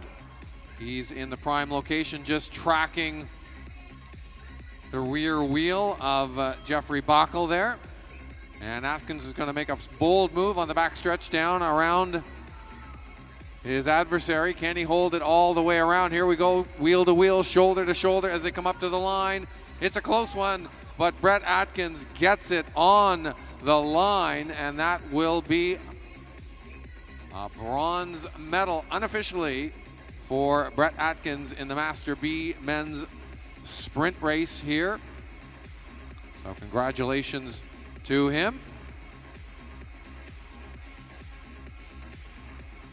And now we're going to go to what is our battle for gold. And what a first ride that was, Steve. Steve McKee just went all out. And with a second acceleration coming out of turn number 3, Chris Ferrick just pushed the bike over and took the first ride win.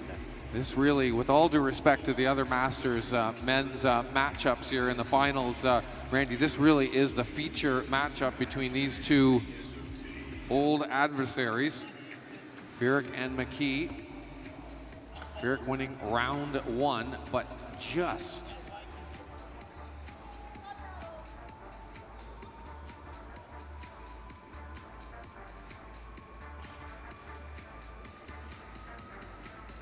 So we have at the top of the track, Steve McKee.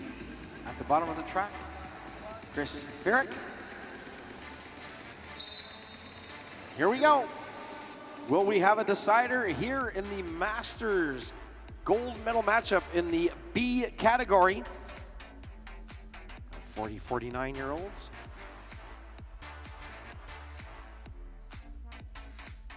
And McKee I'm not a gambling man, but I can put a lot of money on the fact that he's not going to repeat the same strategy as he used in the first ride. No, the long sprint obviously didn't pay off, so might be opting for something a little bit different this approach.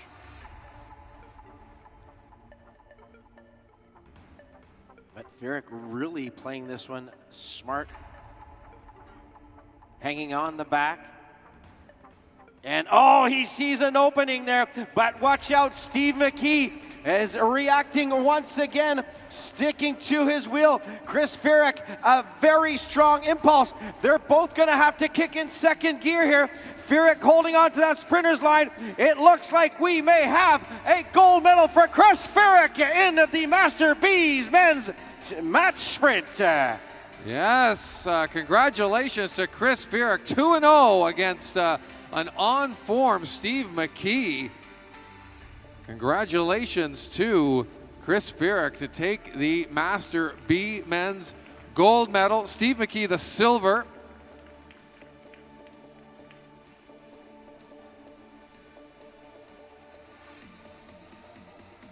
And from the previous match, it was Brett Atkins in the bronze medal. So there are your 3 medalists in the Master B's men. Chris Ferrick with the win. Steve McKee, the silver medal in his hand, and Brett Atkins, the bronze.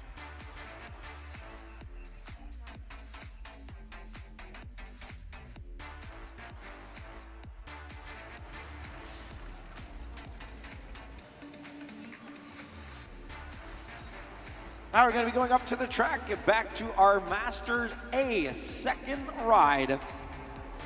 Bronze medal matchup between Matt DeLuco and James McLean. Had DeLuco taking ride number 1. So James McLean from Milton Cycling Club in the black and white must win this one to hope to stay alive and push this into a decider race. Will the hometown track work for McLean? That's what he's hoping for, I'm sure.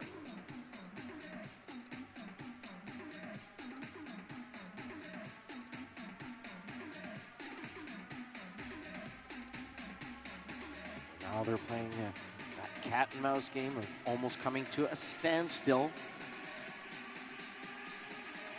Great shot from up at the top of the turn number 3. They're looking down. It gives you really how steep of an angle that is. 42 degrees, I think it is, Randy, at its steepest spot. The banking on the turns. Made out of Siberian pine. 250 meters, so it's a UCI homologated distance. You can hold World Cups, World Championships, National Championships, which is not a requirement for National Championships. And here we go, McLean sticking to the top here as the bell rings. DeLuco protecting the sprinter's lane. And McLean slightly hesitating there. Can he come back over the top? DeLuco digging deep as he knows he has fierce competition here. Will this be a bronze medal for Matt DeLuco? Yes, he'll wrap this one up. The rider from Toronto will be your bronze medalist in your Masters A match sprint. So congratulations to Matt DeLuco. Bronze medal for him, 2-0 against James McLean.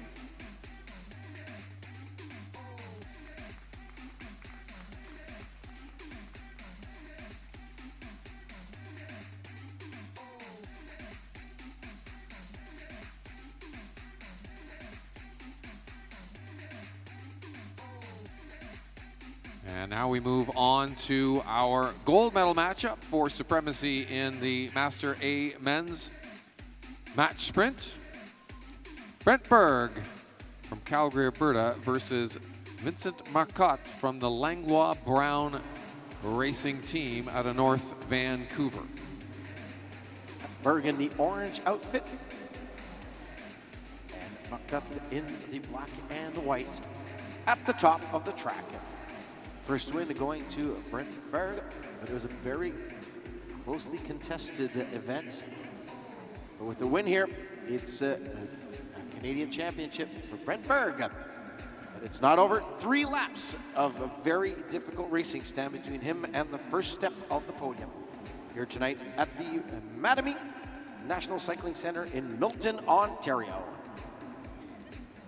So we're still discussing that prior race. A lot of discussion going on by the commissaires here on how they're going to seed that one, or at least give a final result tally. And that was the matchup between Richard Golde and Christian Schneider. That is still under some discussion.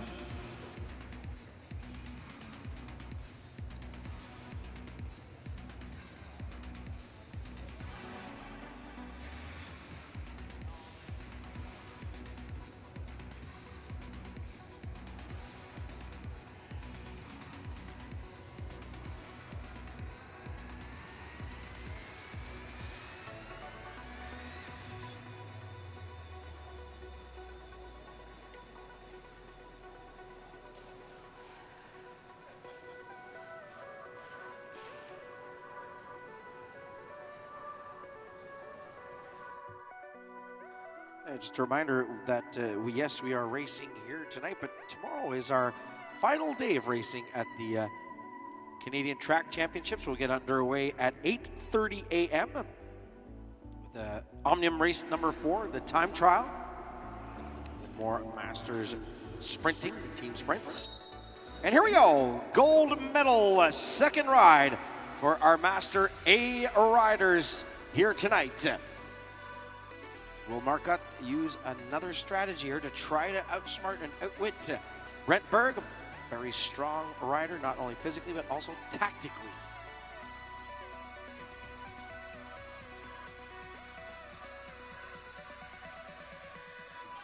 This one is definitely not one of those cat and mouse games. This is all-out alpha male riding, and Marcotte trying to go down. Berg slightly reacting, but we're still, almost lap and a half, I should say, out. And there's the bell. Berg not panicking at all, Steve. No, he is not. It's a long way to go for a sprint and hold max speed, but the superior fitness and form of Brent Berg coming around on the outside there, and he looks like he's got this one well in hand, and indeed he does. Brent Berg is going to take the Master A men's match sprint going away. Congratulations to Calgary's Brent Berg. Yep, that was far from being a walk in the park, but still a good workout. And there you are in orange, Brent Berg, your gold medalist in black, Vincent Marcotte, your silver medalist in the men's Master A. Matt Deluco picking up bronze.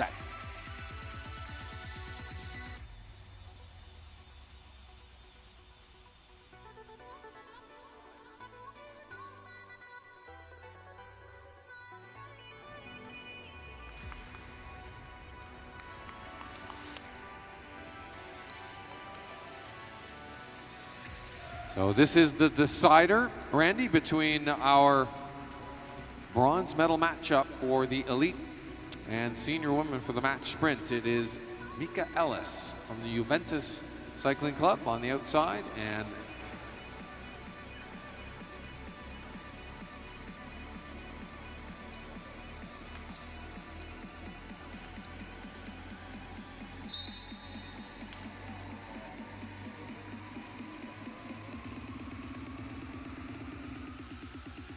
apologies, this is second ride for our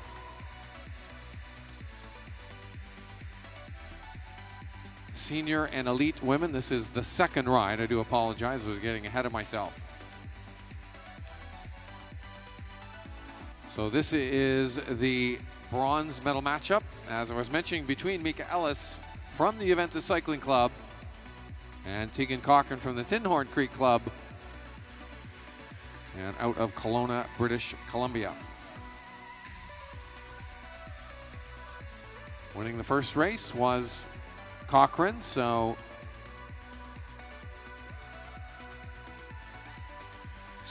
we do have a decision on that race between Christian Schneider and Richard Ugalde. The official's decision is a warning and a relegation for rider 414, Christian Schneider, for passing on the blue band. So the win will go to Richard Ugalde, and there will be a decider. And right now, Steve, back to the action with the women. That's right. We have Mika Ellis leading them out here. Cochran's got some work to do, coming around on the outside, doing it the hard way around the final turn here. They come into the straightaway, and it's going to be very close. And indeed, it is going to be Tegan Cochran taking the win. Wow, what a deep dig for Tegan Cochran. She looked a bit behind as she came around lap 4, but made it look so easy on that final stretch. And she takes that win here today and the bronze medal. So that's right, 2-0 for Tegan Cochran and the bronze medal for her.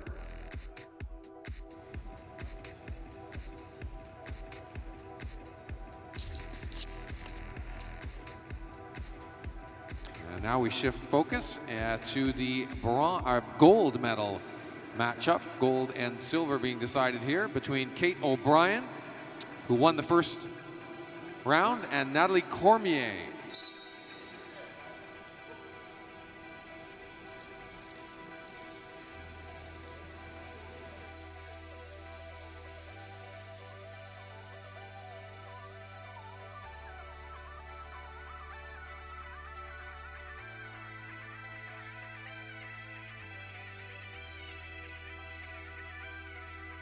So right there, Cormier en bas de piste qui observe évidemment Kate O'Brien.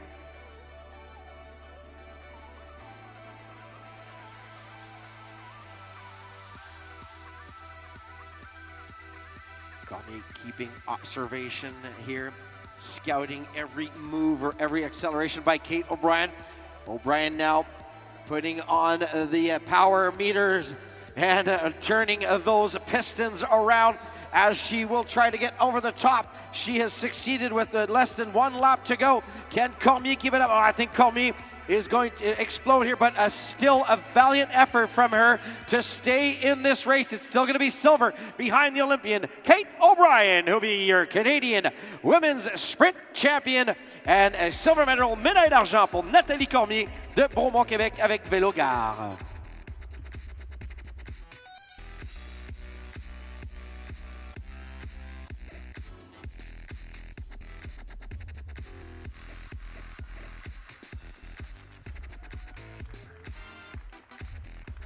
There she is, your Canadian sprint champ, Kate O'Brien.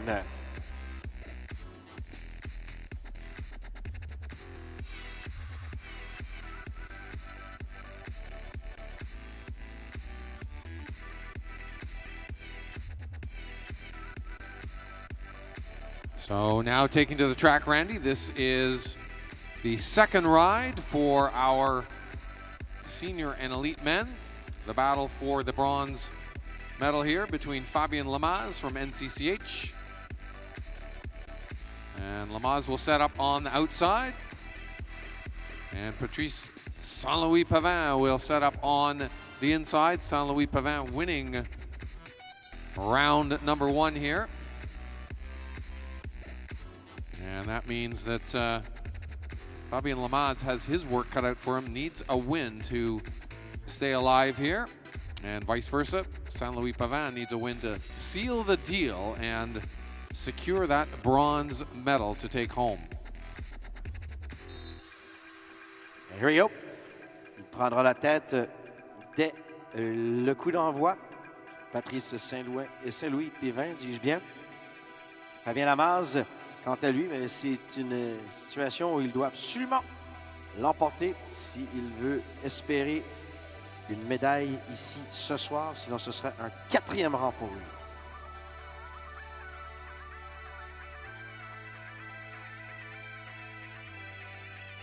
And a reminder, after these sprints, we are going to have award ceremonies for the sprinting events, and then it's time for our elimination race. Part of the Omnium will be race number 3, and then our Masters scratch races. A lot of excitement, still a lot of action to come. Very fast-paced races here tonight. And a bunch racing coming up, so the whole pack will be out on the track. And Lamaze trying to go from a lap and a half out. Saint-Louis Pavin devra réagir. Does he have it in him to come back onto Lamaze? Lamaze, a very fast player, but here it comes. Patrice Saint-Louis Pavin. What an acceleration. Quelle accélération. This one's going to go to the line. Can Saint-Louis Pavin keep this up? And yes, there you go. Sealing the deal for the bronze is Patrice Saint-Louis Pavin. C'est une médaille de bronze pour lui ce soir. Textbook sprinting there, Randy, from behind. That's the way you do it. Track the leader down in the draft. And then utilize that draft at speed to slingshot around. That is exactly what Saint-Louis Pavin did to prevail there for the bronze medal in our senior and elite men's match sprint. Congratulations to him.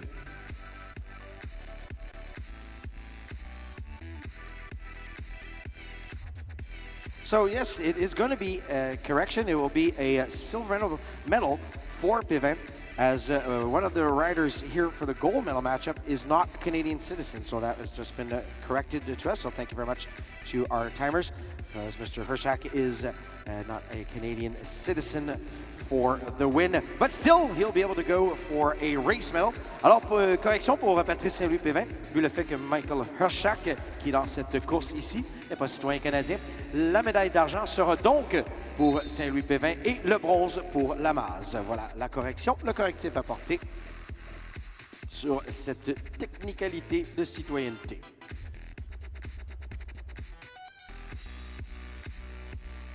Thank you, Randy, for that clarification. And now back to action on the track. And we do have Michel Hershak, as you had mentioned, versus Joel Archambault for the overall win here.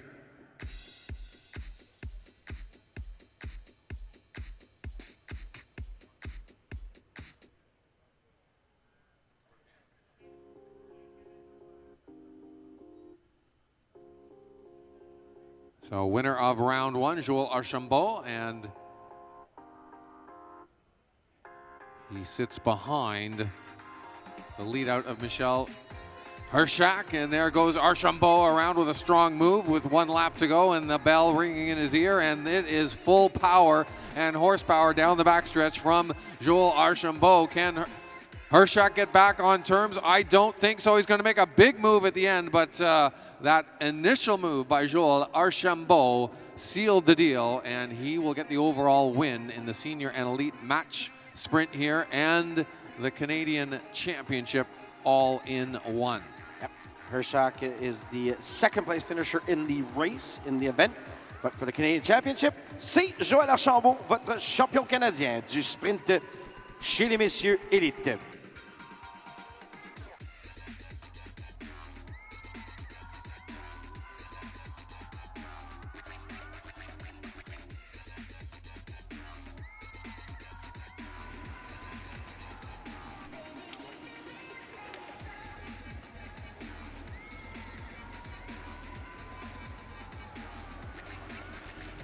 All right, this is like the sudden death overtime, Randy, in playoff hockey.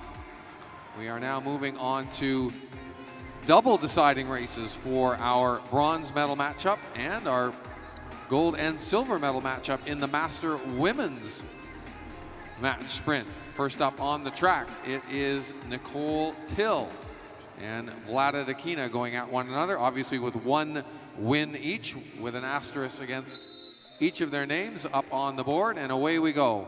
Pretty simple from here on in. The winner takes it all and takes the bronze medal home. Yes, sir. So Till leading the 2. Dakina on the back. Voici une belle, comme on l'appelle en français. Celle qui emporte 7 manches et la médaille de bronze.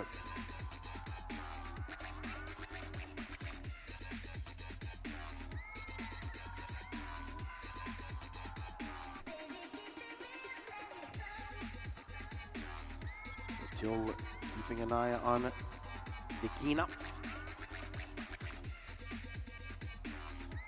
She takes the charge of this duo. Once again, winner is the bronze medalist in our Masters Women, and Dakina diving down. Now it's a question, Steve, of holding on till the end of this race. It's a long way, all the way to hold a almost 300-meter sprint. Can Vlada Dakina do it? Nicole Till tracking her down, going high up on the bank and trying to develop a bit of speed, but it looks to be Vlada Dakina is going to hold it all the way to the line, and there it is. That's a win for Vlada Dakina and the bronze medal in the Master Women's Match Sprint. Yes, sir, and now we're going to go to the gold medal decider. C'est la belle pour la médaille d'or chez les dames maîtres. We've seen some very close racing in this age group, and I think we're going to see the same thing here in the gold medal matchup. We will have Émilie Roy from Sherbrooke, Quebec in the teal, gray, and red, and in the burgundy, white, and black, and a bit of blue there will be the Midweek Cycling Club member Rosa Phillip.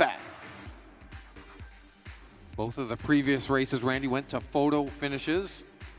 Took a bit of time to decide the winners, and let's see what we have here in the deciding matchup. The third and final matchup between these two fine track sprinters, Emily Roy and Rosa Phillip. Phillip on the outside, Roy on the inside to get things going here. Here we go. Off we go for 3 laps for the gold medal. 3 tours et on connaîtra l'identité de la médaillée d'or chez les maîtres femmes au match sprint.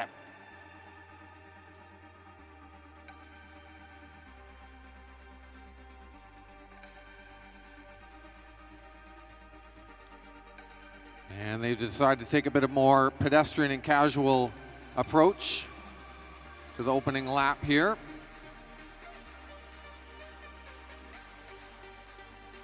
Phillip and Roy very casually, not very casually, probably actually pretty intensely staring each other down. Who's going to make the first move? We've seen very different strategies in both races. Watt took the earnest of driving it in the first race, and then Rosa Phillip, well, she took matters into her own hands and came back over the top and just pipping Watt at the finish line.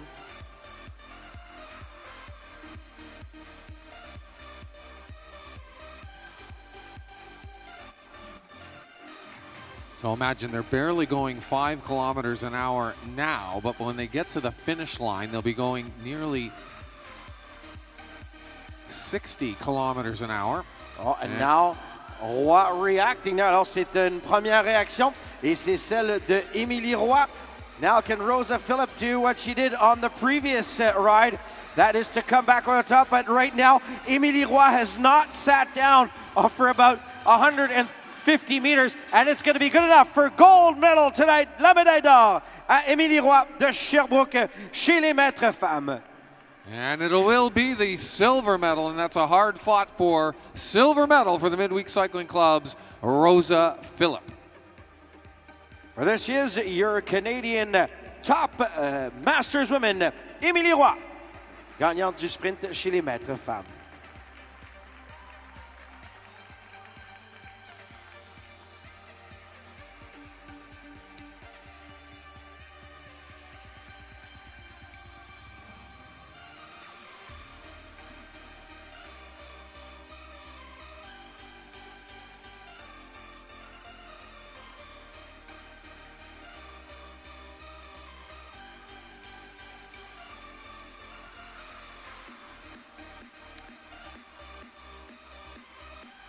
So Randy, now other than the McKee-Fierick matchup, we now move on to another interesting matchup here with one win each, and a controversial one at that, between these two, Richard Golde and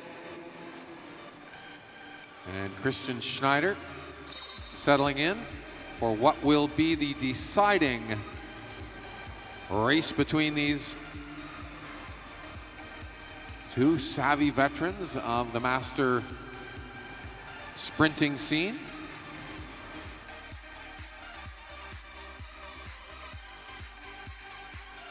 This is for the gold medal and all the marbles in the Master C category.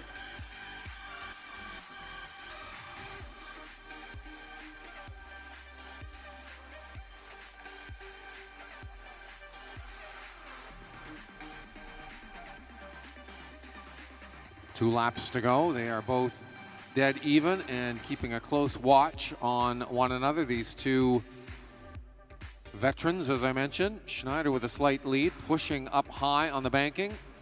And Schneider making the first move down low. Ugalde tracking him.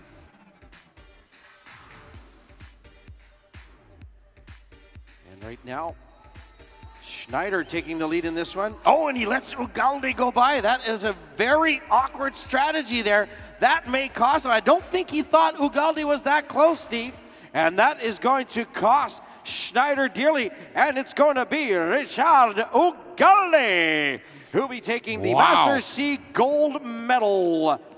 That is fantastic. What a move by Richard Ugalde. I think it was Schneider looking one way, Ugalde going the other, and he was able to capitalize, Randy, on that move. Richard Ugalde taking the Master C sprint supremacy here and the gold medal.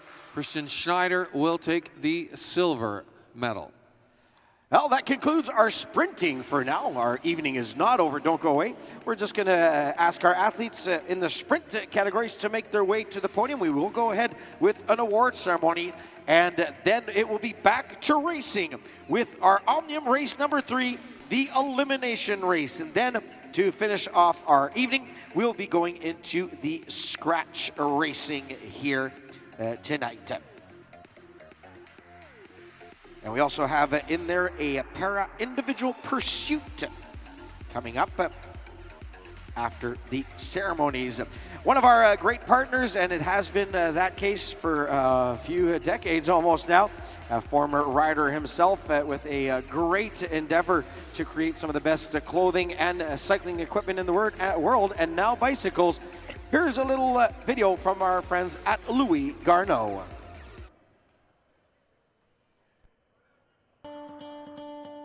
We call it Fat Breakfast. The idea is to meet up super early, devour some amazing culinary creations, drink some homemade chai tea, and ride fat bikes.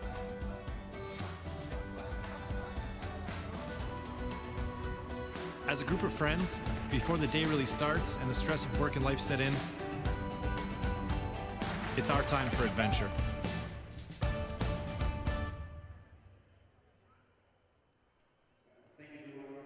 Seeing some of those jerseys on the backs of our Canadian champions. And this arena that is the Mattamy National Cycling Center has become home to many champions. And let's watch this short video, Steve, of the road to Rio that started pretty much here in the summer of 2015 at the Pan American and Para-Pan American Games.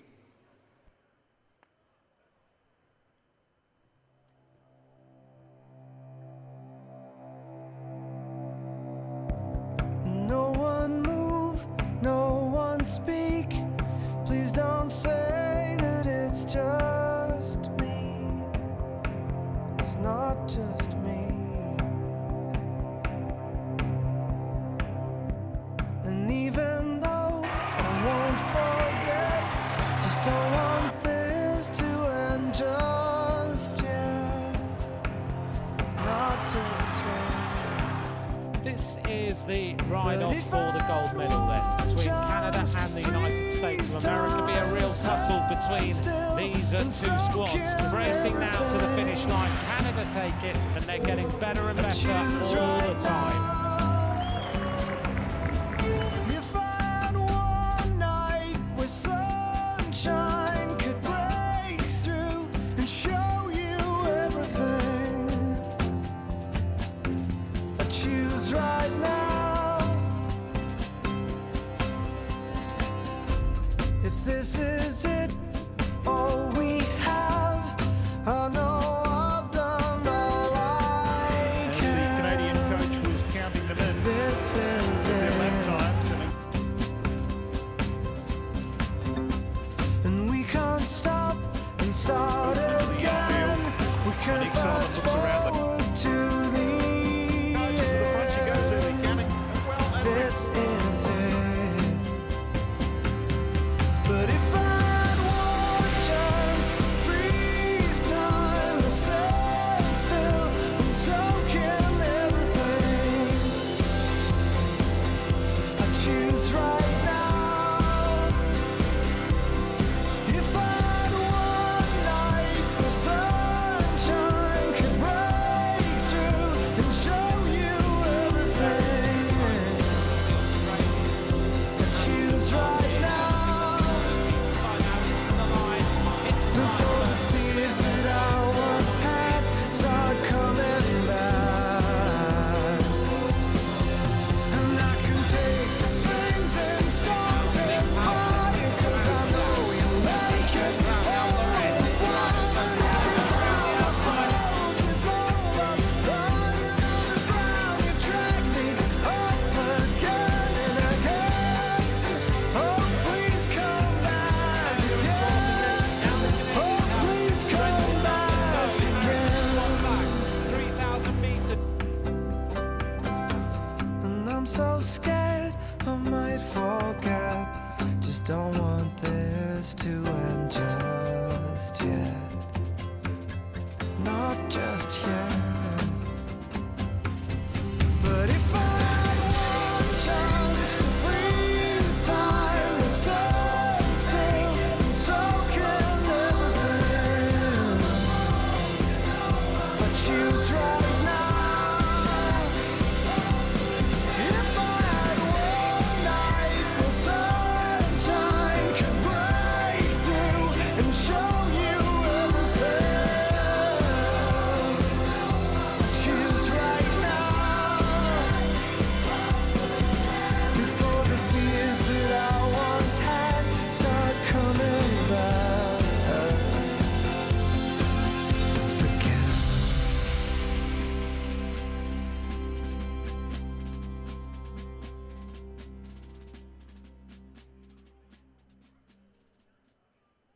it has been, and our Canadians brought it on and brought back some hardware as much as the Olympians and Paralympians.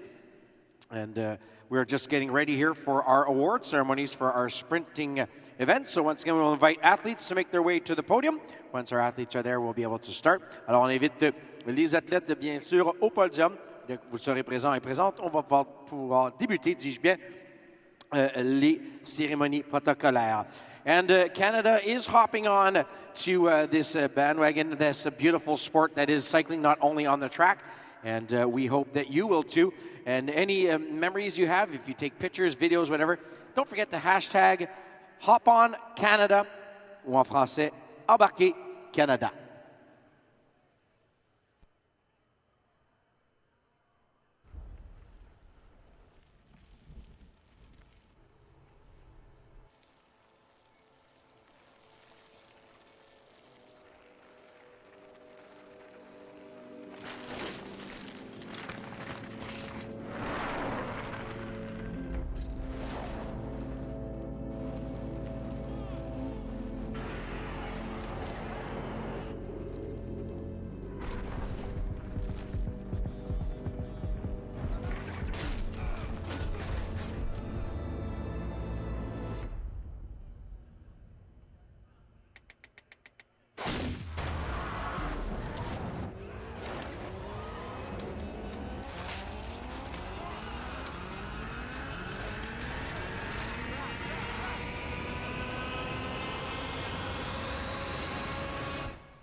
Indeed, what a campaign that is. Hop on. I love the theme of that. Hop on a bike. Doesn't matter what kind of a bike. BMX, mountain bike, road bike, track bike, fat tire bike, triathlon bike, any kind of bike. It doesn't matter. Just get out there and ride and feel the wind in your face. That's what it's all about. Feel the freedom of being on two wheels. Remember back to that first time you've ever been on a bike.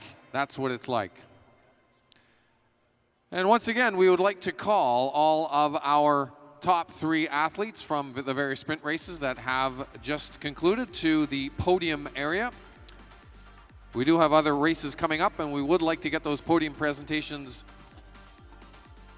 wrapped up so that we can get back to the action on the track. So again, if you did finish in the top 3 of the just concluded sprint races, please proceed to the podium area.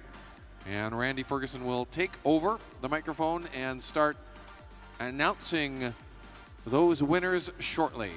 Alors, s'il vous plaît, athlètes, nous avons besoin de votre collaboration. Nous avons un programme qui continue après ces cérémonies protocolaires. On a besoin des athlètes au podium, s'il vous plaît. We have an ongoing program, so please, we need your cooperation, athletes. Please make your way to the podium. Thank you.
award ceremonies starting in 2 minutes. Award ceremonies starting in 2 minutes. Les cérémonies protocolaires débutent dans 2 minutes.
Alors, mesdames et messieurs, nous allons débuter nos cérémonies protocolaires de ces championnats canadiens sur piste présentés par Lexus.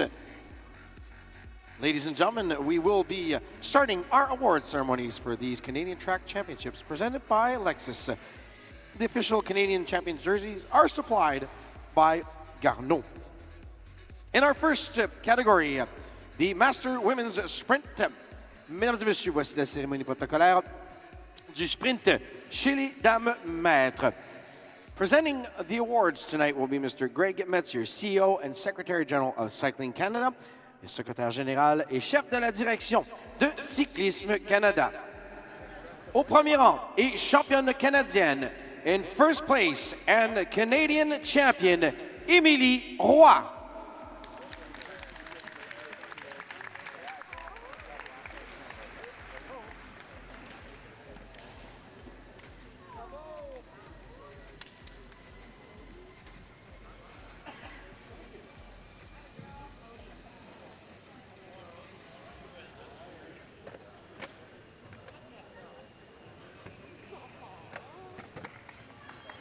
Ladies and gentlemen, your 2016 Canadian champion, mesdames et messieurs, votre championne canadienne 2016, Émilie Roy. In second place and silver medalist, au deuxième rang et médaillé d'argent, from Midweek Cycling Club, Rosa Philippe.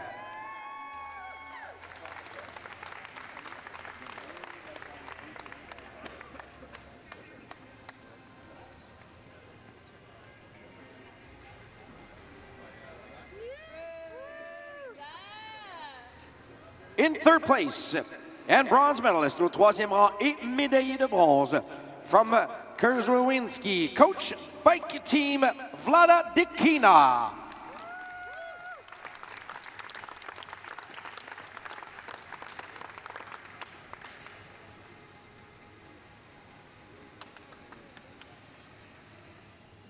Ladies and gentlemen, your 2016 Track Championship Podium. Mesdames et messieurs, votre podium des championnats de piste canadiens 2016.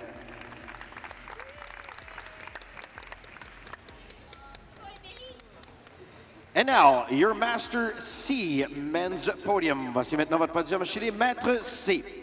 In first place, and Canadian champion au premier rang et champion canadien from la bicyclette, Richard Ugalde.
Ladies and gentlemen, your 2016 Canadian champion, mesdames et messieurs, votre champion canadien 2016, Richard Ugalde.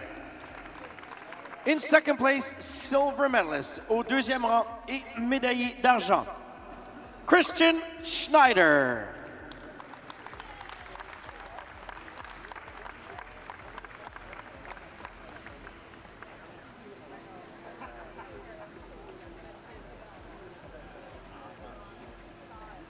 And in third place, your bronze medalist au troisième rang et médaillé de bronze from the Western Quebec Wheelers, James Brooks.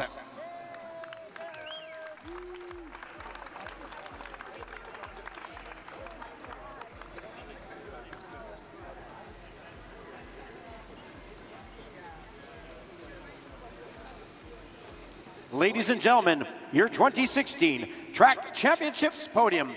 Mesdames et messieurs, votre podium des championnats canadiens de piste 2016.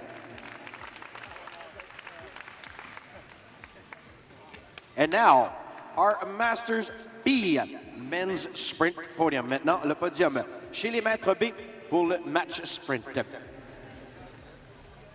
In first place, and your gold medalist Canadian champion au premier rang et champion canadien, Chris Firek.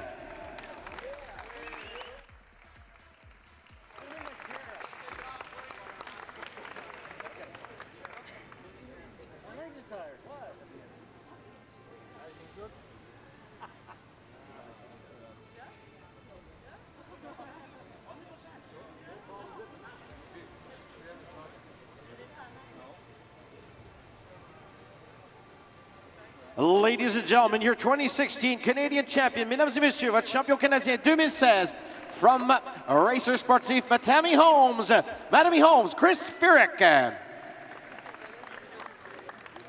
In second place, and silver medalist au deuxième rang et médaillé d'argent from la bicyclette, Steve McKee.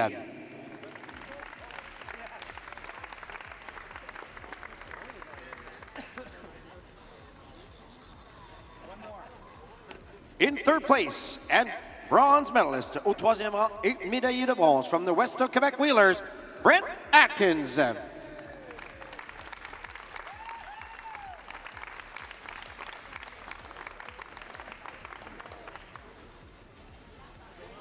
Ladies and gentlemen, your 2016 Track Championships podium. Mesdames et messieurs, votre podium des championnats canadiens de piste 2016.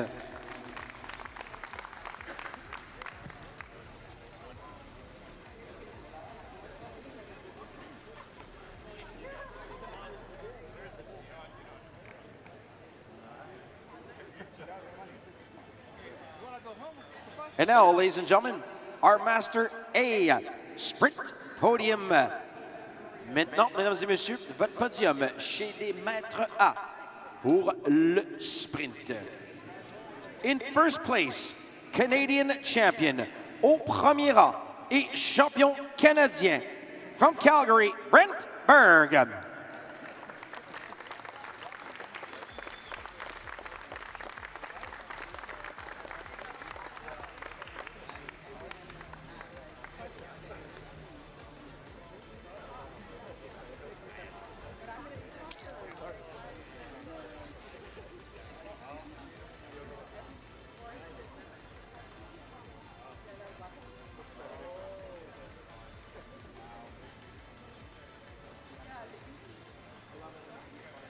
Ladies and gentlemen, your 2016 Canadian champion, mesdames et messieurs, votre champion canadien 2016, Brent Berg. In second place and silver medalist au deuxième rang et médaillé d'argent from l'Angle Brown Racing, Vincent Marcotte.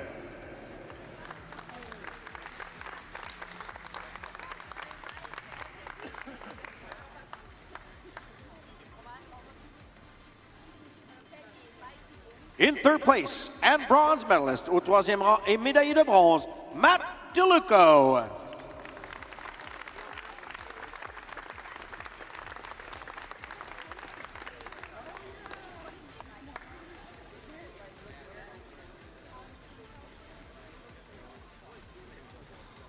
Ladies and gentlemen, your 2016 Track Championship podium. Mesdames et messieurs, votre podium des championnats de piste 2016.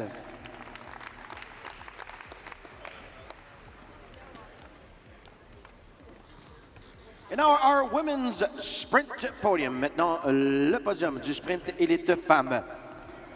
In first place and Canadian champion au premier rang et championne canadienne, Kate O'Brien.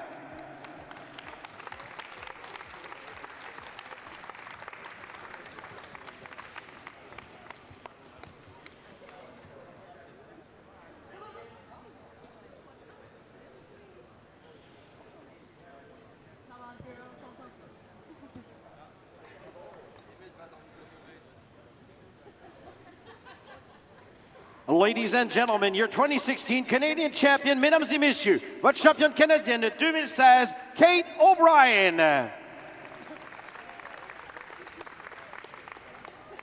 En deuxième place et médaillée d'argent, in second place and silver medalist de Vélodrome, Nathalie Cormier.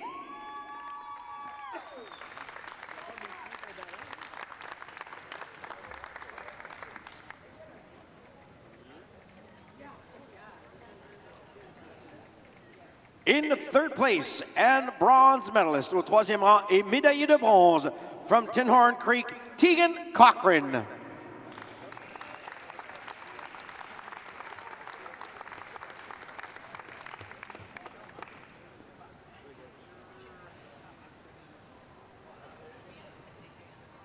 Ladies and gentlemen, your 2016 Track Championship podium, mesdames et messieurs, votre podium des championnats canadiens de piste 2016.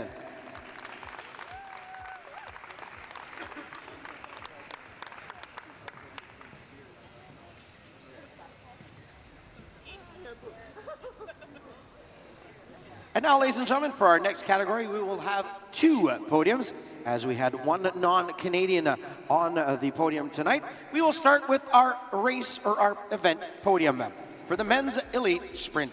Alors voilà, mesdames et messieurs, dû au fait que nous avions un des coureurs qui n'est pas un citoyen canadien, nous allons avoir un podium pour la course et un podium pour les championnats canadiens du sprint masculin.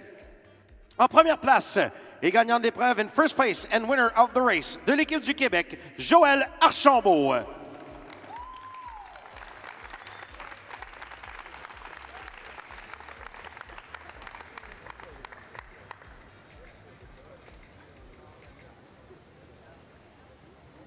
En deuxième place, in second place, from the Juventus Cycling Club, Michael Herschak.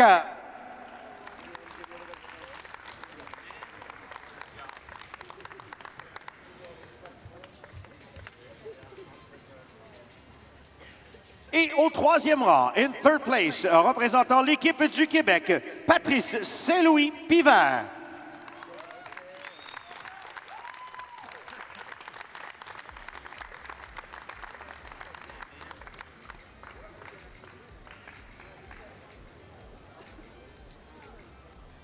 Mesdames et messieurs, votre podium de l'épreuve, ladies and gentlemen, your event podium.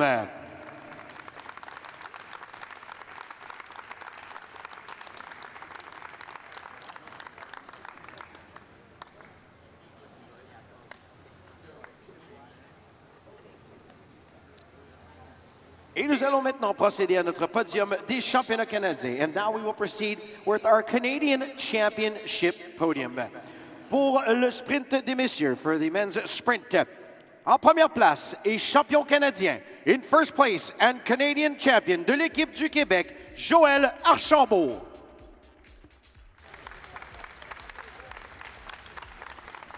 Et j'invite de nouveau M. Greg Mathieu, chef de la direction et secrétaire général de Cyclistes Canada, à présenter le maillot et les médailles. I'd like to invite once again the CEO and Secretary General of Cycling Canada, Mr. Greg Mathieu, to join us in presenting the Garneau jersey and the medals.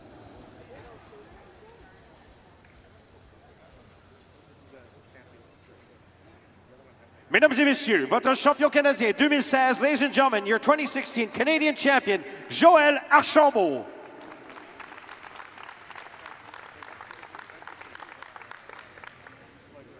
Au deuxième rang de l'équipe du Québec, in second place from Team Québec, Patrice Saint-Louis Pivert.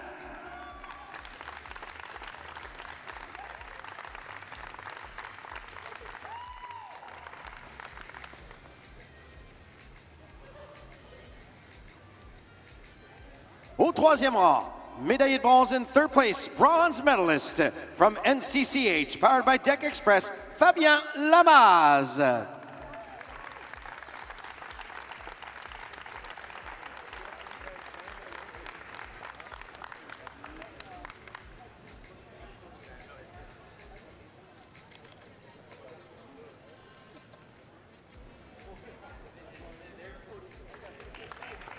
Mesdames et messieurs, votre podium des championnats canadiens du sprint chez les messieurs, your Canadian Sprint Elite Men's Podium.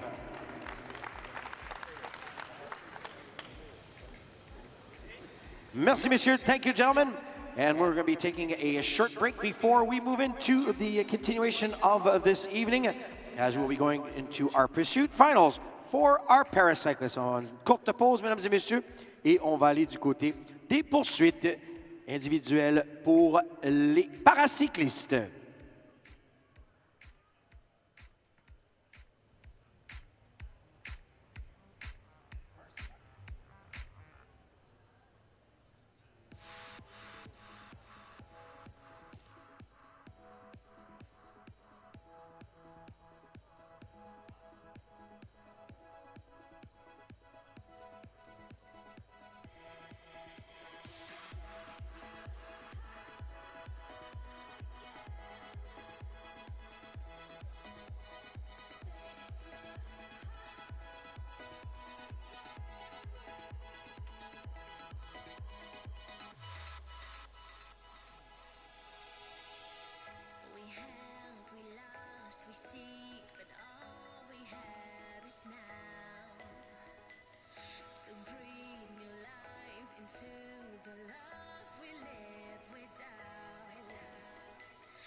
So for the benefit of those riders warming up, we will resume racing at 7 o'clock with the para individual pursuit, and then proceed with the schedule as indicated. So we will once again be resuming racing at 7 o'clock on the track with the para individual pursuit. That is in 20 minutes time.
Okay, everybody, so there's been a twist of fate. We are starting now, not at 7 o'clock anymore, so para-riders, get ready to ride.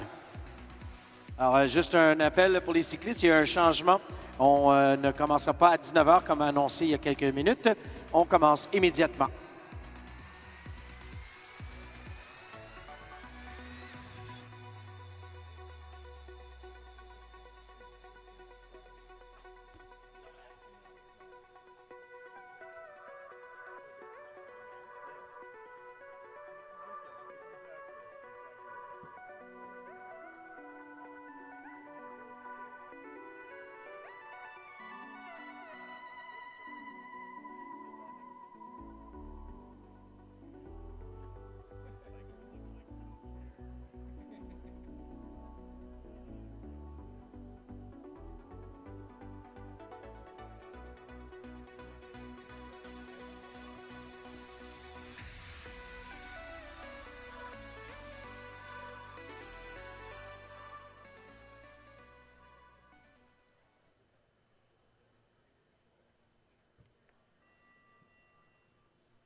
Well, we are off, folks, with our para-cycling event. This is a C-class pursuit final.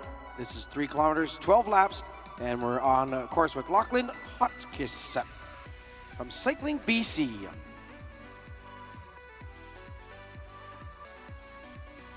So Randy back to timed efforts now.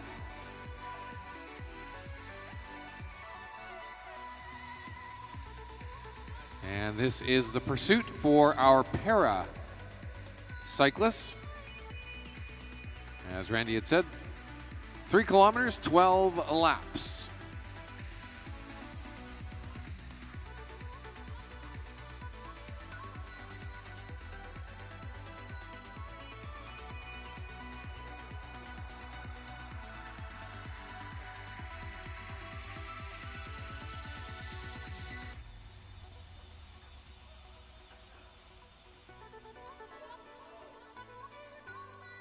So Canada at the forefront of the para movement, and especially in paracycling. We've always fielded very strong teams at the games, and results showing at the latest games in Rio. The sport that won the most medals was cycling with 9 medals. Great performances by Ross Wilson, Mike Sametz, also Tristan Turnov.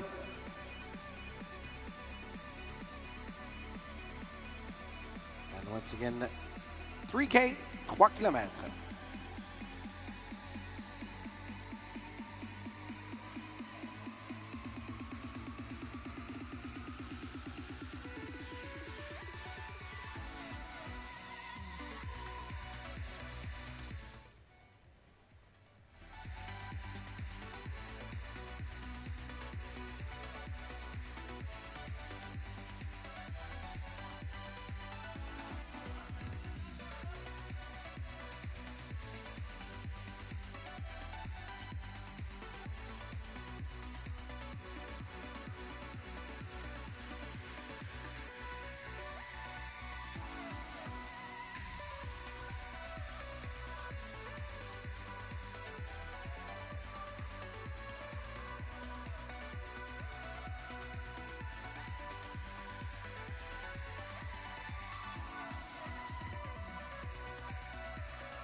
And Lachlan Hotchkiss now, 3 laps to go. Got some good speed on the track there, 41.4, almost 41.5 kilometers an hour for him. 3:26 elapsed on the clock. This is where it starts to hurt, folks. Urge him on. It's a solo effort out on the track.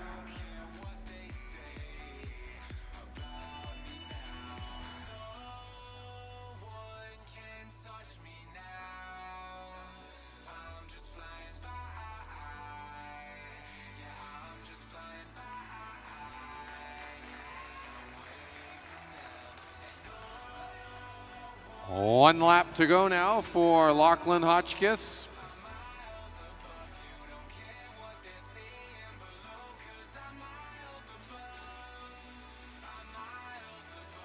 Here he comes, Lachlan, for his finale, and he will be clocking a time here today of 4:19.956 for C-Class rider Lachlan Hotchkiss from Cycling BC.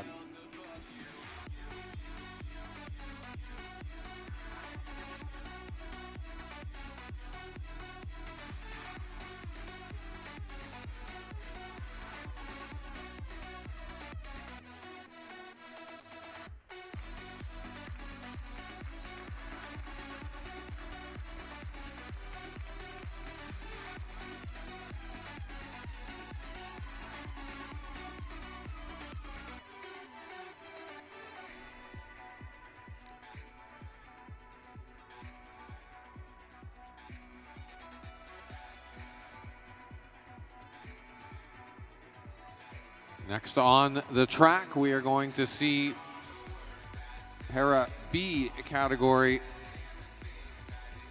blind and visually impaired Carla Shibley from Team Alberta and her guide now coming out onto the track. Arrond Rutan is Carla's pilot.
And off we go, 12 laps, 3 kilometers, as Carla Shibley with her guide, Arrond Rutan. Canada, one of the top countries also when it comes to tandem racing. We've been really since the onset of some of the first Paralympic Games, World Cups on the track and on the road. This is the same concept as we had for Lachlan Hotchkiss. It is 12 laps, 3K against the clock.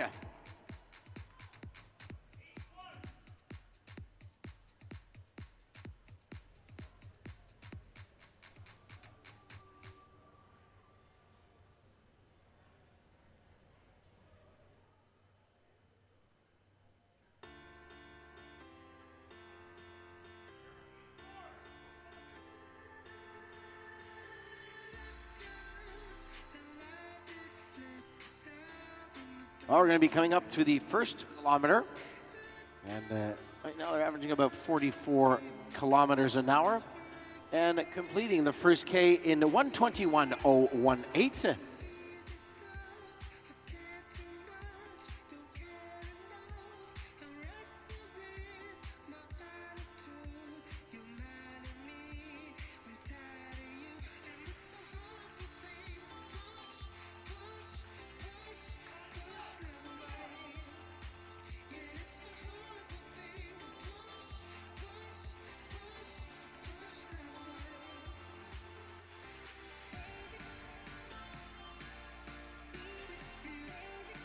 So now just hovering under 45 kilometers an hour for Carla Shibley and her pilot. Keeping the pace. A long race endurance-wise, once again in that crouch position, the aerodynamic position. As they'll be coming up soon to the 2K mark. They're just one lap out. And that's tough work, Randy, controlling the tandem bike on the aero bars. That's a lot of weight of both bike and bodies to keep in line down on the aero bars. Arrond Rutan doing a great job in the pilot position out there in the front. Now they're coming up to the 2K mark, completing that in 2:41.570.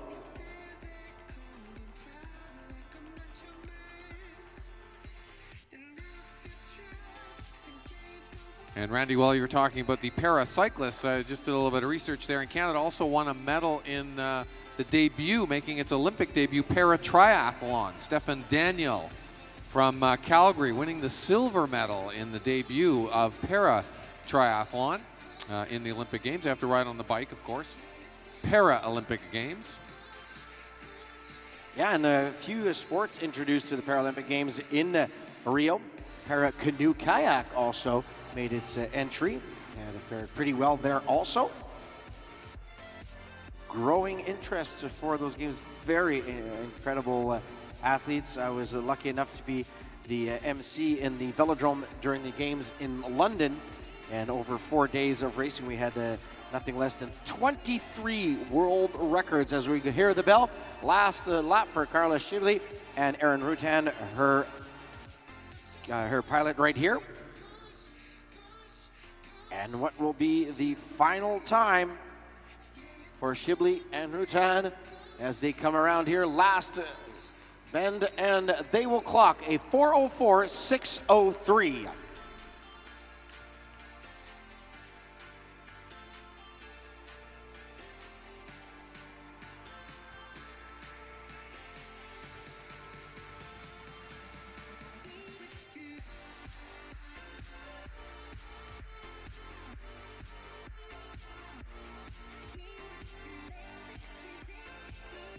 And our next para event on the track.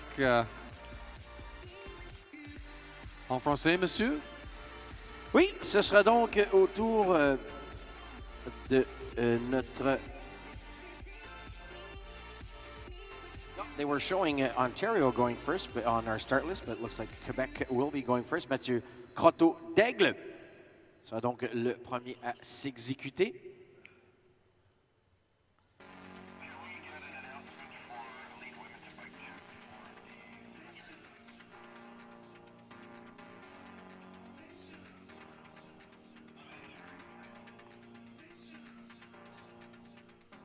So just a reminder for our women taking part in the elimination race, you must make your way to bike check immediately, please. Alors les dames prenant part à la course par élimination, devez vous présenter à la vérification des vélos, s'il vous plaît.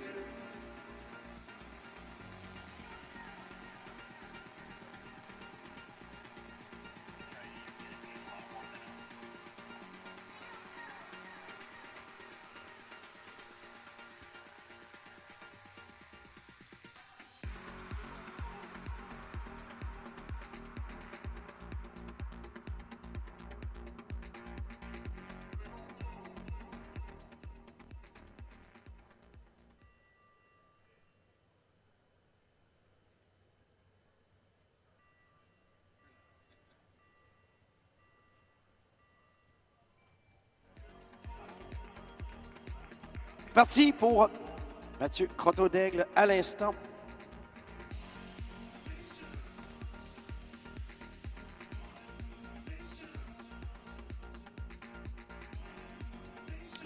And that's the trickiest part, Randy. If you've ever ridden a tandem bike, out of the saddle and getting both the riders to get the weight transfer at exactly the right moment. That's the tricky part, getting the bike up to speed once they settle in. Not that it's that much easier, particularly with the pilot out in the front, down on the aero bars now with a disc wheel on the front. That just sort of adds to the challenge of keeping the bike on a straight line.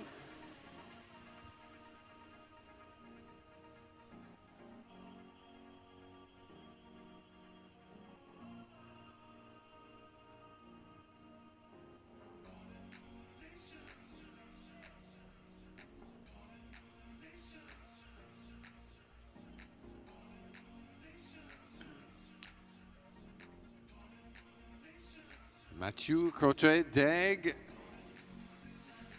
from Sherbrooke, Quebec. Racing for Équipe de Québec.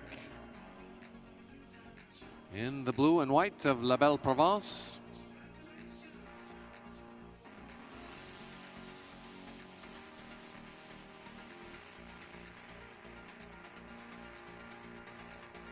"11 laps to go. They are averaging close to 50 kilometers an hour.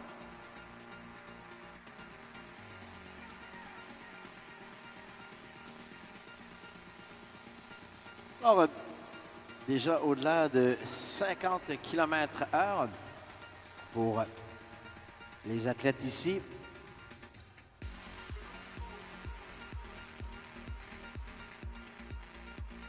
Deux tandems, celui du Québec et ensuite de l'Ontario.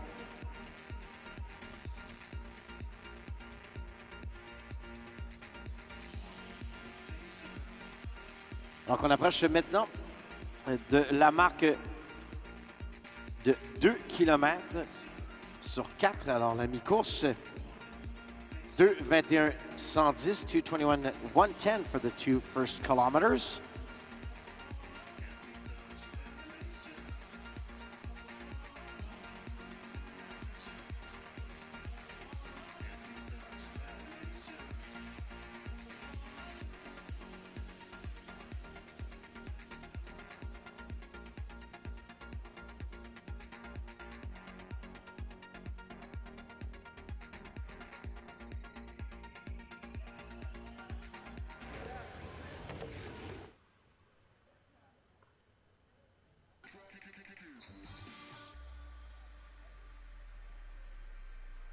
Now coming up to our next intermediate kilometer mark. It's a good marker for the athletes to be able to look at those times. It shows the progression as it is measured by the kilometer. And we're going to be coming up very soon. Alors on approche maintenant du 3e kilomètre de 4 pour les athlètes en piste. 3:29:684, 3:29:684 pour le 3 km.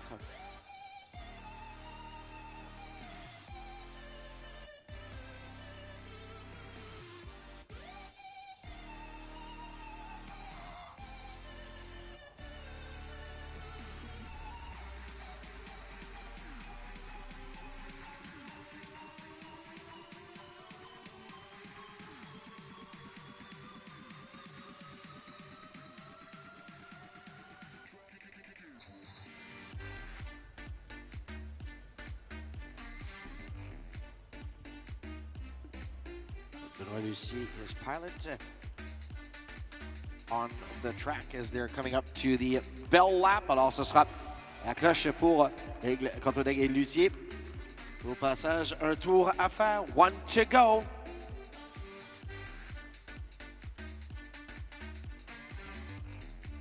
And the time for the paracyclist from Quebec will be 4:39:202, 4:39:202, 4:39:202 pour Crotet-Daigle et Lucier. Now our second tandem, that will be the tandem of Kevin Frost and his pilot, Mr. La Liberté.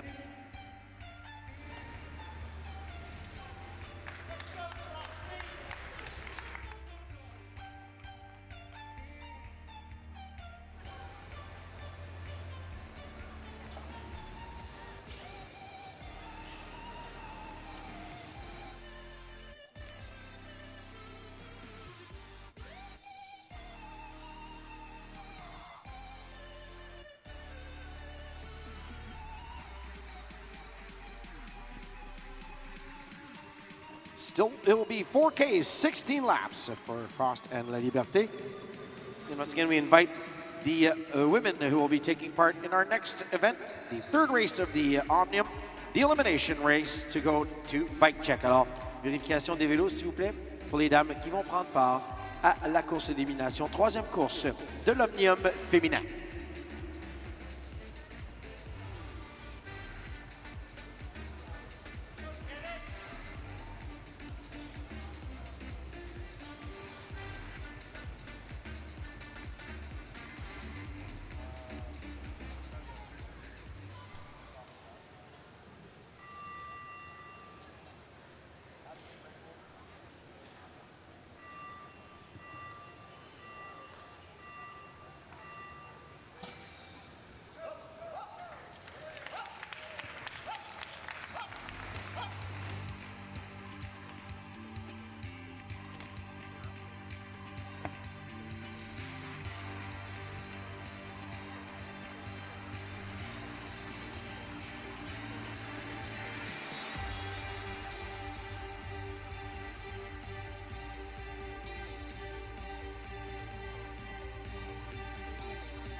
there goes Frost off here. And we're going to check his results as things unfold here in this 16-lap race. It's a race against time.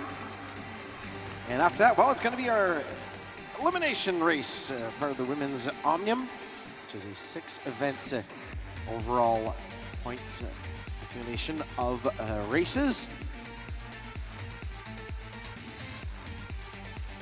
And spectators in the stands, get ready for the elimination race. I think it's the coolest race on the track. Well, maybe the Madison and the Kieran are up and there. The match sprint. And they're all cool, but I love the elimination race. It is the devil takes the hindmost is the other name they use for that. So we'll get into that. Randy and I will get into that when we get to the elimination races, but the elimination race will be the next race on the track. I'll be making my way down to the officials' nest and stand right at the finish line. I'll be working with the commissaires to figure out who is in and who is out. Randy will be making the race call from the announcer's booth up high above the track.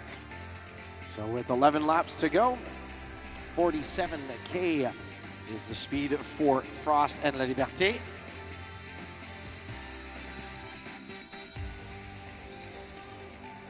As we see the elite women starting to warm up down there in the middle of the track.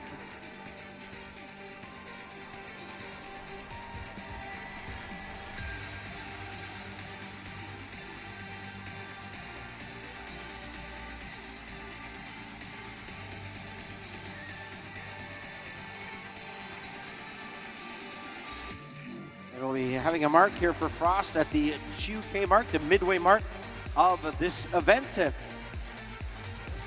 2:34.61, so they are presently in second place. 9.3 seconds off the pace of our previous ride by Coteau d'Aigle and Lucier.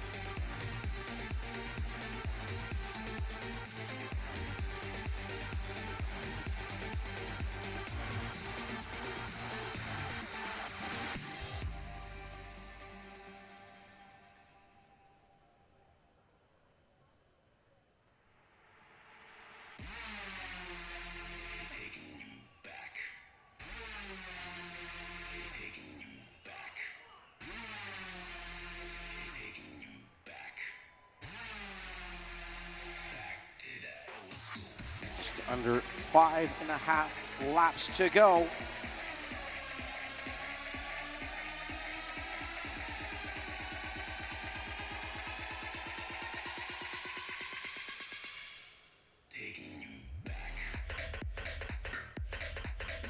And up to the 3K mark, I should say, for Frost, and his time after 3 kilometers will be 3:44.648. 3:44.648.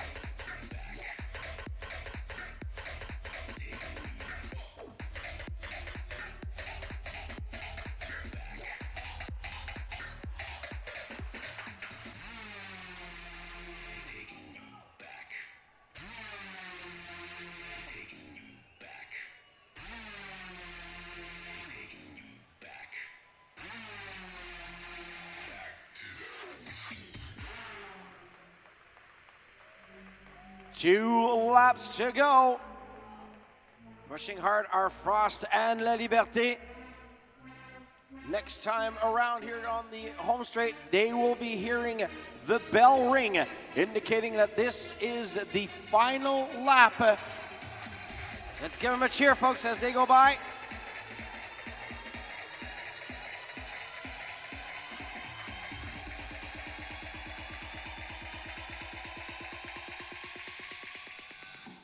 And here is the last bend as they come around.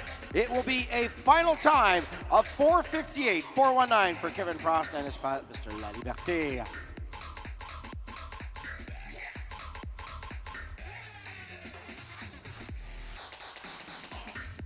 Well, it's now time for our next event. This time we are going to go to our third race of the 6-race women's Omnium. And this is going to be the elimination race, and as the name states, we'll be eliminating every couple of laps the rider whose rear wheel crosses the line the last. It'll be very interesting to watch. A lot of high action, and also what happens is that riders are vying for spots and don't want to get caught behind, boxed in. That's coming right up. Alors, les courses d'élimination, ça mène très bientôt.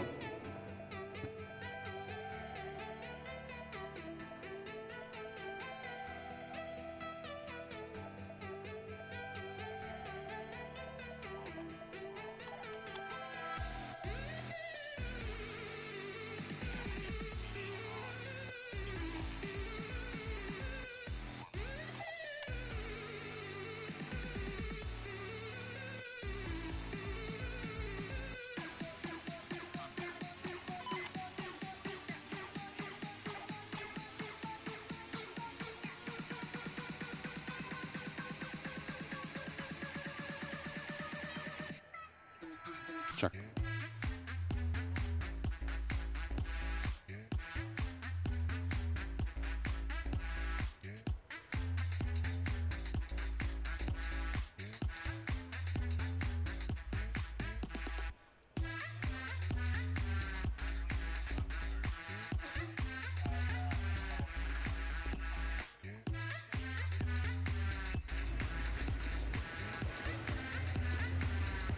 How's that?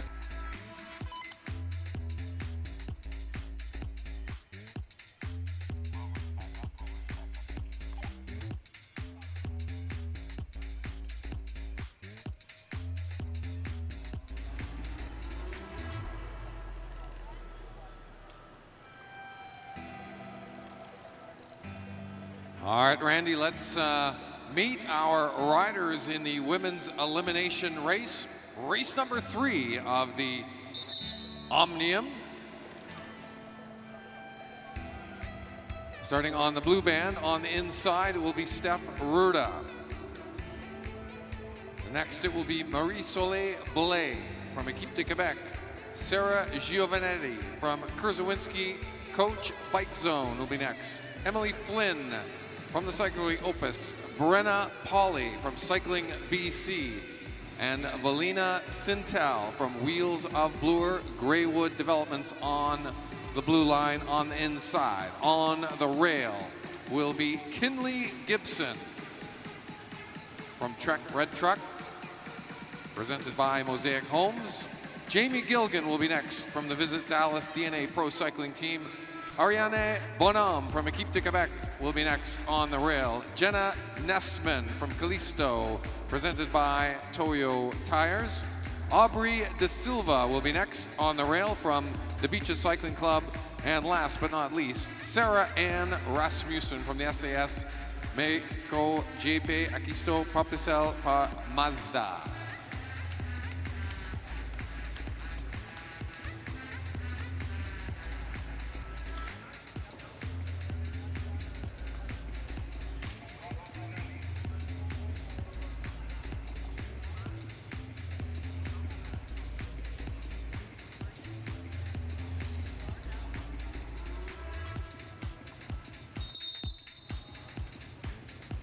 And we're away just as they pull away from the start here.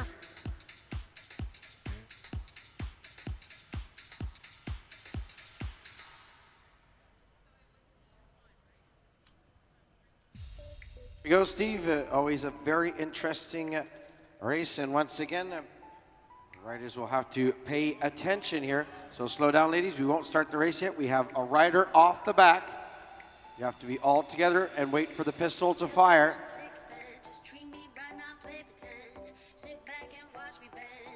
So still, ladies, you are going too fast. We have a rider that is off the back.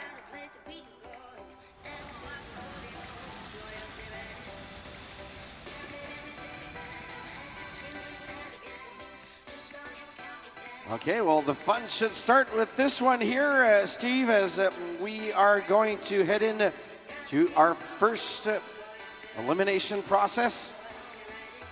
So here we go, elimination race, women's race number 3 of the Omnium. So there'll be a bell rung indicating to the ladies on the next lap there will be an elimination. Elimination on the next lap. Élimination au prochain tour.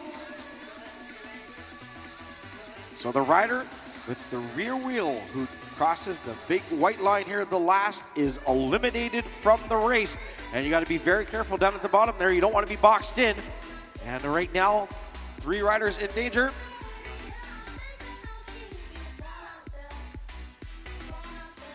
It is rider number 111, Randy. Jenna Nessman is out.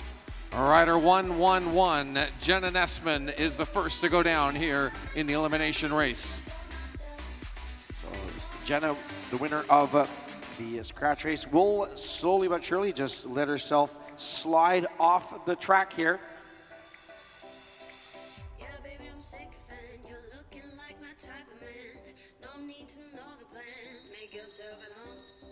Elimination on the next lap. Élimination au prochain tour. You see this race, folks, does not get any easier. Every time you move forward, watch out. One rider at the top there slightly in a spot of bother.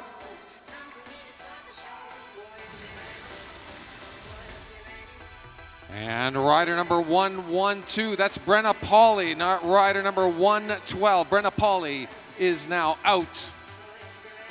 And a reminder for our men who will be taking part in the elimination race, don't forget to go to bike check. Elimination on the next lap. Élimination au prochain tour.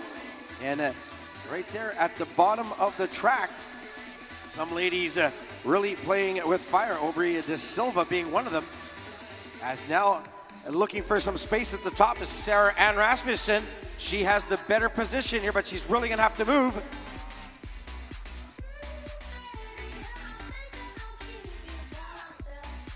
$104, rider 104. Sarah Ann Rasmussen eliminated. Elimination on the next lap. Oh, and now we see pushing hard is Emily Flynn. She wants to get over the top there. The worst place you can be is down at the bottom of the track where you have nowhere to go but forward. But if you have bikes in front of you, that is not going to help. And now it's going to be De Silva who seems to be in trouble off the back. 108, Randy, 108. Aubrey De Silva is out. Yeah, well, she was playing with fire there, hanging on to the back. And you can't sit there for very long.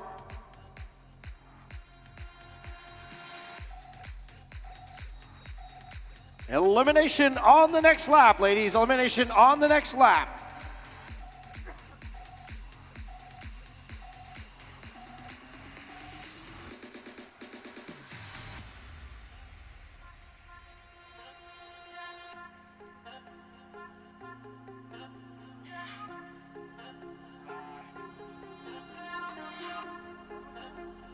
Oh, 102, Randy. 102. Kinley Gibson is out. Oh, a bit of a surprise there. Gibson being eliminated early in the process.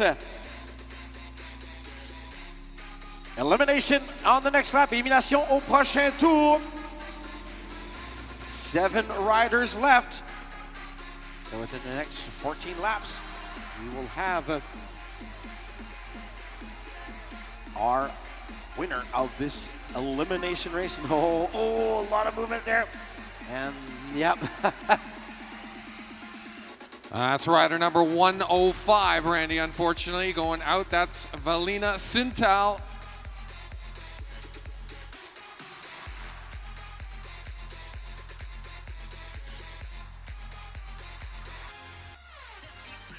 Elimination on the next lap. Élimination au prochain tour. 6 riders left. As you can see, Rhoda playing it very, very carefully. She's been hanging out at the front. She doesn't want to get caught behind in traffic. And now looking to be Emily. Is that Emily Flynn? That's, yep, just slightly on the top there, but she has the most room to move. And surprising a couple of riders. 106 is out, Randy. That's 106, Marie-Soleil Blais.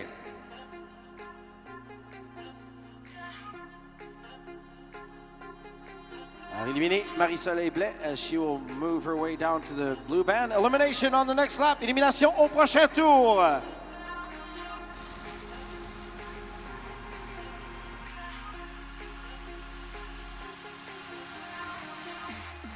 Oh, this is when things get really, really sketchy. Oh, Flynn, can she squeak in here?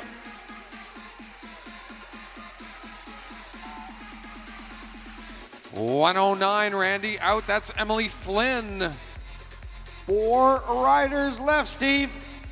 Come on, everybody, let's make some noise. This is a very tense situation. Elimination on the next lap, ladies. Élimination prochain tour. Rorda now trying to put the pressure on as she still has Jamie Gilkin with her. Sarah Giovanetti is also there. And Ariane Bonhomme de l'équipe du Québec. 110 is out. That's Sarah Giovanetti, Randy. And then they were 3, Steve. And once the next elimination happens, the riders will battle it out. 2 will be left with an elimination on the next lap. Arrond speeding up. Ariane Bonhomme following suit. Now Jamie Gilligan is the rider in difficulty as she is hanging off the back. She needs to make her way over the top. It is Rorda, Bonhomme, Gilligan for the next to last elimination. And it will be... 103, Jamie Gilligan is out. So now it's going to be between Steph Rorda and Ariane Bonhomme pour la victoire de l'élimination. This will be your final elimination.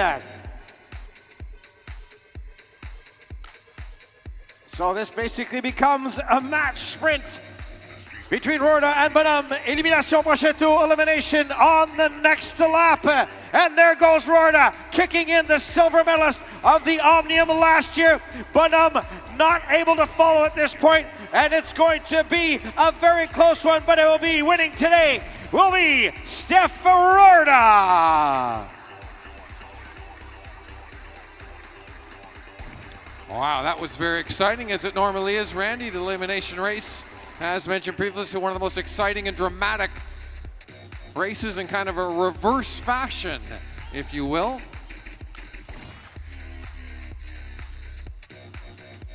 And we're going to have another one right now, as we are going to invite very soon our elite men up to the track for their elimination race, which is the 3rd race of the Omnium. 6 races where the riders tally up points, and the rider with the most points after the points race, which is the last event, becomes the Omnium champion.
No, just...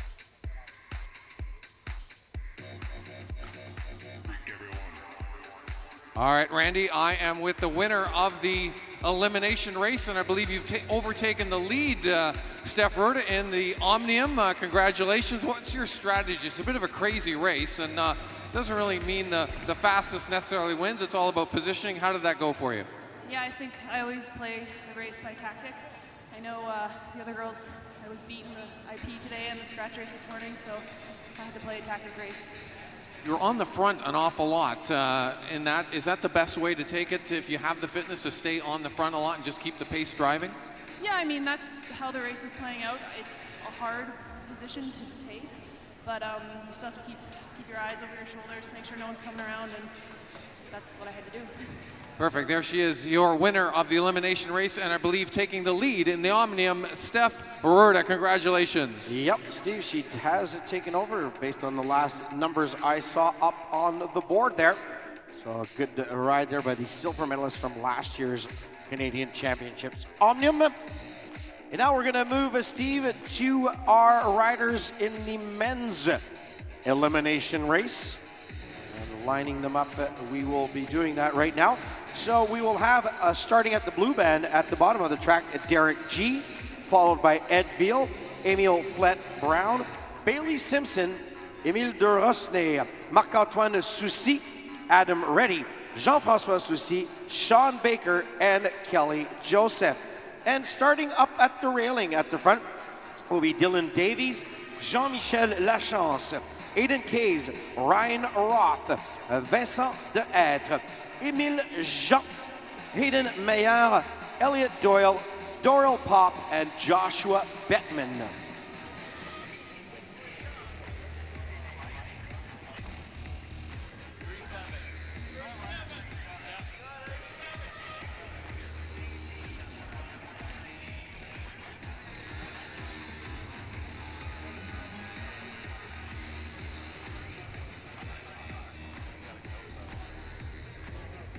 Here we go. We are ready to start.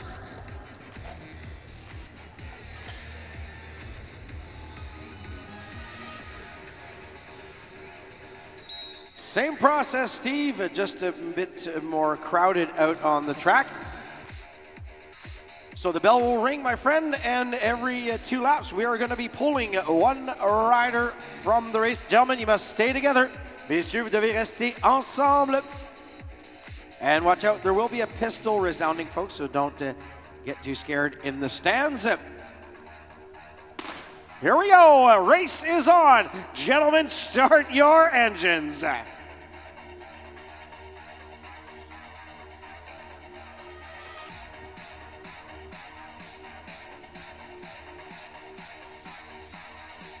Elimination on the next lap. Élimination au prochain tour. So taking his place right from the get-go here at the front was Davies, and now some of the riders from Cycling BC taking over. Rider number 5 is out, Randy. Rider number 5. Joshua Bateman. Eliminated. Elimination on the next lap. Élimination au prochain tour.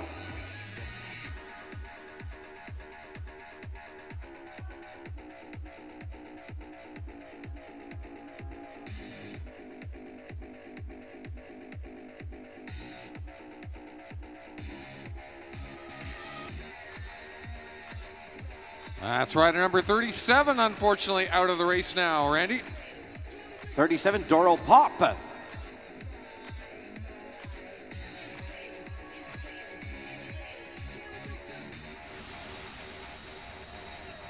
Elimination on the next lap. Élimination au prochain tour. Now Derek G is taking control. And with that acceleration, he has put a couple of riders in a real spot of bother right now off the back. And it's going to be a 2 to 3 up battle to stay alive here. Rider number 14, Joe Kelly, out. Eliminated.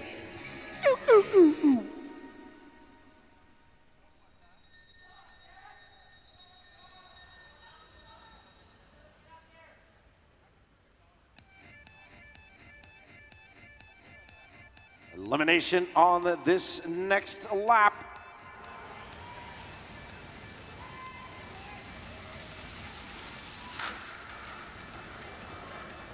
Looks like we have a rider. Yep, front wheel. I don't know if it's a flat or it's sounded almost.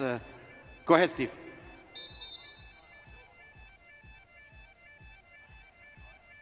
So we are race neutralized. Gentlemen, slow down, please. Be very careful. Alors, on va neutraliser la course et réduire la vitesse as we have a mechanical out on the track.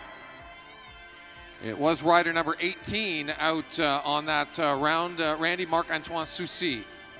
I think he picked up on that one, Steve, as he dropped off.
Still are neutralized here.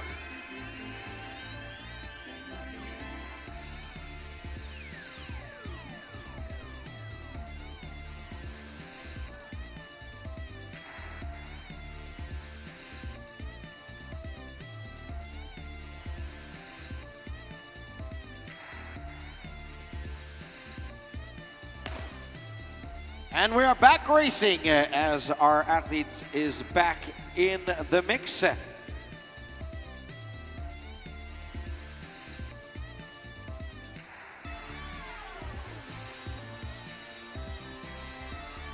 is now an elimination on the next lap.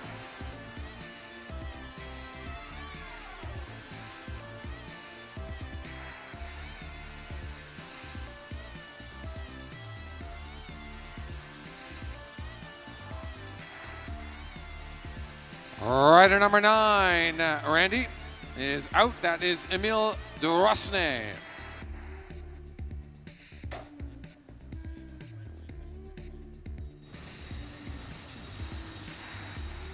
Elimination on the next lap.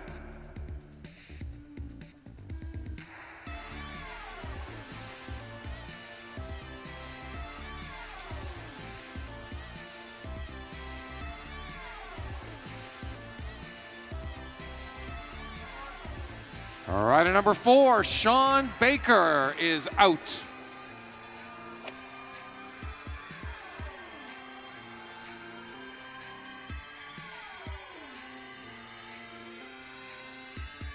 Elimination on the next lap.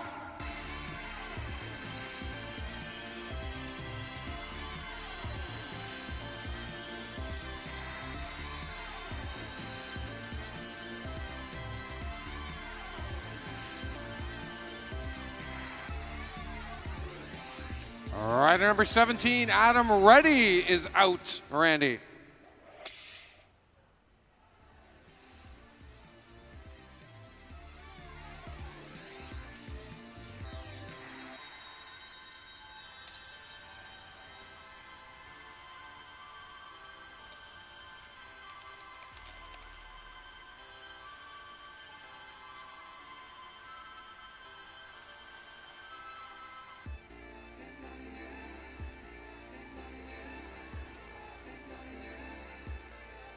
Rider 7, Dylan Davies, is out, Randy.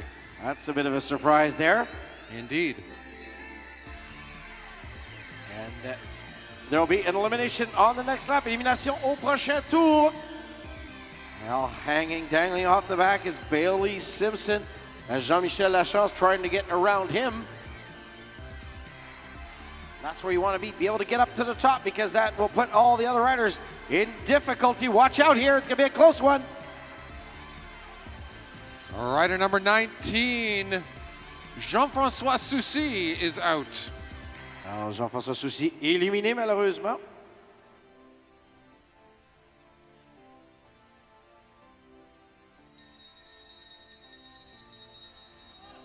Elimination on the next lap. Élimination au prochain tour.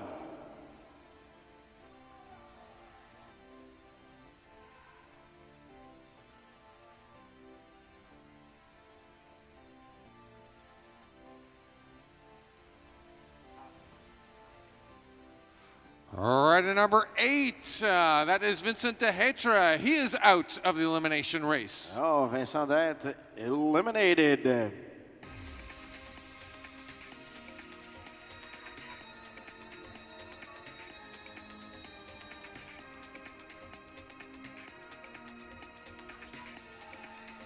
Elimination coming up here in 125 meters.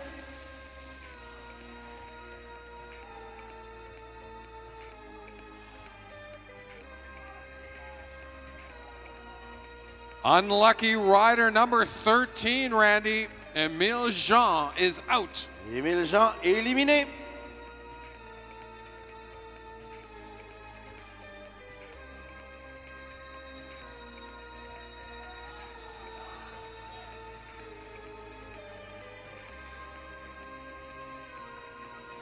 Elimination on the next lap. Élimination au prochain tour. Oh, right now, Simpson in trouble. Yeah. Rider number 3, that is Bailey Simpson, gone. And we now have 2, 4, 6, 7 riders left, and this is where it gets really difficult to stay alive. Elimination on the next lap. As now everybody really putting the pressure on. Even the riders at the front who felt safe throughout the first eliminations now know that their rear wheel is on the line.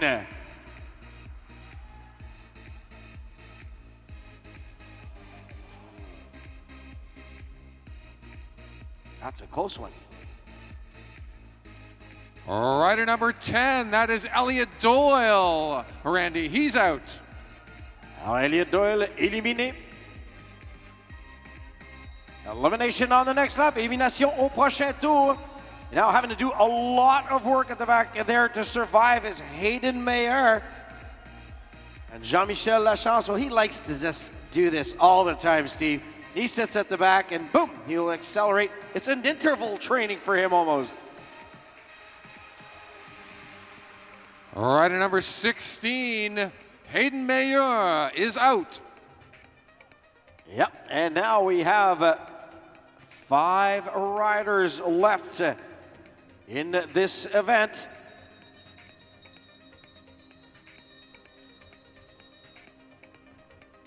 Elimination on the next lap.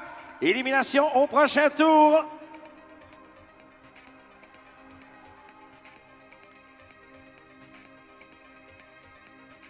And as Jean-Michel Lachance played with fire too long, no. That's Emile Flett-Brown, rider number 11, eliminated, Randy. Yeah. But how did you call this race by its other name earlier on, Steve?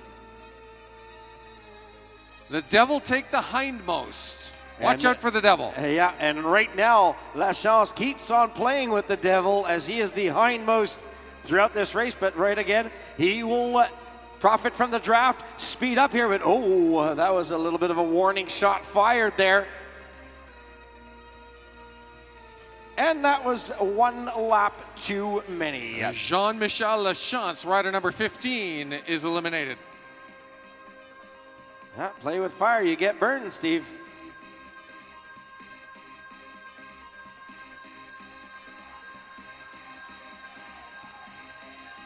Elimination on the next lap. Élimination au prochain tour.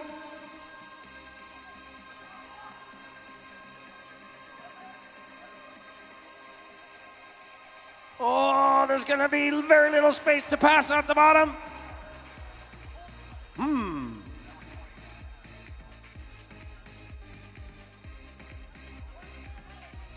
$20 out, $20 out. So Rider 20 is out. Edville eliminated.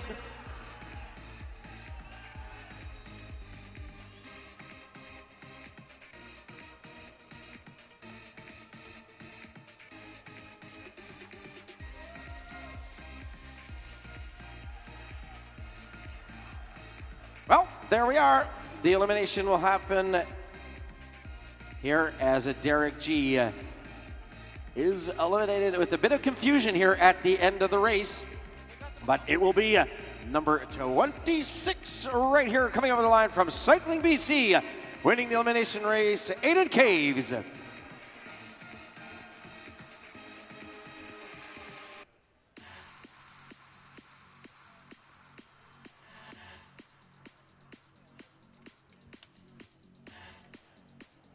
Well, we're going to close up the elimination races and move on to our scratch race. And we'll invite very soon our master women to the track for these, the last events of the evening. And a reminder that we'll be back tomorrow, Monday, yes, September 25th, with 8:30 start for our Omnium race number 4 with our time trials. And my friend Steve is going to try to grab a word with our winner of the elimination race, Aiden Caves.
Well, Steve, Aiden Caves is on his way back, and we invite you to have a few words with him, as he will definitely help his ranking in the overall Omnium, where he finished 5th last year at these Canadian Championships. So, Steve, down to you with Aiden.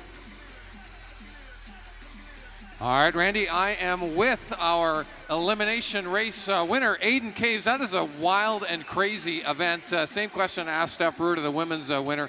How did you manage to win that? I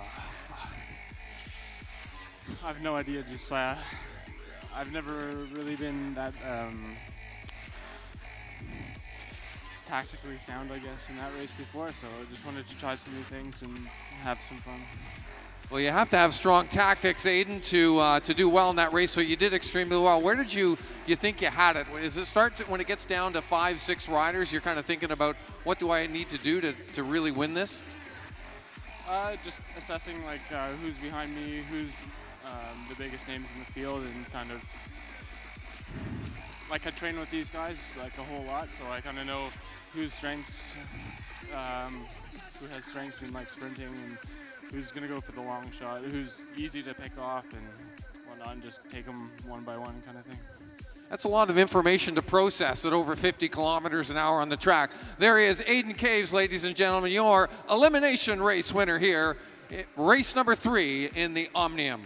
Yeah, good job by Aiden Caves. As you say, sometimes, yeah, you do try to establish a strategy,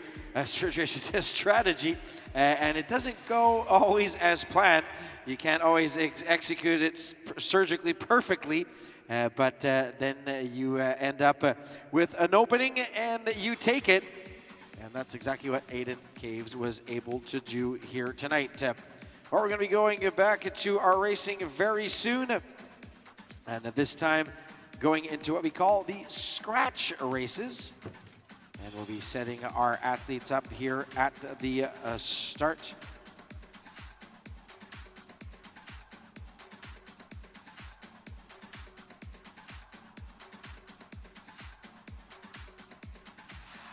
And before we do go to that portion of racing, we're going to watch a video up on the big screen explaining exactly how a scratch race works.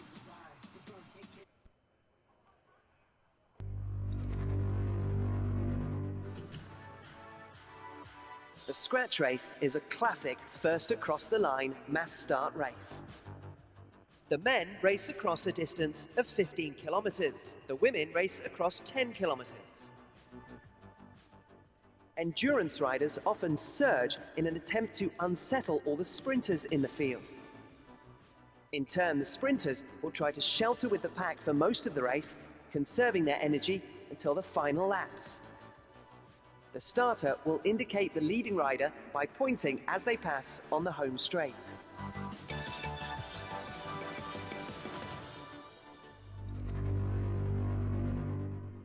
Understandably so, those distances that they give on those UCI explanatory videos are for the World Cup, so the elite distances. In our case at hand here, our women are going to race in the Master Women's category for 20 laps and a total of 5 kilometers here this evening.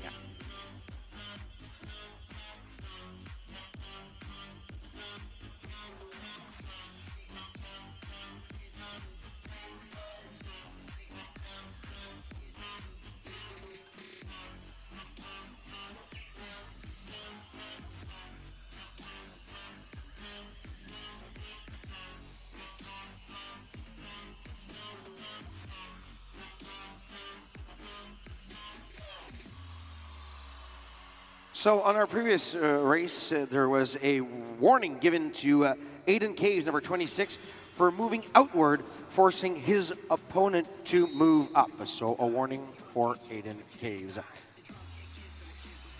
So you can go, ladies. Whistle means go. Stay together. You need to be together on this first neutralized lap. If you are all together, you will hear the pistol sound off, and that means racing starts. 20 laps and 5 kilometers. We have a rider going down, so we'll ask you ladies to slow down, regroup, and we'll bring the rider back to the start line and make sure she is okay, and then the bicycle one. So while we're waiting for them to reset, Randy, let's revisit the women's Omnium race. And based on the strength of her cumulative and consistently great finishes and a win in the elimination race that just took place for the elite and senior women, Steph Ruda has taken over the lead in the Omnium after the completion of 3 events, sitting in second place. Ruda has 114 points. In second place is Jamie Gilgan with 106. In third place is Kinley Gibson. In fourth place with 98 points is Ariane Bonhomme. And in fifth place, Marie-Soleil Blais with 96 points. Still fairly close racing, Randy, amongst the women. After 3 events in the Omnium, we'll get you the cumulative point totals for the men in the Omnium as soon as we get them sent up to us here in the booth.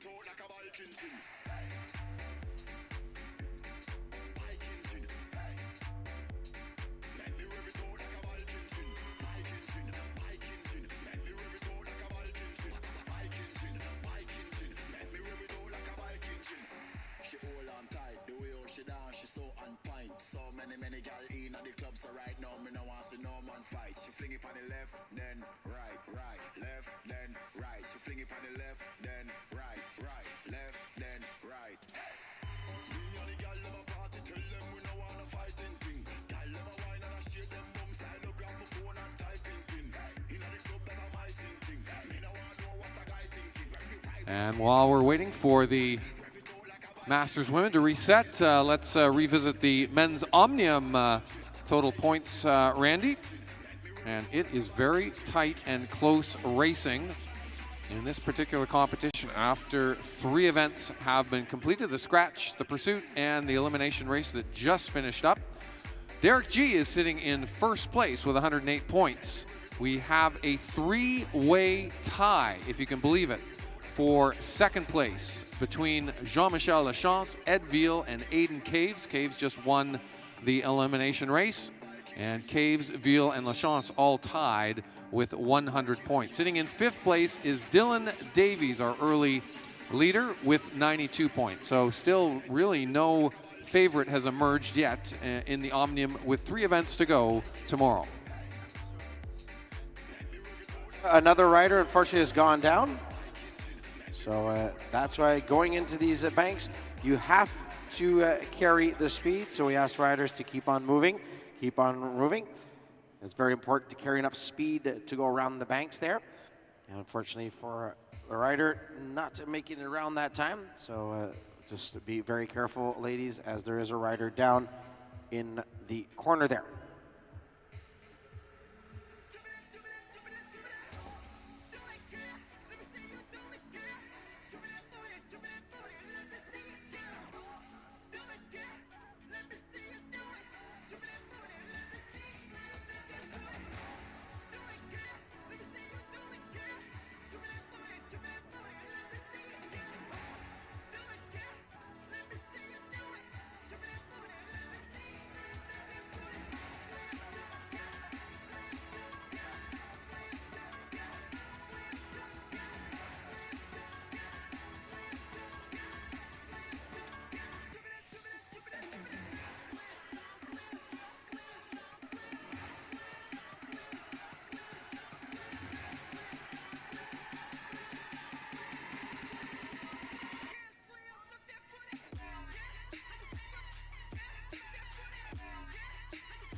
Well, ladies, green means go, or bang means go in this case, as we have one rider pulling out of the race.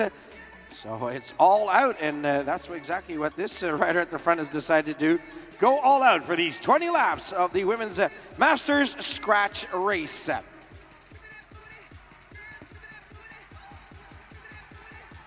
And Randy, no points, no elimination on the line. This is just a straight race over 5 kilometers to the finish line. First, second, third, fourth, and fifth.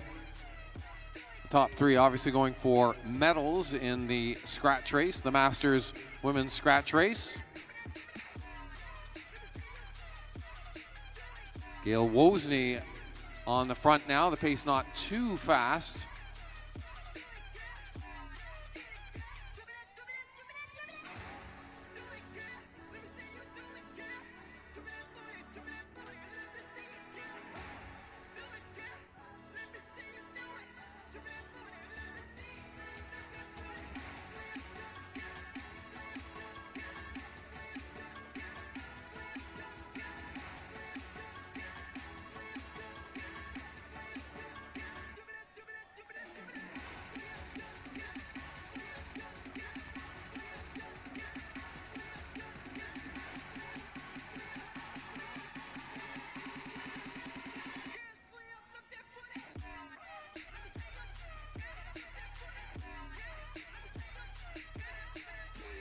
So yeah, don't forget, once again, don't be looking for eliminations here in this race. Be looking for sprints and very fast finales, as the riders will be seeing as they come up around Bend number 4. 15 laps to go. 15 tours à faire.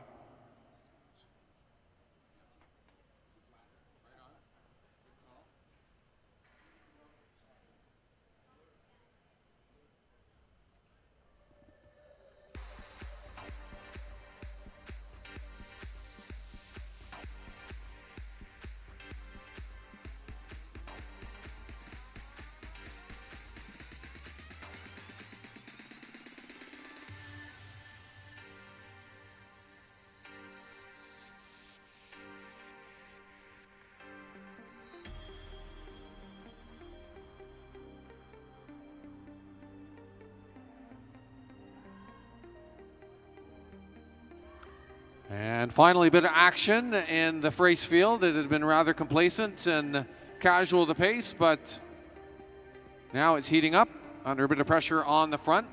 Again, this time from Gail Wozni.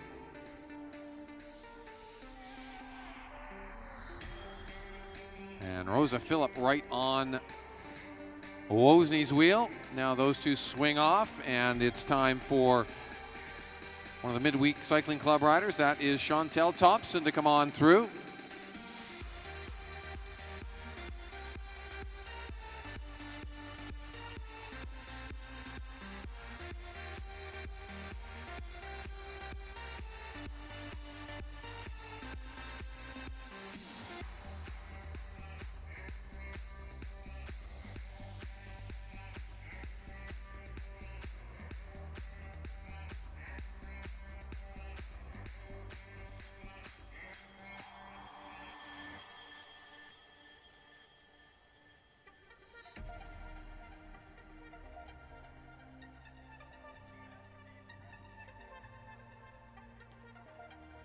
Master B Men to bike check, please. Master B Men, if you've not started to make your way to the bike check, please do so.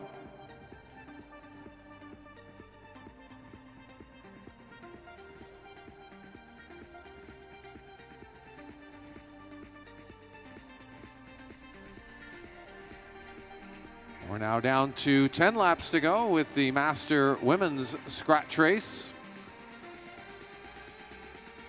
And still not much animation on the front of the race, but as I say that, Chantel Thompson now taking a bit of a dig off of the front. Catch me if you can, she seems to be saying with the body language.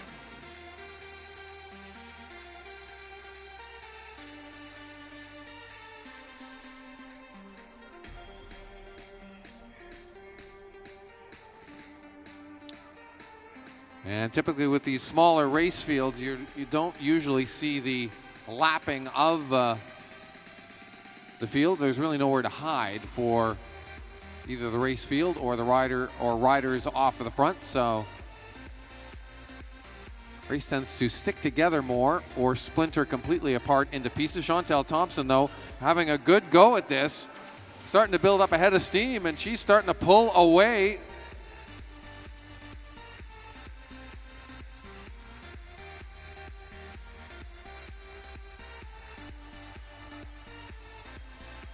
And it's all in for Thompson. She's going to prove me wrong here about lapping the field. 6 laps to go for her.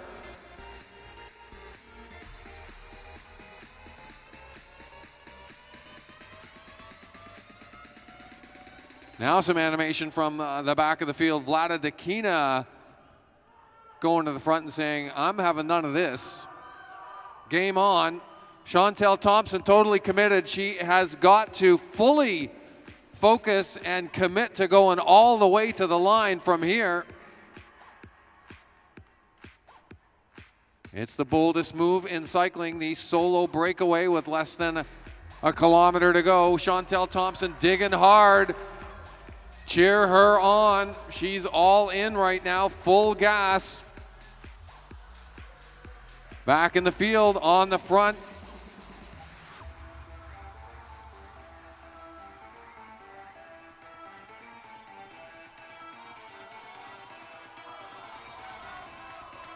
Three laps to go now for Thompson. Not really much chase from the field. Thompson has about a quarter of a lap lead, the length of the straightaway.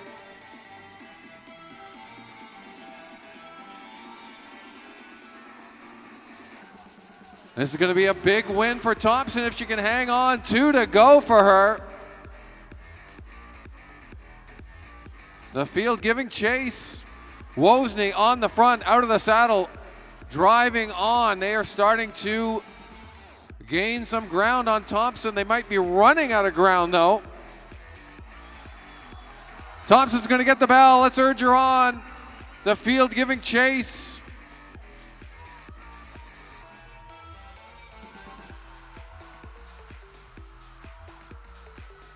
And here comes the field. Chantel Thompson hanging on grimly for the win. Can she do it? Into the final straightaway. Just meters to go now. It's Thompson for the win, and in second place. That looked to be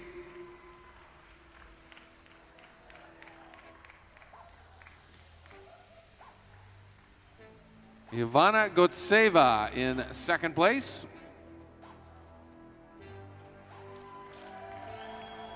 Yeah. Big cheers for Chantel Thompson, doing it the hard way, solo, from about 10 laps out, folks. Well, that's the way you sometimes surprise the field, Steve, and one of the only ways you can stay away. Because people, apart from you, don't believe you're going to make it to the finish line.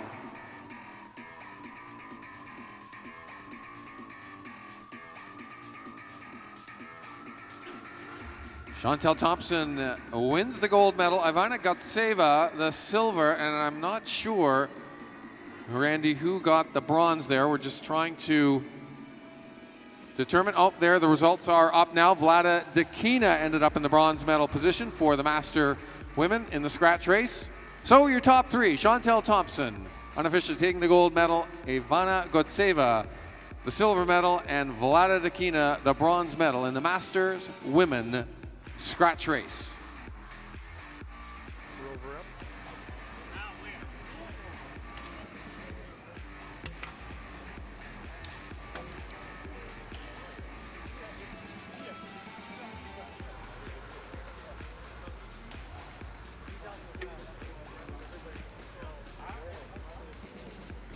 Coming down to some of our final races of the evening, Steve. Our next race will be our men's Master B category, and it's going to be 40 laps for 10 kilometers. I'm sorry, yes, our men's C first. And that will be a race length of 30 laps for 7.5 kilometers.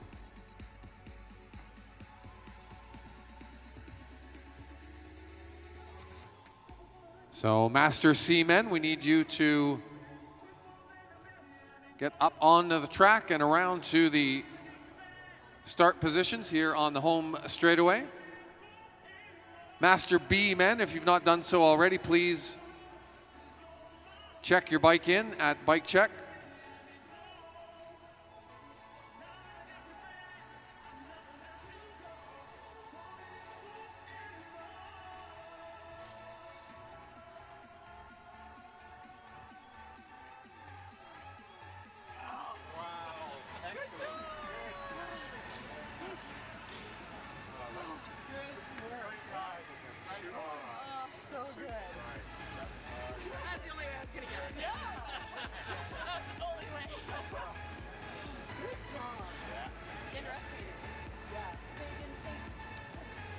Great racing from Chantel Thompson. I just caught a look of her on the video image on the big screen, and a look of almost disbelief on her face from making that bold move with a little under the 10 laps to go and making it stick.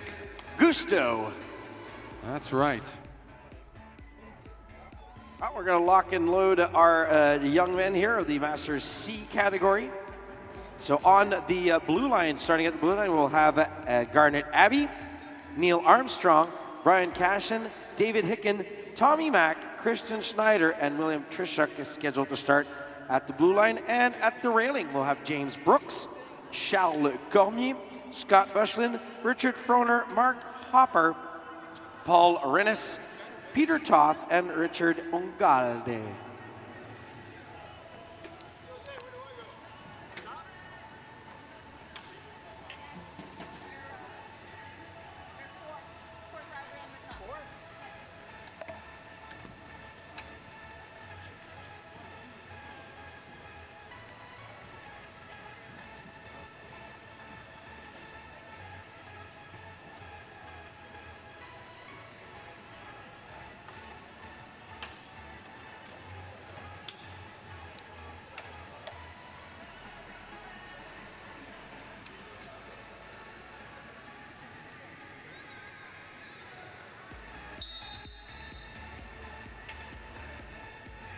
And we are away for our neutralized start for the Master C Men's Scratch Race Final. Our riders, you need to group up to the acceptance of the commissaire to get the gun to go off to start the racing officially. You gotta stay together, stick together, at least for now.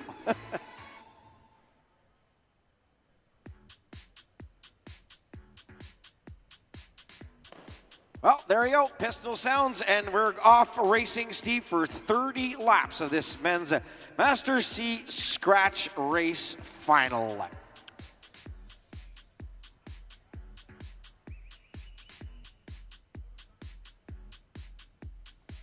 And don't forget, we are going to be back tomorrow as of 8:30 a.m., starting with our fourth event of the 6-event Omnium. 8:30 is start time.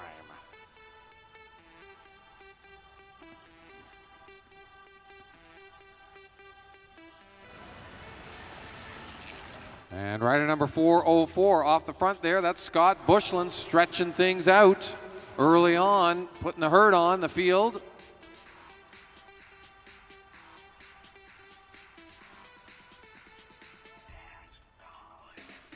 And the field stretched out over almost a whole half of a lap. And we're only a couple of laps into it so far. Now Richard Froner out on the front. Froner swings off.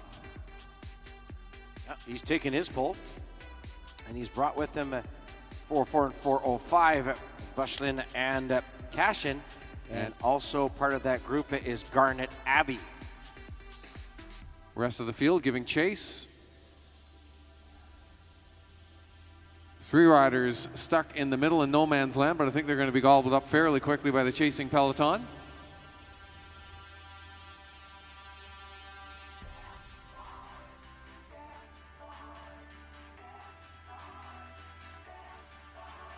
This is pretty spread out, Steve. Implosion on that first acceleration of the race, but I think we're going to regroup pretty soon as it seems to be tapering off at the front. Two riders still in difficulty, but these are very long days of racing. Well, once the group off the front realizes that the effort is futile, they often back off the gas, sit up a little bit, and just retreat back to the peloton. No point in burning up extra energy or extra matches or using extra bullets at this phase of the race. Still 23 laps to go, a long way by track racing standards. Anything can happen.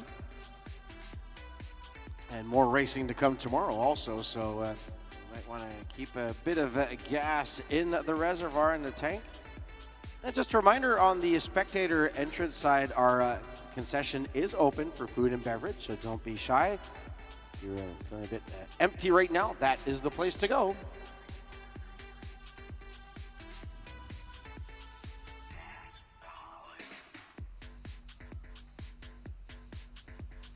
Now, right there, 412, that is Tommy Mack from BC Sport Calgary Cycling Club. As he is now retreated to, what, fifth or sixth wheel.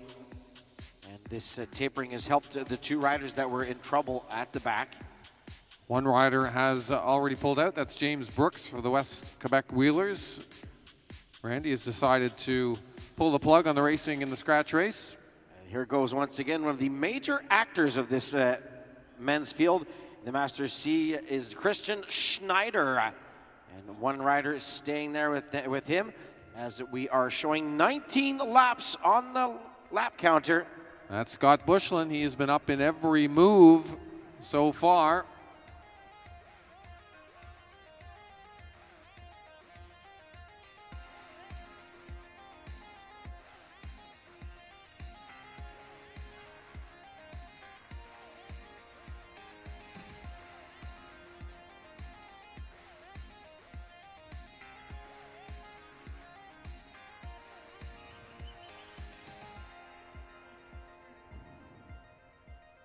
Now it's Juventus showing the colors.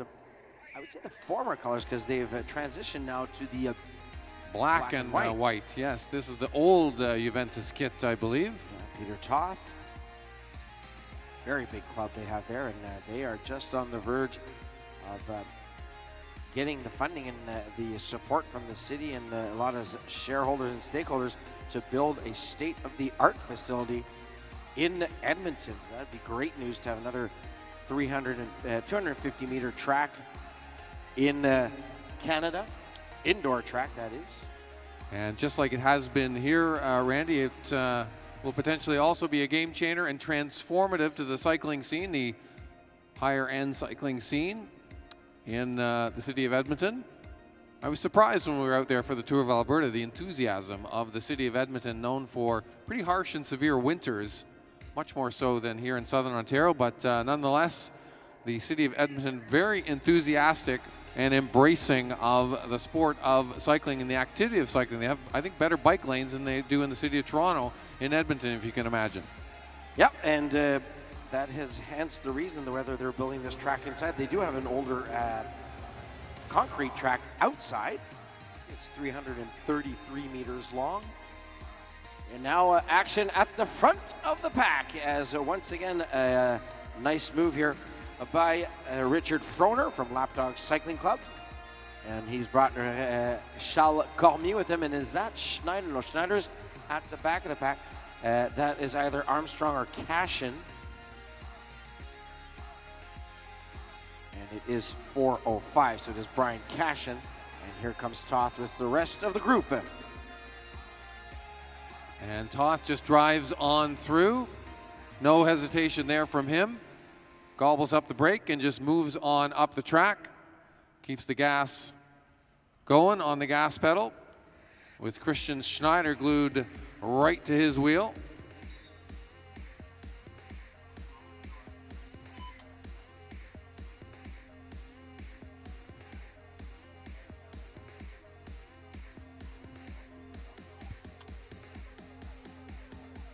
Toth playing him. The field at the front. Macca reacting. Cashin, Cormier, Froner. Toth is attempting something here. As we see less than 10 laps to go, 9 to be more precise. Well, this is where Chantel Thompson slipped away, Randy, in the Women's Masters scratch race and was able to hold it all the way to the line. So I guess Toth was watching her strategy and saying, hey, I'll try this in the men's race. I'm going to give that a try. Why not? Worked for Chantel Thompson. Let's see if it works for me.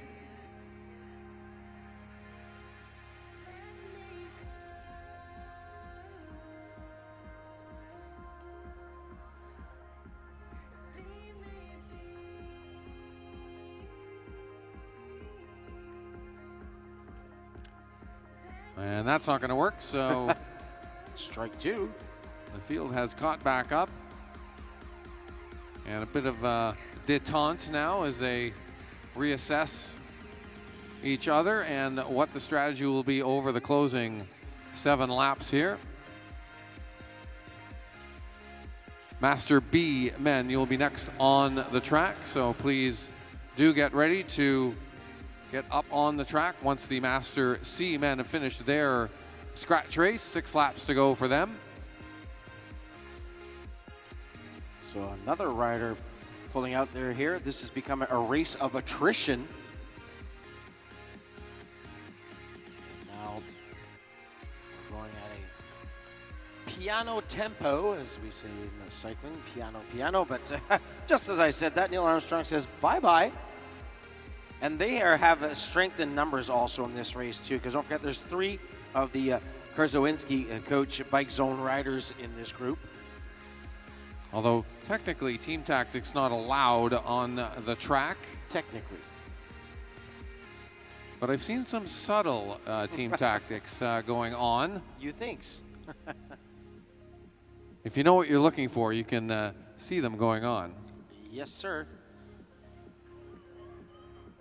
And right there, Ugalde with Cormier. And now Schneider, but everybody seems to have decided no. But Richard Froner says, hey, I'm going to go for a spin here. Nobody wants to work. I'm taking off. And there's only 2 laps to go. This could be a very important move. Toth is reacting to this move. So is Bushlin. And this is all in for Richard Froner at this point. Has to go all the way to the line. No turning back now. Oh, but here comes Toth, Bushlin, Ugalde, Abbey.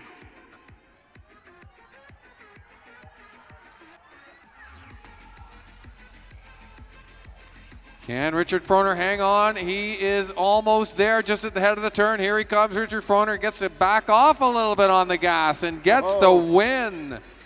Congratulations, Richard Froner, unofficially taking the win in the Master C men's scratch race. That was a smart move.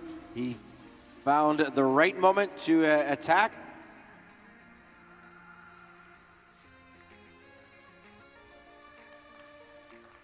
There you have a beautiful performance by Richard Froner from Lapdog Cycling Club. He wins the men's Masters C scratch race.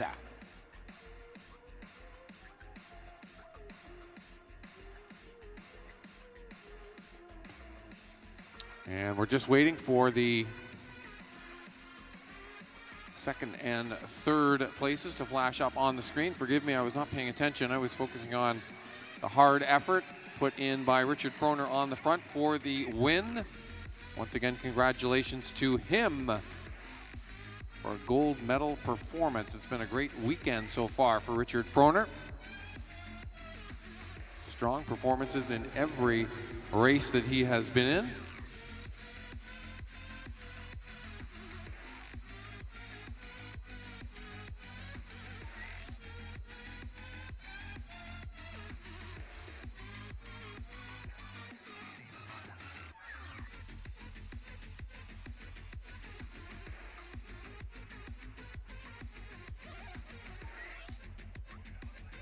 So we're just on hold with the results. There was some discrepancy in the backstretch amongst the top riders. I think Richard Froner was well clear, Randy, of that.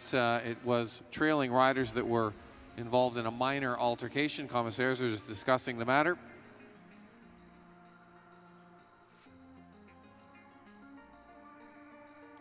I think you're right, Steve. And there we have it. Richard Froner, the winner of the men's scratch race.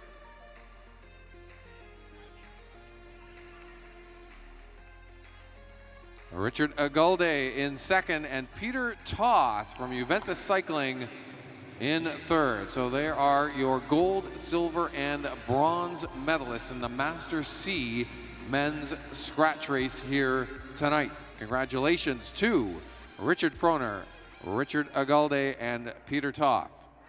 I'll invite our Master A category now to bike check before we start the Master B scratch race. So the Masters A taking part in the next scratch race, please make your way to bike check.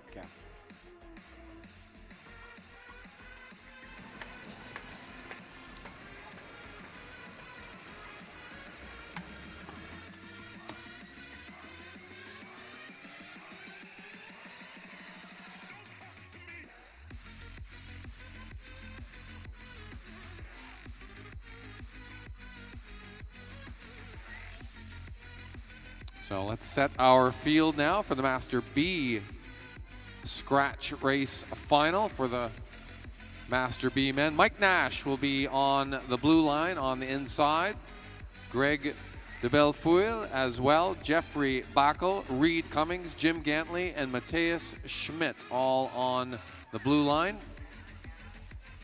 And on the railing, in this order, Steve McKee, Chris Furyk, Matthew Ford, Mark Barrell, Killen Cummings, and Frank Kovacs to start on the rail.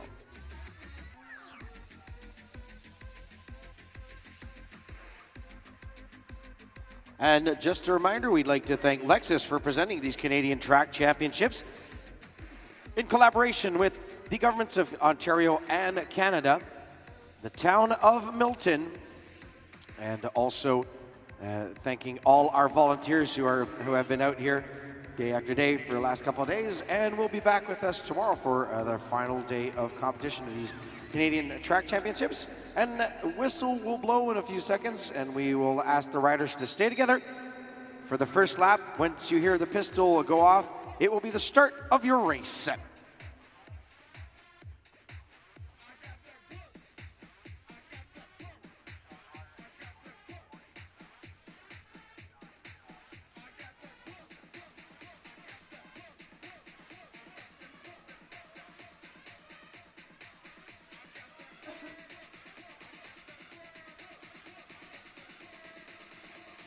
So I think Mike Nash is starting behind the group. So we'll have to make sure that everybody is together before we can fire the warning shot indicating that this is the start of the race. And once again, everybody, thank you for being with us. If you like what you're seeing here today, well, you're invited back tomorrow for our final day of competition at the Track National Championships. And next week, as a Thursday, the of September 29th, we will be having the Milton International Challenge, where riders from Great Britain, the United States, Finland, Suriname, the Netherlands, and Canada will be competing for big honors here on this track. So that is happening next week. For more information about ticketing, you can go to the Mattamy National Cycling Center website, or for details on scheduling, there you can go to cyclingcanada.ca. So everybody's back together, so this should be the right lap, and we will hear the pistol fire here, indicating that we are underway in the men's Master B age group, 40-49, a race here tonight. Randy, we'd also like to welcome those watching live on the live stream. We are streaming live this Canadian Track Cycling Championship. So a warm welcome to those viewers who are at home or wherever they may be watching the action here over the 3 days of the 2016 Canadian Track Cycling Championship presented by Lexus. Oui, évidemment, on aimerait dire un beau bonjour à nos amis qui nous écoutent via le web et la web diffusion.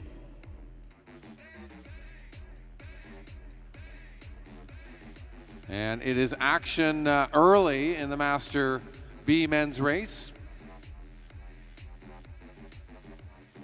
This initial energy at the front initiated by Steve McKee, and it's McKee back on the front right now. Now he's going to try to get some redemption for one misfire in the sprinting. Granted, he did have a very staunch opponent in Chris Furyk.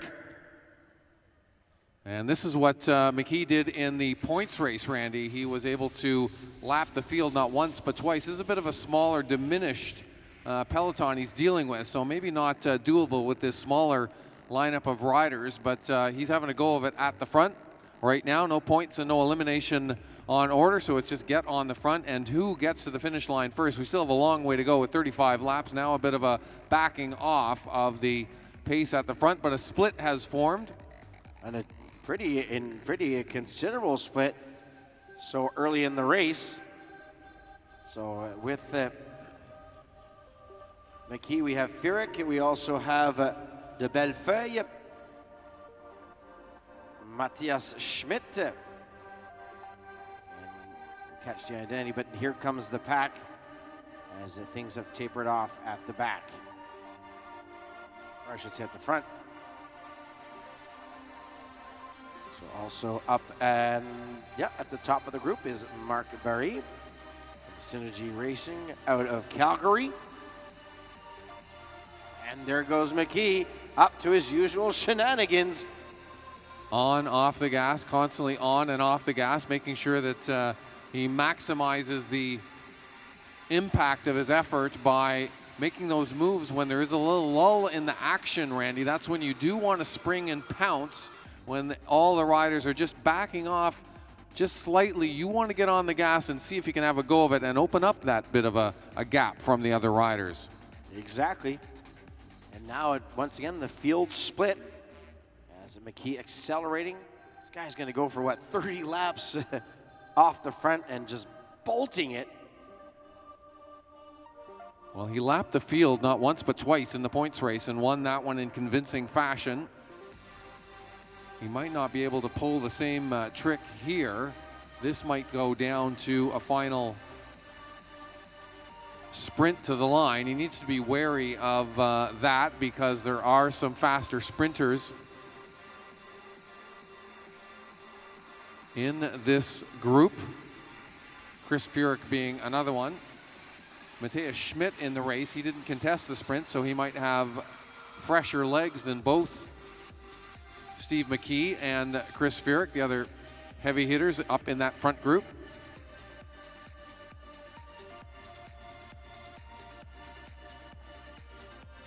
Showing 28 laps to go in this B Masters final, or I should say Master B age group, 40 to 49 years old.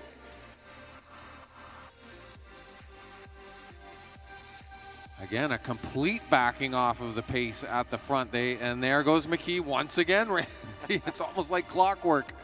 Well, when he feels that there's a bit of a respite, he decides to attack and trying to catch some of these guys off guard, and that's part of some of the tactics you can use. And physiologically, it's that on-off without the allowance for recovery that really does a number on the riders who are truly less fit and unable to cope with that surging, backing off, surging, backing off. And not necessarily just not as fit, but don't have that physiological and cardiovascular capacity to just keep up with those basically intervals.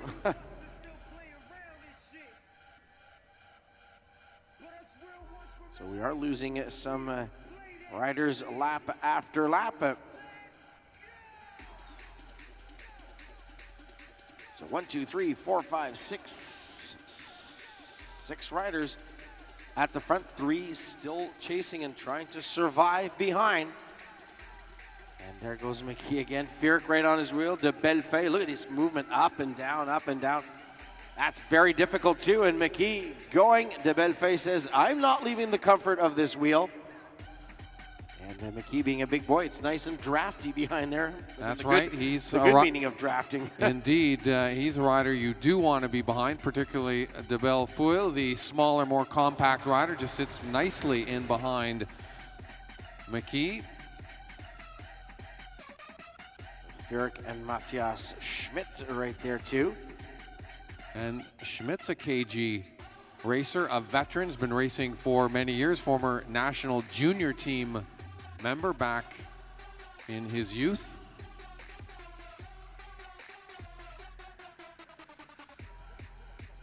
Checking over his shoulder, trying to get a lay of the land, and there goes, just as you said, like clockwork, Steve McKee trying to shake these guys, and you can see now that second group with Matthias Schmidt, they're starting to suffer here.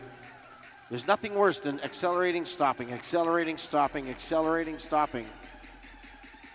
You really have to have the physiological means to keep up with this type of arduous, attritionist racing. And Schmidt's able to scramble back in and make contact with the front, as well as Mike Nash. And those 6 riders, including rider number 309, Mark Burrill from Synergy Racing, all back together. The 6 at the front, 3 trailing back behind now.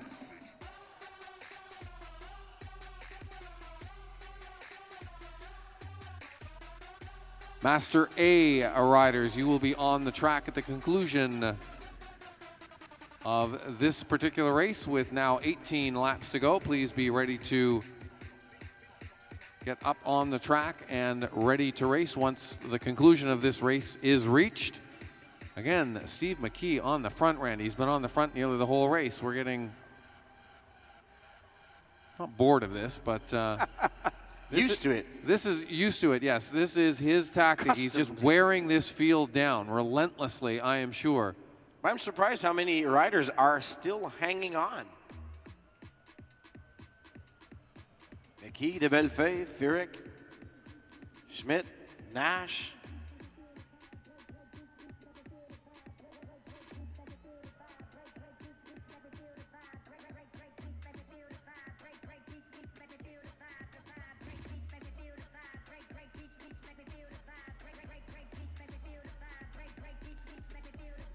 Matthew Ford, that other rider that is up there, would not mention him. He's really just tucked in, being smart about it all, not putting a nose to the wind, as they say, just following wheels. That's not a bad strategy. And the trio of riders behind, they've caught up. So we're all back together with 14 laps to go now. And it's a much diminished group from the start. We had several riders pull out. So we are down to this group of riders. Nash now taking a dig off of the front. My Lord, what a surprise here. Nash feeling cagey. He turns around and guess who's on his wheel?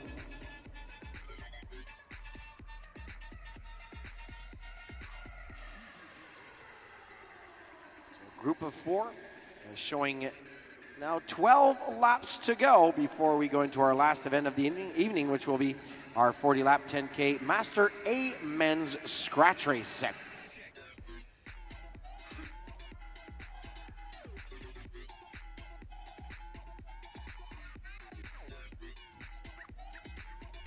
Now Nash with de Bellefeuille, McKee, Fierick, Schmidt, Ford,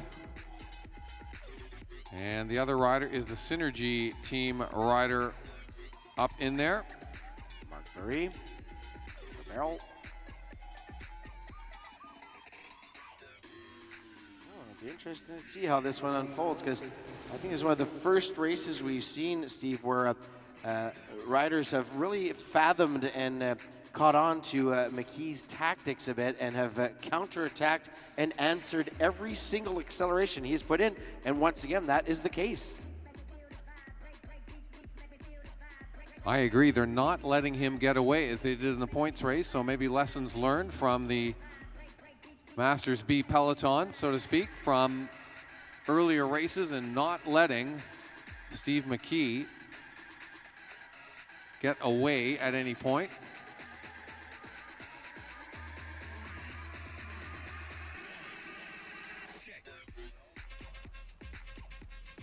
Two riders joining back in, Reed Cummings being one of them. And we are down to under 10 laps to go, 8 to be more precise, 2 kilometers of racing. And there goes McKee, Fierick, de Bellefeuille, and company following suit. Matthias Schmidt digging hard in fourth to close the gap down. That's what he does, and he is going to do that. And it's 5 riders off the front now in a split form.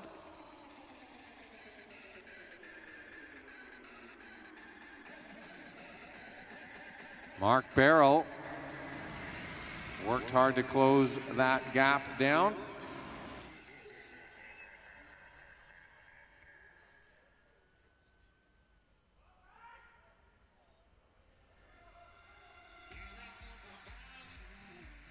We might be in for an interesting finale here, Randy. This might go right down to the wire as we start to count down. 5 laps to go now as they come through. At Nash goes, Ford goes, and also Cummings. And McKee's not gonna worry about this one. He's just gonna keep pace, grinding that group, because the last thing he wants to do is to bring some of these other guys with him. As we are down to 4 laps to go. So right there we see McKee saying, no. You guys do some of the work. I've been doing a lot.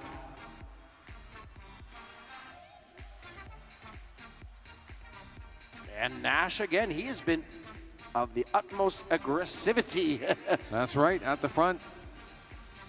Mike Nash again driving it hard now with 3 laps to go. This is getting down to the nitty gritty here. Yeah, this is a mano a mano. As we are showing 2 laps to go on the board in this men's Master B category scratch race final. And de Bellefeuille with McKee. It's the first time we've seen de Bellefeuille really try to put the hurt on. Fierick and McKee, the only ones following, as we'll hear the bell. This is the last lap. Dernier tour. I think that's a decisive move. Randy comes on the lap with 1 lap to go. Steve McKee, de Bellefeuille, and Chris Fierick now battling it out shoulder to shoulder. Here we go into the head of the straight. It's Steve McKee. He's got the lead, but can he hold off Chris Fierick at the line? He can. It is Steve McKee with another win. Chris Fierick second, and Craig de Bellefeuille third for your men's Master B scratch race. Well, they tried and they tried, but they didn't succeed to move King McKee off the top spot on the podium. I'm sure he likes the ring of that. King McKee.